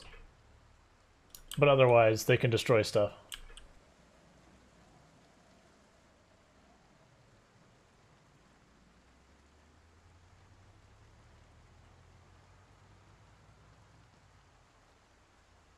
Like, if you want an indestructible base, you just go to your settings and make your base indestructible.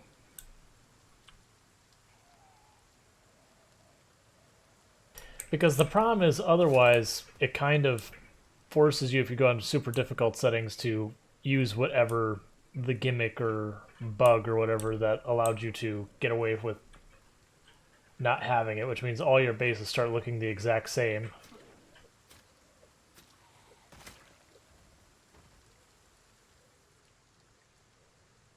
Why is it storming like heck?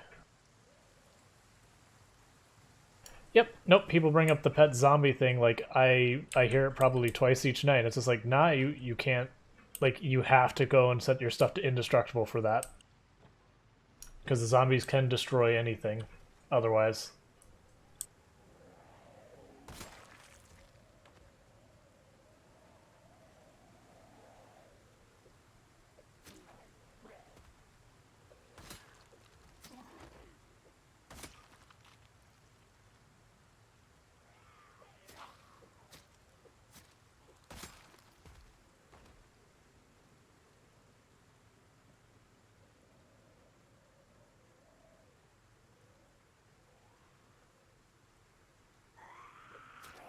Say, if you want pet zombies, you either need to get a mod that lets you make stuff indestructible, or just go to world settings and set them to not be able to damage structures.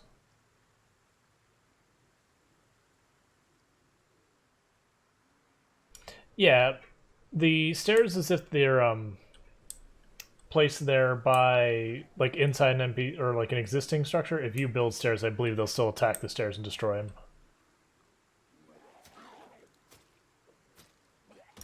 Oh yeah, the garden fork is amazing. It's a spear without the negatives of spears. Like, its durability is not amazing, but good.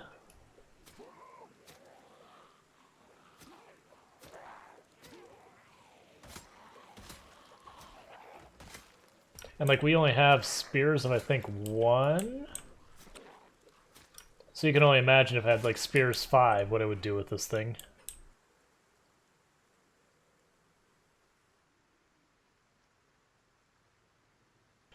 I mean, yeah, you could build a platform in the water and then use a sledgehammer to break the entrance to the platform.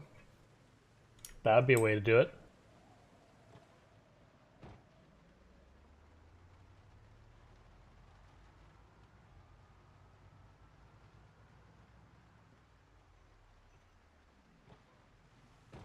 Got a group back here, so let's back up and fight them.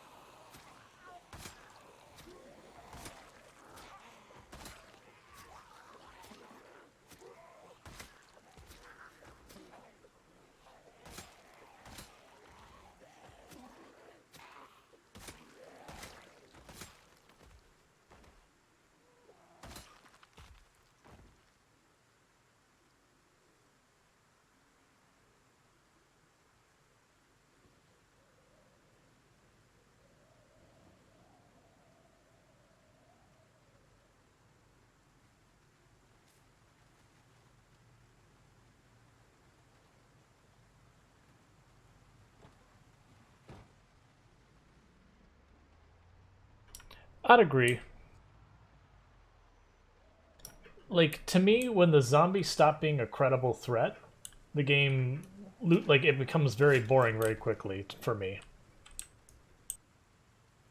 So, like, I like that you cannot make an impenetrable base.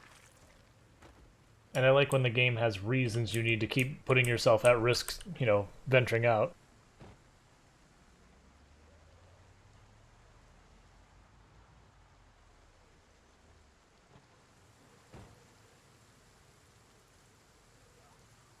Yeah, in my opinion, garage shutters should be repairable with metalworking.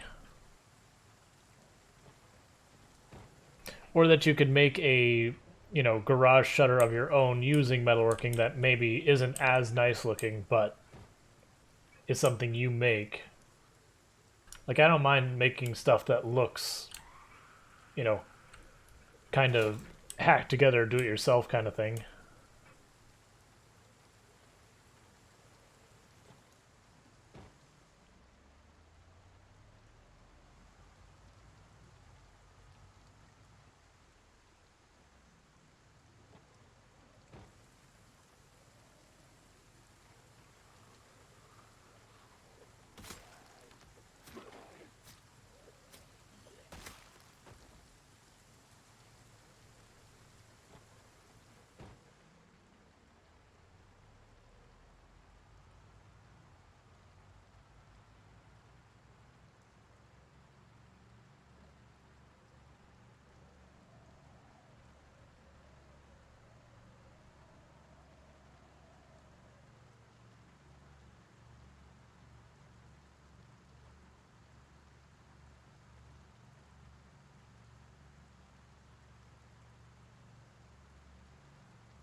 Yeah, no, that's fair.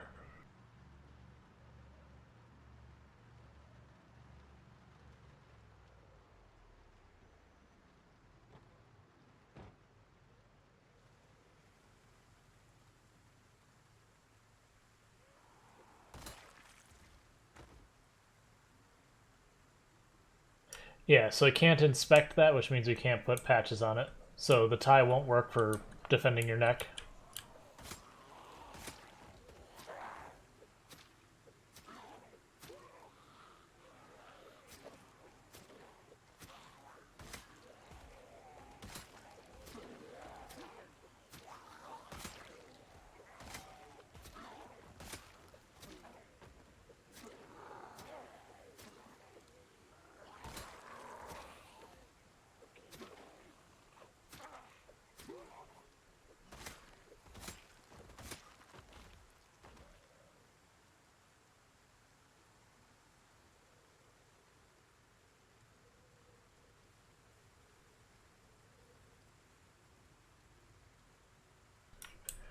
Yeah, there are bugs that'll make the cars do all sorts of wild things, but they are quite often fatal bugs.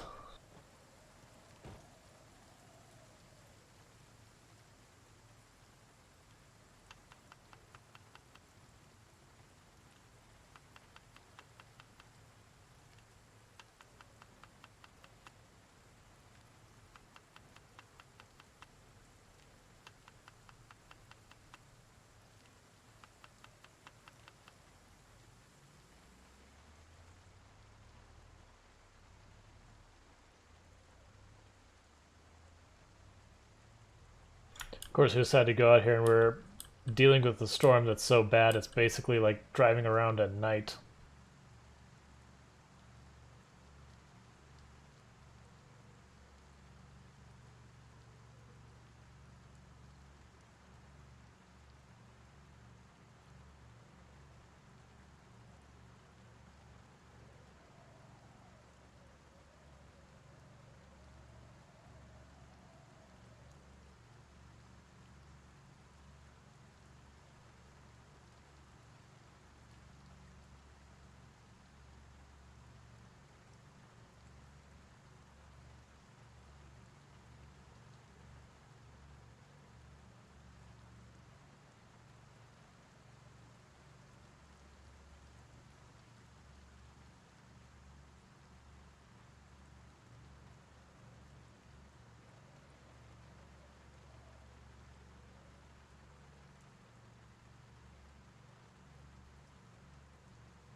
So I'm curious, I believe this will lead me to the country club side. If so, we won't continue on this route.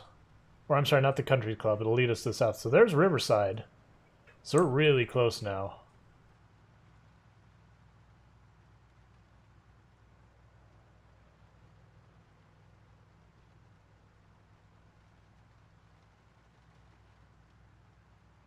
Yeah, I'm pretty sure this leads to the south end, which isn't the way I wanted to come into Riverside. We'll see.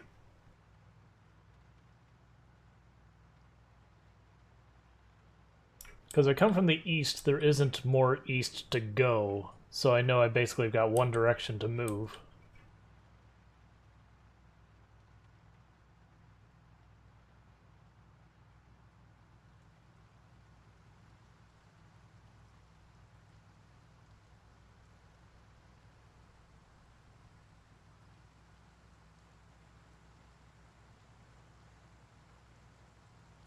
Yeah, no, this isn't the way I want to go in, so I'm going to park the brakes, and we're going to turn around.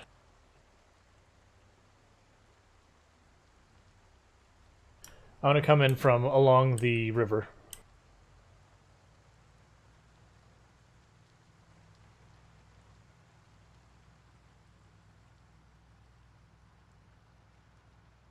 I know there's ways, and I haven't tried myself, that you can basically force cars to bug out and all that. I haven't seen it in a while, but like I said, it's usually you get in the car, you bug it out, the car starts flipping around like violently. I can't imagine you could actually predictably land it where you want to, and it usually kills you in the car. So if you're trying to put a car in a second story for some reason, just I guess to show off your car, then no, it's not something that'd be realistic to do.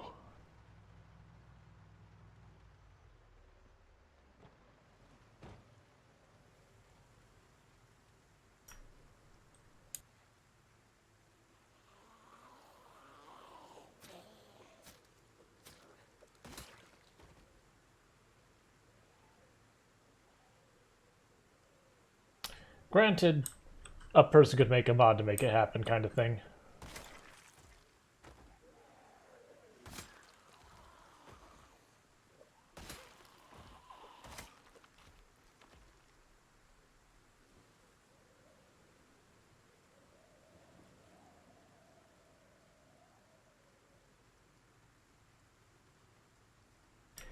Hey, Nalutic, how's it going? Oh, got a zombie coming from this side.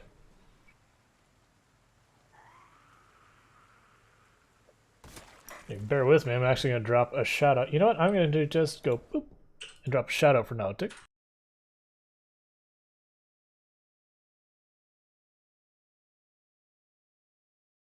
Nalutic is another person who plays Project Zomboid in stream. She's been doing a lot of multiplayer, chill streams. Very much fun. Challenge is going well. We are at 6,100 zombies killed. We have eliminated all of Akron. We're currently in progress of pushing our way into Riverside. I kind of want to come from the east, though, so that way I only have to worry about zombies on one side, because my intention how we get our foothold in Riverside is I have a sawed-off double-barrel shotgun and about 200-something rounds of shotgun ammo. And we're going to see how that works out. Granted, I hate this little corridor here because I have to fight up and down, and that is not my favorite. Hi, zombie sneaking up behind me.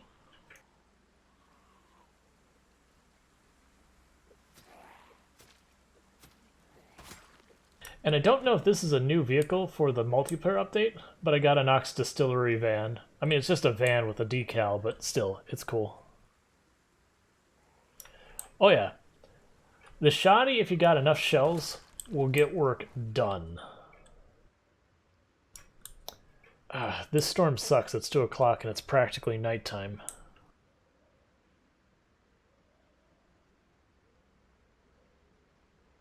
I think realistically what happens is we push up to some of these farmhouses close to the edge of Riverside, and we go to sleep until after the storm.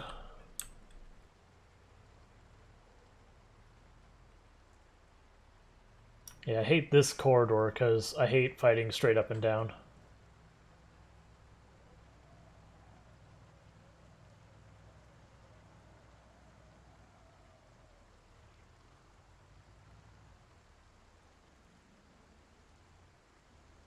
And we are going to kill them and just trying to get to some place where I can hop out without a zombie next to the vehicle. Alright, this one dies first.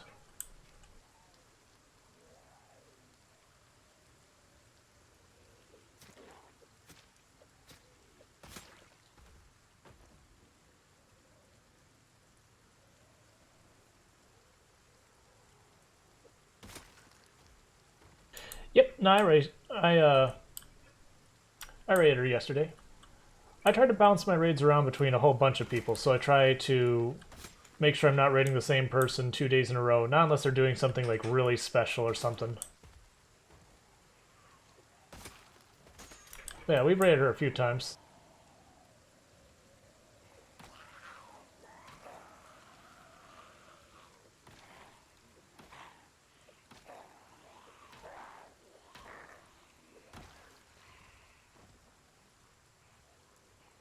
This rainstorm sucks. I can't see.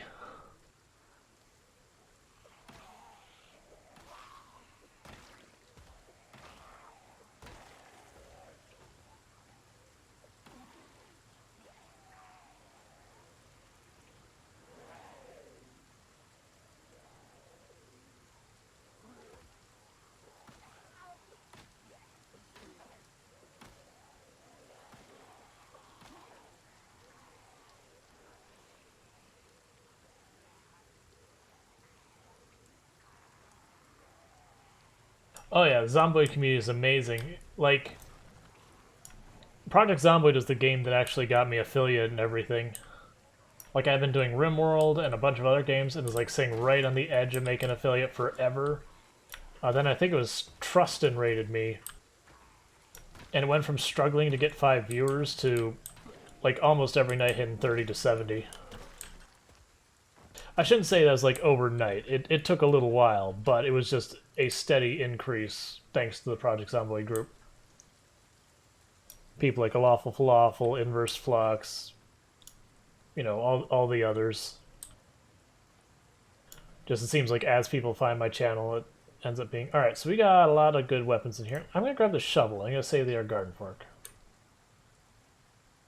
Alright, I feel like we left zombies behind us. Yeah, we did. Let's get rid of them. I always like having an exit strategy. A bunch of zombies in the way is not... oh, shoot. That scared the crap out of me. So I have a filter on OBS that makes it 15-20% brighter for you all than it is for me. So I had no idea that zombie was there, and we practically walked into her.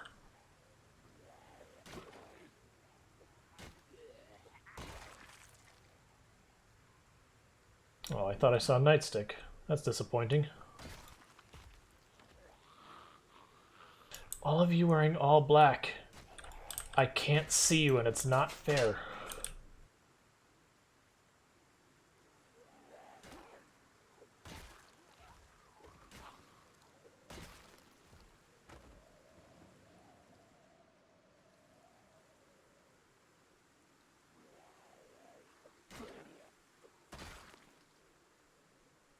Cool, I don't want to be anywhere near these trees any longer than I have to.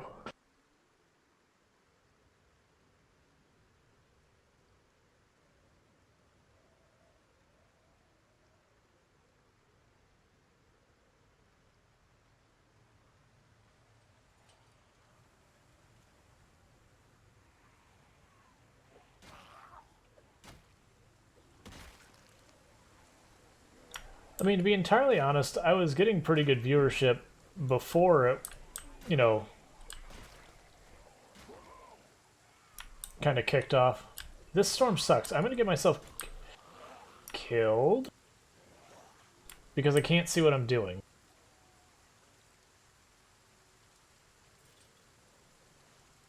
We've had way too many close calls because it's too dark and it's only 4 p.m.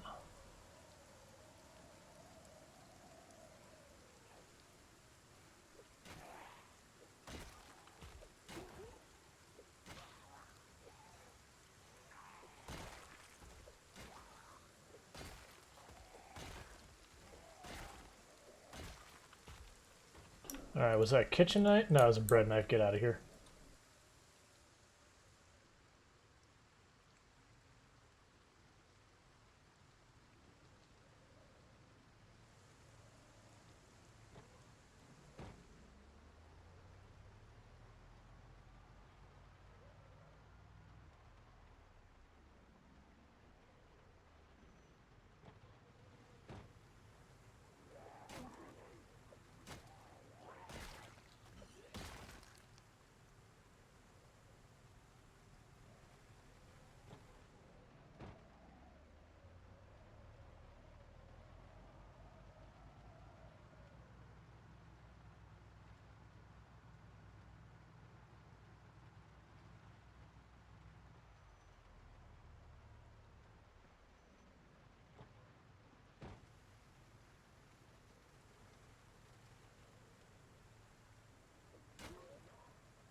I'm going to keep those calories.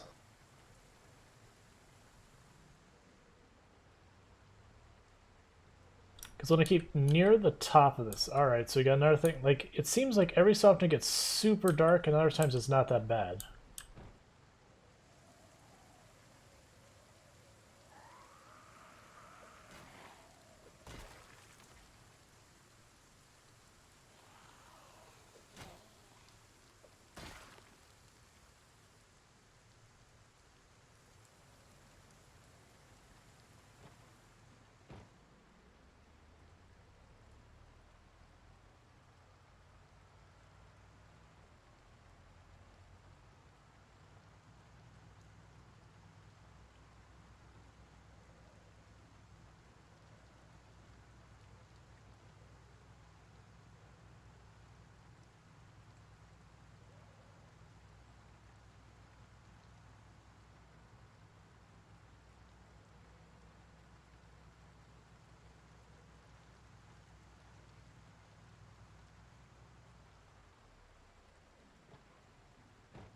I'm also curious, I saw patio furniture back there and I'm not sure what that was about.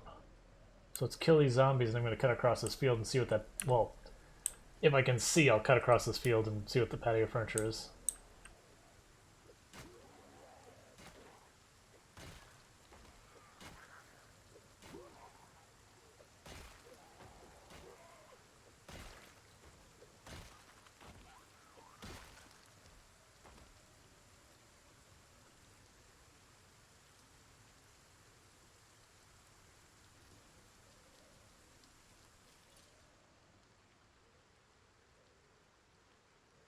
Where do you get to that place? Oh, that's the crappy place that has no furniture. That's right.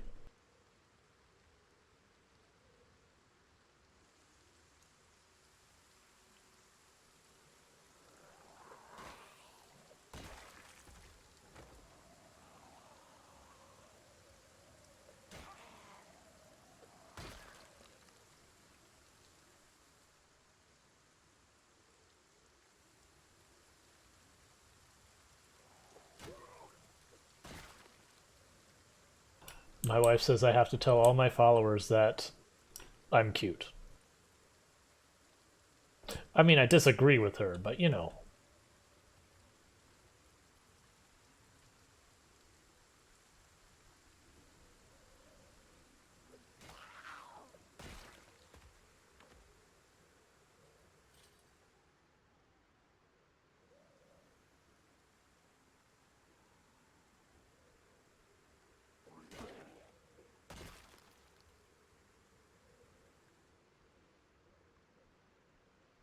A face for radio, yeah.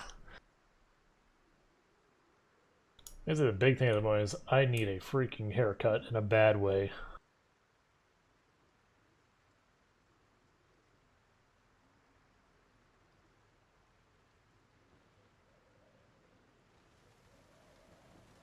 So sweet, it gives you cavities.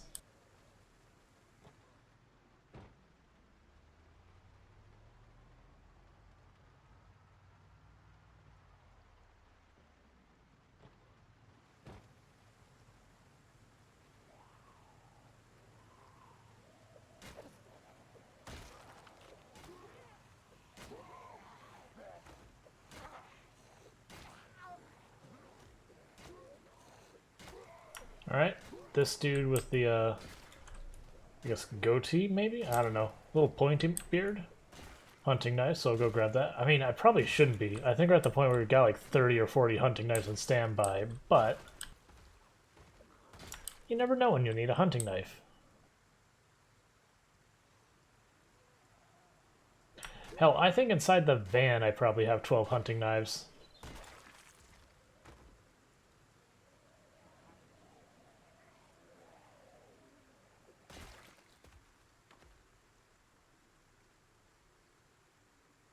Hello, sneaky zombies. Oh, got zombies coming from all sides. We'll just do a little loop-de-loop. Get away from that cursed tree. And then get rid of them.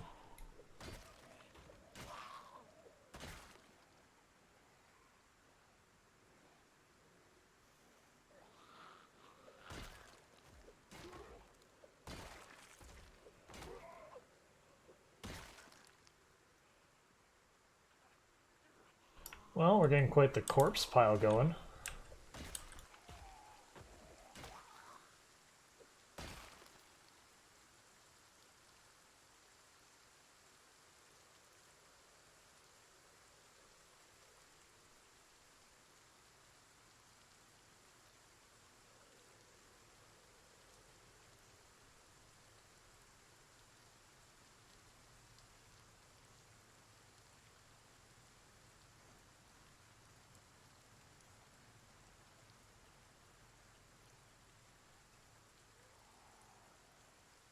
I would genuinely be surprised if there isn't already a band called Corpse Pile.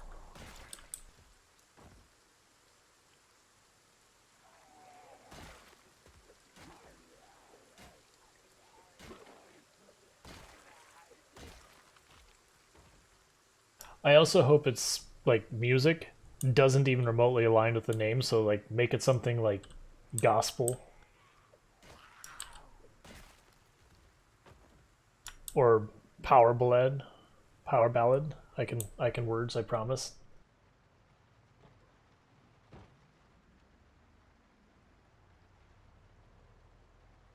Yeah, Corpse Pile polka music.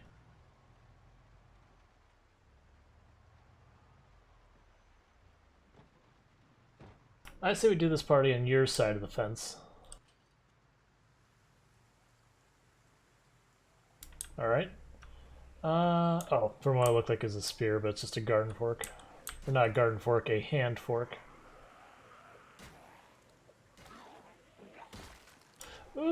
Ooh, second large backpack. Let's go. Give me that backpack. Coming back for you in the teal.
Yeah, I don't know.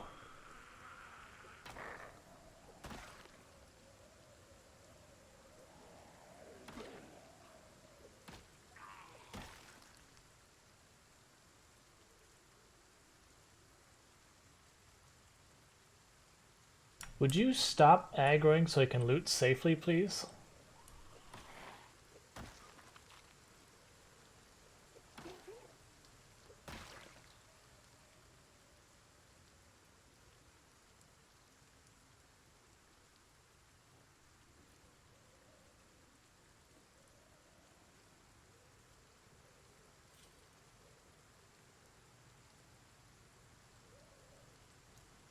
Yeah, these large backpacks are pretty hard to find.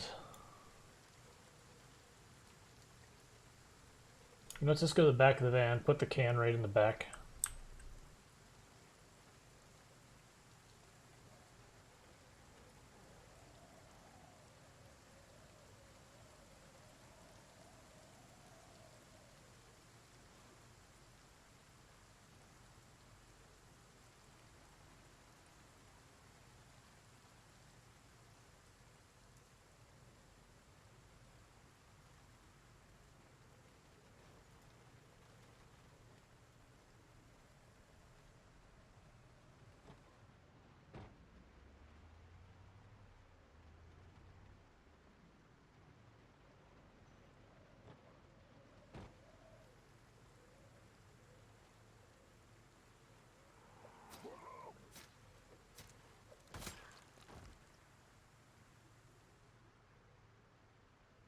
I think it's time we turn back around and go to that farm because pretty soon it is going to be impossible to see anything at all.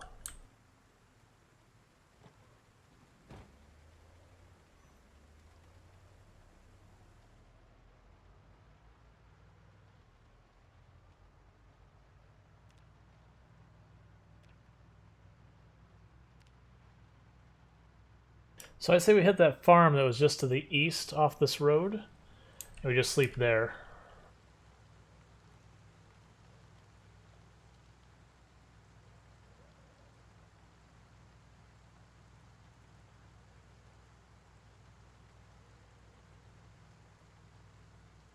Yeah, that's where we're going.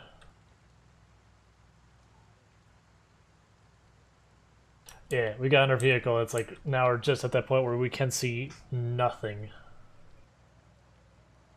I shouldn't have waited this long because this is still really dangerous on its own.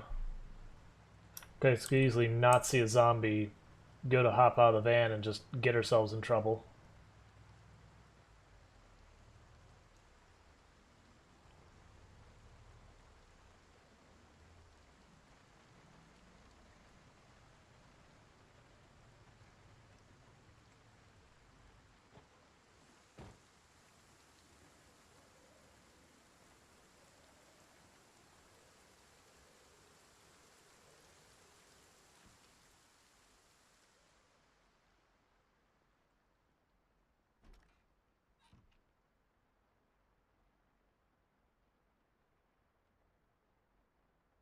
You can sleep in the van. If you bring up the wheel, the little context wheel, you can choose to sleep in vehicles. It's not super dangerous, can be a little dangerous, because zombies can see you in the vehicle, start banging on it, but you can, then just drive away if you're quick.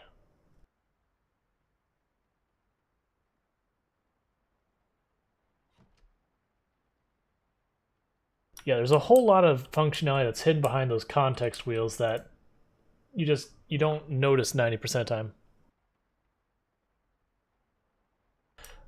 Before we go to sleep, I'm going to listen to the radio, and mostly it's killing time to make sure we stay asleep through the dark.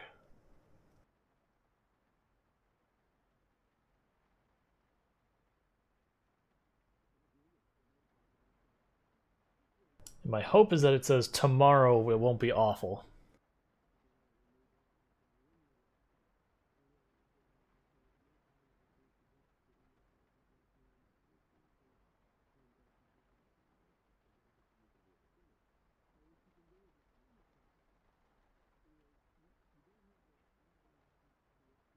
You sleep well now, Tech. Thank you for stopping in. I do appreciate it.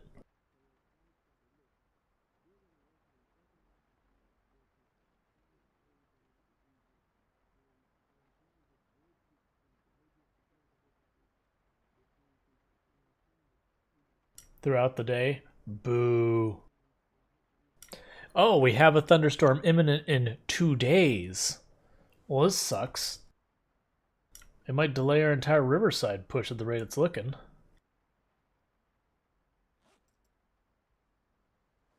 We'll see. As long as I can see, we'll push for it, but if I can't see, then we'll have to back out and try again later.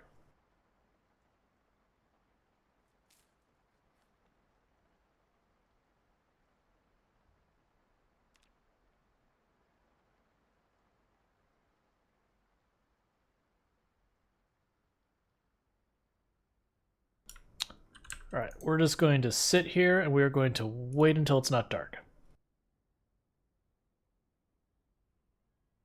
Oh, I can only imagine. Def Run thunderstorms and Louisville. Just hide in the corner.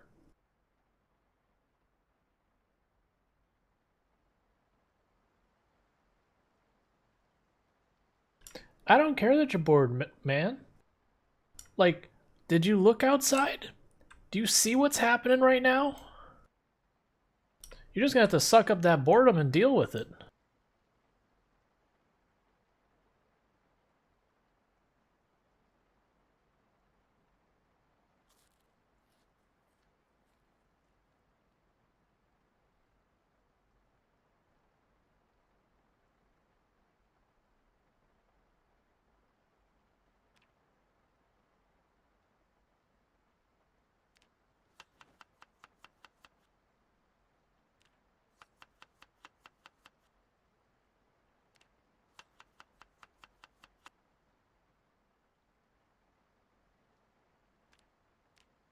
Oh yeah, I'm not pushing in this. This is how you get rid of characters.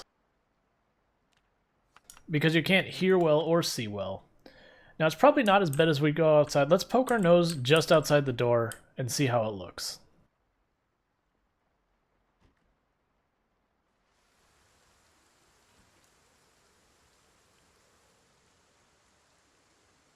It's not terrible.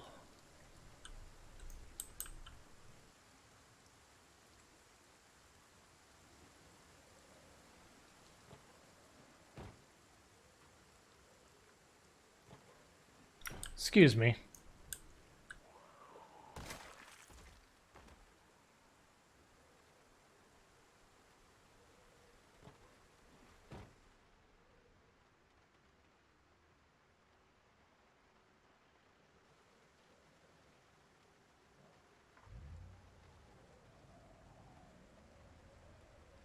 Yeah, we're not going to push Riverside itself. We're going to kind of see if we can't get to a house close to the edge of Riverside. As long as this doesn't get too much worse.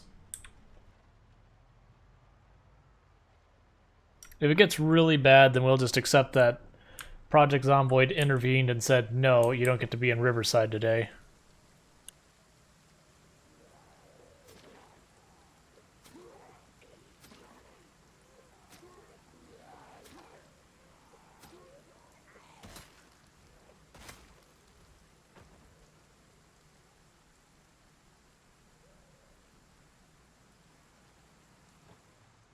I'm just curious, where it's like a thunderstorm is coming in 2 days, like, what do you call the thing that's happening right now?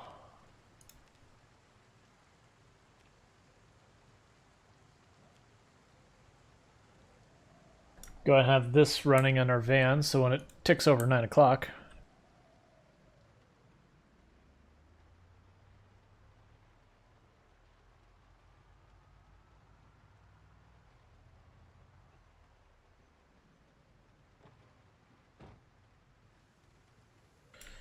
Got wind chill going on. Ooh, it's almost freezing. Okay.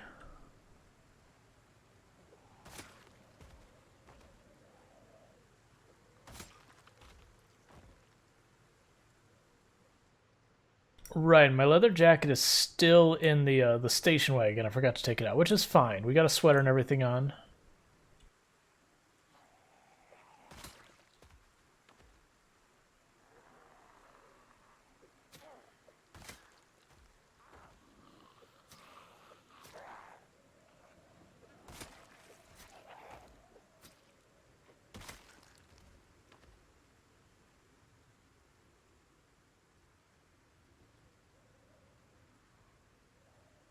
Alright, so we are in the market for a not impaled varsity jacket.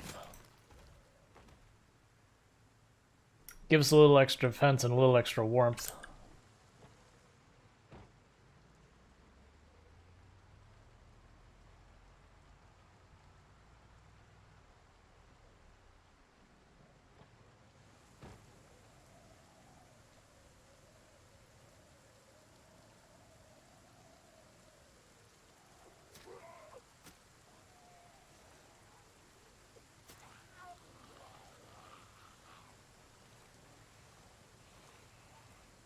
Alright, this is less than ideal. I want to stay in front of the vehicle.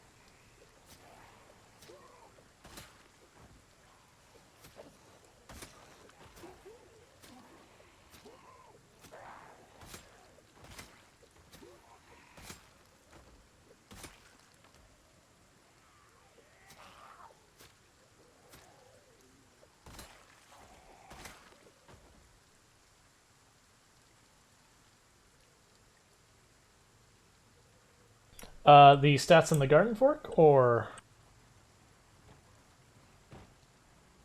the garden fork's pretty nice if I pull it over here. So you see its damage is like...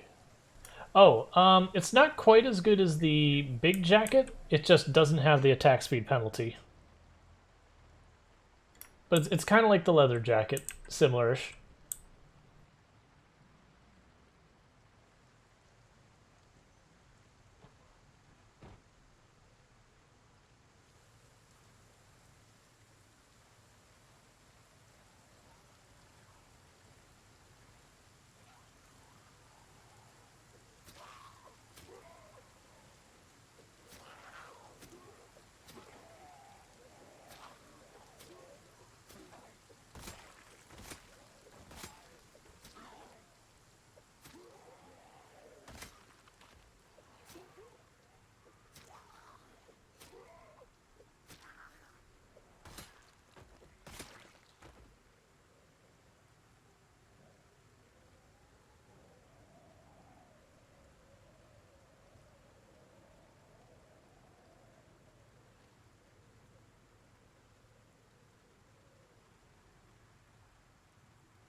Yeah, I noticed her jacket already had a hole in it when I saw it, so I didn't bother trying to protect it.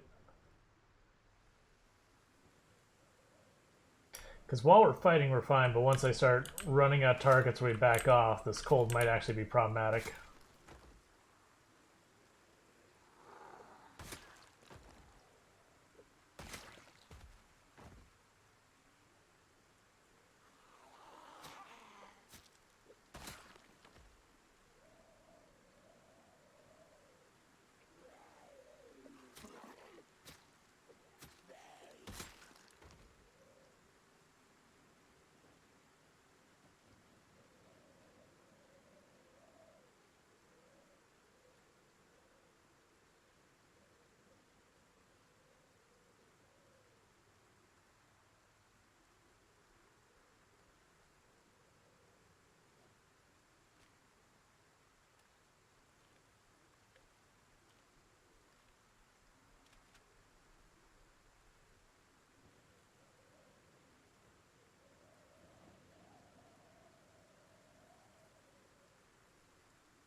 There we go. No, that's not the station wagon. The station wagon's all the way back at base. This is a wreck. We'll end up taking it apart here in a minute. I just need to make sure I'm safe first.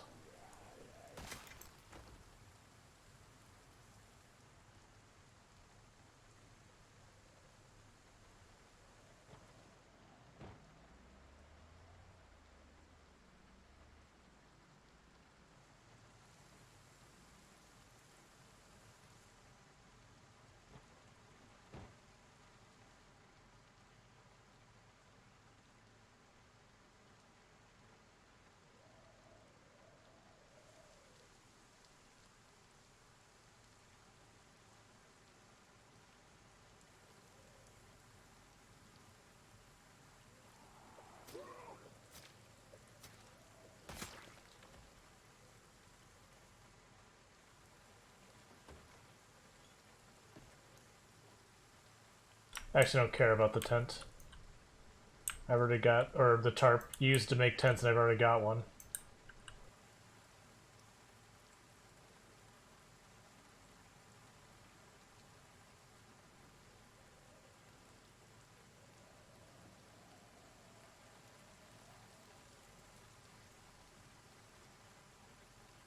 Just dismantling this car, don't mind me.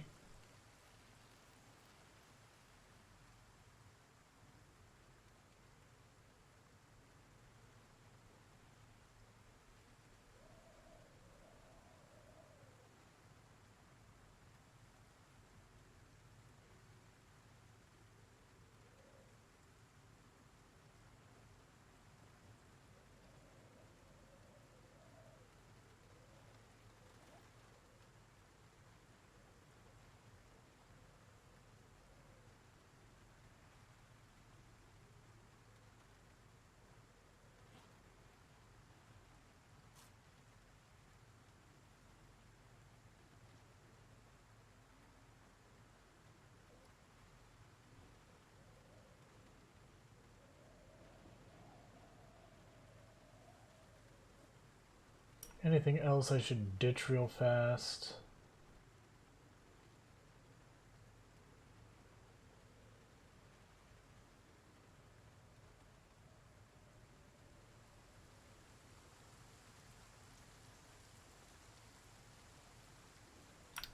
Yeah, let's put the metal bars away.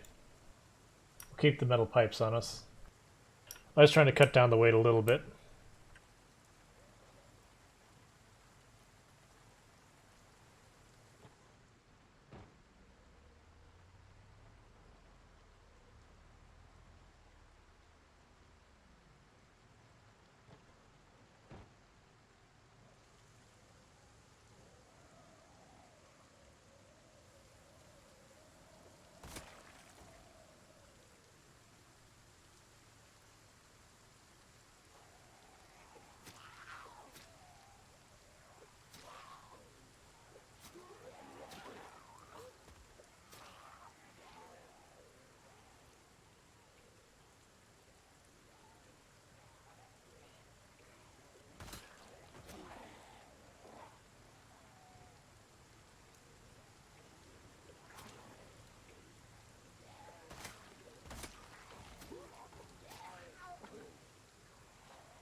So what, spear 3? Spear 3.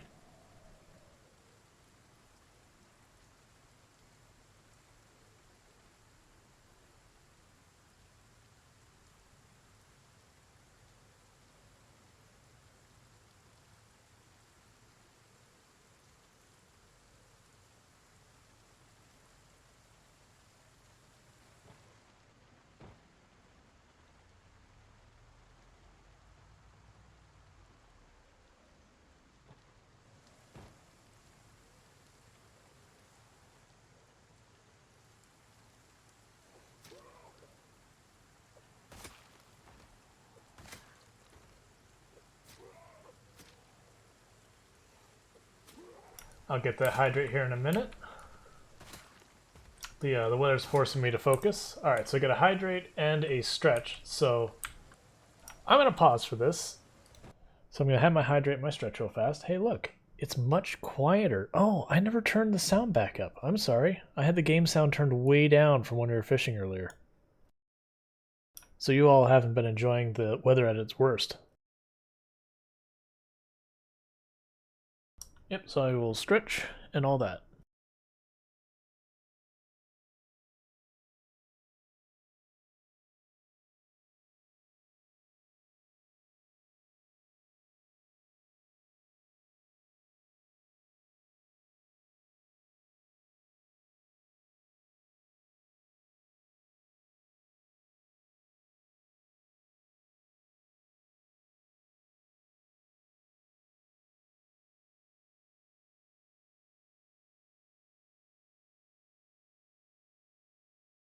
Okay.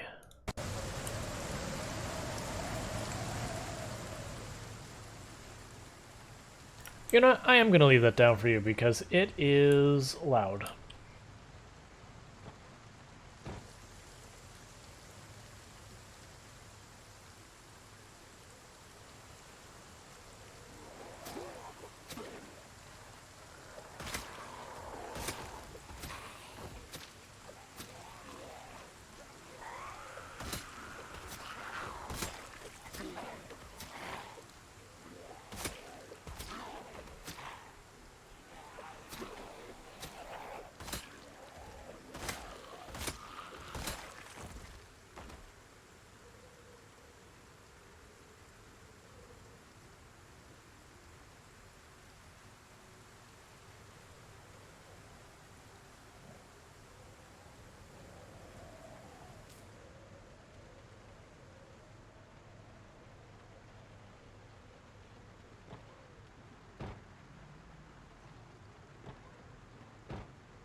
Gotcha. Yep, nope, it's been a little while since I've done one.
You might want to have to set it up high enough because if it just eat a pickle, you might be eating a lot of pickles. Not unless you put a time or high point cost to it.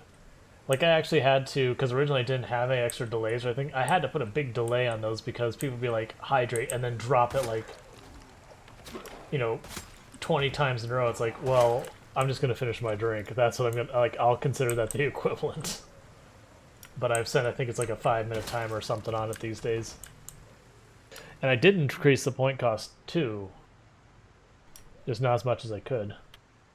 Oh, right, we got sad because our salmon, or not salmon, our fish fillets weren't fresh anymore. We ate them anyways because we wanted the calories.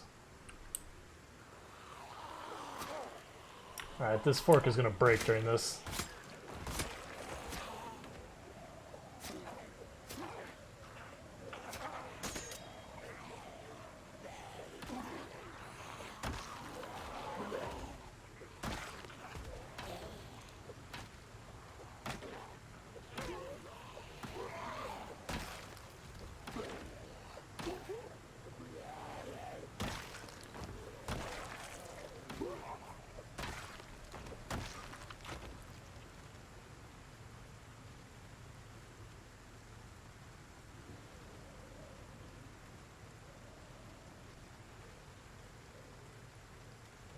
I mean, I think you underestimate how many people would be doing it. You would be eating more than a jar.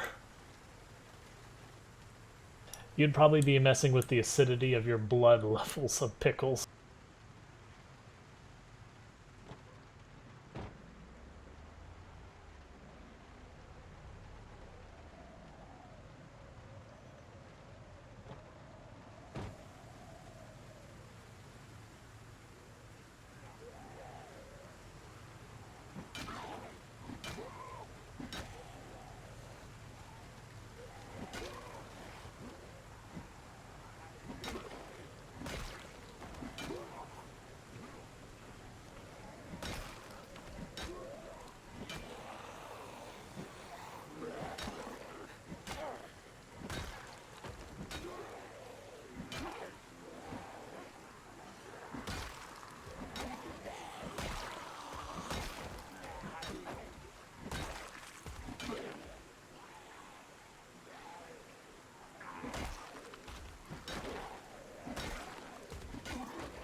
Yeah, that's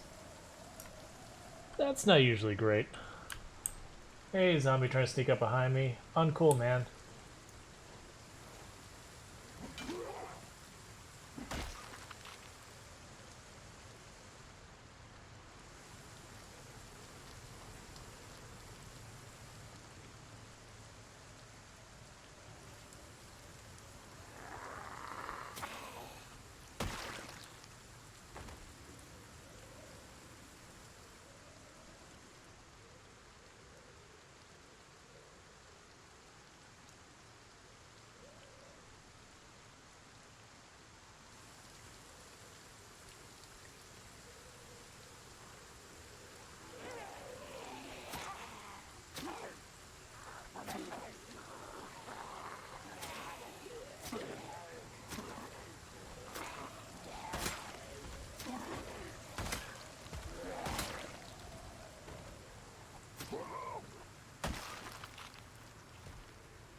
Oh, stop panicking. You fought more.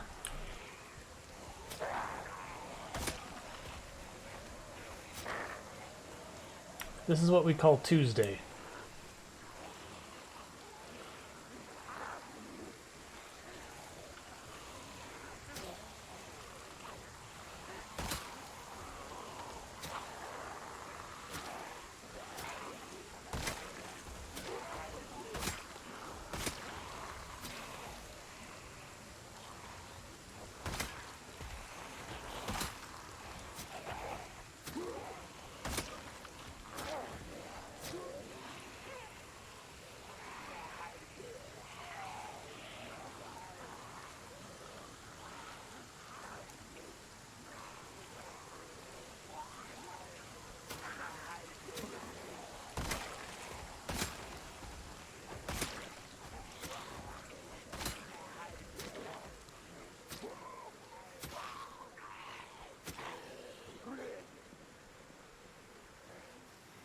Just trying to avoid getting caught up on a tree.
Not doing a careful check of the bias, but just doing a quick once over to see if anything spots out. Because that is a really good shaped desert eagle, so we're just going to grab it. We'll deal with all the other stuff later with it. Because I thought I saw it.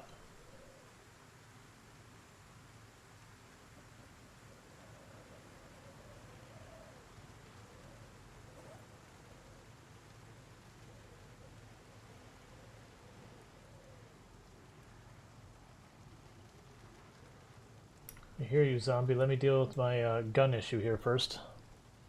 Thank you.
Alright.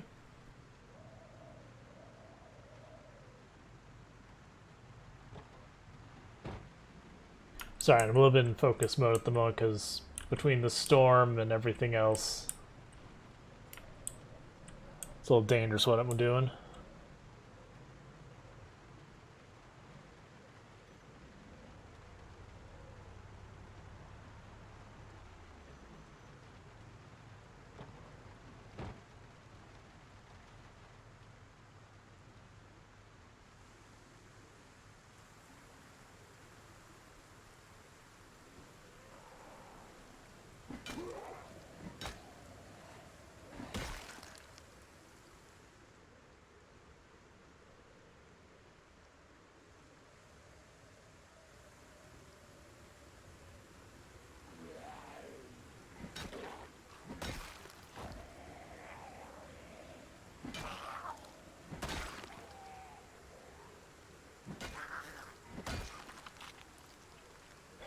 There we go, varsity jacket, give me.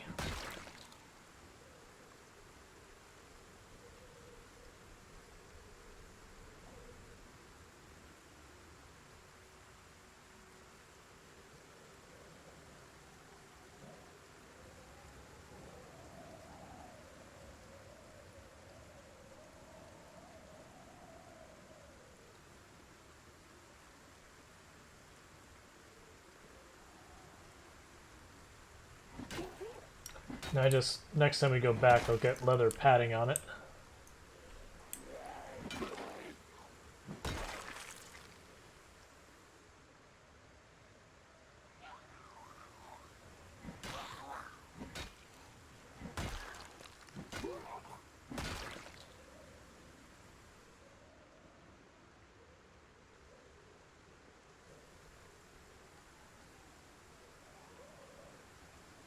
Won't be too long before we have to turn back for tiredness and nighttime. This is bad enough during the day. I don't want to be out here at night.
Yep, I think these are the last two we kill, and then we get out of here. Because it just got noticeably darker all of a sudden.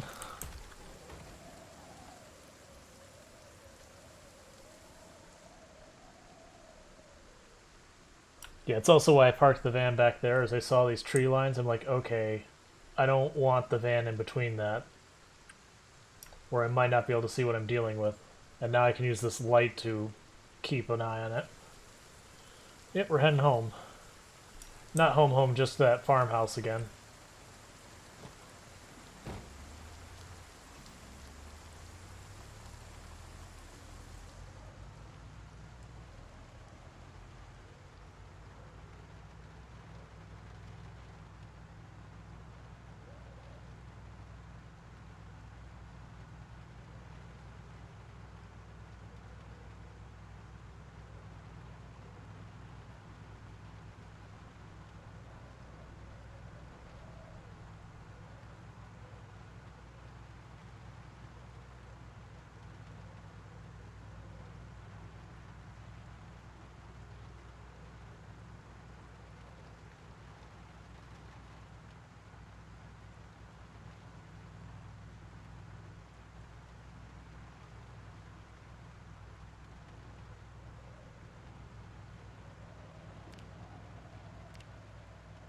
Just so I don't forget to turn off the radio when we get there.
Same as last time, we're deliberately staying up so we don't, you know, wake up too early.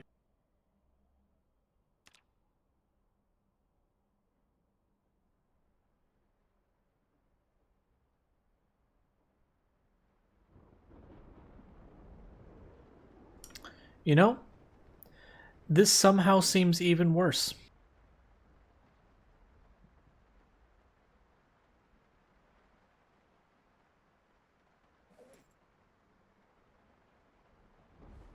We're just canceling today. Today doesn't exist and it can't hurt us.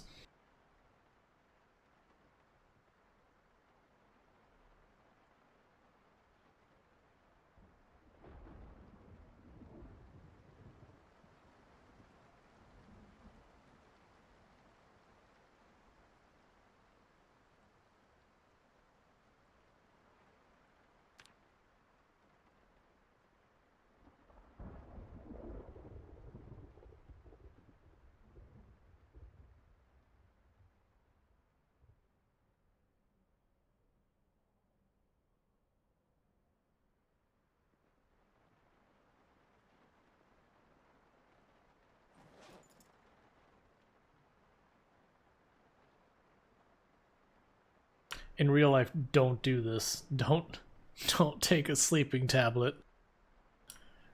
Wake back up and then immediately take a sleeping tablet.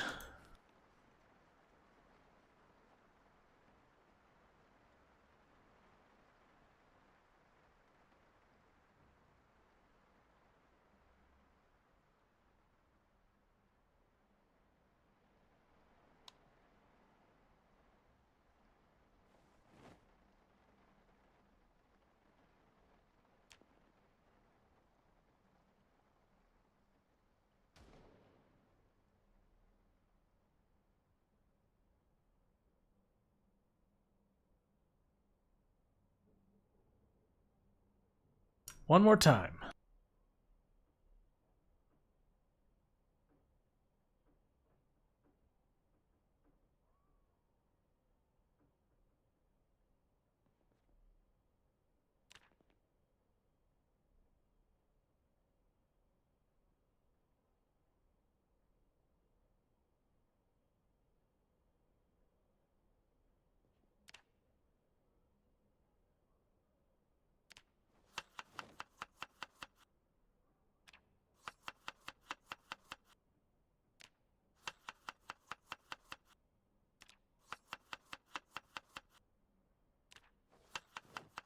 A bunch of my stuff is going to start going bad soon, but at least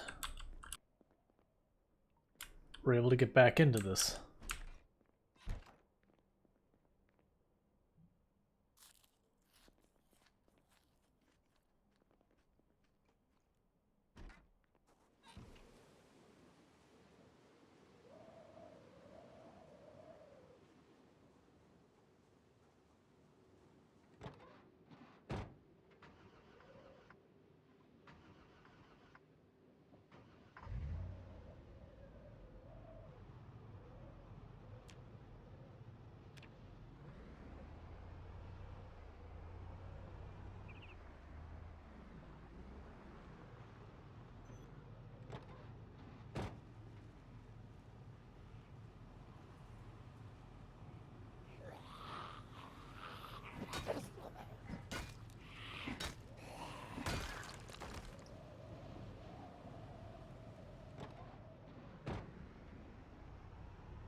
And thank again for everyone who's been tuning in, who's been lurking, chatting, following, subscribing, doing the bits, doing the donos, hosting, rating, and all of that good stuff. It all helps, and I really do appreciate it.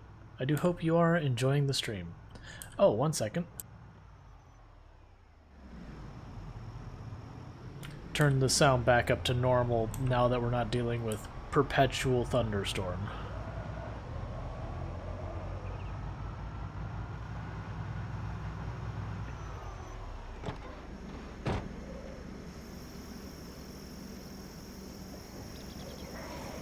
We'll have a little bit more mobility on the zombies right now, just because of the fact that we weren't around for like a full day, that we just kind of noped out because of the storm.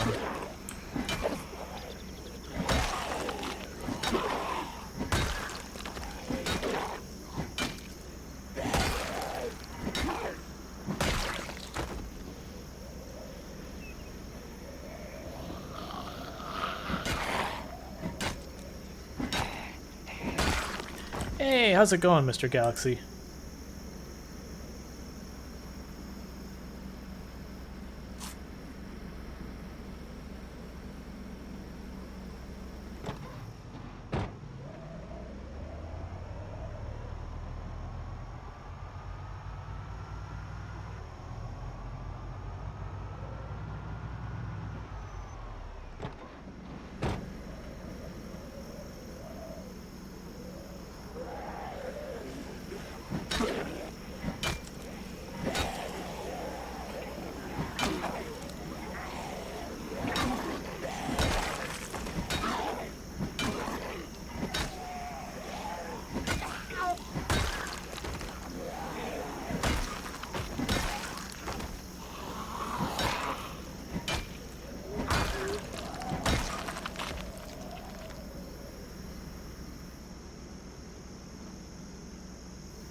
Yeah.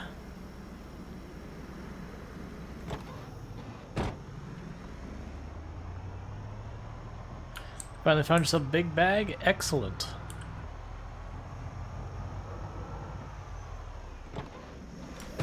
I'm happy we finally got our 2 large bags. Took forever.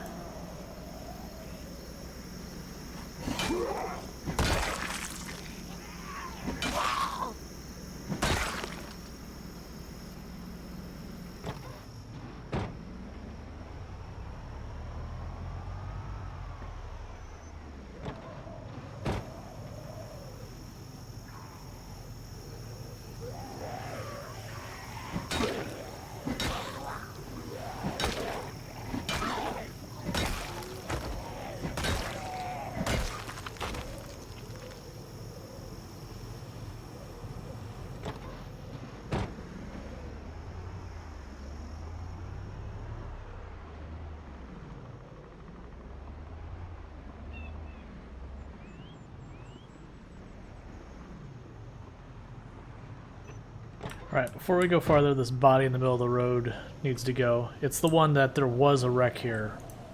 So it's the scene where it's like a car slammed into a person kind of thing. There we go.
Where are you going?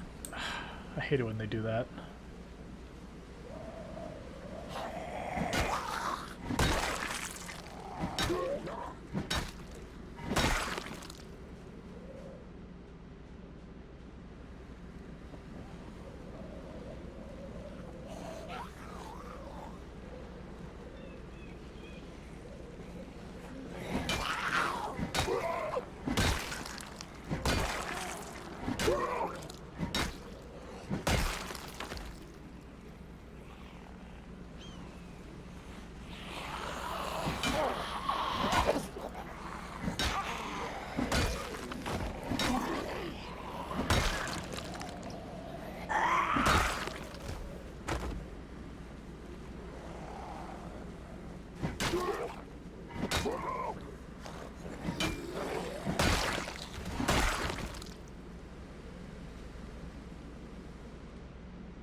Yeah, addiction's always super tricky. It's just, you know, the person isn't thinking in a rational mind when they get into that situation.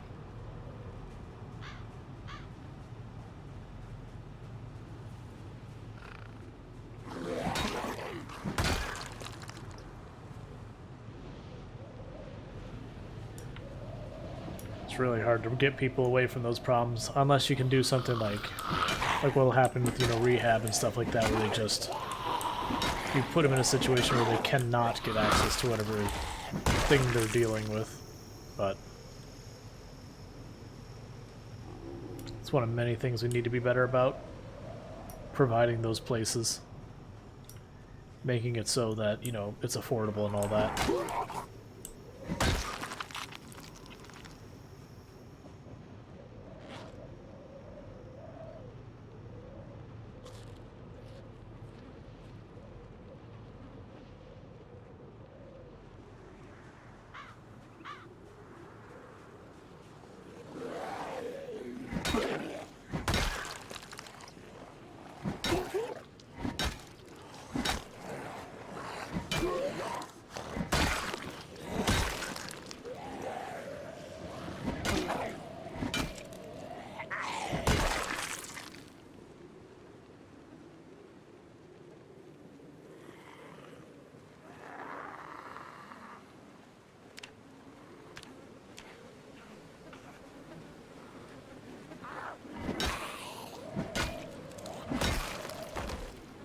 Alright, this road should be turning up pretty soon westward, and I believe then it's a straight shot into Riverside.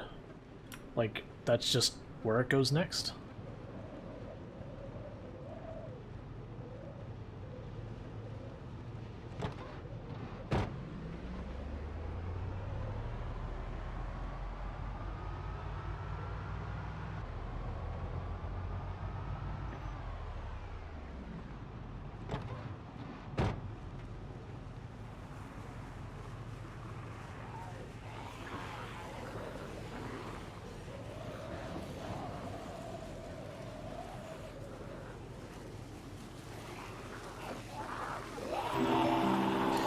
Think of the follow. I will read that name in a moment when I'm not bearing down on about 20 zombies.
Okay, so thank you for the follow, Vinkalth.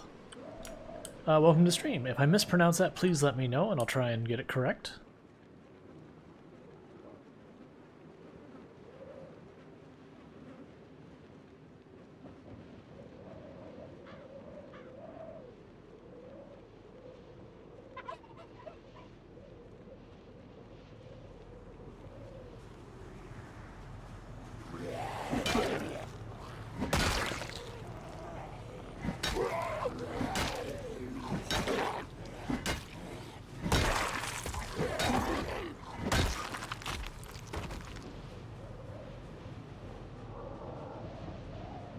Hey, how's it going, War Machine?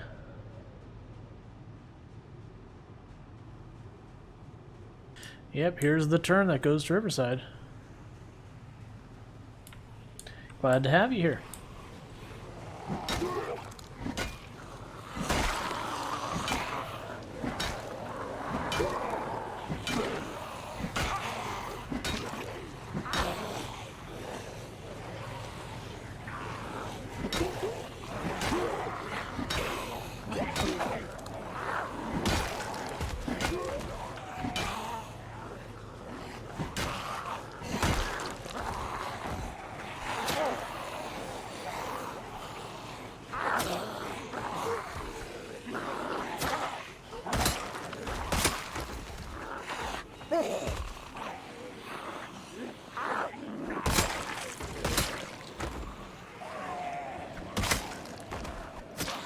Alright, another hunting knife between those trees.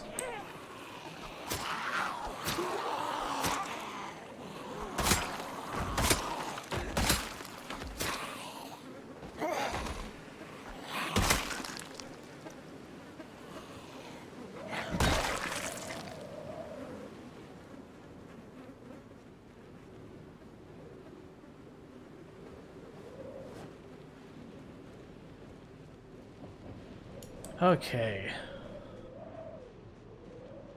Stamina's starting to get dicey, the reason we switched to the hunting knife. Hop in the van for a minute, recover that. Yeah, so what should happen is, if I'm not mistaken, this road curves right here and then goes right there. And then there's out here, there's like a river edge road or something, if I'm not mistaken. No, that may have actually... I take that back. Down here is where the river edge road ends.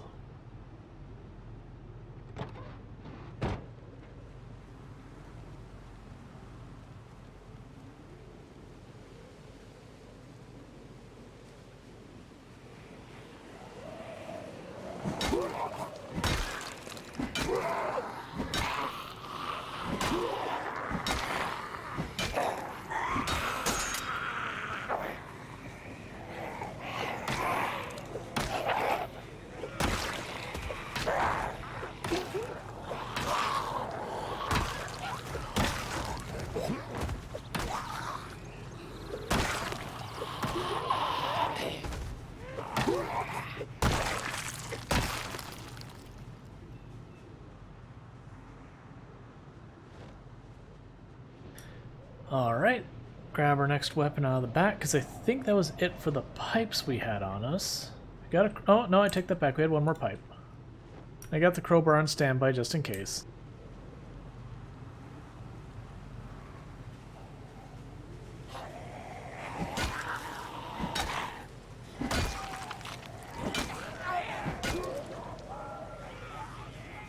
Let's play it safe. Just cross the road and fight him over here.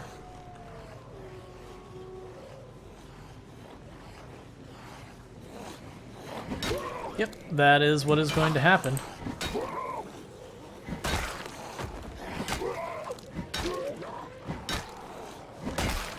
And with every day, Knox County will get a little quieter. Alright, Crawler. I need you to actually get off the road, please.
Alright, there's a hunting knife in this group. There it is.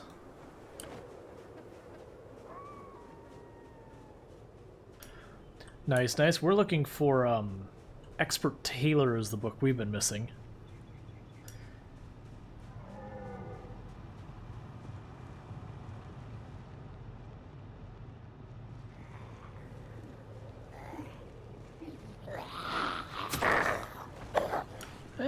Could have been a mistake.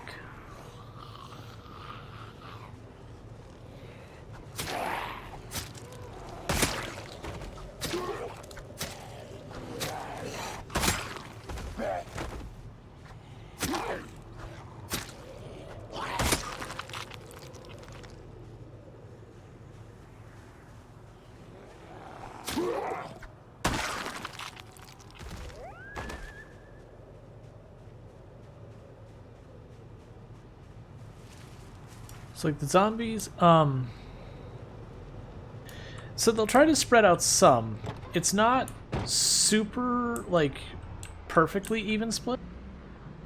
It's just every, I think it's like 12 hours they will migrate, and it tries to say, okay, I have a bunch of zombies here, where should they go? And so a bunch of zombies will move around, but it's not like the whole population ups and balances out. And there are certain places they'll try and go first and all that. Yeah, and you can adjust all those settings as well. But your choices are urban focus, which means the zombies will generally favor urban areas. It's a little weird because some like the farms will be just as dense as some of the suburbs. But like generally there won't be many zombies in like the woods and all that.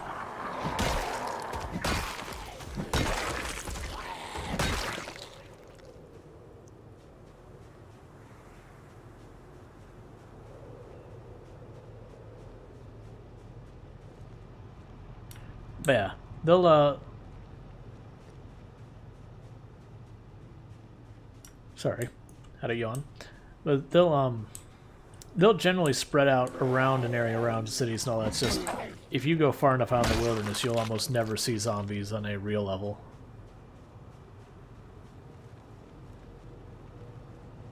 Oh yeah, like I said, we're not going to go for literally killing absolutely every single zombie in the map. There'll be ones in the middle of the woods that I could play for hundreds of hours and probably never find. But we are going to get to the point that we're just not finding zombies at any real level. Oh, we should check that satchel. It's probably nothing, but yep, it's nothing. Well, like, when you can drive around Riverside honking our horn and not really see more than a zombie or two, then, you know, that is what it is. So like what we'll eventually do is once we've gone through a bunch of cities, we will loop back to some of the cities we've already been to deal with any migrations that moved in.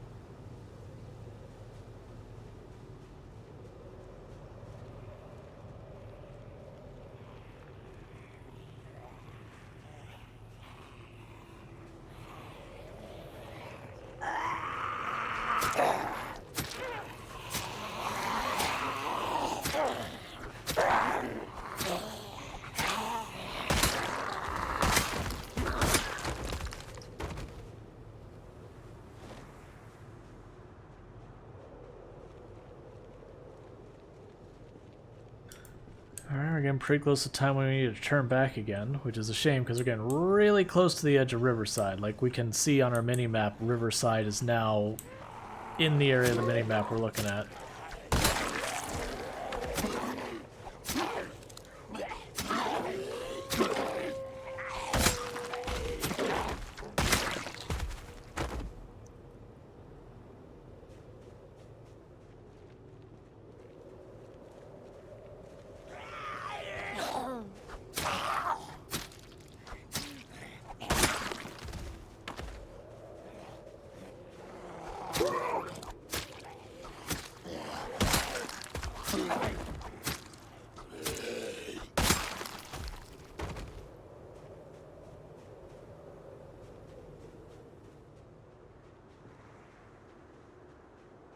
Just gonna walk up and kill these ones versus moving the van.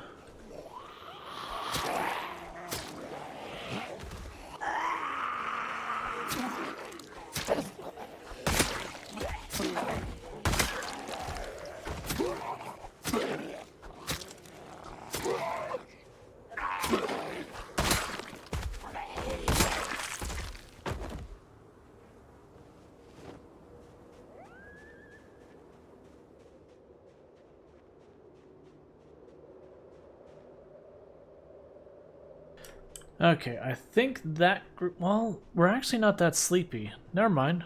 We keep pushing. I thought for some reason they were way closer to tired. I guess what we ought to do is kill this group of zombies and assess our food situation. Because I know our food is starting to get to the point where it's none of it's fresh. So it'll probably rot soon and I'll have to get more.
Whew. This is getting close. I can't see what I'm doing unless I'm in the headlights. And these trees over here suck.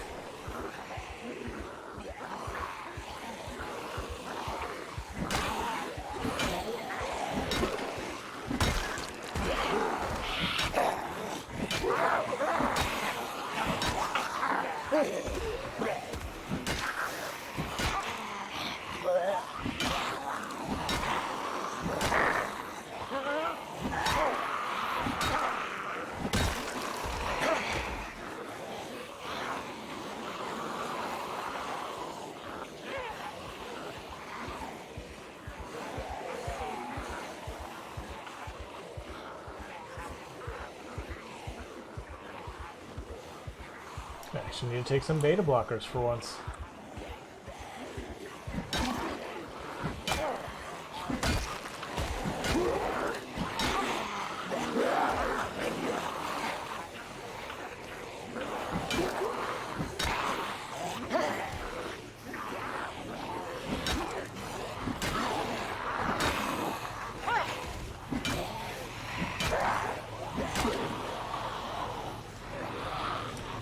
Whew.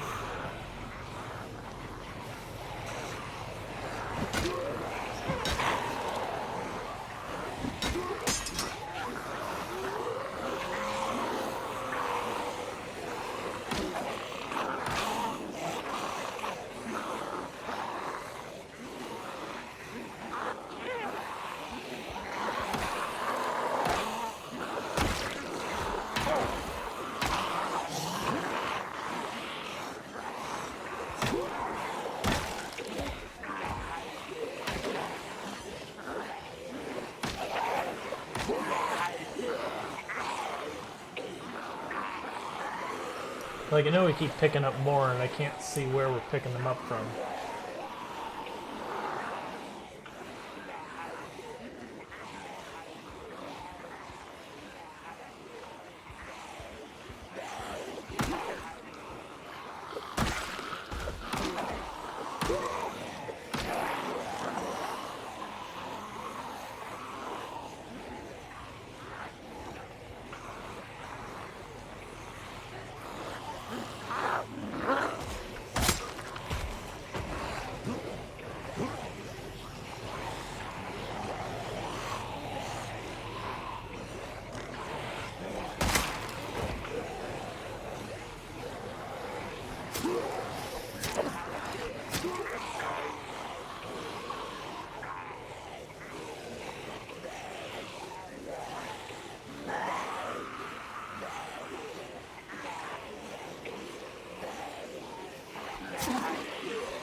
Alright, they're almost dead.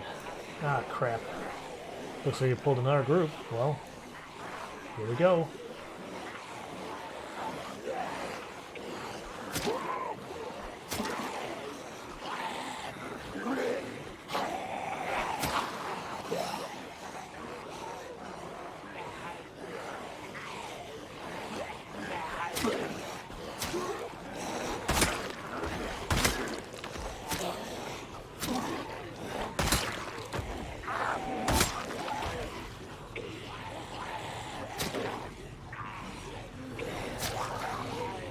Well, at least we know we've killed a lot of the zombies in the area.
Okay.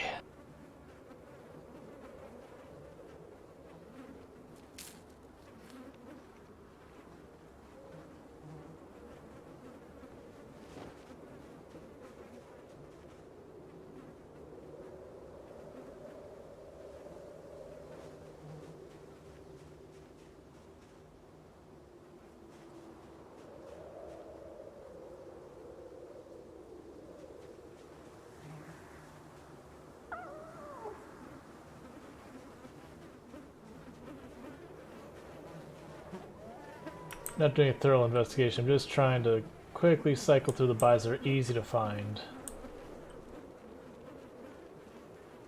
Just to see if we missed any really good weapons. Like if there's any machetes or samurai swords or anything like that, because there's no, like I couldn't see half of the loot on them. I was just focusing entirely on trying not to get in range.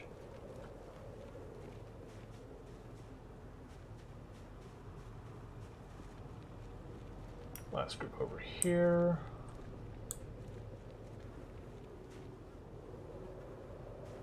I know I saw at least like, look like 3 hunting knives and a bunch of other garbage. Alright, this is good enough. Let's get out of here.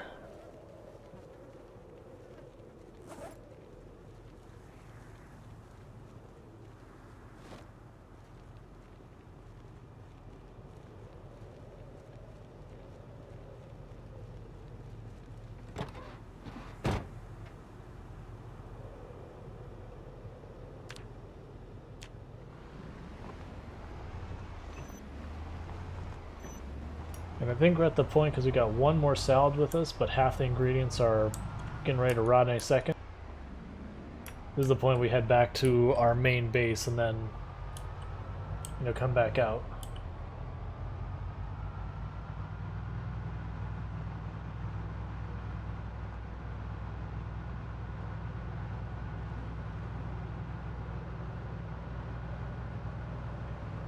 I actually haven't been to the golf club in Louisville. I actually haven't hit Louisville at all, honestly.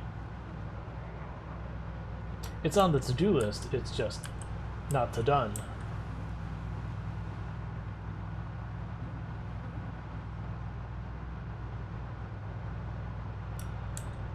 So we started the stream at 5,000 zombie kills, so we've put on an extra 1,500 on top of that, so that's a hell of a day.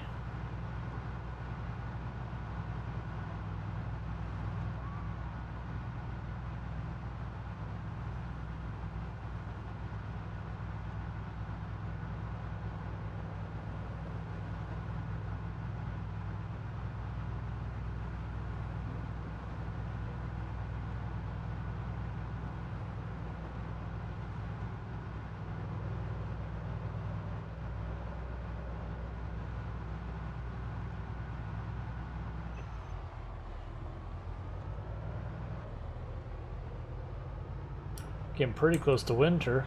Good chance by the end of next stream we'll be at the beginning of winter, so that'll be interesting.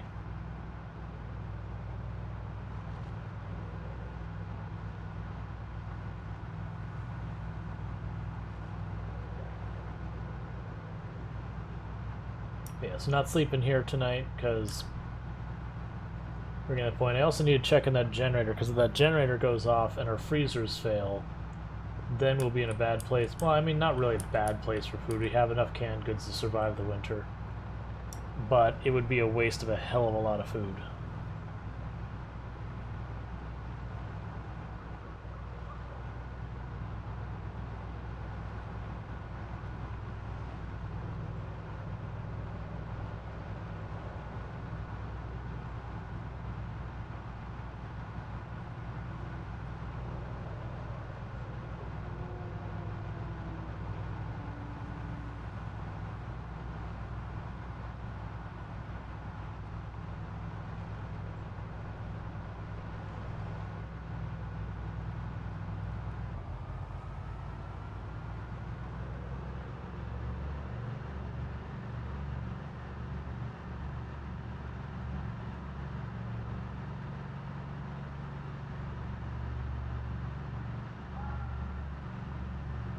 I also think we probably aren't going to get our foothold in Riverside today, because the big thing that's going to happen is once we get towards those houses, probably when the zombies are going to get super thick. So realistically, it's probably going to take us a day or two, maybe 3, to actually get our foothold. And I mean like in-game day, not real-life day.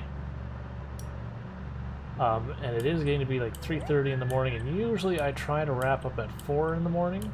So a good chance by the time we get home, get our stuff settled, get everything resorted, we'll probably be getting ready to wrap up the stream. So what that does mean, though, is probably right away early next stream, once we get to that edge, we've still got all the shotgun shells and that sawed-off ready to rock and roll in the trunk. So it is going to be like the cliffhanger we're going to leave this stream on, where unfortunately I'm not going to have the time to get far enough for that. So that'll be the big thing that we do probably next stream. And that should be a lot of fun, just blasting as many zombies as we can with 200-something shotgun shells on hand.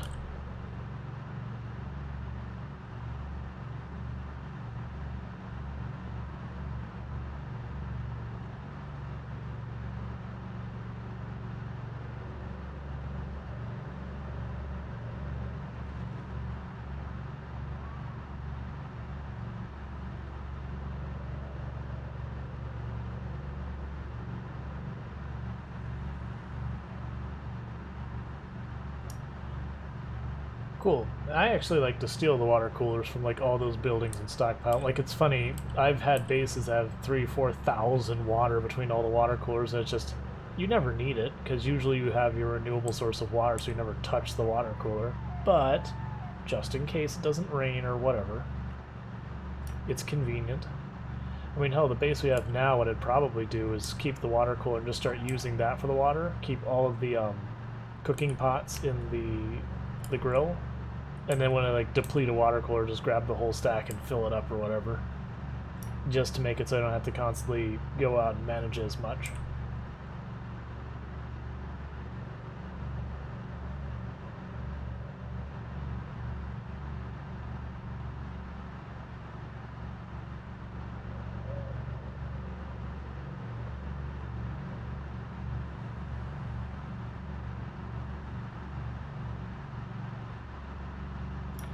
Well, we got a lot of stray zombies walking this path. Like, we've been keeping it clear and not seeing hardly any, but we've been seeing lots and lots of individuals. But that's fine. That just means next time we come out, we'll just come out and kill them again.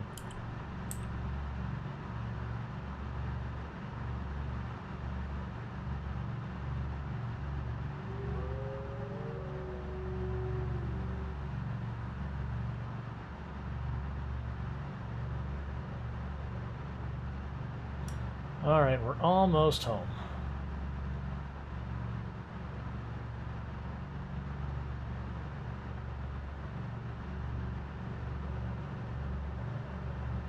And before I forget, I'll put leather patches all over the jacket, get it to be more defensible. Because we can get probably most of those up to 100% for scratch resistance. Well, I hope we never do have to put that to work. Like, so far we're, 6,500 in and no injuries thus far. I'd rather have everything prepared so if I mess up, we get a chance to get out of jail.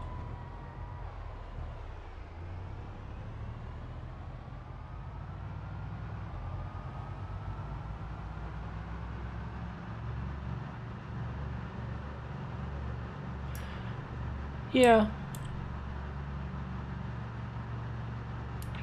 I mean, I guess it wouldn't be that big a deal, like, if you know who you're playing with kind of thing, that they won't mess with your stuff. Like, that'd be fine. But yeah, if it's just more of a public thing, then all that. Gotcha. I know the M16 and all that are super rare.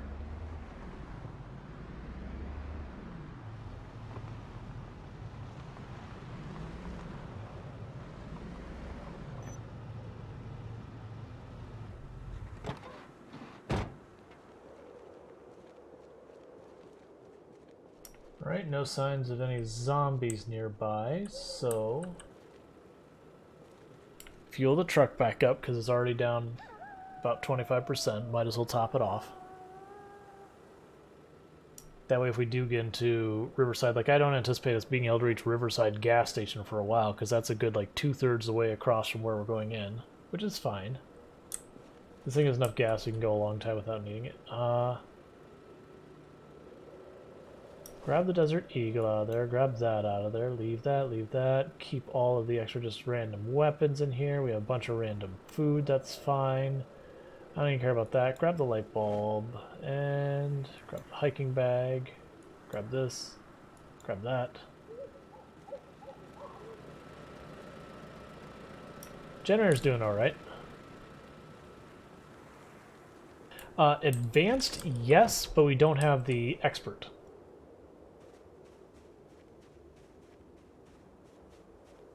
Expert's the one that's got us kind of bottlenecked at the moment.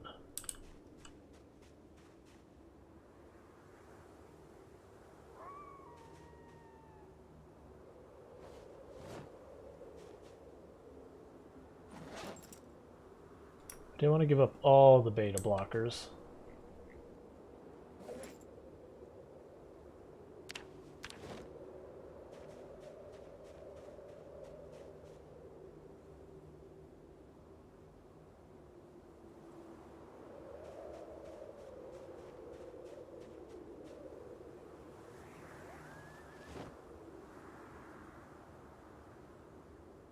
Sure, I don't know where the hiking bag's going, you can just go there. Same with the gas mask.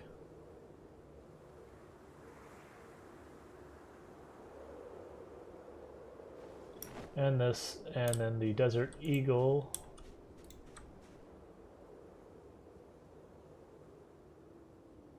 Oh, I already got one, that's fine. I'm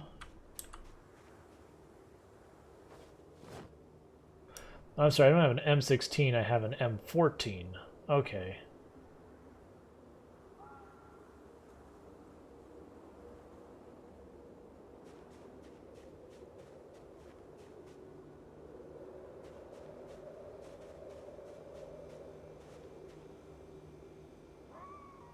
Alright, so we need to...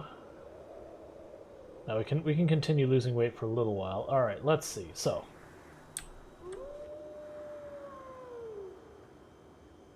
find our vegetables. Cool.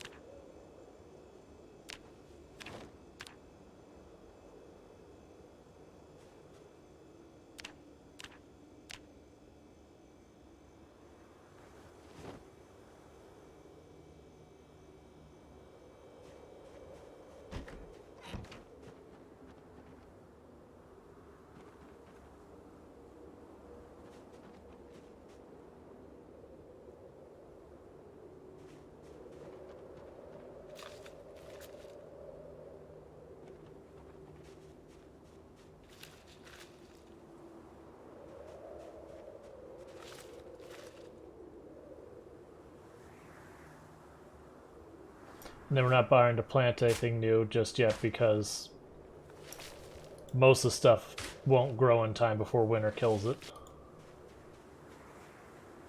So we're basically just letting whatever grows grow and leaving the rest.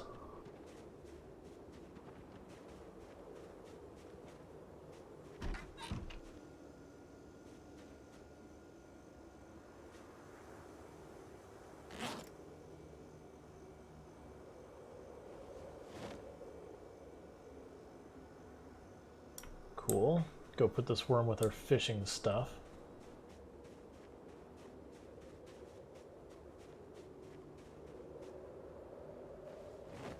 Top off our water, that's about out.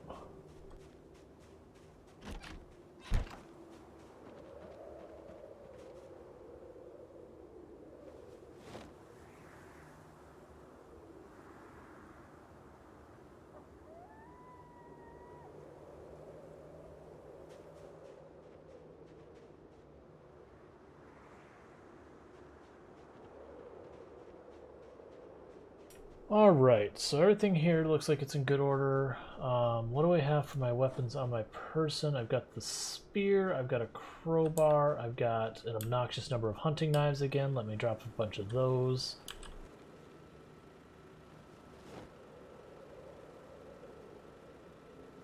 Yeah, so we're up to 23 extra there. We've got these bars, will be the next up. That's fine.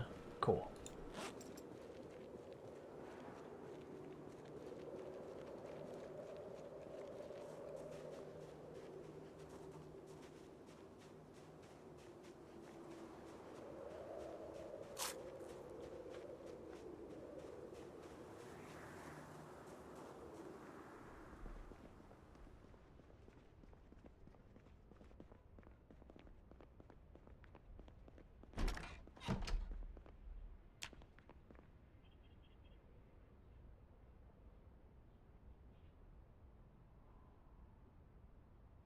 Okay, and I do think this will be the point we're going to wrap up the stream because it is coming up not too long till 4 a.m. my time. So I need to probably crash. In the meantime, I'm going to go find someone for us to raid. And before I forget, thank you so much for everyone who's tuned in, who has been following, who's been lurking, who's been chatting, who has been doing the bits, the donos, the subs, the follows, the hosts, the raids, all that good stuff. It all helps, and I really do appreciate it. I do hope you have enjoyed the stream. So I'm going to put up the ending stream screen.